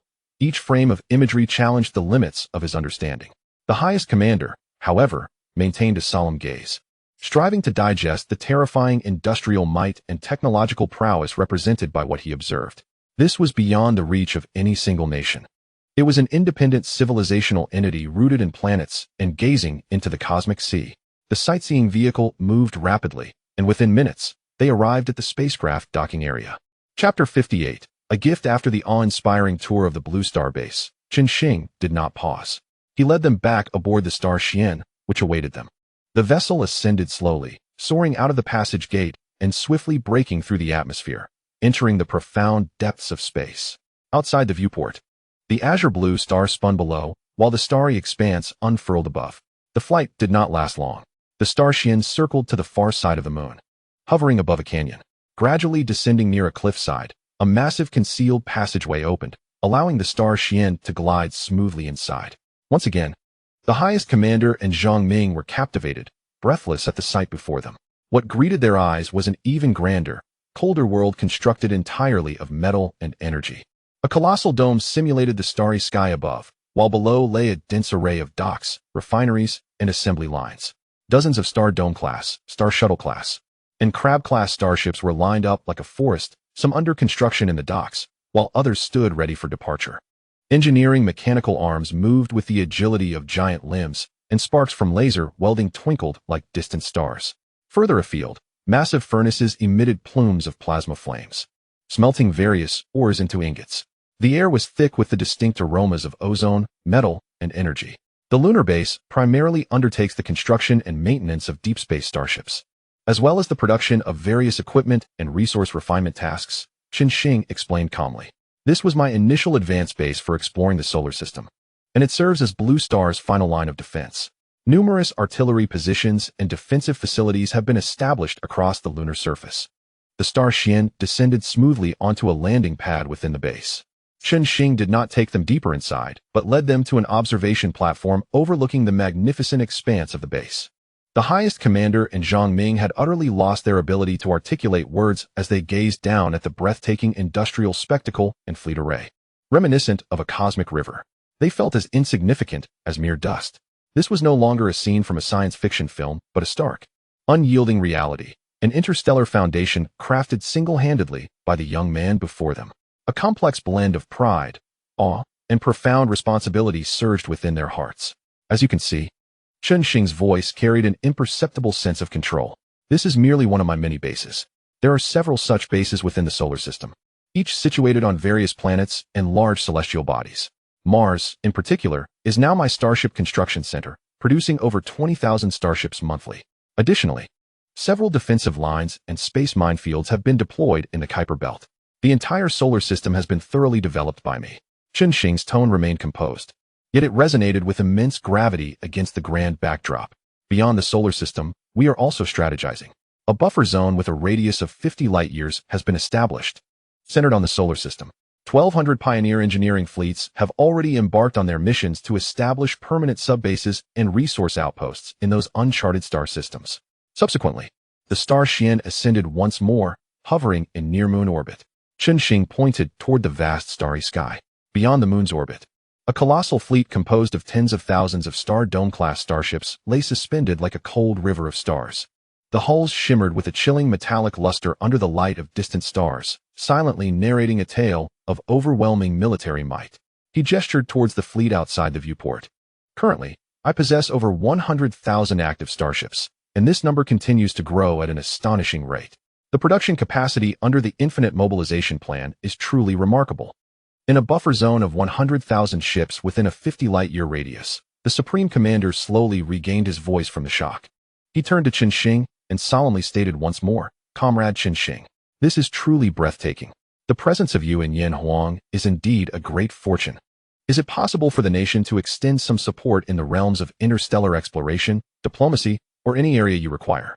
Perhaps in the form of personnel, basic research assistance, or logistical support? We genuinely wish to contribute to your endeavors among the stars." Chen Xing observed the sincere anticipation and fervor in the Supreme Commander's eyes. He did not offer a direct promise, yet neither did he decline. The matters of the cosmos are intricate and laden with uncertainties, and for the moment, I am capable of managing them. Should the need arise in the future, concerning the collective of Blue Star humanity or requiring local assistance, I shall reach out to you. After all, he emphasized, we are bound by blood. This response instilled a sense of certainty in the Supreme Commander. Although he did not receive a definitive task, Chen Xing's demeanor indicated a certain level of acknowledgement and possibility. He nodded emphatically, "Excellent. We stand ready at any moment." Chen Xing inclined his head slightly, choosing to say no more. Upon concluding their visit, the Starship carried the two, still shaken, back to Blue Star, landing once again in the quaint courtyard of the 10,000 mountains. Returning to the tea room, the three resumed their seats. Chen Xing gestured, and the T-01 robot, which had been quietly standing by, stepped forward. It held a silver-gray metallic briefcase and a palm-sized, elegantly simple black cube. This case, Chen Xing pointed to the metallic box, contains 100 gene enhancement agents, complete with detailed instructions and information on their effects. These agents can significantly optimize human physiology, extend lifespan, and unlock potential. You are to take them back and administer them to those who need them most and can be trusted. Remember, handle them with care. They represent immense power and may also bring about new challenges. His gaze conveyed a warning. Deputy Chen Xing stepped forward cautiously, carefully accepting the metallic box. Feeling its slight weight and cool texture. Gene agents. The very essence of science fiction was now in his hands. He was filled with exhilaration, though his expression remained that of a soldier, with his eyes shining brightly. Chen Xing then pointed to the black cube. This contains foundational technological data encompassing materials science, energy, communications, and physical engineering, along with essential information about known interstellar civilizations and fragments of star maps. While it consists of basic technology, it is sufficient to propel Blue Star's science into a new era. Take it back and present it to the most elite research team for study. Once they have digested this batch, I will consider providing further assistance based on the situation.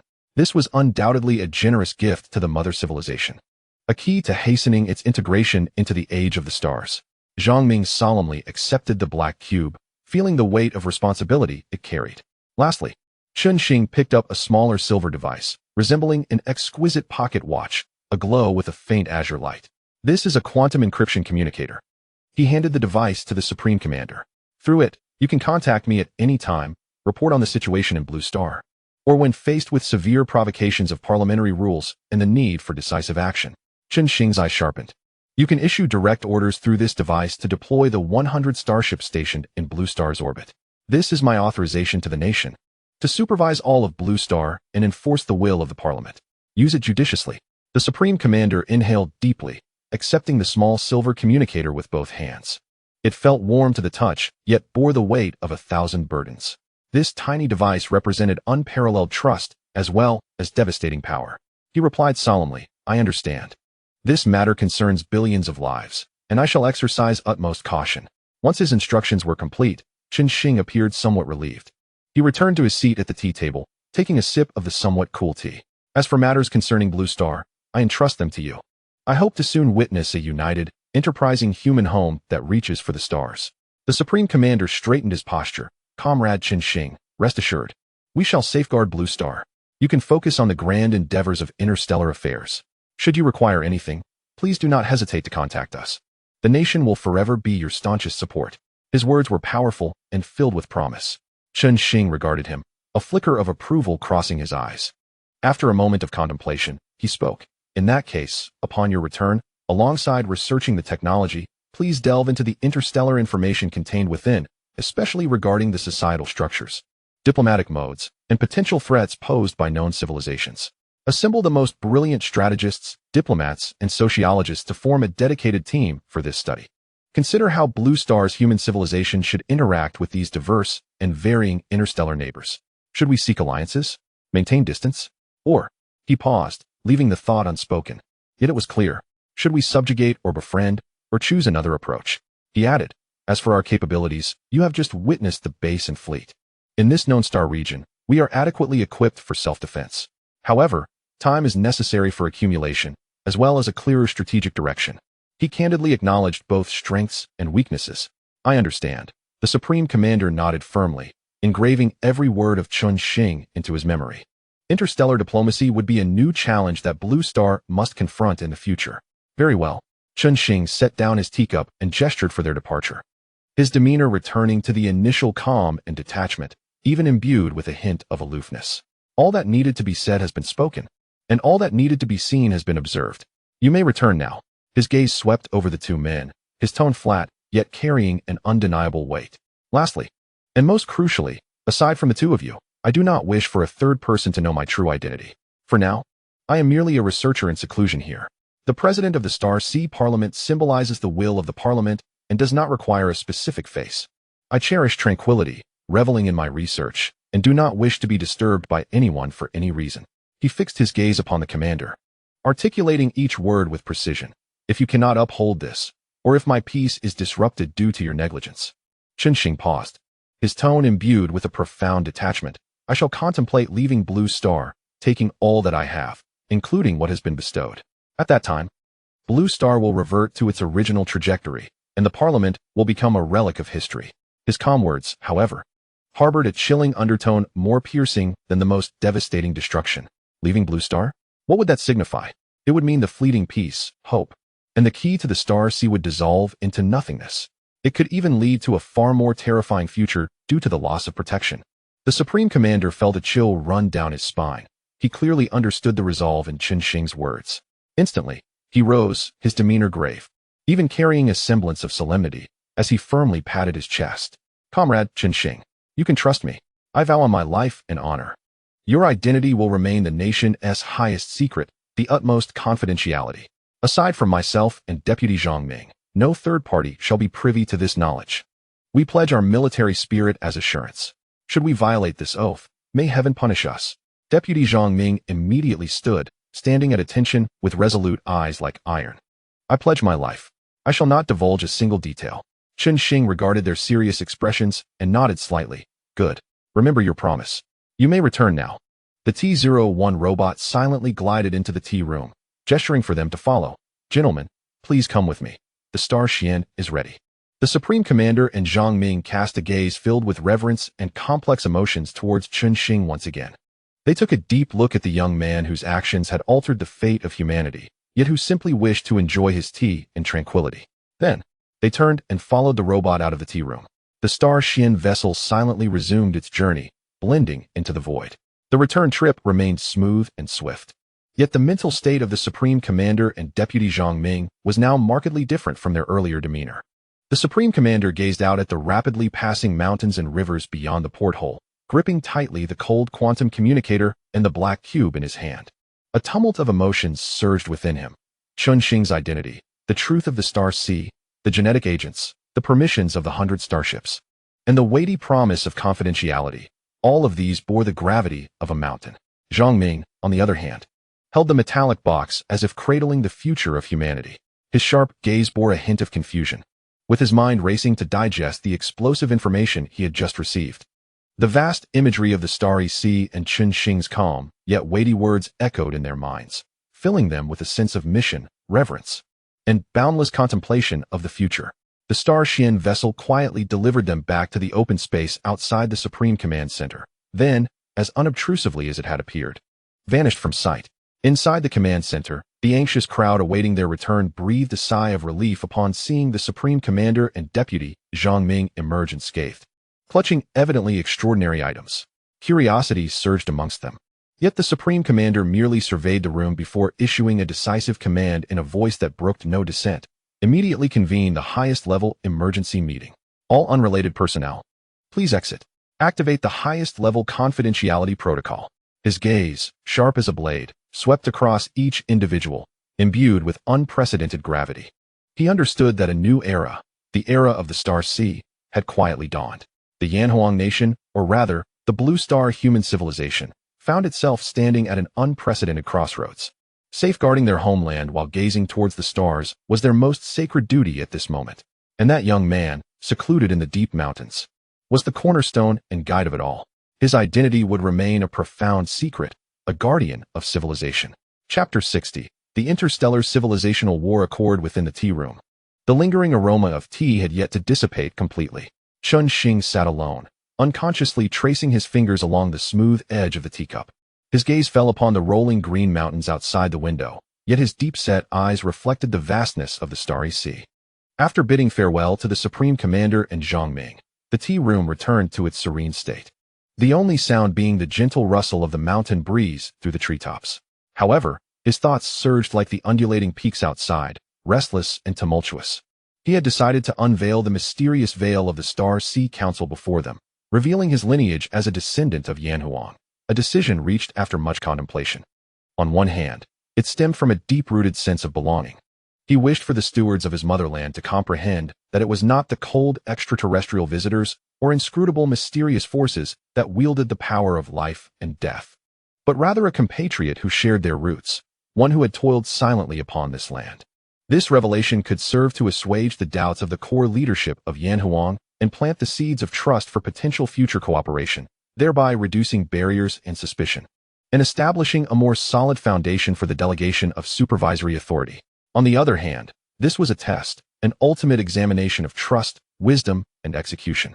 The genetic agents, technical data, starship permissions, interstellar intelligence. These substantial gifts were both offerings and bait, as well as a touchstone, should they fail to uphold even the most basic confidentiality promises, resulting in internal strife leading to information leaks. It would invite unnecessary scrutiny and troubles that would disturb the tranquility he cherished. In such a case, he would not hesitate to retract everything he had offered, severing ties, and retreating with his vast fleet and base into the profound depths of the starry sea. At that time, Blue Star would revert to its chaotic path, and the Council would become a historical term. If they were to encounter each other again in the starry sea, they would be strangers. He, Chen Xing, questioned whether he owed any further debts to this land. He could rightfully seek to explore the broader, yet harsher, vistas of the universe. Conversely, if they could honor their promises, burying secrets deep in their hearts, while genuinely assuming the responsibilities of guardianship using the resources he provided, guiding Yanhuang and even Blue Star toward peace and development, then at some appropriate juncture in the future, he would not mind joining these like-minded compatriots on the true journey of interstellar civilization, allowing the banner of Yanhuang to be spread across the stars and seas. I hope you do not disappoint me, Chen Xing murmured softly, his gaze calm and unwavering. Pangu, activate the highest level monitoring protocol for all of Blue Star. Lock onto all communications, contacts, and behavioral trajectories of the Supreme Commander and Deputy Zhang Ming. Any signs attempting to leak my identity information should be marked and alerted immediately. Command confirmed, boss. The highest level monitoring protocol has been loaded onto the target individuals. The status of the quantum encrypted communicator is stable, with deep location features not activated. Panga's voice responded coolly. The seeds of the test had been sown. Now, he merely needed to wait for them to take root and flourish, or wither and die. Chen Xing finished the now-cool tea in his cup, the last remnants of warmth belonging to Blue Star's Chen Xing swiftly fading, replaced by the absolute calmness and focus of a superintellect. Matters concerning Blue Star were temporarily concluded. He rose and walked towards the sliding wall of the tea room, entering the elevator leading to the underground base. The familiar cold metallic scent and the deep industrial hum enveloped him instantly.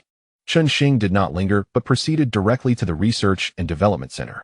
A massive holographic star map spun slowly at the center, with the green light points representing the Pioneer fleet advancing resolutely towards their predetermined coordinates within 50 light-years of the solar system, akin to sparks igniting a prairie fire.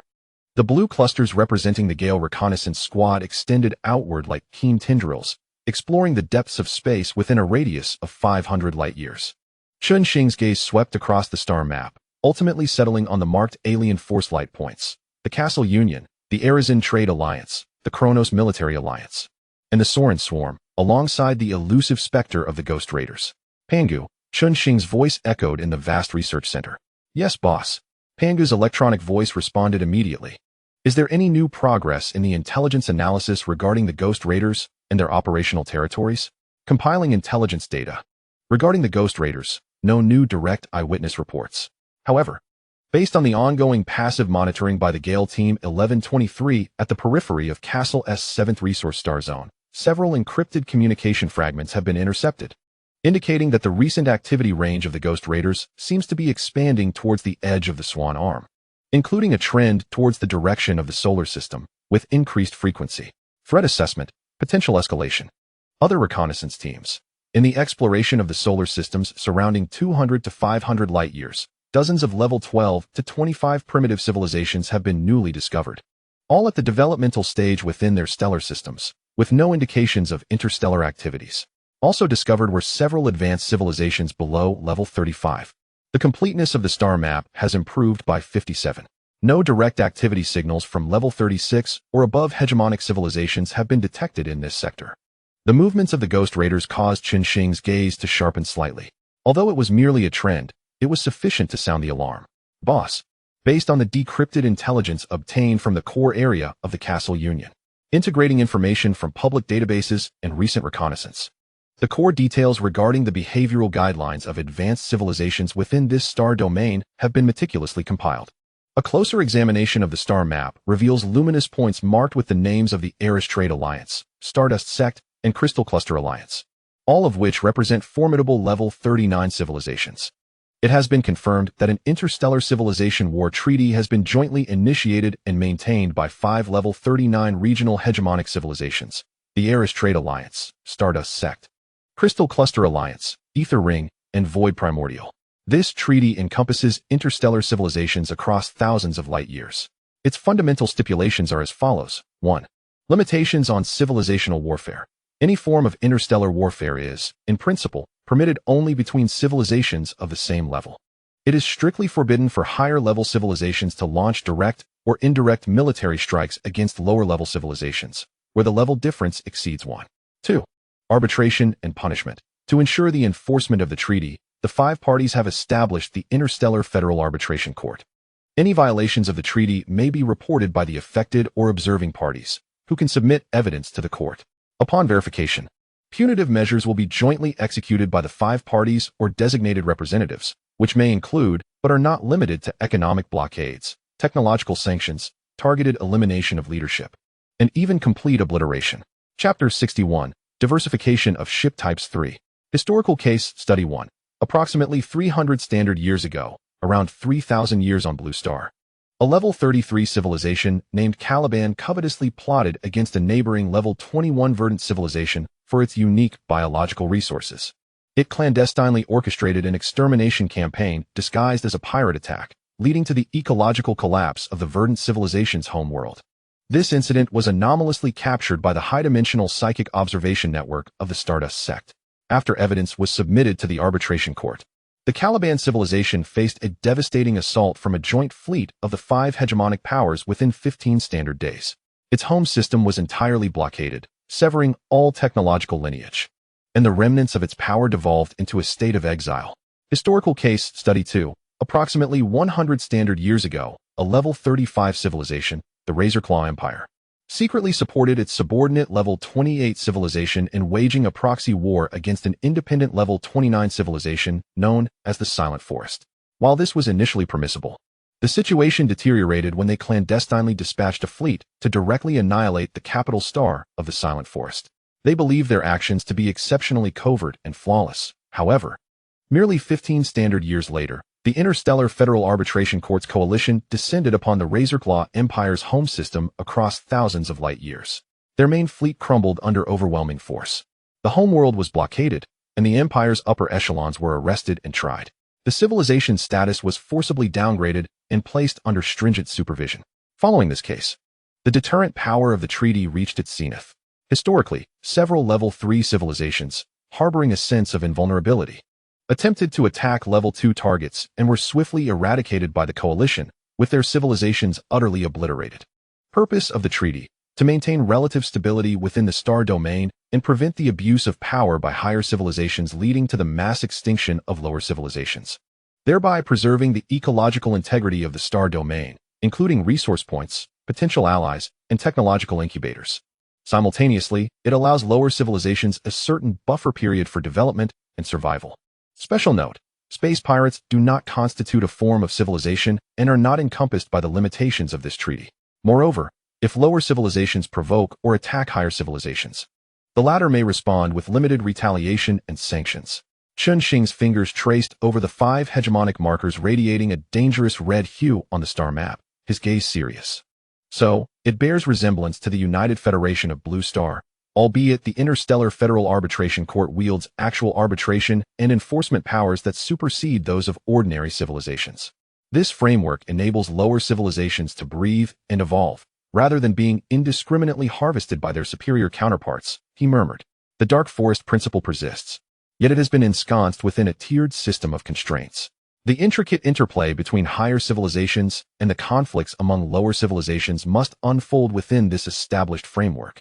This elucidates why those Level 3 civilizations remain indifferent to conflicts among the lower tiers, even deliberately maintaining distance, not from a lack of desire, but from an inability to intervene directly, at least not within the hunting grounds delineated by the hegemonic powers. This intelligence holds immense value, significantly clarifying his understanding of the interstellar political ecology.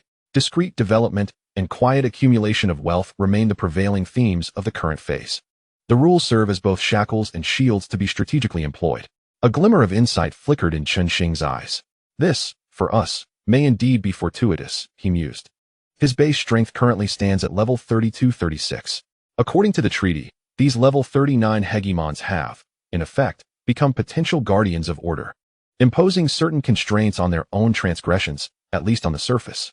Therefore, as long as he refrains from provoking those 5 level 39 powers. The primary potential threats within the known star domain are concentrated among the mid to late level 3 civilizations. Pangu. Analyze the contents of this treaty thoroughly and integrate it into the star domain strategic model. Focus on simulating how to leverage this rule. What are its potential loopholes? For instance, regarding proxy wars, the limits of technological assistance, how to delineate direct strikes. Additionally, what optimal response strategies should we adopt when encountering provocations of varying levels? Command confirmed. Strategic model is updating. Simulation task added to course sequence. Having digested the intelligence and clarified the external environment, Chen Xing turned his thoughts towards the enhancement of his own capabilities. His gaze swept over the densely clustered starry points on the star map. The Starry Sky-class starships, a creation of his own, represent a torrent of iron, boasting superior performance and versatile utility. They have excelled in the development of the solar system and in deterring the Khazari. However, intelligence gleaned from the Gale reconnaissance squadron and the Khazari has unveiled the limitations of a singular ship type. The Starry Sky class strives for a balanced versatility, capable in firepower, defense, maneuverability, disruption, and exploration. Chen Xing summoned the design blueprints of the Starry Sky class, his fingertips gliding over the intricate network of energy conduits. Yet, such versatility often equates to mediocrity. Under the constraints of physical laws, it cannot push any single attribute to its zenith. A metaphor from a gaming combat system surfaced in his mind. A well-rounded interstellar fleet resembles a flawless combat team. It requires an unyielding front line to withstand the torrent of fire. It needs swift, electric reconnaissance assassins to harass and penetrate vital points. It necessitates auxiliary supplies to ensure sustained combat capability. It demands core outputs capable of delivering devastating strikes. And it requires specialized units adaptable to unique environments. Currently, the Starry Sky class resembles a jack-of-all-trades, yet master of none, a versatile warrior. Faced with the complexities of interstellar conflicts and the ever-shifting battlefield, a singularly versatile fleet would prove exceedingly rigid and susceptible to countermeasures, particularly concerning supply issues. Presently, reconnaissance teams have been operating far afield, relying on Star Shuttle 4-class transport vessels for logistical support and repairs. This is barely sufficient during peacetime exploration. Once the state of war is declared, Chen Xing furrowed his brow. In the face of high-intensity, high-mobility interstellar warfare, the slow resupply rate and fragile defenses of transport vessels will become fatal shortcomings. Without specialized, high-speed supply ships capable of surviving on the battlefield, frontline fleets would be akin to kites severed from their strings, unable to sustain even the most formidable firepower. The need is evident, and action cannot afford delay. Pangu. Chen Xing's voice was resolute. Initiate the ship-type diversification plan. The primary objective, to develop specialized supply vessels. Design requirements. A large hull with ample storage capacity, enhanced energy shield power, equipped with an efficient, multi-interface rapid resupply system capable of simultaneously docking with multiple starships. Engine speed should not be less than that of the Starry Sky class, ideally faster. Most weapon systems can be sacrificed, retaining only a measure of self-defense capabilities. However, it is imperative to possess the capacity for rapid wartime resupply. Codename, Whalefall class. The research and development project for the Whalefall class supply ship has commenced. Demand parameters have been confirmed, and the Fuchsi matrix has been mobilized for preliminary configuration design. Pangu responds efficiently. This is merely the beginning. Chapter 62, Refining the Fleet System. The cold light of the research center illuminates the focused profile of Chen Xing. A vast holographic star map rotates silently before him, resembling a miniature projection of the profound cosmos. Pangu, the Whalefall class supply ship, is only the inception. Chen Xing's voice resonates in the stillness, imbued with undeniable determination. The limitations of a singular vessel type amidst the intricate starry seas have become evident. We require a truly comprehensive fleet system capable of addressing various battlefield scenarios. Initiate the second phase of the Starlink fleet diversification plan. His fingertips glide swiftly across the virtual control panel, conjuring a fresh design interface. His gaze sharp as a blade. Objective, to construct 6 core specialized vessel types, thereby enhancing the fleet's ecological niche. The specific configurations are as follows. First, the high-speed reconnaissance ship, Hummingbird class. The holographic display instantaneously outlines a streamlined vessel with a body no less than that of the Stardome class, with the engine section significantly magnified. Core demand, extreme speed and stealth. Engine power is maximized, equipped with the latest Dawn 3 experimental engine. With a theoretical cruising speed exceeding 500 c. Chen Xing's fingertips trace the vessel's surface in the virtual projection, marking it with emphasis. The hull is coated with a phantom quantum stealth nanolayer, utilizing quantum entanglement to instantaneously transfer the quantum states of surface particles to predetermined positions, creating a visual void that achieves true invisibility, surpassing traditional electromagnetic stealth coatings. The weapon system is streamlined to the bare minimum, retaining only a handful of self-defense close-in weapons and a single electronic cannon. Sacrificing all redundancy, space and energy are entirely allocated to the engine, reconnaissance equipment, and supply storage. After all, in prolonged operations without resupply, one must rely solely on what they carry. Hence the reconnaissance Starship cannot be too diminutive. It is equipped with the most advanced neutrino detection array, quantum radar scanners, listener monitoring devices, and quantum optical telescopes. They will serve as the fleet's keenest eyes and ears, responsible for frontline reconnaissance, enemy infiltration, and navigation alerts. Hummingbird-class parameters confirmed. Design priority, high. Code entered. Panga swiftly responds. The new vessel icon illuminating beside the star map. Second, the heavy armored shield ship, Mountain class. The projection instantaneously shifts to reveal a massive vessel, heavy and angular, resembling a mobile fortress. Its energy shield generator and armor layers are prominently highlighted. Core demand, absolute defense and area control. The hull structure is reinforced to the utmost limit, with the proportion of vibranium composite armor enhanced to 90.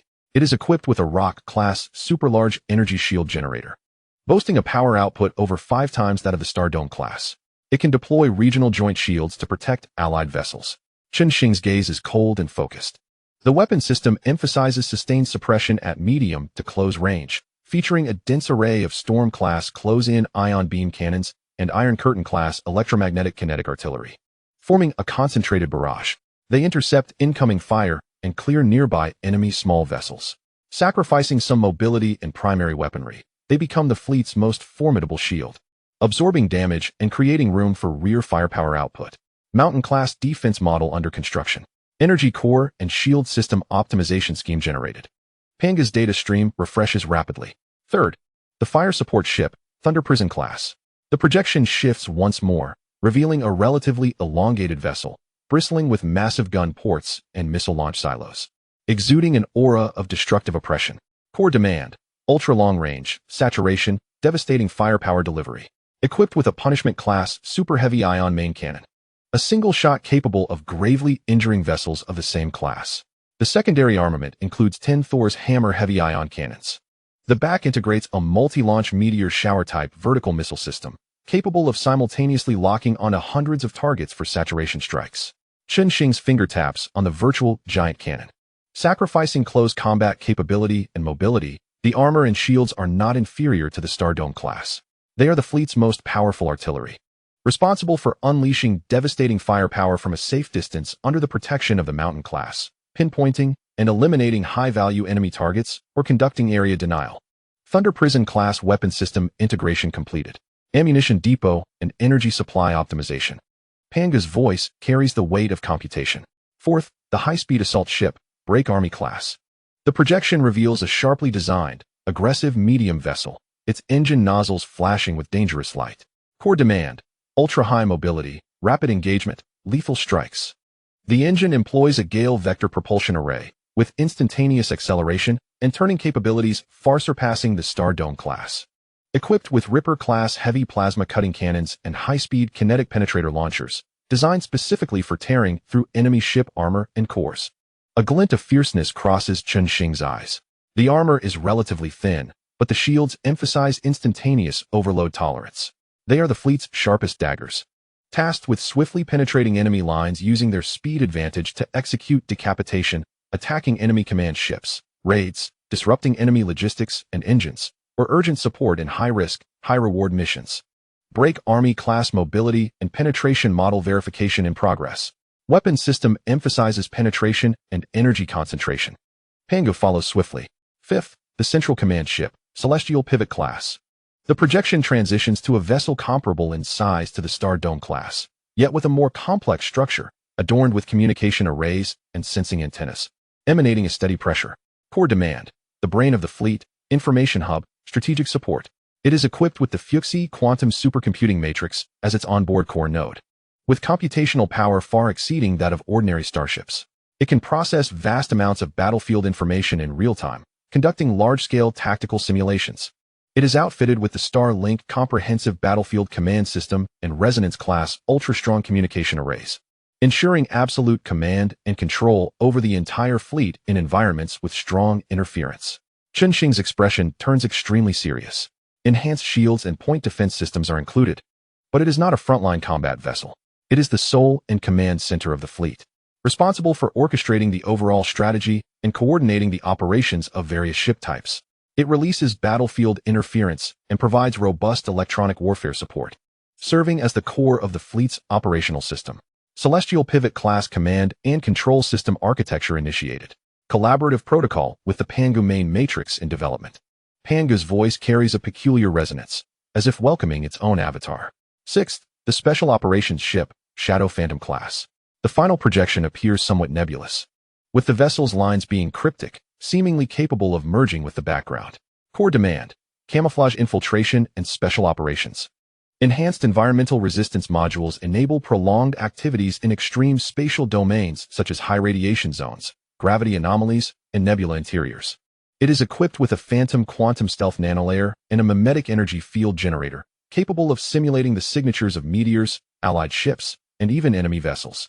The internal structure integrates a multifunctional hangar, capable of accommodating engineering robots, infiltration units, and even small assault boats. It is outfitted with powerful electronic intrusion devices and special equipment deployment systems, such as swarms of nanobots and deep space mine-laying devices.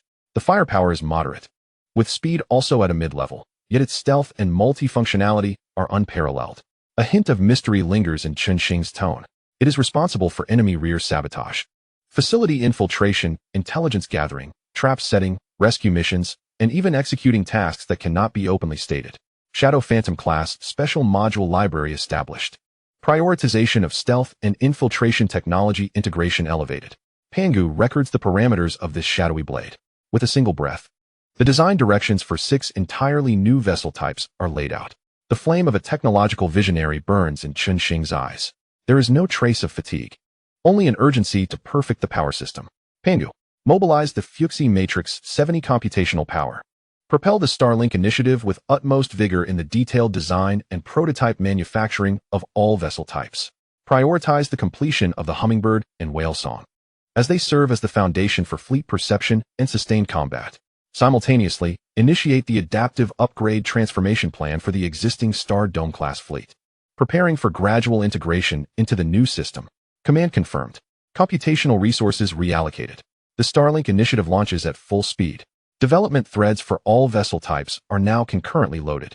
The electronic voice of Pangu resonated with an unprecedented computational frequency. The entire research center seemed to glow brighter, infused with concentrated energy. Chen Xing once again immersed himself in the ocean of formulas, blueprints, and simulation tests, utterly focused. Chapter 63. The Era of the Starry Sky. As Chen Xing sketched the blueprint for the future fleet in the underground base, a monumental upheaval, declared by the Star Sea Council, swept across Blue Star with unparalleled speed and intensity. In the depths of the highest command center of the Yanhuang nation, in a top-secret meeting room, the atmosphere was so tense it felt almost tangible. Around the oval conference table sat fewer than 10 individuals, all venerable figures who truly held the nation's lifeblood in their hands. In the center of the table, a black cube projected a holographic summary of critical information, including the latest on the Interstellar Covenant, the distribution of surrounding civilizations, and the terrifying deterrence posed by the 5-level, 39 overlords.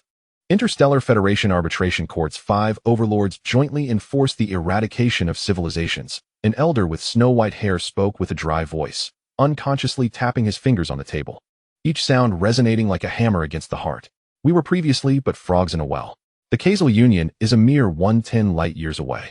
Another stern-faced general fixated on the star map, beads of sweat forming on his forehead. The Phantom Raiders could strike at any moment. He recalled the massive crater in New Delhi, a wave of nausea surging within him. The president of the Star Sea Council has confirmed my Yanhuang bloodline. This is classified, codename returned to source, known only within this room. Any leak will be punished as treason, with no leniency. The Supreme Commander's voice struck like a hammer on each individual's heart, his gaze piercing as he surveyed the assembly of elders. The room was filled with gasps of disbelief, followed by a deeper reverence and an ineffable sense of national pride swelling within them. The Supreme Commander gently placed the quantum communicator, given by Chen Xing, on the table. The silver casing shimmered with a ghostly blue light under the illumination. Now, we have glimpsed but a fraction of the iceberg in the starry sky. This is an opportunity, an unprecedented opportunity. His voice was steady and powerful, shattering the oppressive silence. 100 gene agents, a vast technical database, and the 100 starships above us serve as our sword of authority. This is a gift from the President concerning our bloodline's origin, and it carries a heavy responsibility. The Supreme Commander sat upright, his demeanor solemn, his eyes sharp as a hawk. Deputy Zhang Ming stood like a spear behind him, tightly clutching a metallic box containing the gene agents. His vigilant gaze swept across the room, fulfilling his oath to protect the utmost secrecy. Esteemed colleagues, the commander's voice resonated with authority, breaking the silence. The declaration of the Star Sea Council is an edict, a set of rules, and a new starting point for the survival and development of human civilization. The Yanhuang nation has been entrusted with the duty of supervision. This is both an honor and a tremendous burden. He surveyed the core elders, military leaders, and representatives of top scientists. From this moment forth, our nation enters the era of the starry sky. The foremost priority: strictly enforce the two ironclad rules of the Council. Establish the Interstellar Development and Order Supervision Committee, abbreviated as the Star Monitor Committee. I will lead it directly as the committee chair, with Zhang Ming serving as the Executive Secretary General. We will possess the ultimate authority to mobilize the Council's authorized starships. Any nation or organization that dares to cross the war threshold or attempt to restart nuclear weapons will face the full wrath of the Star Monitor Committee, without mercy. We will formulate regulations for the Star Dome Deterrent Patrol, clearly delineating usage authority and procedures. The entirety of Blue Star must witness the presence of the Council and understand that this power is under our supervision and truly serves peace. He paused, his gaze as sharp as a blade. Secondly, we will establish the Deep Space Technology Research Institute, abbreviated as the Deep Space Research Institute, led by elderly. We will assemble a team of the nation's most elite, trustworthy, and impeccably background-checked scientists. They will be stationed at the Hong'an base for closed-off research. The progress and results of this research will be deemed top secret, disclosed only to the members of this meeting. Any leaks will be punishable as treason. The goal: to achieve practical controllable nuclear fusion, miniaturization of quantum computers, and mass production of new materials in the shortest time possible. This is our cornerstone for venturing into the starry sea.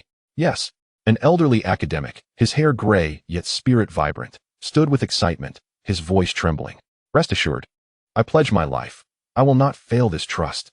Thirdly, we will establish the Interstellar Strategic Research Department, abbreviated as the Star War Department, led by Elder Huang. It will gather the finest talents in diplomacy, military affairs, intelligence, and social sciences. The task: to deeply analyze the interstellar civilization intelligence shared by the Council, studying the patterns of star domains, forms of civilization, and diplomatic rules. This will provide strategic support for potential future interstellar contacts. His fingers struck the table heavily. Remember, these three initiatives are the core national policies for the next decade, even the next century. They take precedence over all else. Resources and personnel will be directed without limit. The room fell into a profound silence, punctuated only by the weighty breaths and the sound of pens scratching paper. An elderly scientist representative stood, his fingers trembling with excitement. Commander, this information is astonishing. We have breakthrough ideas for several critical bottlenecks in controllable nuclear fusion. This is the key to transforming humanity's energy landscape. A general frowned, scrutinizing the 5-level, 39 overlords marked on the star map. The rules of the Interstellar Covenant serve as both a protective shield and a stringent constraint. We must swiftly comprehend it to maximize our safety within these parameters. The Phantom Raiders are too close for comfort. The commander nodded, turning to Zhang Ming. Zhang Ming, you will personally safeguard the gene agents. Core members of the Star Monitor Committee, as well as the most distinguished contributors from the Deep Space Research Institute and Star War Department, will be prioritized. The usage process must remain strictly confidential and documented. This power must be entrusted to the most reliable hands. Yes, I guarantee the completion of this task. Zhang Ming stood tall, his voice resolute, tightening his grip on the box. He understood that the contents within were potentially more compelling than the authority of those 100 starships. Finally, The commander picked up the small silver communicator, cradling it as though it were a weighty burden. This device connects us to the power of the council and the will of the president. I will personally safeguard it. It will not be utilized except in extreme circumstances. Only if the council's iron laws are severely breached, threatening the survival of humanity as a whole. The authority to use it requires a 2/3 majority vote from the core members of the Star Monitor Committee. The committee chair holds veto power. Everyone stood in solemnity, nodding in agreement. This communicator is both a talisman and a sword suspended over our heads. The Supreme Commander inhaled deeply, his gaze sweeping across all present. Imbued with unquestionable authority, what we have heard and seen today is classified as the highest state secret. Any leaks will be treated as treason, impacting 3 generations. Understood. The assembly replied in unison, their voices laced with a heavy sense of mission. The fate of a nation and the future of human civilization now rested upon their discretion and careful decisions. As the meeting adjourned, the most pivotal power apparatus on Blue Star began to operate swiftly and covertly around the Star Monitor Committee, the Deep Space Research Institute, and the Star War Department. Chapter 64. International changes the international community of Blue Star. Under the absolute deterrence of the Star Sea Council's formidable might and the abrupt shift in the status of the Yanhuang nation, turbulent undercurrents surged, reshaping the geopolitical landscape. At the United Nations headquarters, an emergency special meeting convened. The atmosphere starkly contrasted with previous gatherings. The representatives of various nations exhibited less of their customary arrogance and scheming, replaced instead by a palpable sense of trepidation, compliance, and cautious observation. The representative of the Yanhuang nation occupied the seat of honor, his demeanor calm and authoritative. The representative of the beautiful nation was the first to speak, his face adorned with an almost sycophantic smile, his tone unprecedentedly humble. Esteemed chairman, respected delegation. The Federation of the Beautiful Nation has profoundly reflected on its past mistakes and wholeheartedly, completely, and unconditionally supports the sacred rules of the Star Sea Council. We have fully deactivated the military readiness status of all bases on Blue Star. All illicit weapon launch systems have been physically locked and are now subject to inspection by your nation. No, by the Council's Supervisory Committee. Here is a detailed list and a commitment to open all bases. He presented a thick document to the representative of the Yanhuang nation, adopting an exceedingly low posture. The representative of the Great Bear followed suit.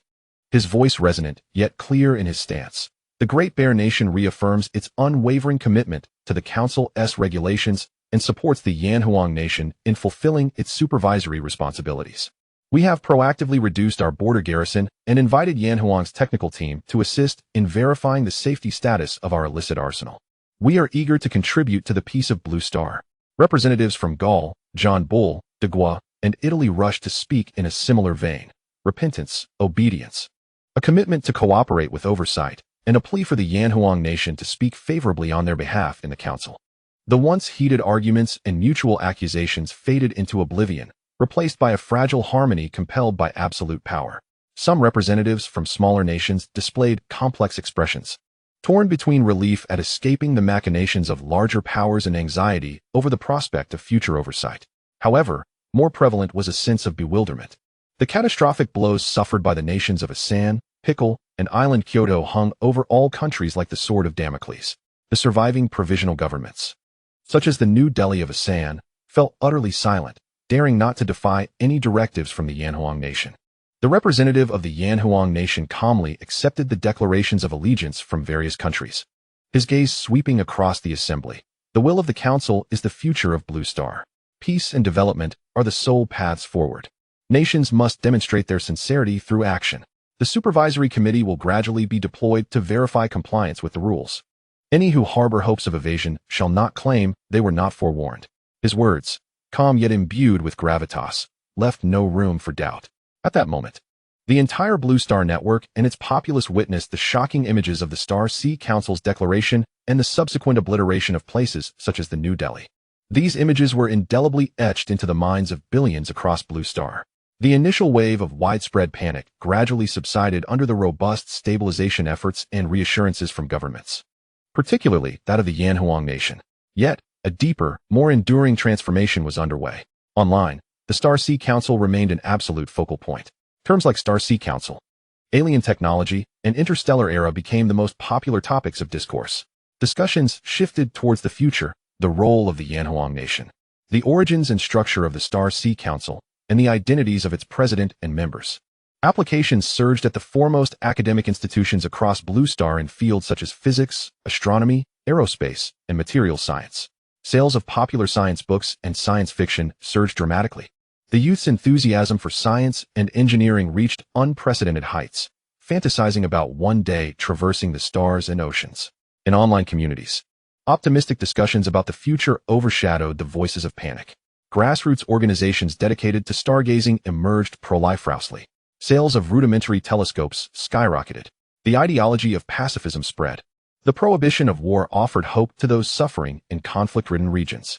Anti-war protests transformed into celebrations of peace. The stocks of arms manufacturers plummeted to rock bottom. The military-industrial complex lamenting its fate. Disarmament and military budget reductions became politically correct. The populace of various nations exhibited a tapestry of complex emotions regarding the Yanhuang nation's newfound status. There was envy, jealousy, awe, dependence, and suspicion, all interwoven. The international standing of the Yanhuang nation ascended imperceptibly. Its cultural exports, technological standards, and even the popularity of language learning surged dramatically. Simultaneously, in certain shadowy corners, discontent towards the overseer's power and currents of greed festered within some nations. Conspiracy theories persisted, rife with speculation regarding the council's true intentions. The benefits reaped by the Yanhuang nation, and the veracity of information related to the Star Sea Council. Yet these murmurings were suppressed by fear of the council and the stabilizing considerations of various governments. Remarkably, major religions began to reinterpret their doctrines, attempting to incorporate the Star Sea Council into their cosmologies or emphasize humanity's unique mission within the cosmos. Atheists and scientific rationalists received unprecedented support. Discussions regarding humanity's place in the universe, the meaning of civilization, and the ethics of technology proliferated in both online and academic circles. Following a brief market crash, the capital markets of Blue Star stabilized, albeit with a dramatic shift in investment direction. Industries related to warfare rapidly shrank, while sectors such as space exploration, renewable energy, biotechnology, artificial intelligence, and quantum computing witnessed an influx of capital. Transnational cooperation strengthened under the banner of peaceful development, particularly in non-sensitive technological domains. In a bar in a certain western city, a television broadcasted the announcement from the Yanhuang nation's space agency regarding the development of a new generation of aerospace vehicles utilizing technologies provided by the council. A group of young people sat together, their expressions diverse. Look, the Yanhuang nation is set to lead again. Why did the council only choose them? A blond youth remarked with a tinge of bitterness. Shut up, John, his companion admonished in a hushed tone, casting a wary glance around. Think about New Delhi. We survived. We have peace. We can still witness the interstellar era. Isn't that enough? At least the council seems to adhere to some rules. Rules? Another bespectacled girl adjusted her glasses, her eyes gleaming with excitement. That's what makes it so captivating. A civilization capable of formulating and enforcing interstellar rules. Just imagine, will humanity one day? I only wish to know, interjected an Asian youth who had been silent, his voice tinged with yearning. When will ordinary people like us be able to board such starships and explore the true stars and oceans, instead of merely gazing up at them from Blue Star? At that moment, the cacophony of the bar seemed to diminish. Many instinctively looked up, as if they could pierce through the ceiling to behold the cold, colossal ships in orbit and the boundless cosmos beyond. As fear receded, an immense curiosity and longing for the unknown universe quietly took root in countless hearts. Under the frigid regulations of the Star Sea Council, and propelled by the covert initiatives of the Yanhuang nation, Blue Star found itself akin to a colossal train forcibly redirected onto a new trajectory, charging toward an era filled with uncertainties and opportunities, concealing both new and old conflicts. Boss, summary of Blue Star surveillance. Yanhuang nation. The Interstellar Development and Order Supervision Committee has been established and is functioning efficiently. Deployment has been completed in major conflict hotspots across Blue Star, and the situation remains stable. The Deep Space Technology Research Institute has been established and is operating under maximum security protocols. The Gene Therapy Distribution Program has been initiated, with targets locked but not yet utilized. The Interstellar Strategic Research Department has commenced constructing models of interstellar civilizations. Beautiful nation, full cooperation with oversight, noticeable military reductions abroad. Mandatory Chinese education has sparked minor internal resistance, yet remains controllable. Great Bear Nation, reduced border garrison, and assisted in verifying the safety of illicit arsenals. Gull, John Bull, and others, seeking collaboration with the Yanhuang nation, strengthened internal governance in cooperation with oversight. Global society, panic has subsided, and a new normal under enforced peace has emerged. The cultural influence of the Yanhuang nation has surged, while the pains of economic transition linger, giving rise to new growth points. In certain corners, extreme rhetoric flows beneath the surface, yet it poses no substantive threat. Comprehensive assessment. The Blue Star Society has begun to adapt to parliamentary order, with fluctuations remaining within anticipated bounds. The oversight authority is functioning effectively. Confidentiality agreement status, stable. Chen Xing merely cast a glance at the briefing, his gaze devoid of emotion. Understood. To him, the clamor of Blue Star was akin to the chirping of insects outside his window. Though present, it could no longer truly penetrate the steel galaxy he was currently constructing. Chapter 65. The Blue Star Federation. A month has passed. Amidst the seemingly tranquil yet tumultuous atmosphere on the surface of Blue Star, time slipped away quietly. The residual impact of the Star Sea Council's proclamation still lingers. However, the adaptability of human society is astonishing. A new normal, characterized by enforced peace, is gradually taking shape. During this month, the landscape of Blue Star has undergone a fundamental reshaping. The Blue Star Federation has been born, under the strong leadership and coordination of the Yen Nation. A historic transformation of the multinational alliance has been completed. A brand new governing body, designed to adapt to the space age, has emerged. The Blue Star Federation has officially been established, replacing the outdated framework of the multinational alliance. The new flag of the Blue Star Federation rises in front of the edifice, signifying a pivotal step in human civilization's internal integration under the rules of the Star Sea Council. The core structure of the Blue Star Federation is distinct and reflective of its era. It features a federal chair nation, held by the Yen Nation, possessing ultimate decision-making authority and a veto power. Its primary responsibilities include formulating and amending the federal charter, leading the construction and operation of the federal military defense system, coordinating significant international affairs, particularly those pertaining to space exploration and compliance with interstellar regulations, and representing the Blue Star Federation in necessary communications with the Star Sea Council. The status of the federal chair nation silently proclaims the Yen Nation's absolute leadership over all of Blue Star, endorsed by the will of the Star Sea Council. The member states are divided into permanent and rotating council members. The permanent members include the Beautiful Nation, the Great Bear Nation, the Galactic Rooster, and John Bull. These four nations, based on their historical standing, comprehensive strength, and influence within the old order, have been granted permanent seats. The rotating council member is singular, elected through a specific procedure from the tertiary member nations, excluding the federal chair nation and permanent members, serving a term of 1 year. Tertiary member nations are evaluated based on comprehensive metrics such as economy, technology, population, and stability. Fourth-tier member nations, primarily developing countries, are ineligible for rotation. Both permanent and rotating council members possess significant speaking and proposal rights in federal decision-making, along with veto power. However, their veto power is subordinate to the ultimate decision-making authority of the federal chair nation. This implies that in cases of significant disagreement, the federal chair nation has the right to make the final determination based on the federal charter and the rules of the Star Sea Council. The core responsibilities of the Blue Star Federation primarily focus on the management of affairs in the space age.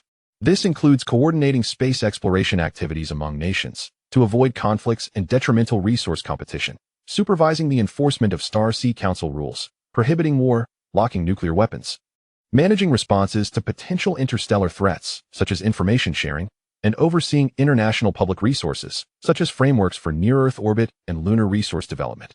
Management of traditional domestic affairs within Blue Star remains, in principle, under the jurisdiction of sovereign nations, though it must comply with the federal charter and parliamentary rules. Inside the federal building, the inauguration ceremony of the Blue Star Federation was solemn and dignified, with representatives from various nations displaying diverse expressions as they signed the charter.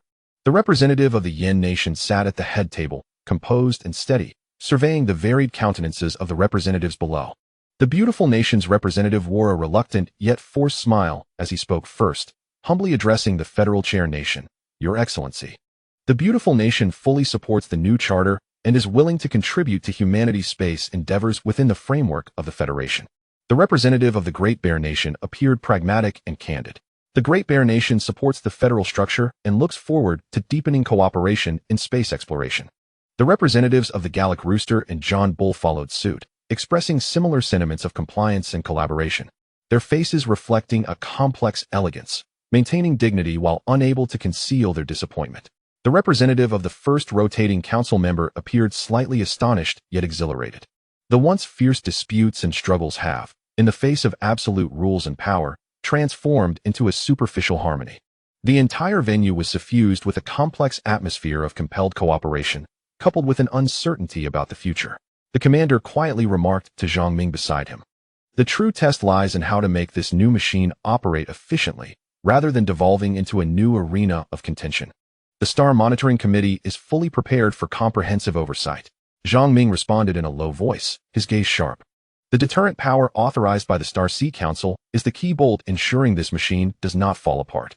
As the framework of the Blue Star Federation is being established, the Yen Nation's internal Starry Sky Era initiative is also progressing rapidly. The allocation plan for the 100 units of first-generation gene enhancement agents provided by Chen Xing underwent repeated deliberation by the commander and core members of the Star Monitoring Committee before being finalized. 60 units were allocated to the core scientific team of the Deep Space Technology Research Institute. These individuals are pivotal engines in assimilating the Council's technology and propelling humanity's own technological explosion. Prioritizing the enhancement of their physical attributes and cognitive potential is a strategic choice to accelerate technological breakthroughs. Li Lao, as the dean, along with several national treasure-level theoretical physicists, materials scientists, and energy experts, were the first to receive injections. 10 units were designated for the top strategic analysts, advisory think tank members, and diplomatic experts within the Star Warfare Department, enhancing their cognitive speed, information processing capabilities, and endurance for more efficient analysis of vast interstellar intelligence and the extrapolation of complex stellar situations. Another 10 units were reserved for elite personnel undertaking the most specialized and perilous military tasks, as well as a few core security personnel from the command center, ensuring the reliability and efficiency of crucial military strength. Additionally, 10 units were allocated for core members of the Star Monitoring Committee, including the commander himself and Zhang Ming. Of the remaining 10 units, 5 were classified as the highest strategic reserves, while the last 5 were retained at the Deep Space Research Institute for reverse engineering and safety research by a top-tier biomedical expert team in a strictly controlled environment. Their aim is to unravel the principles behind these agents, laying the groundwork for potential replication or enhancement in the future. Though progress is slow, akin to groping in the dark, the scientists cherish this opportunity, tirelessly analyzing the solution imbued with the mysteries of life. The injection process of the gene enhancement agents occurs deep within a secret base, meticulously supervised by Zhang Ming, with confidentiality levels elevated to the highest. The selected scientists, after signing the most stringent non-disclosure agreements, accept the injections with excitement and a sense of mission. The effects are remarkably significant. The elderly scientist, Li Lao, gazing at his now steady and powerful hands in the late-night laboratory, is moved to tears. It feels as though I have returned to the age of 30. Time. I have been granted more time. The young genius materials scientist continues to work tirelessly for 48 hours, brimming with vigor and clarity of thought, excitedly tugging at his hair. The bottleneck in materials science. I have new ideas. The feedback from this batch of injectees is overwhelmingly positive, with significant enhancements across physical, intellectual, and longevity metrics, all reaching the limits of human capability. Moreover, no adverse reactions have been reported, save for a slight increase in appetite. Finally, the commander, reviewing the allocation report, remarks to Zhang Ming, "Power brings efficiency, but it inevitably invites new covetousness. Keep a close watch on all contacts. Any anomalies must be reported immediately." Understood. Zhang Ming's eyes glimmer with determination. All injectors and their immediate family members are under the highest level of scrutiny from the Source Return Program. Chapter 66. Undercurrents simultaneously. The Deep Space Research Institute is diligently studying the foundational technological data provided by the Parliament. Like miners confronting a treasure trove of information, the scientists at the Institute are fervently immersed in their research. How is the progress on the foundational technological data? The advancements are significant, yet we remain in the digestion phase. Mr. Lee from the Deep Space Research Institute interjects, his eyes sparkling with a blend of excitement and urgency. In the realm of new aerospace materials, we have successfully replicated and initiated preliminary production of 3 lightweight, high-strength alloys. Their performance far surpasses existing materials and shows remarkable effects when applied to the framework of next-generation aerospace vehicle prototypes. In the area of propulsion, based on principles from the data concerning efficient ion propulsion and magnetohydrodynamic confinement, we have designed an experimental engine that boosts thrust by 200. Although it still pales in comparison to the engines of the Parliament's starships, it represents a revolutionary breakthrough. As for energy, Mr. Lee exhales a mixture of awe and resignation. While the data contains groundbreaking ideas regarding controllable nuclear fusion, the depth of the theoretical concepts and the complexity of the engineering involved are beyond imagination. We have gathered the nation's top talents, working day and night, but we are still in the theoretical modeling and key subsystem verification phases. All we can say is that the direction is clear, yet the journey is long. In other fields such as quantum communication, biological maintenance systems, and AI-assisted design, there are varying degrees of progress and inspiration, but practical application remains distant. We are merely at the entrance of a vast treasure, still transporting the initial few gold bricks. The commander expresses understanding. It is already commendable. We must proceed methodically and steadily. The leap in technology is not achieved overnight. Establishing a solid foundation is far more crucial than blind advancement. Overall, everything is progressing in an orderly manner.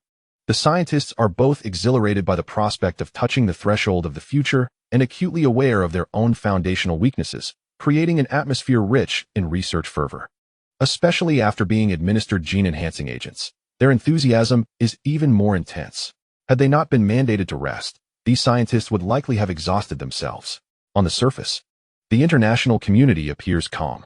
A wave of enthusiasm for space exploration has risen across the blue planet. National space agencies have received unprecedented budget allocations, and private aerospace companies are springing up like mushrooms after rain. Astronomical telescopes are sold out, and the popularity of science fiction works has reached unprecedented heights. At this juncture, the 10,000-star Dome-class starships that have hovered over the nations of the blue planet for a month finally activate their engines simultaneously. The massive vessels slowly adjust their orientation above the capitals and significant targets of various nations, then transform into streaks of light, piercing the atmosphere and vanishing into the depths of space. In that moment, countless inhabitants of the blue planet hold their breath in awe. The oppressive atmosphere suddenly lifts, followed by an uncontainable sigh of relief from high-ranking officials across nations. Finally, they are departing. The commander of the beautiful nation slumps in his chair in the Black Palace office, wiping cold sweat from his brow. Yet the unwillingness and scheming in the depths of his gaze remain unmitigated. The leader of the Great Bear Nation gazes at the disappearing light points on the satellite imagery. Pausing in silence before issuing an order, the Parliament's deterrence is still in effect. We must not let our guard down. According to plan, we must enhance our space cooperation with the Flame Nation. However, beneath the surface calm, undercurrents have not subsided. In fact, they have become even more clandestine following the departure of the starships. The absolute deterrence of the Star Sea Parliament has eradicated open confrontation. Yet some nations and factions resent the monumental shift in power dynamics, filled with jealousy and suspicion towards the Flame Nation's supervisory status. Particularly among the high-ranking officials of former great powers and certain interest groups, discontent simmers beneath the surface. They have completely abandoned electronic communications that could be monitored and reverted to the most primitive offline, single-line contact methods. In private manor studies, remote countryside cabins, and even yachts disguised as business excursions, whispers pass through the shadows. Has the Flame Nation surely obtained the support gene agents from the Parliament? Alien technology? The federal structure is merely a facade. We are being monitored. We must find a method to counterbalance this situation and connect with those scientists and entrepreneurs dissatisfied with the status quo to amass strength. They believe their actions are flawless, plotting in the shadows on how to secure greater benefits under the new order or subtly resist the Flame Nation's dominant position, even fantasizing about one day replacing or controlling the Star Sea Parliament. Unbeknownst to them, under the authorization of Chen Xing, Pangu has already extended its surveillance tendrils into every corner of the physical world.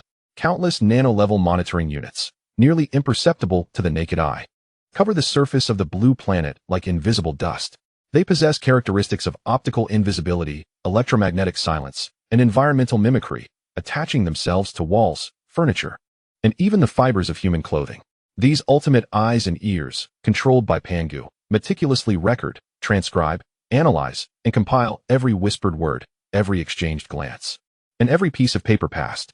Within the command center of the Flame Nation, The encrypted terminal of the Star Monitoring Council continuously updates with detailed reports on these offline conspiracies. Zhang Ming gazes at the screen, displaying names of familiar nations, dignitaries, and tycoons, along with their cautious or arrogant statements. His expression cold.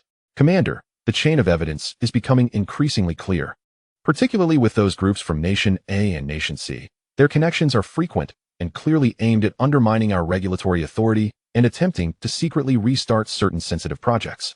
Zhang Ming inquires, should we close the net? The commander studies the screen, his gaze profound. The list is growing, and the connections are becoming clearer. Let them jump a bit longer. Let the fish in the net grow fatter. Snakes must be drawn from their holes, and vines must be traced to their roots. We must see how many hidden stakes can be unearthed, and whether there are deeper connections behind them. Record every detail. When the time is ripe, we shall strike with thunderous force. Only then can we intimidate all miscreants and thoroughly cleanse the soil. Acting now would only alert the snakes, causing the remaining ones to hide deeper. Maintain the highest level of surveillance and report any anomalies immediately. Zhang Ming stands at attention. Yes. Shortly after the Starship's departure, Chen Xing issues a new directive to Pangu. Lift the background information shielding and interference filters on the space observation devices of the nations of the Blue Planet, allowing them to witness certain truths. In the instant the shielding is lifted, the monitoring data streams from major observatories and aerospace institutions across the Blue Planet become as clear and abundant as a flood released from a dam. However, analysts quickly uncover shocking anomalies. Firstly, in the asteroid belt, the latest observational data and spectral analysis indicate that within the main belt, especially in regions rich in metallic resources, the once densely packed small and micro-celestial bodies have dramatically decreased in number. The degree of sparsity far exceeds what can be explained by natural celestial collisions or migrations. Chapter 67. Lifting the Shield. My God. It appears as though an invisible hand has meticulously cleared this area. A senior astronomer from the Europa Aerospace Agency exclaims in shock as he gazes at the comparison images. The loss of mass is immense. Calculations reveal that the amount of resources extracted could construct unimaginably massive structures. The scientific team at the beautiful nation's aerospace agency erupts into intense debate. Next, concerning Mars. High-resolution imaging satellites relay the latest photographs showing extensive, highly regular surface morphological changes at the edges of several large impact basins near the Martian equator. These are not traces of natural weathering. They resemble remnants of some large-scale engineering flattening, leaving behind areas with inexplicable reflective properties. This cannot possibly be a natural formation. A researcher from the Neon Universe Development Agency points at the images on the screen, his voice trembling. Similar anomaly reports have been flooding into space agencies worldwide. Certain positions in Jupiter's orbit have detected faint yet organized energy residual fluctuations. Unnatural variations in material density have emerged in specific segments of Saturn's rings. Even the distribution of celestial bodies at the fringes of the Kuiper Belt exhibits signs of selective alteration.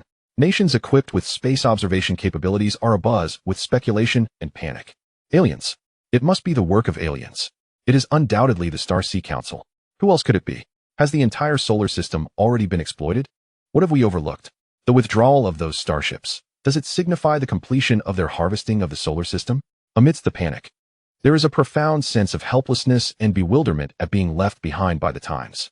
They can observe the outcomes, but are utterly incapable of comprehending the processes behind them, nor can they detect any trace of the implementers. All bases, spaceports, and the shuttling starships, concealed under advanced stealth technology, appear to be non-existent to the observation devices on the Blue Planet. In stark contrast, the atmosphere within the highest command center of the Huan Yellow Nation is markedly different. Supreme Commander Zhang Ming and core members of the Star Surveillance Council, Star Warfare Department, and Deep Space Research Institute have gathered. The screen displays the anomalous images and data discovered by various nations within the solar system. Colleagues, take a look at what our neighbors have uncovered. The Supreme Commander states calmly, with a hint of understanding. The thinning of the asteroid belt, engineering traces on the Martian surface, and residual energy in Jupiter's orbit correspond perfectly with our information. An intelligence analyst from the Star Warfare Department points to the comparative images. This further corroborates that the Star Sea Council, or rather, the Comrades of Origin, have long incorporated the solar system into their developmental framework. The Supreme Commander surveys the assembly. However, this is not necessarily a negative development.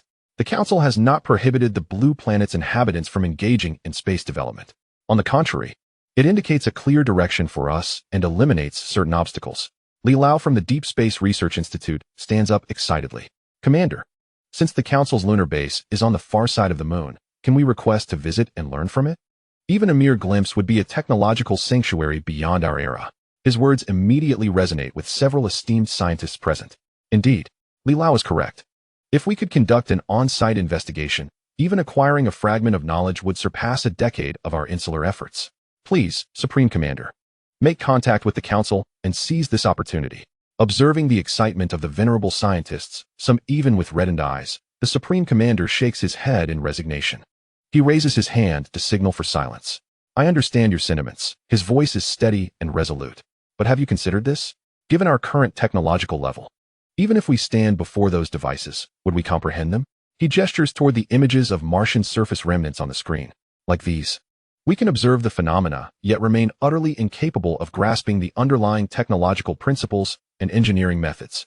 The items within the Council's base would likely be as incomprehensible to us as a foreign script.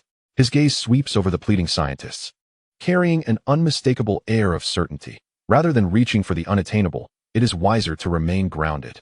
Absorb the information at the Deep Space Research Institute. Enhance the reliability of our new engines. Resolve the mass production issues of new materials. Gradually tackle the theoretical bottlenecks of controllable nuclear fusion. This is the path forward. The old scientists are doused with cold water, their excitement waning, revealing a complex mix of reluctance and acceptance of reality as they sit back down, dejected. You are right. We have been too impatient. Progress must be made step by step. Li Lao sighs, recognizing the truth in the commander's words. Commander, what is our next step in space exploration? The head of the Star Warfare Department inquires. The objective is clear, the commander asserts, firmly pointing at the holographic image of the moon. The location is the near side, specifically the Sea of Tranquility. Since the Council's base is on the far side of the moon, we shall establish our foothold on the near side. We will create our own permanent lunar research base and resource extraction outpost in the Sea of Tranquility. His voice carries an undeniable conviction. Utilizing the new technologies we have assimilated from the data, particularly the new propulsion systems and materials, we aim for a multi-person permanent presence within a year. We will accumulate experience and acquire resources. He pauses, directing his gaze toward the Martian images on the screen. The moon is merely the first step. It serves as a launch pad, a testing ground. The next target is Mars. We will leverage the experience and technological advancements gained from the lunar base to progressively advance our exploration of Mars, researching the potential for ecological transformation of its environment and assessing its resource potential. In the future, Mars may very well become humanity's second home in deep space, and it represents our first step toward truly understanding and potentially participating in the Council's interstellar development. This, he declares, is the starting point for human civilization on the blue planet, embarking on a journey toward the stars under the auspices of the Star Sea Council's order. Indeed, the assembly responds in unison, their eyes rekindled with pragmatic determination. Gazing at the starry sky, they remain grounded. From the blue planet beneath their feet to the moon before them, they shall advance step by step, carving out a new trajectory for humanity alongside the path forged by the Star Sea Council. Meanwhile, within the distant confines of the blue planet base, Chen Xing's gaze traverses the report from Pangu regarding the establishment of the Blue Planet Federation and the Lunar Development Plan, a faint smile gracing his lips. He redirects his attention to the new Starship designs before him. The Blue Planet's journey has finally begun to align with his envisioned direction, taking its first uncertain yet resolute step. Chapter 68. Comprehensive upgrades and iterations of the fleet at the Blue Planet Base Research Center. 2 months have quietly elapsed. For a full 3 months, Chen Xing has immersed himself as a deep-sea diver in the ocean of knowledge, pouring all his energy into the diversification program of the Starlink fleet. His fingertips dance rapidly between the holographic star map and intricate ship designs. His focus is intense as the stars themselves. The hum of the Fuchsie matrix operating beyond capacity serves as the sole backdrop in this space. Boss, the 12th extreme test of the Dawn 3 curvature engine has been completed. Panga's calm voice resonates in the research center, though it carries a subtle echo of computational peaks. Warp stability value, 512C. Energy fluctuations remain below threshold 03. Material stress distribution aligns with expectations. Test results, passed. Chen Xing finally tears his gaze away from the last design, his deep-set eyes reflecting not elation, but a sense of grounded mastery akin to an artisan admiring his meticulously crafted masterpiece. Excellent, he states with steady conviction. What are the consolidated test data for all the new ship prototypes? All data has been compiled, boss, Pangu responds promptly. And 7 sub-windows instantly appear alongside the vast star map, detailing the performance of the 7 new ship types: Hummingbird, Mountain, Thunder Prison, Breaking Army, Celestial Pivot, Shadow, and Whale fall within combat testing environments. The Hummingbird-class rapid reconnaissance vessel has completed extreme stealth, long-range detection, and high-speed evasion tests. The effectiveness of the Phantom quantum invisibility coating exceeded expectations, achieving stable warp under the Dawn 3 engine at 512C. Unstable peak warp reached 1024C, limited to emergency escape use. The Mountain-class heavy-shielded battleship has successfully endured saturation fire testing from 10-star Dome 3-class main battleships. Under the peak power of the rock-type shield, it sustained no damage, while the regional joint shield effectively protected Allied units. The success rate of the Storm Closed Defense Array interception reached 983. The report from Pangu is meticulously structured, with each datum glimmering like cold stars, emanating a reassuring radiance. The results of all prototype ship tests have met or exceeded design expectations, leading to a comprehensive assessment of success. Chen Xing nodded slightly, his fingertip gently tapping in the void. He authorized mass production and commanded all dockyards to immediately switch production sequences, fully committing to the construction of a new class of vessels. Simultaneously, the upgrade optimization plan for the Xingxing-class Starship, designated Xingxing 3, was incorporated into the construction sequence. The older models of the Xingxing class would no longer undergo upgrades. The resources and time required for such modifications far exceeded that needed to build an entirely new 3-type vessel. The initial construction quotas would proceed as per the preset plan. Understood. The older starships will maintain their current status, undertaking secondary patrol, escort, and resource mining missions. Pangu responded swiftly. The mass production blueprints and resource allocation plans for the new ship types have been synchronized with all dockyards, and the construction task sequence has been updated. Pangu executed his duties with remarkable efficiency. The mass production process for the Dawn 3 engine, the industrial-grade production line has been debugged, and the first batch of engines has come offline, demonstrating stable performance. They will be prioritized for installation on the Hummingbird class, Breakthrough class, and Central Command class vessels. What of the energy core? The new generation of thermonuclear fusion reactors has completed its upgraded iteration, with an output power stabilized at 30 TW. The energy conversion efficiency has improved by 82, and it is compatible with all new ship types and the Xingxing 3 flagship model. Other subsystems, materials, sensors, life support, and weaponry subsystems have all completed a generational technology upgrade, with comprehensive performance enhancements ranging from approximately 3570. Based on these core breakthroughs, along with advancements in new material science, shield generator efficiency, and modular design, the Star Shuttle-class transport ship and the Cancer-class mining engineering ship have simultaneously completed their upgraded iterations to version V. Their cargo capacity, mining efficiency, protective capabilities, and speed have all seen significant enhancements and have been included in the new construction sequence. A faint smile of satisfaction finally graced Chen Xing's lips. This was precisely the comprehensive and transformative technological upgrade he desired.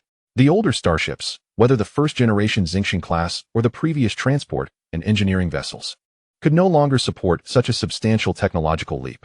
His gaze swept over the star map, where the dim points representing the early models lingered. They would maintain their current task sequences, gradually transitioning to secondary roles, undertaking patrols, logistical transport, and base defense tasks. Cost-benefit analysis confirmed that the deployment plan for the older starships had been generated. Pangu acknowledged this understanding. The energy demands of the Dawn 3-type curvature engine present a hard threshold. Chen Xing called up the engine parameters, tapping his fingertip on the energy core output curve. Currently, only the Hummingbird-class rapid reconnaissance vessel, Breakthrough-class high-speed assault ship, Shadow-class special operations ship, and the Xingxing 3 flagship can fully bear the load, stabilizing the warp speed breakthrough at 512C. Other ship types, including the new Ray Prison class, Mountain class, Central Command class, and Whalefall class, will uniformly be equipped with the optimized Dawn E+ engine, maintaining a stable warp speed of 350C, which sufficiently meets current demands.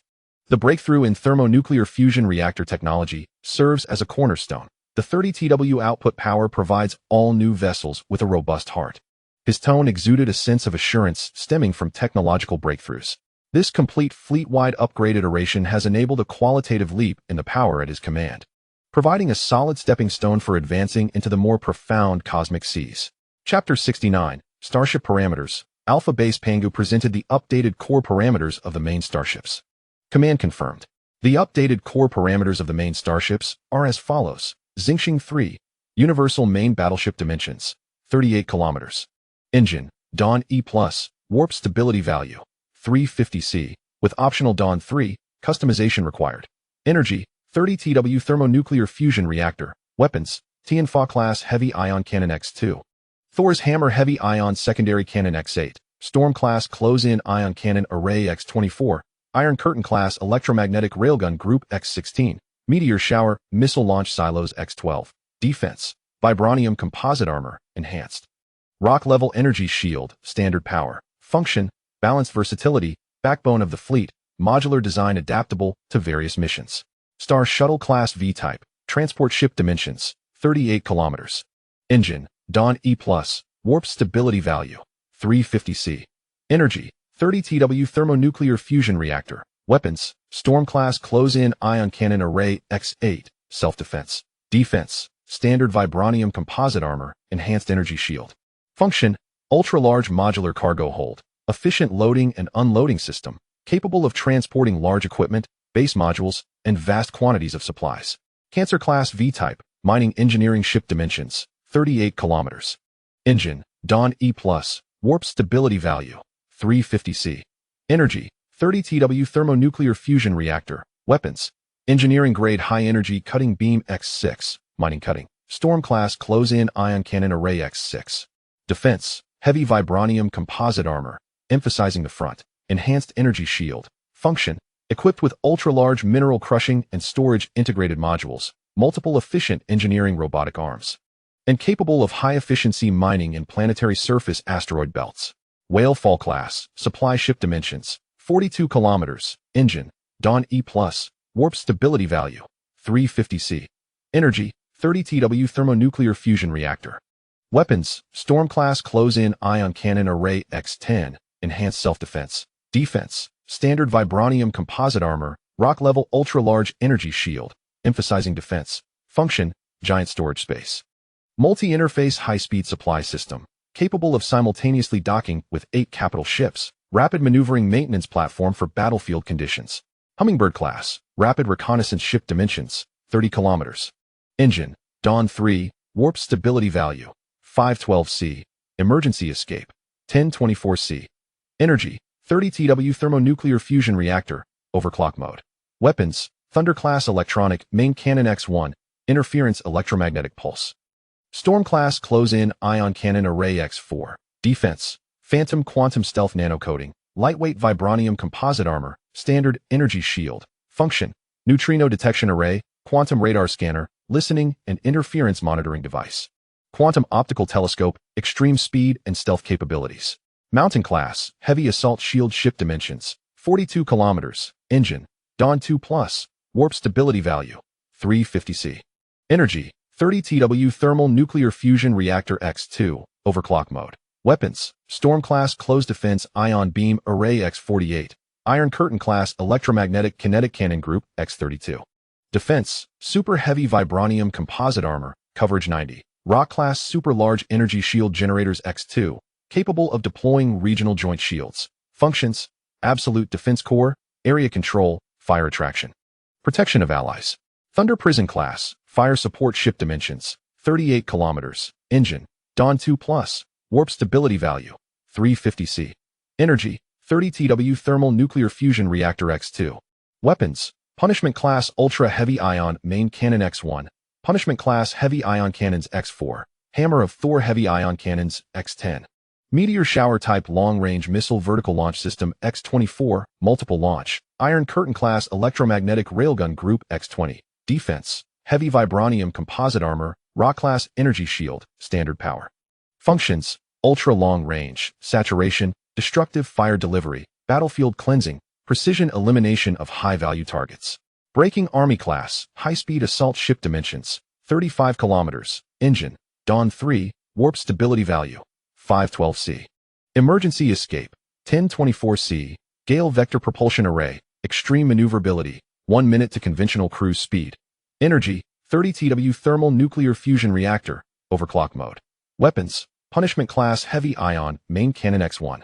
Ripper Class Heavy Plasma Cutter X2, Thunderbolt Class Electromagnetic Armor Piercing Cannon X4, Meteor Shower Missile Launch Wells X8, Defense, Standard Vibranium Composite Armor, Enhanced Overload Resistance Energy Shield, Functions, Ultra High Mobility, Rapid Infiltration, Fatal Strikes, Decapitation, Raids, Emergency Support.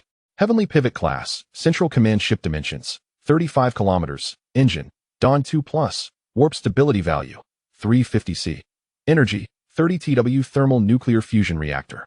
Weapons, Thunder Class Electronic Main Cannon X1, Electromagnetic Pulse Interference, Storm Class Close Defense Ion Cannon Array X12, Electronic Warfare Interference Defense Array X4. Defense, Standard Vibranium Composite Armor, Rock Class Energy Shield, Enhanced.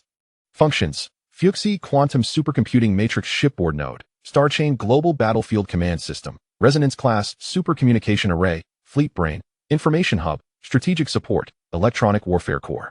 Shadow Phantom Class, Special Operations Ship Dimensions, 35 kilometers, Engine, Dawn 2+, Warp Stability Value, 350C. Emphasizing silence and stealth. Energy, 30 TW Thermal Nuclear Fusion Reactor, Low Signature Operating Mode. Weapons, Punishment Class Heavy Ion Main Cannon X1, Thunder Class Electronic Main Cannon X1, Multifunctional Special Equipment Launch Ports, Nanobot Swarms, Deep Space Intelligent Minefields, Infiltration Units, etc.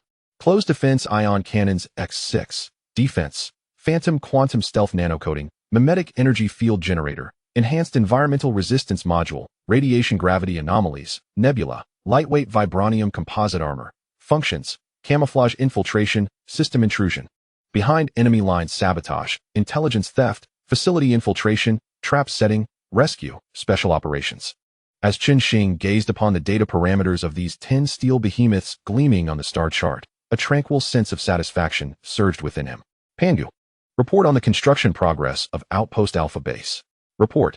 The main construction of Outpost Alpha Base was completed and officially operational 23 days ago, according to Standard Time. The star chart instantly focused on the neighboring star system. A rocky planet, Proxima b, situated at the edge of the habitable zone and displaying a dark red hue, emerged in the holographic projection. Beneath its surface, a colossal and efficient base took root like a steel flower. Current status of the base. Surface, a multi-layered defense system constructed around a large crater and natural canyons. Deploying 36 Planet Guardian-class heavy ion cannon array bases and 108 groups of deeply buried missile silos, with a network of omnidirectional energy shield generator nodes. The surface camouflage layer and energy scattering devices render it highly integrated with the surrounding environment under conventional observation. Underground, the main industrial and ecological zones are located deep within the planet's crust. It houses 100 standardized large dock factories, currently operating at full capacity, capable of constructing and maintaining new ship types, as well as the Star Dome 3 model, equipped with refineries, material synthesis centers, and an energy hub, utilizing multiple ultra-large 200 TW thermal nuclear fusion reactors in parallel. Functions. Perfectly serves multiple tasks such as early warning for the outpost, Starship construction and maintenance, resource extraction from the asteroid belt and the planet itself in the Proxima system, deep space exploration transits, fleet rest and resupply, and strategic depth defense core. Expansion plan. The first phase of expansion will add 50 docks and supporting refinery facilities, expected to be completed within 2 months. In the imagery, the Star Shuttle 4 and Cancer 4 vessels could be seen taking off and landing at the base's airfield, transporting ores mined from the nearby asteroid belt. Within the vast dock, the keel of the Star Dome 3 was being laid, the welding sparks flashing. Well-camouflaged artillery positions slowly adjusted their angles, undergoing daily calibration. Chen Xing gazed at this land, distant from the solar system, yet already bearing his imprint, feeling a profound satisfaction in expanding territory. Outpost Alpha, the base in the closest stellar system to the Sun, stood as a steel pin deeply driven into the depths of space, a solid springboard towards the farther star seas. Maintain the expansion pace and enhance self-sustaining capability. Chen Xing commanded. It would become one of the core pivot points for future Starfire to spread further. The expansion plan is continuously optimized. Resource collection efficiency increased by 72. Pangu responded swiftly. Chapter 70. Alien shipwreck samples. Dock expansion upgrade. At that moment, a high-priority message came through the main communication channel of the research center. Boss, the Gale 4887 reconnaissance squad has completed the deep scanning and sample collection tasks of the alien shipwreck area numbered X1 and has returned to the lunar base, requesting unloading of samples. X1 wreckage. Chen Xing's gaze sharpened. This was the wreckage of a Castor Union transport ship discovered months ago by a Gale squad in a desolate star region approximately 81 light-years outside the solar system. After 5 months of full-speed travel, it had finally returned. Pangu, immediately transfer all samples collected by the Gale 4887 squad to the Deep Analysis Laboratory at Blue Star Base. Chen Xing ordered without hesitation. Priority level, highest.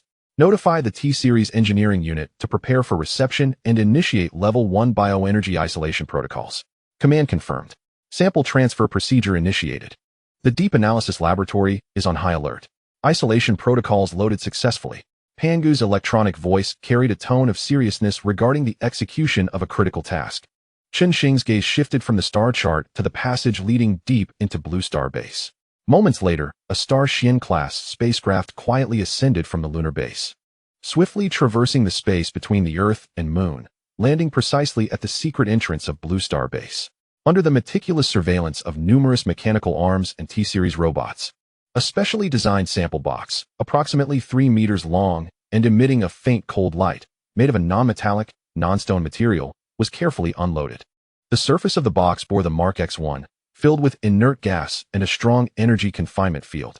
Even through the thick casing and isolation force field, Chen Xing could observe through the monitoring screen the cold, non-metallic sheen emanating from within, along with a faint yet resilient energy residual fluctuation. Soon, the specially designed sample box was delivered to the Deep Analysis Laboratory. Chen Xing's gaze penetrated the heavy observation window of the laboratory, resting upon the X1 sample box that emitted a faint cold light. Pangu, initiate the Origin Analysis Project. His voice resonated in the silent corridor, steady and focused. Activate the Fuxi Matrix 35 computational power. Integrate it with our comprehensive database of known extraterrestrial civilizations for cross-referencing and reverse engineering. Origin project initiated. Computational resources allocation complete. Database cross-referencing and microstructure scanning, along with energy spectrum analysis, are proceeding in synchrony. Pangu's electronic tone bore a gravity befitting a critical mission. The hum of laboratory instruments suddenly intensified. Energetic beams accurately pierced the sample container. Chen Xing, with his hands tucked into the pockets of his lab coat, surveyed the scene. His profound gaze revealed little expectation, only the meticulousness of a scientist. Despite our thorough understanding of Castor's technological advancements, the theoretical value of this transport vessel's wreckage lay more in its material composition and potential biological sample remnants. He muttered to himself, more in contemplation than in dialogue. Yet, the cornerstone of scientific exploration lies in not overlooking any potential detail. Bold hypotheses must be cautiously verified. Any anomaly could be the key to the unknown. What if there were a new discovery? He approached the main control panel, summoning the real-time analytical data stream. On the screen, intricate molecular structure diagrams, energy spectral lines, and database comparison results cascaded like a waterfall. His superbrain operated at an astonishing speed, filtering through the vast information, seeking that elusive possibility. During the month Chen Xing dedicated to studying the wreckage, Panga's execution capabilities operated efficiently on another level. Boss, the Starlink ship diversification plan faces a significant issue. After concluding an analysis meeting, Panga timely reported. The existing dock design limit permits the construction of starships only up to 2 kilometers in length. The new flagship types generally exceed 338 kilometers, with the Mountain and Whale Fall classes reaching 42 kilometers, far surpassing the current dock's construction capacity. The holographic star map highlighted the three-dimensional models of docks at Mars, the Moon, Outpost Alpha, and other major industrial nodes within the solar system. Nearby, red dimension warnings and comparative data flickered. Chen Xing furrowed his brow, scrutinizing the data. Calculate the time required for the comprehensive upgrade of all docks. A detailed plan has been formulated. It requires extensive expansion and fortification of the dock's main structure, the giant gantry crane system, modular assembly platforms, energy pipelines, and integrated production workshops. Pangu swiftly calculated the renovation timeline. Estimated duration, 29 standard days. During this period, all dock construction tasks will be suspended. Chen Xing pondered for a moment. The enhancement of the new fleet's combat power was essential. Upgrading the docks was indispensable, especially considering the subsequent upgrades of starships. Approve execution. Priority, highest. Ensure the quality of renovations and eliminate any hazards that could affect future construction efficiency. Command confirmed. Dock elevation plan initiated. All dock factories are entering renovation mode. Panga's execution capabilities were impeccable. In an instant, the industrial nodes scattered throughout the solar system seemed to be paused, followed by a deafening metallic roar. Massive structural beams were cut and removed, while sturdier alloy pillars were welded into place. Colossal engineering arms moved with the precision of a steel giant, accurately positioning the newly scaled construction platforms. Energy pipelines, like veins, were widened and replaced, pulsating with a more potent flow of energy. The entire industrial might of the solar system temporarily shifted from production to self-evolution within that month. In the deep analysis laboratory, Chen Xing stood outside the observation window, his penetrating gaze piercing through multiple layers of protection. He scrutinized the fragments of the Kasser Union transport ship, sourced from 81 light-years away. Pangu, how is the progress of the Origin project? Chen Xing's voice resonated in the stillness of the laboratory, tinged with his habitual calm inquiry. Microstructure scanning has been completed, boss. Pangu's electronic tone responded instantly. Preliminary conclusions align with expectations. The primary components of the wreckage's structural material are Kasser Union standard space alloys, mixed with a small quantity of high-toughness organic polymers derived from symbiotic species secretions. No new alloys or groundbreaking structures exceeding our existing material systems have been discovered. Some organic polymer molecular chains exhibit unique toughness, but their synthesis conditions are stringent, making them far less cost-effective than our vibranium composite alloys. No energy systems or weapon systems principles surpassing our current understanding have been uncovered. The residual energy signals are conventional engine waste, without any special fluctuations. Chen Xing nodded slightly, unsurprised by the results. He had already inferred the limited technological level of the Kasser transport vessel through reconnaissance data. However, the rigor of scientific exploration does not permit any presumptive omissions. Chapter 71. Analysis results of wreckage samples. What about the biological samples? Chen Xing inquired. The biological specimens collected from the wreckage, belonging to the exoskeletal and symbiotic species, were of greater significance. Biological sample analysis is underway, boss. The chitinous composite structure of the exoskeletal species demonstrates excellent local energy dispersion properties. The neural synaptic network of the symbiotic species exhibits a unique biological quantum coherence effect. Pangu reported the findings. Their biotechnological trajectory is distinctive, yet the overall efficacy and complexity are far inferior to our biotechnology systems based on genetic agents and pioneer species. Current evaluations suggest that their value lies more in broadening our understanding of biomaterials and neural interfaces, with low compatibility to our primary focus on mechanical and energy technologies, rendering direct application value limited. A barely perceptible shadow of disappointment flickered in Chen Xing's eyes, quickly replaced by rational acceptance. He exhaled softly, his fingertips habitually tapping the alloy window frame. About what we anticipated. How much surprise could one expect from Kasser's mid to low-end transport vessels? He shook his head, his tone neutral. Archive these biological sample data independently, labeling it as the Kasser Biological Sample Repository. As for those structural material fragments, he paused. Conduct a thorough analysis of their elemental composition, particularly focusing on those trace elements not fully cataloged in our database. Understood. A rare transition metal element, provisionally named Kasser, has been identified with atomic number. Pangu promptly listed the parameters. Its electronic orbital characteristics are unique, potentially exhibiting slight enhancement in specific superconducting and catalytic reactions. However, the application scenarios are narrow, with numerous substitutes available. Preliminary deductions indicate it is not cost-effective. Rare elements, however trivial, are better than none, Chen Xing remarked, his tone unembellished. Archive all analysis data and projected application scenarios regarding the Kasser element. The biological sample repository and analysis report will be encrypted and transmitted to the Yanhuang National Deep Space Research Institute at an opportune time. He believed that those scientists from Blue Star would find greater interest in these extraterrestrial biological technologies, possibly garnering some inspiration from them. While the dock renovations proceeded in full swing, Chen Xing's thoughts also drifted to the more distant reaches of deep space. The star map shifted, and the 1-280 Pioneer engineering fleets appeared as green dots, resembling a sprawling river of stars scattered throughout the surrounding space of the solar system. Progress report on the Spark plan. Pangu updated the data simultaneously. Within a 10 light-year radius, 37 engineering fleets have completed their arrival at target star systems and commenced base construction. The average construction progress has reached 227. Among them, excluding the nearest neighboring star system, the Outpost Alpha base has been completed. Within a 20 light-year radius, 89 engineering fleets have just arrived at their target star systems, with construction work newly begun, averaging less than 5 progress. Within a 3,050 light-year radius, the remaining 154 engineering fleets are still in warp travel, expected to arrive successively over the next 13 months. Chen Xing gazed intently at the star map, where luminous points symbolizing stellar flames flickered, his mind calculating the future. Once all 1280 nodes were constructed and operational, he envisioned an overwhelming influx of resources and production capacity.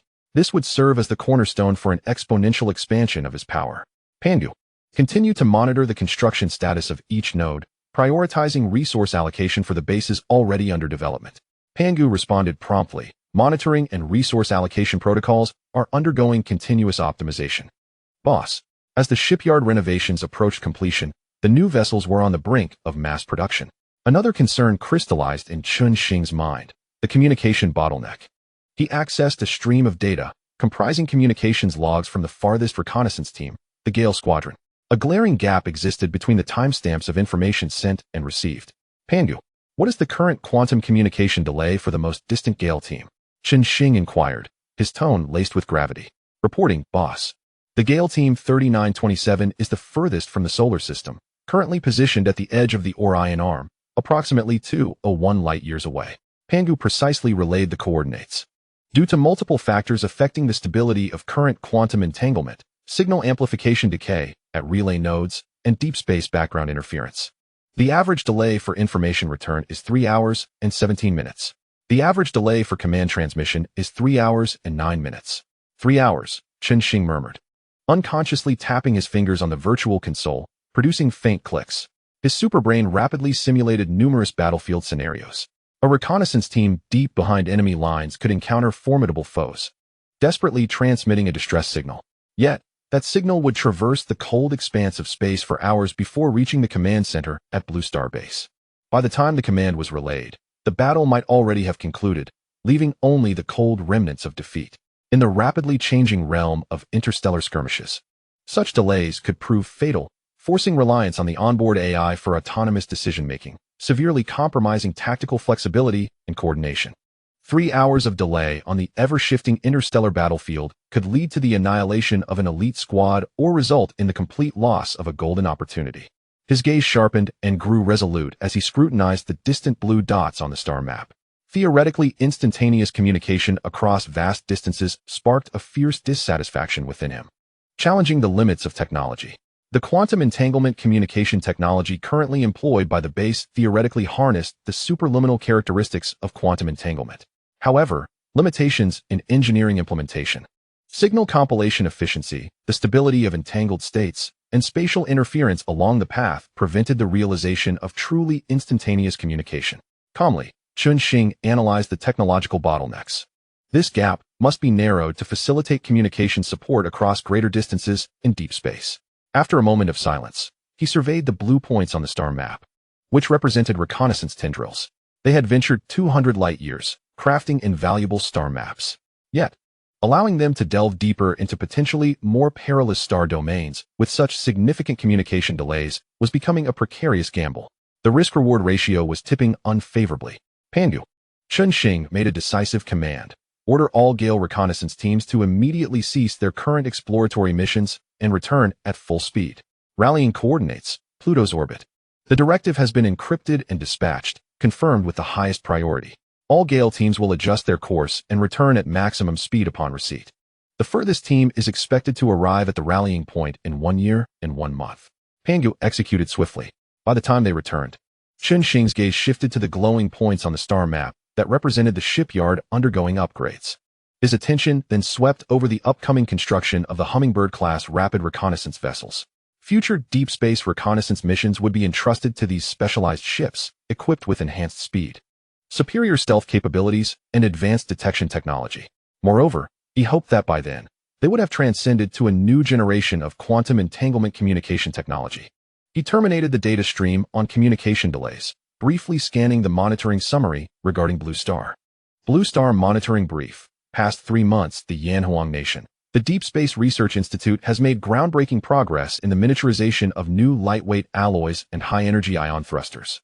The first experimental spaceplane, the Voyager I prototype, has been assembled. The Star Warfare Department has preliminarily established a threat assessment model for surrounding civilizations based on interstellar conventions.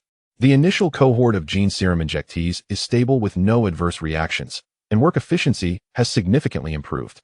The Star Monitoring Committee operates efficiently, with no reports of armed conflict globally. Internationally, the Blue Star Federation framework operates smoothly, with the establishment of the Federal Space Development Administration. Coordination of lunar development plans among various nations is centralized on the Moon's near side. The Yanhuang-led Silent Sea Base Phase 1 project has commenced. Investment in space exploration is surging, with heightened enthusiasm for civilian endeavors. International capital is rapidly flowing into the fields of renewable energy, AI, and quantum computing. Undercurrents. Monitoring has detected a rise in offline connections among certain military political elites and associated capital groups in nations A and C. Discussions are centered on technological imbalances, excessive regulation, and future discourse power. Their rhetoric is increasingly covert, with no substantial harmful actions reported as of yet, while the evidence chain continues to be refined. Chen Xing merely glanced at the report, his expression unperturbed. Blue Star trudged forward in the new order, and the undercurrents were an inevitable cost. As long as the red lines he had drawn remained untouched, and his tranquility undisturbed, these trifles, managed by the regulators of the Yanhuang Nation, hardly warranted his attention. His journey lay firmly within the vast, uncharted, and challenging depths of the starry sea. He turned and walked toward the passage leading to the quantum communication research area. The shipyard renovations were complete, and the new starships were now under construction. The communication barriers that span the path across the starry ocean would be his next conquest.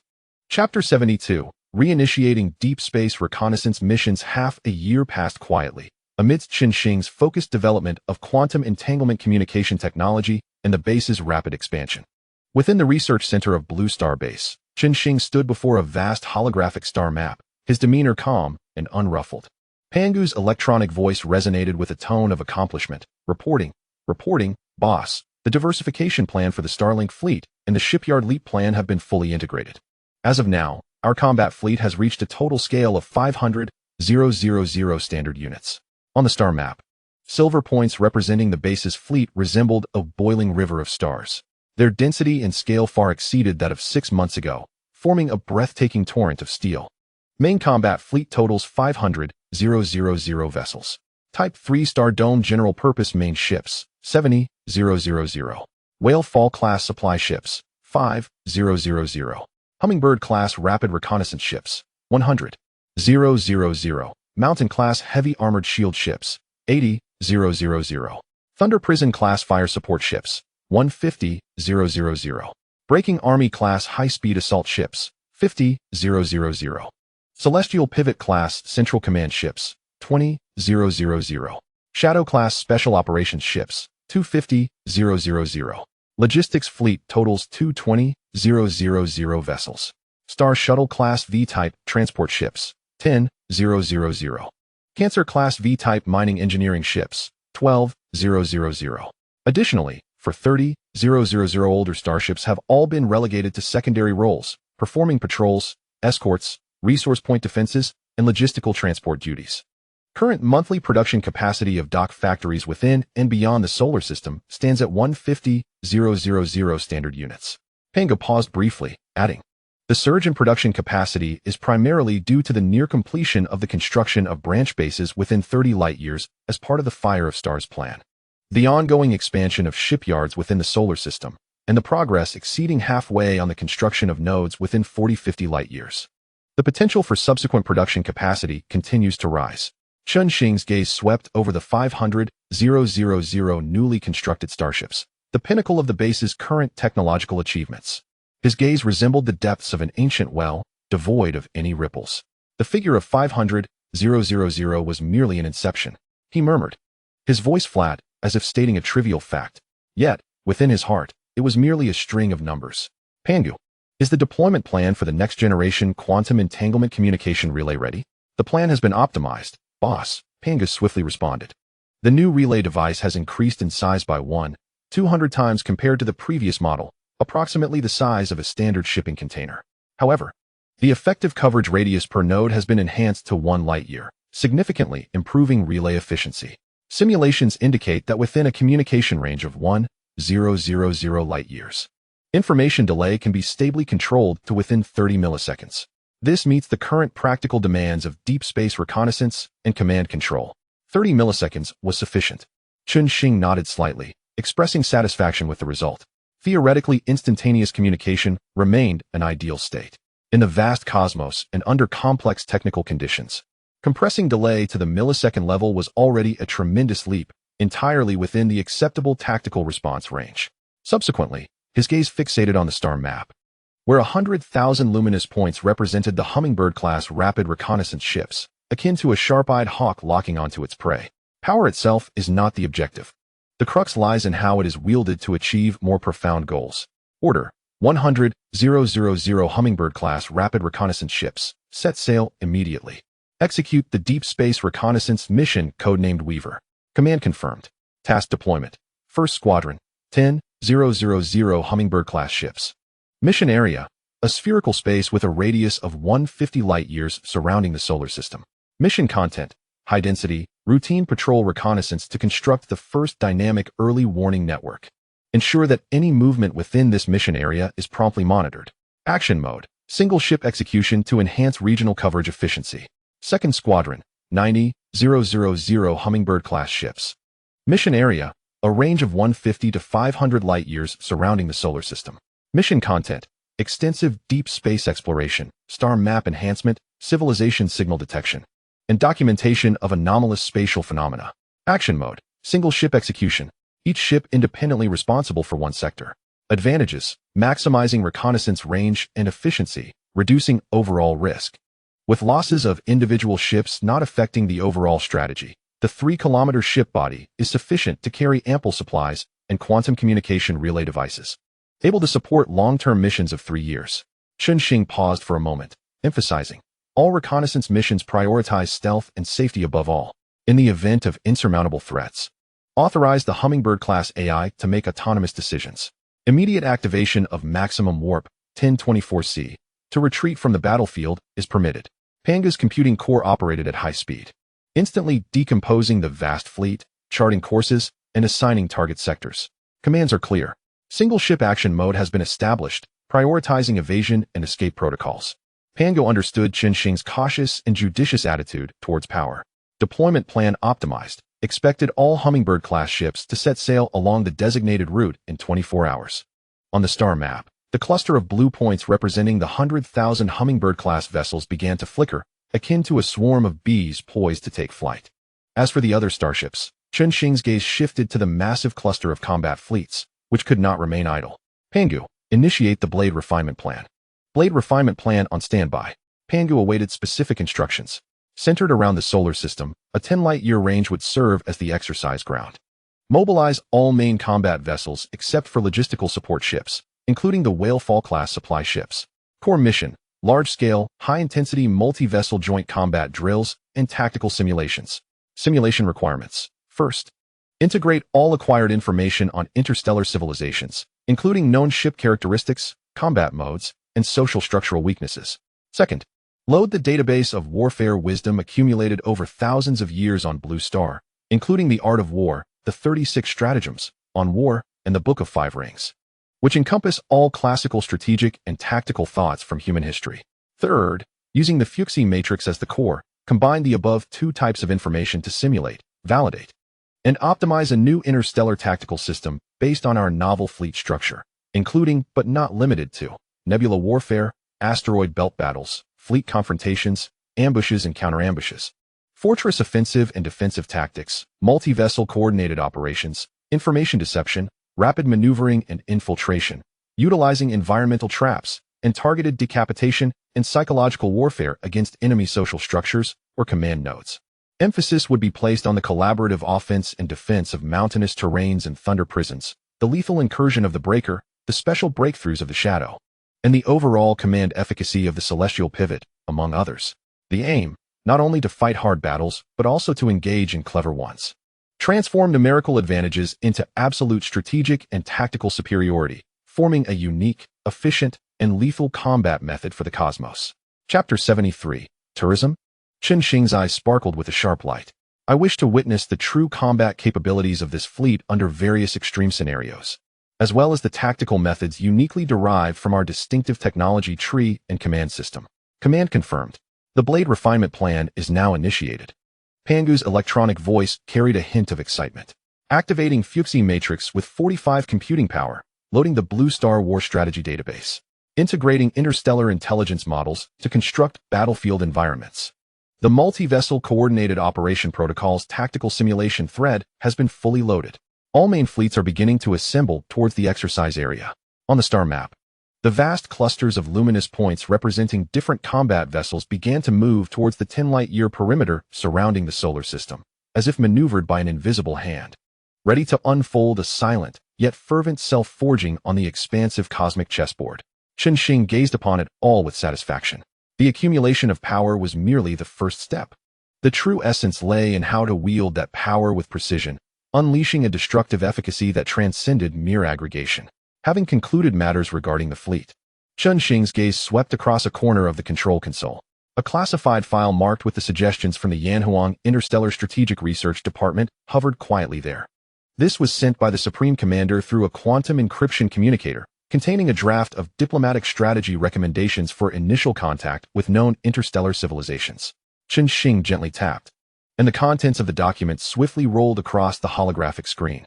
The suggestions were detailed, encompassing risk assessments, benefit analyses, engagement postures, exploratory, amicable, deterrent, and potential bargaining chips, limited technology demonstrations, intentions for resource exchange, among others. The Supreme Commander had evidently invested considerable effort, hoping to aid the base's interstellar journey. Chen Xing observed it quietly for a while, his expression profound, yet he ultimately shook his head gently. The suggestions are made with good intentions, he murmured, closing the document with a flick of his finger. But the timing is not right. His gaze returned to the luminous points representing unknown forces deep within the star map, as well as the 100,000 Hummingbird-class reconnaissance starships currently resupplying. Our understanding of this star domain is akin to glimpsing a leopard through a tube. Kasser is merely the tip of the iceberg.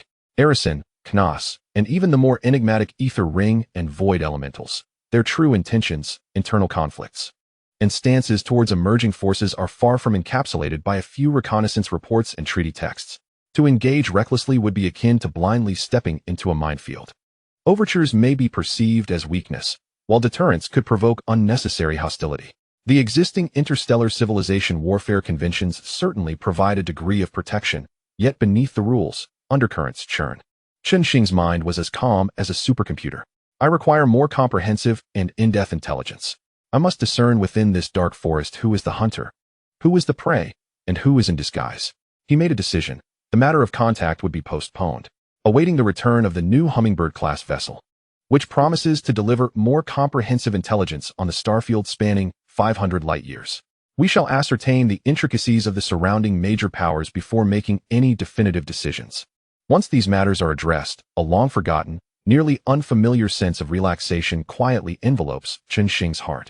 He surveys the vast, cold research center, surrounded by flickering data streams, silently operating instruments, and the chill of holographic starlight. The superbrain remains efficient, yet a feeling of emptiness, akin to an interlude following a phase of research stagnation, emerges.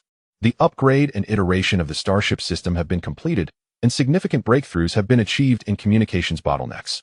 The colossal fleet is now on track for practical training, and the deep space reconnaissance network has been re-established. For the moment, there appears to be no pressing technological challenges or strategic decisions requiring his immediate attention. Pangu. Chen Xing's voice carries a rare, almost languid tone. Boss, status of core projects? The Weaver's reconnaissance mission has commenced as scheduled, and the Hummingbird fleet is currently resupplying. The Starlet military tactics simulation is running smoothly, with ongoing data accumulation and tactical optimization. Resource planets and subbases are progressing orderly, with no anomalies reported. Blue Star monitoring is stable, and the Stellar Monitoring Council is functioning normally. Chen Xing exhales softly, stepping before the massive holographic projection. It displays the lush scenery deep within the 10,000 mountains, a stark contrast to the sterile, technological ambience indoors. Suddenly, he realizes he has not truly rested in a long time. From the awakening in a rented room in the deep market to the fervent pursuit of knowledge, the clandestine establishment of bases, climbing the technology tree, breaking free from the solar system, encountering alien civilizations, assembling a vast fleet, and reshaping the order of Blue Star. Over a decade of relentless operation has rendered him akin to an ever-running supercomputer. Even with a superbrain and a genetically enhanced body, the fatigue intrinsic to humanity has quietly reared its head now that the goals have been temporarily achieved and the pressure has eased. Pangu, what is the current time on Blue Star? It is currently 10:15 a.m. on December 30th, Blue Star Eastern Time Zone 8. There are 1 day, 15 hours, and 45 minutes until the new year. New year, Chen Xing murmurs, the thought rippling through his mind like a stone cast into a tranquil lake.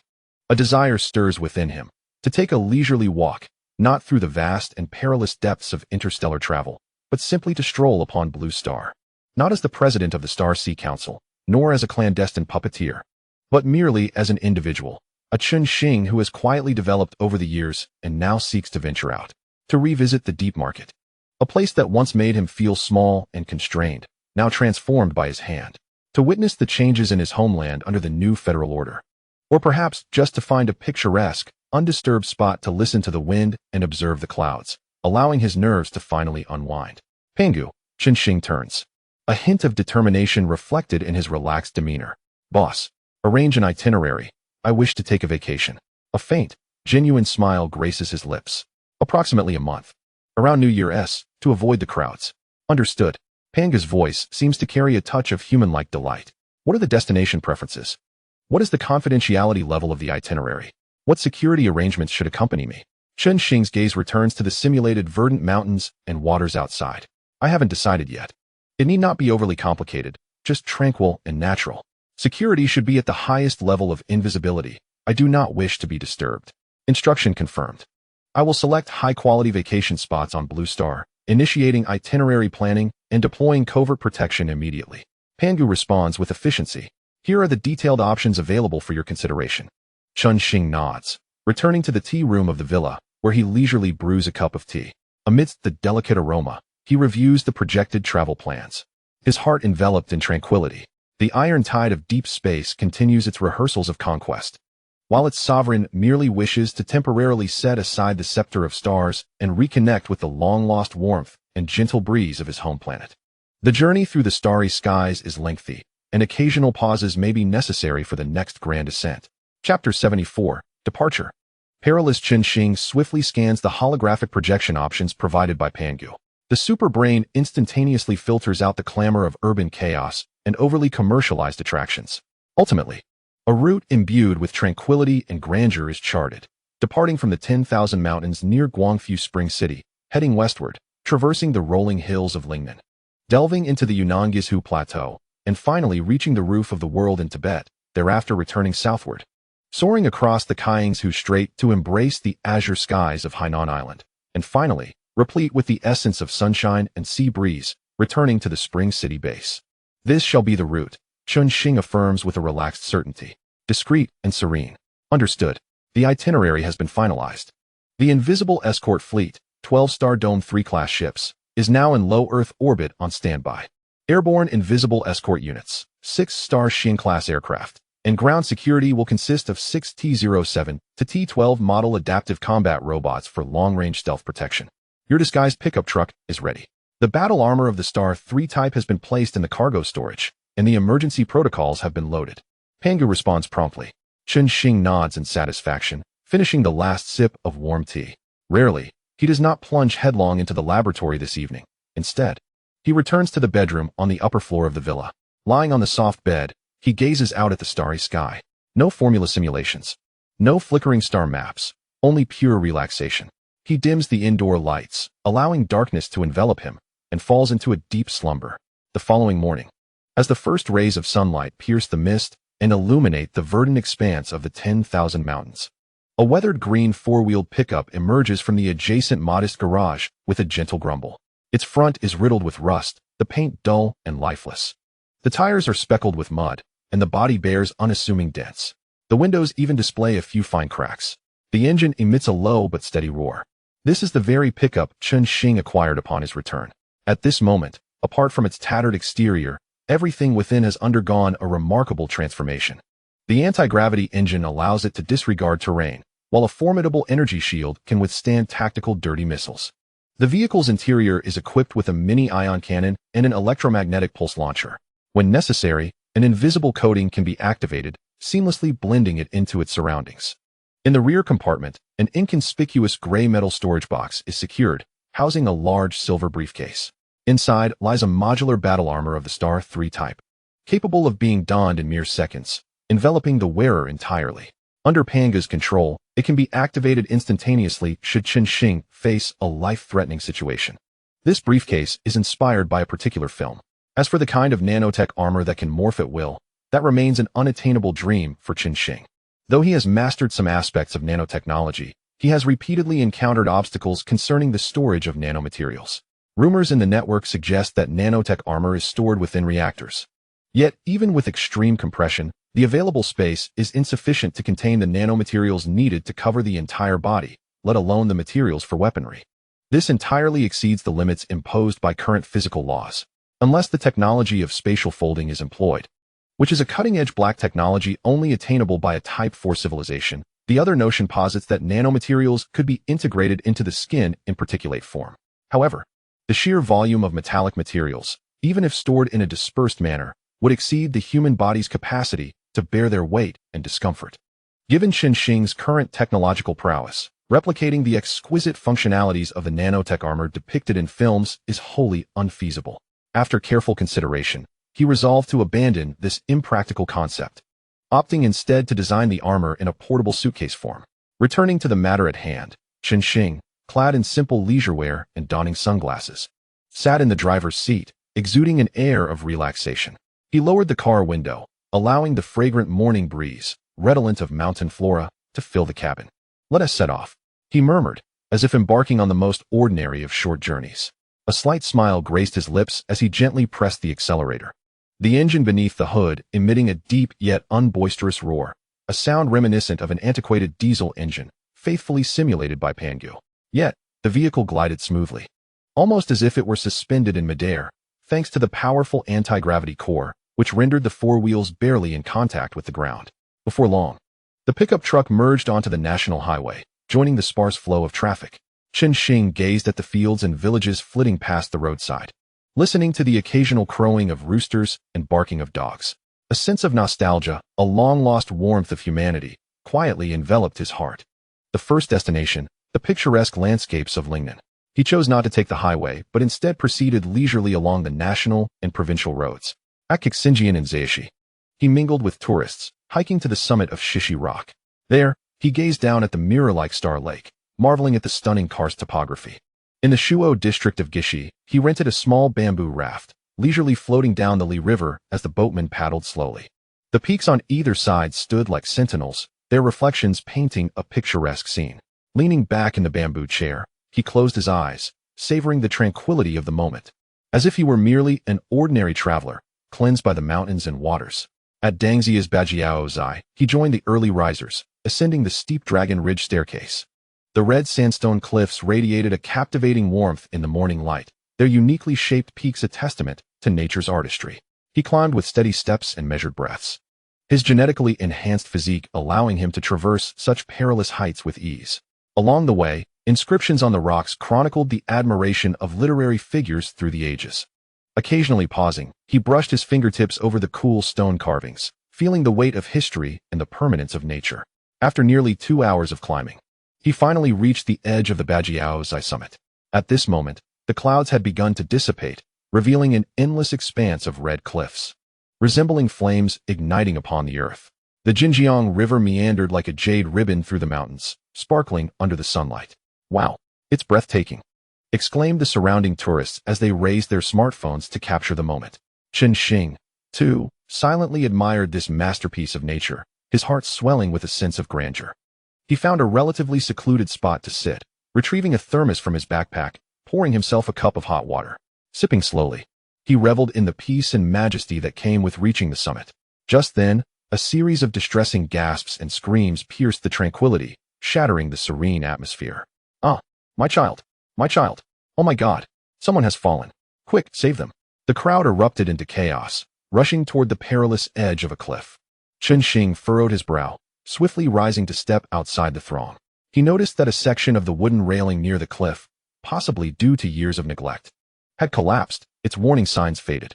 A young boy, seemingly 7 or 8 years old, had slipped over the broken railing while chasing a startled butterfly. Fortuitously, as he fell, the boy instinctively grasped at the edge of the cliff, managing to cling to a narrow ledge of rock barely wide enough to hold his small hand. His entire body dangled perilously above the abyss.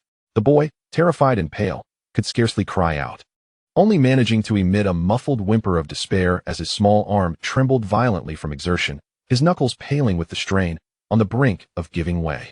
The child's mother collapsed to the ground, her heart-wrenching cries echoing through the air. She attempted to rush forward several times, only to be restrained by those nearby. The situation was too dangerous, the railing was broken, and the ground was slippery. An adult's attempt to help could easily result in another fall. "Hold on. Don't let go," someone shouted anxiously. "Call for help. Dial 119 and alert the rescue team." Others frantically directed the crowd. "There is no time. The child can't hold on much longer." An experienced onlooker observed the boy's trembling arm, their voice thick with despair. Panic and hopelessness spread through the crowd like wildfire. The park staff arrived, their faces pale upon witnessing the danger. They fumbled with their walkie-talkies, desperately calling for assistance, but help was far away. Time ticked by agonizingly slowly. The boy's arm shook more violently with each passing second, every minute motion tugging at the hearts of those watching, as if he were on the verge of plummeting into the abyss. In this critical moment, a faint hum, akin to the flutter of a hummingbird's wings, went unnoticed amidst the crowd's cries and the mountain winds. Chen Xing, standing at the back of the throng, remained as calm as ice, his thoughts shifting. A gravity-defying drone, cloaked in optical camouflage, had silently hovered above, receiving Chen Xing's instantaneous command. Like a predatory hawk, it swooped down from the clouds, its speed lightning fast, deftly avoiding all obstacles, and headed straight for the boy dangling over the cliff. The crowd below felt a subtle disturbance in the air, as if a stronger mountain breeze had passed. Then, before their very eyes, an unforgettable scene unfolded. The boy, who appeared on the brink of exhaustion, suddenly shot upward as if a powerful, invisible hand had securely grasped him. The child, momentarily stunned, forgot his fear, gazing in astonishment at the rock face from which he had just been rescued. He was being lifted gently yet firmly, ascending smoothly. "He is flying," someone screamed, rubbing their eyes in disbelief. "Oh my goodness, what is happening? Is this some divine intervention?"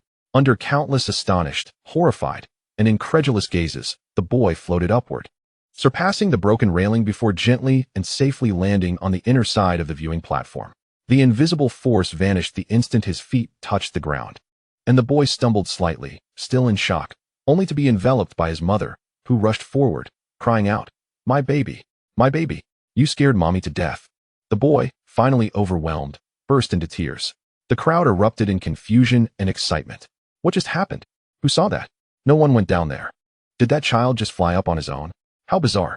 Was there a strange wind just now? A miracle. This is undoubtedly a miracle. The onlookers buzzed with speculation, their eyes darting around in search of the benefactor or a reasonable explanation. The park staff stood dumbfounded, utterly unable to comprehend the events that had just transpired. Only Chen Xing, at the moment the boy touched down safely, quietly turned away, choosing not to look back at the tearful mother and son nor acknowledge the commotion behind him. He exited the scene like any ordinary visitor, having witnessed the spectacle. Ready to depart, calmly traversing through a crowd still engulfed in shock and chaos, he moved against the tide, step by step descending the stone steps toward the valley below. The mountain breeze brushed against the hem of his garments, carrying the fresh scent of flora. His expression remained unperturbed, as if the harrowing rescue moments ago were merely a gentle whisper of wind passing through the mountains. High above him, a gravity-defying drone silently followed in his wake. Upon reaching the parking lot at the foot of the mountain, the weathered olive-green pickup truck remained quietly nestled in a corner. Chen Xing opened the door and settled inside, the dilapidated cabin insulating him from the clamor of the outside world. Leaning back against the seat, his gaze drifted through the windshield towards the crimson mountains bathed in sunlight, magnificent, tranquil, and vibrant. The earlier tumult and peril from the summit seemed like pebbles cast into a deep pool, leaving only a profound serenity in their wake. He started the vehicle. The old pickup emitted a soft hum as it smoothly glided out of its parking space, merging into the descending flow of traffic. The second destination, the Yunnan-Guizhou Plateau. The pickup exhibited astonishing off-road capabilities, though to onlookers, it merely appeared as if this ancient vehicle was fortunate enough not to fall apart. It effortlessly ascended the red earth of Dongchuan, Yunnan, where the vibrant hues under the setting sun were breathtakingly beautiful. Chen Xing halted to take photographs, where a photography enthusiast observed his decrepit truck parked precariously and kindly cautioned, "Hey, brother, the road is slippery here. Be careful with your vehicle." Chen Xing smiled and nodded. "Thank you. My old buddy is sturdy and can handle it." Yet, he thought, if it truly desired, it could soar straight up. By the shores of Erhai Lake in Dali, he found a tranquil inn to stay. Sipping hand-brewed coffee, he gazed at the shimmering lake's surface and the distant, dark-hued Sanshan Mountain, remaining seated for half the day. The sunlight warmly enveloped him, accompanied by soft music and the gentle whispers of tourists. He cleared his mind, indulging in his own tranquility. Occasionally, young couples or boisterous tour groups would pass by, eliciting a faint, involuntary smile from him, as if he were observing curious beings from another world. In the ancient town of Shui, Wujiang, he strolled along the smooth stone paths, weaving through narrow alleys adorned with oil paper umbrellas, avoiding the bustling main street. He sought out those hidden artisan shops nestled in corners. Watching a Naxi silver craftsman at work and listening to the owner of a Dongba paper workshop recount the ancient art of papermaking, he purchased a handcrafted leather ornament. Feeling its rough, yet warm texture beneath his fingertips, a flicker of appreciation for the ancient civilizations of Blue Star arising within him. In the Putakuo National Park of Shangri-La, he trekked deep into the primordial forest. Towering ancient trees cast shadows over the sun, and the air was as crisp as crystal. The Biota Sea lay like a colossal emerald set among the mountains, reflecting the blue sky and white clouds. Standing by the lake's edge, he closed his eyes and inhaled deeply, absorbing the thin yet pure air of the plateau, cleansing the iron scent accumulated deep within his soul. In that moment, he even momentarily disengaged his superbrain's passive information processing, allowing himself to experience this majestic world through the most primal of senses. Chapter 76. The journey concludes the third destination, the roof of the world. This was the most challenging segment of the journey. The pickup groaned as it ascended the Dongda mountain pass, surpassing an altitude of 5,000 meters. Nearby, a brand-new off-road vehicle bore witness to the seemingly precarious old truck, as its occupants cast sympathetic or mocking glances. "Hey, brother, is your vehicle okay? Need a tow for a bit?" A young man with dyed yellow hair called out through the lowered window, his tone laced with jest. Chen Xing rolled down his dust-covered window, revealing a simple smile. "Thanks, brother. No need. An old horse knows the way. It can make it." Just as he finished speaking, the pickup hesitated on a steep incline, the exhaust pipe emitting a puff of black smoke, eliciting laughter from the occupants of the off-road vehicle. The young man with yellow hair gleefully pressed the accelerator, the vehicle roaring past and kicking up a cloud of dust, while the girl in the passenger seat turned back to make a face. Chen Xing remained unfazed, even finding it somewhat amusing. At the Padala Palace in Lhasa, he moved slowly with the devout crowd, inhaling the aroma of butter tea and the profound tranquility brought forth by the low chants of prayers. The golden roof shimmered under the intense sunlight of the plateau, and he stood upon the palace walls, overlooking the Lhasa River Valley, devoid of any aspirations to conquer the stars. Instead, a gentle reverence for the diversity of life and the power of faith filled his heart. Like an ordinary tourist, he quietly captured photographs and left without disturbing the existence around him. The fourth destination, the breezy shores of Hainan. Transitioning directly from the plateau to the island of Kaiying, he admired the stunning scenery along the way. The significant altitude and climate change had no effect on Chen Xing. As time passed, he drove the old pickup onto the ferry, arriving at the warm city of Yalong Bay. On the pristine sandy beach, he reclined under a rented sunshade, clad in a simple t-shirt and shorts, listening to the sound of the waves, fully emptying his mind. In this moment, he belonged solely to the sunlight and the ocean. As afternoon approached, Chen Xing reveled in the refreshing waters of the shallows. Not far away, a family frolicked with their child.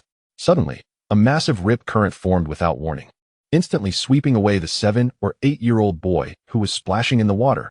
The child's parents screamed in terror from the shore, the mother attempting to plunge into the sea, only to be restrained firmly by the father. The current was too swift and fierce. "Child, my child!" Her heart-wrenching cries pierced the air, Nearby tourists reacted swiftly, some exclaiming while others attempted to throw life buoys, but they were all swept away by the surging current.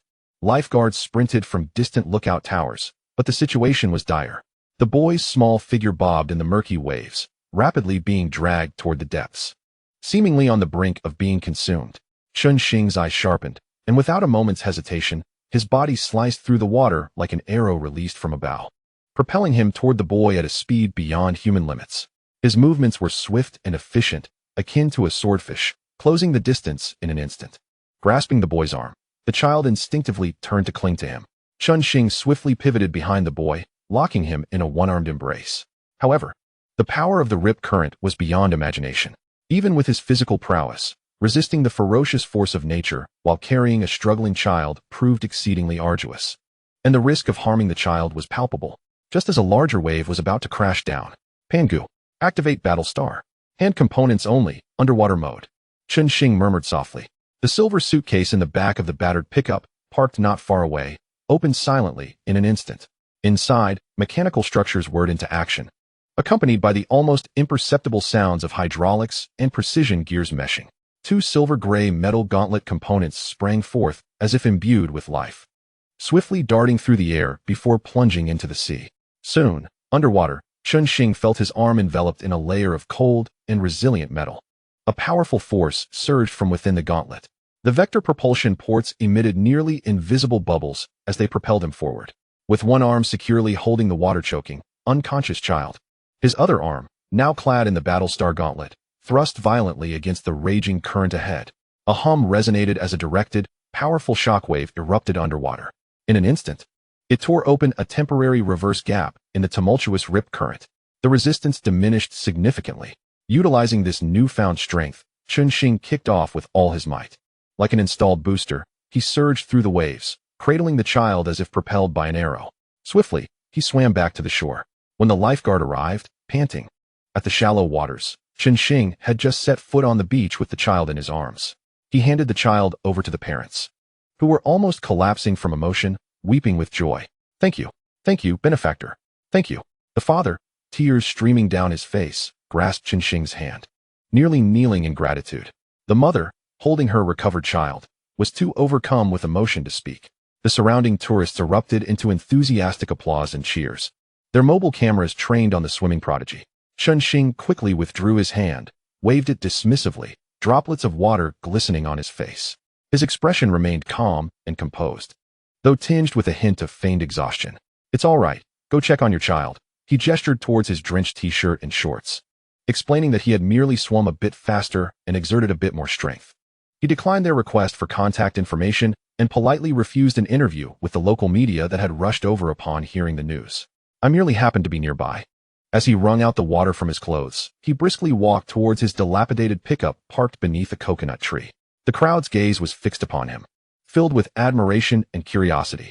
No one noticed that the faint metallic sheen on his damp palm vanished the moment he left the ocean's embrace, reverting to normal skin. Even fewer observed the brief, almost imperceptible opening and closing of the truck's tailgate, as if something had slipped inside. Upon returning to his hotel to cleanse himself, he checked out and settled into the driver's seat, starting the vehicle. The old engine emitted a familiar chugging sound as he slowly departed from the bustling beach. In the rearview mirror, the azure sea and sky receded into the distance. His month-long vacation was drawing to a close. The thrill and salvation under the sun had become a seasoning for his journey. A faint smile lingered at the corner of Chen Xing's mouth. This expedition had allowed him to reconnect with the pulse of the ordinary world, clarifying his relationship with that very ordinariness. The subtlety of his pretensions, the concealment of his achievements and name, felt rather satisfying. The worn pickup truck carried him, chugging along the path back to his secret base in the 10,000 Great Mountains. Outside the window lay the increasingly familiar landscape of Lingnan. Inside the vehicle, Chen Xing's gaze had regained its profound calm and depth. The voyage through the stars and the sea awaited him ahead. Chapter 77. The stone from another mountain time slipped away unnoticed, having passed 3 months amidst Chen Xing's meticulously regulated cycles of deduction, reading, and experimentation. Since his brief yet tranquil holiday, he had plunged once more into the vast ocean of knowledge. His life rhythm was exceedingly precise and systematic. At this moment, the hummingbird reconnaissance fleet of the Weaver plan resembled probes cast into the deep sea, with the farthest having only reached a distance of over 170 light-years. They had just begun to unfurl their perceptual network, and the feedback was akin to a trickling stream, far too meager to form a panoramic understanding of the expansive starry realms. During these 3 months, Chen Xing devoted his primary efforts to the deep waters of technology. He tasked Pangu with the intricate deduction and optimization of the existing technological tree, while he personally ventured into new battlegrounds, the stabilization and confinement of antimatter, the deeper unification theory models of the 4 fundamental forces, and, most critically, the theoretical framework for third-generation genetic enhancement agents. Beyond the floor-to-ceiling windows of the villa's tea room, the greenery of the 10,000 great mountains remained vibrant. Yet it no longer easily captured his attention. His fingertips unconsciously tapped against the alloy table, producing a dull, rhythmic sound. His gaze penetrated the air before him, focusing on the intangible formulas and streams of data. The energy dissipation rate of the antimatter confinement field was still too high. The theoretical model repeatedly collapsed under strong gravitational interference. He murmured to himself, his brow furrowing. The unified field equations of the 4 fundamental forces had yielded 7,300 variations, none of which could perfectly accommodate all observational data. He lifted the now lukewarm tea, taking a sip. The bitter taste spread across his tongue, but it did not compare to the stagnation he felt within. The third-generation genetic agents seemed to touch upon a barrier of life's essence. The existing biological models utterly failed to support the construction of its theory, making no progress whatsoever. Yet, throughout these 3 months, the results were negligible, even to the point of stagnation. Chen Xing exhaled deeply. The high-speed operation of his superbrain brought forth a deeper sense of fatigue, an overwhelming sense of confusion and anxiety in the face of such vast knowledge with no clear direction. Although 3 months was merely a fleeting moment in the grand continuum of technology, for someone accustomed to efficient breakthroughs, this sensation of inertia felt extraordinarily burdensome. He abruptly set down his teacup. The bottom clashed against the table, producing a crisp sound. Creating in isolation is far too inefficient, he murmured, his deep-set eyes gazing at the star maps marked with points representing civilizations of level 36 and above, even those of level 39. Perhaps it is time to look outward?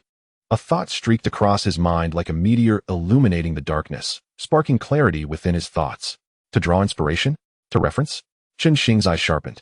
Since his own explorations were fraught with challenges, why not utilize the stones from another mountain?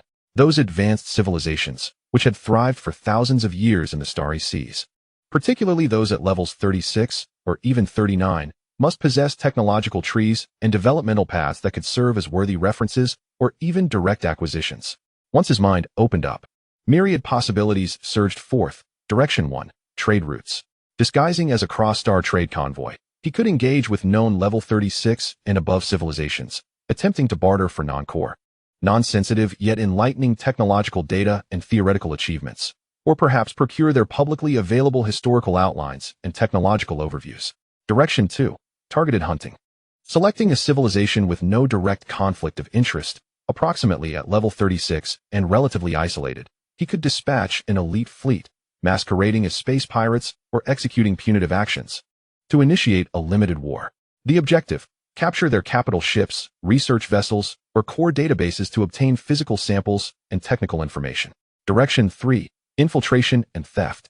Utilizing the high stealth capabilities of the Shadow-class special operations ship, he could penetrate the core research star domains or major academic exchange platforms of the target civilization, attempting to steal or replicate their cutting-edge theoretical achievements and experimental data.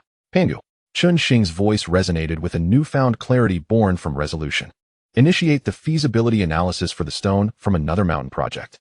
Objective: acquire the core technological theories or physical references from civilizations of level 36 and above to surmount our research bottlenecks. Requirements: based on existing interstellar intelligence. Filter out the most suitable target subjects. Assess each plan's risks, benefits, feasibility, necessary investments, and potential chain reactions. Provide me with a detailed comparative action plan. Command confirmed. The stone from another mountain project is initiated. Core objective: acquire information on high-level civilizations, level 36, technology, or developmental pathways to break through our research bottlenecks. Pangu responded swiftly. The feasibility analysis for the stone from another mountain is underway, drawing on the latest data from the Weaver, the encrypted database of the Caster Coalition. The interstellar civilization war treaty details and the behavior models of the 5 major dominators. Target selection criteria, technological level 36. Intersection of technological development directions with the boss's needs, antimatter, unified field theory, advanced biological technology, a political environment that is relatively independent or not core vassal to dominators. Military strength assessment showing operable windows, geographical location within our potential projection range or trade route nodes. The projected time for plan analysis initiation is estimated at 2 hours standard time. It will provide you with 35 optimal options and detailed action plans. The voice of Pangu resonated with the hum of accelerated calculations. Excellent. A glimmer of anticipation flickered in Chen Xing's eyes. Drawing on insights, engaging in trade, or even resorting to plunder, he was willing to explore any viable avenue to shatter this wretched bottleneck. Just as Chen Xing's thoughts were consumed by the plans inspired by external sources, Pangu began to feverishly simulate scenarios. Simultaneously, another report from Pangu regarding the comprehensive strength of the base materialized quietly on the holographic screen before him. Final report on the Spark of Fire plan. All 1280 subbases in the stellar system have been completed and are now operating at full capacity. On the star map, within a spherical region of 50 light-years centered around the solar system, a multitude of green light points illuminated, resembling a chessboard in the cosmos. Filled with Chen Xing's pieces. They operated silently, extracting resources, refining materials, constructing starships, and weaving a vast and efficient industrial network. Fleet scale update. Current total number of combat and logistical starships. 1,300,000. This figure struck Chen Xing like a silent thunderclap, exploding within his heart. 130,000. In just 3 months. With the terrifying boost from the full production of all bases and the 1280 subbases in the solar system. The fleet size had surged from 500,000 to 130,000. This was no mere snowball effect. It was an avalanche of expansion. Monthly production peak, 250,000 standard units. Pangu added. Primary reason for production enhancement. Full-scale operations of subbases combined with ongoing expansions of existing docks. Chen Xing's gaze swept across the vast expanse of the star map, now covered by green light points, extending to a radius of 50 light-years. This space had officially declared itself within his sphere of influence. The integrated detection network of the star curtain resembled an invisible web, enveloping every corner of this region. Finally, the range had been achieved. He murmured to himself, his tone lacking excitement, instead imbued with a sense of scrutinizing calmness. 50 light-years, while not expansive by the standards of the Milky Way, constituted a modest foundation for an emerging power, particularly one that had commenced its journey from the remote and impoverished solar system. Yet, Chapter 78, 5 plans, highest level alert. His finger traced the star map, calling forth the resource distribution chart, showcasing markers of high-value rare minerals and novel substances. In this vast star domain, they appeared sparse, akin to a few oases scattered across a desert.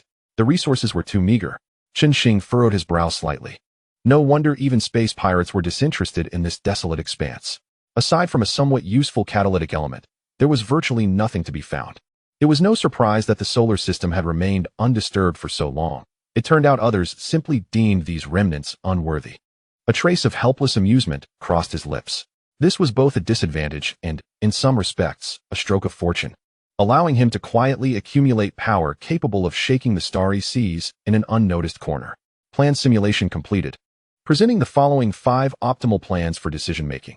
Plan 1. Trade route at the Ericsson Edge Node Objective. The Ericsson Trade Alliance, Level 39, Subsidiary Orsma's Starport, Technology Level Assessment, Level 37. Renowned for academic exchanges and fringe technology transactions, the atmosphere is relatively open. Method. Dispatch a convoy consisting of 10 modified star shuttles disguised as large trade vessels, accompanied by 3 Star Dome 3 type disguised escort ships. Carry enriched rare element materials, a small number of unique biological samples, and some non-core but precise industrial products as bargaining chips. Target items. Publicly available Ericsson Basic Physics Yearbook, nearly a millennium, overview of materials science progress in the star domain. Specific non-confidential experimental data packets, or invitations for our scholars to participate in their peripheral academic symposiums, etc. Advantages. Relatively controllable risk, aligning with Ericsson's commercial rules. Direct conflict is unlikely, providing an opportunity to establish initial contact. Disadvantages. The likelihood of acquiring core or cutting-edge technology is extremely low. The trading process may expose aspects of our industrial level.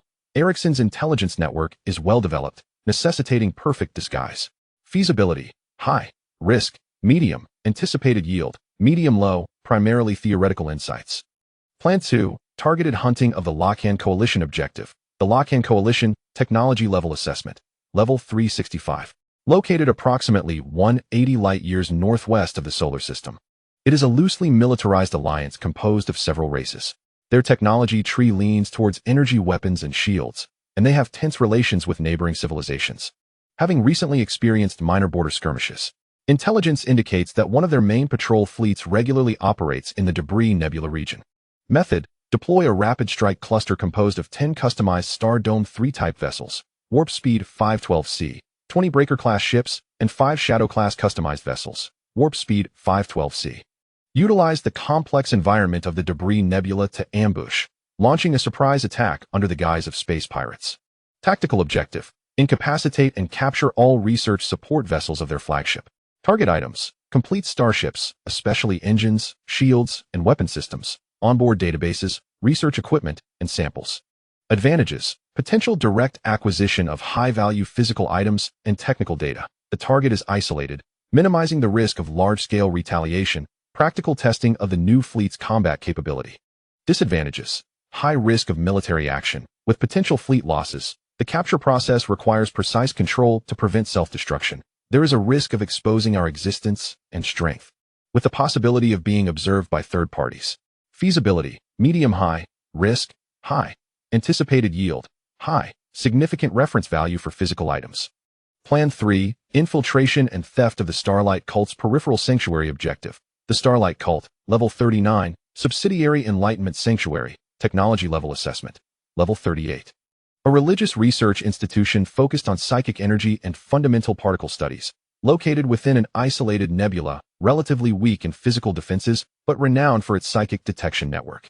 Method: dispatch one of the most advanced Shadow-class ships, equipped with high-level electronic intrusion and anti-psychic detection modules, along with nanoscale replication robots. Infiltrate its peripheral database nodes, or non-core laboratories. Attempt to replicate their cutting-edge non-confidential, to them, research reports on high-dimensional energy mapping and consciousness material interaction theory. Target items: theoretical models and experimental observation data in specific fields. Advantages: highly secretive, with minimal risk of direct conflict. The target institution possesses profound theoretical reserves. Disadvantages: the Starlight Cult psychic detection methods are enigmatic, with a high estimated failure rate for infiltration, even if successful. The acquired information may be laden with religious terminology and unique frameworks, posing significant challenges for analysis. Exposure could provoke hostility from a level 39 overlord. Feasibility: medium. Risk: extremely high, serious consequences upon exposure. Anticipated yield: medium, high theoretical value, but difficult to utilize. Plan 4, trade route at the Khazar Technology Expo objective. The Khazar Coalition, level 28, is set to host the Babel Star System Technology Expo. Although Khazar itself is of insufficient level, such expos frequently attract participation from higher civilizations for demonstration or procurement. Entities like Ericsson's merchant associations, independent research institutions, and possibly representatives from civilizations around level 39 may be present. Method: similar to Plan 1, dispatch a disguised trade convoy to participate. The objective is to establish private contact with attendees from higher civilizations or participate in high-end auctions to acquire advanced technical data or equipment that may emerge. Target items: secondary technologies exhibited by advanced civilizations, outdated yet insightful devices for our purposes, and specific field experts attempt to contact or hire. Advantages: the environment is open and legal, with a mix of participants facilitating disguise and contact. The low level of Khazar makes it easier to control the situation. Disadvantages: the objectives remain uncertain, and the likelihood of encountering and trading valuable information is subject to chance in public settings. Transactions must be approached with caution to avoid exposure, as representatives of advanced civilizations exhibit heightened vigilance. Feasibility: high. Risk: medium-low, expected returns: low to medium, with considerable uncertainty. Plan 5, targeted hunting to deter the Void Wanderers Pirate Guild objective. To engage the infamous Void Wanderers Pirate Guild. Active approximately 250 light-years northeast of the solar system. Technology level assessment, 3536. This pirate guild is notorious for plundering large merchant vessels and lesser civilizations. They possess several ships suspected to be retrofitted from decommissioned vessels of advanced civilizations, with a complex technological provenance. Method: under the guise of a representative from the victimized civilization or as a regional order enforcer, dispatch a superior fleet to eradicate their primary stronghold or main fleet. The focus lies on capturing their most uniquely modified flagship and core technical personnel. Targets: the Guild's modified flagship, unknown technological artifacts accumulated through plunder, and the captain's log of the pirate leader, which may contain information about the civilizations they have raided. Advantages: the targets are inherently pirates, granting a degree of legitimacy to the eradication operation. The mixed sources of technology may yield unexpected gains and provide practical training opportunities. Disadvantages: the pirates are cunning and adept in guerrilla tactics, making eradication efforts considerably challenging. The unclear origins of their technology render the value of captured items unstable. There is a risk of exposing certain information and capabilities of our own. Feasibility: medium. Risk: medium. Expected returns: medium, unstable, yet potentially surprising. Chen Xing's gaze flitted across the holographic display of the 5 plans. His superbrain operated at high speed, weighing the pros and cons, risks against potential gains. His fingertips unconsciously tapped the table, producing a dull thud that mirrored his inner deliberations and contemplation before making a decision. Just as he was about to speak, prepared to direct Pangu to delve deeper into a particular plan, a piercing, shrill alarm suddenly shattered the tranquility of the base. Red warning lights instantaneously flooded every corner of the research center, casting a grim reflection upon Chen Xing's composed visage. Highest level alarm. Outside the synchronous orbit of Blue Star. 03 light seconds away, approximately 90,000 kilometers. High-intensity spatial curvature fluctuations detected. Anomalous indices have surpassed threshold levels. Suspected unknown curvature bubble forcibly intruding into real space. Source unknown. The electronic voice of Pangu was unprecedentedly urgent, even tinged with a hint of alarm.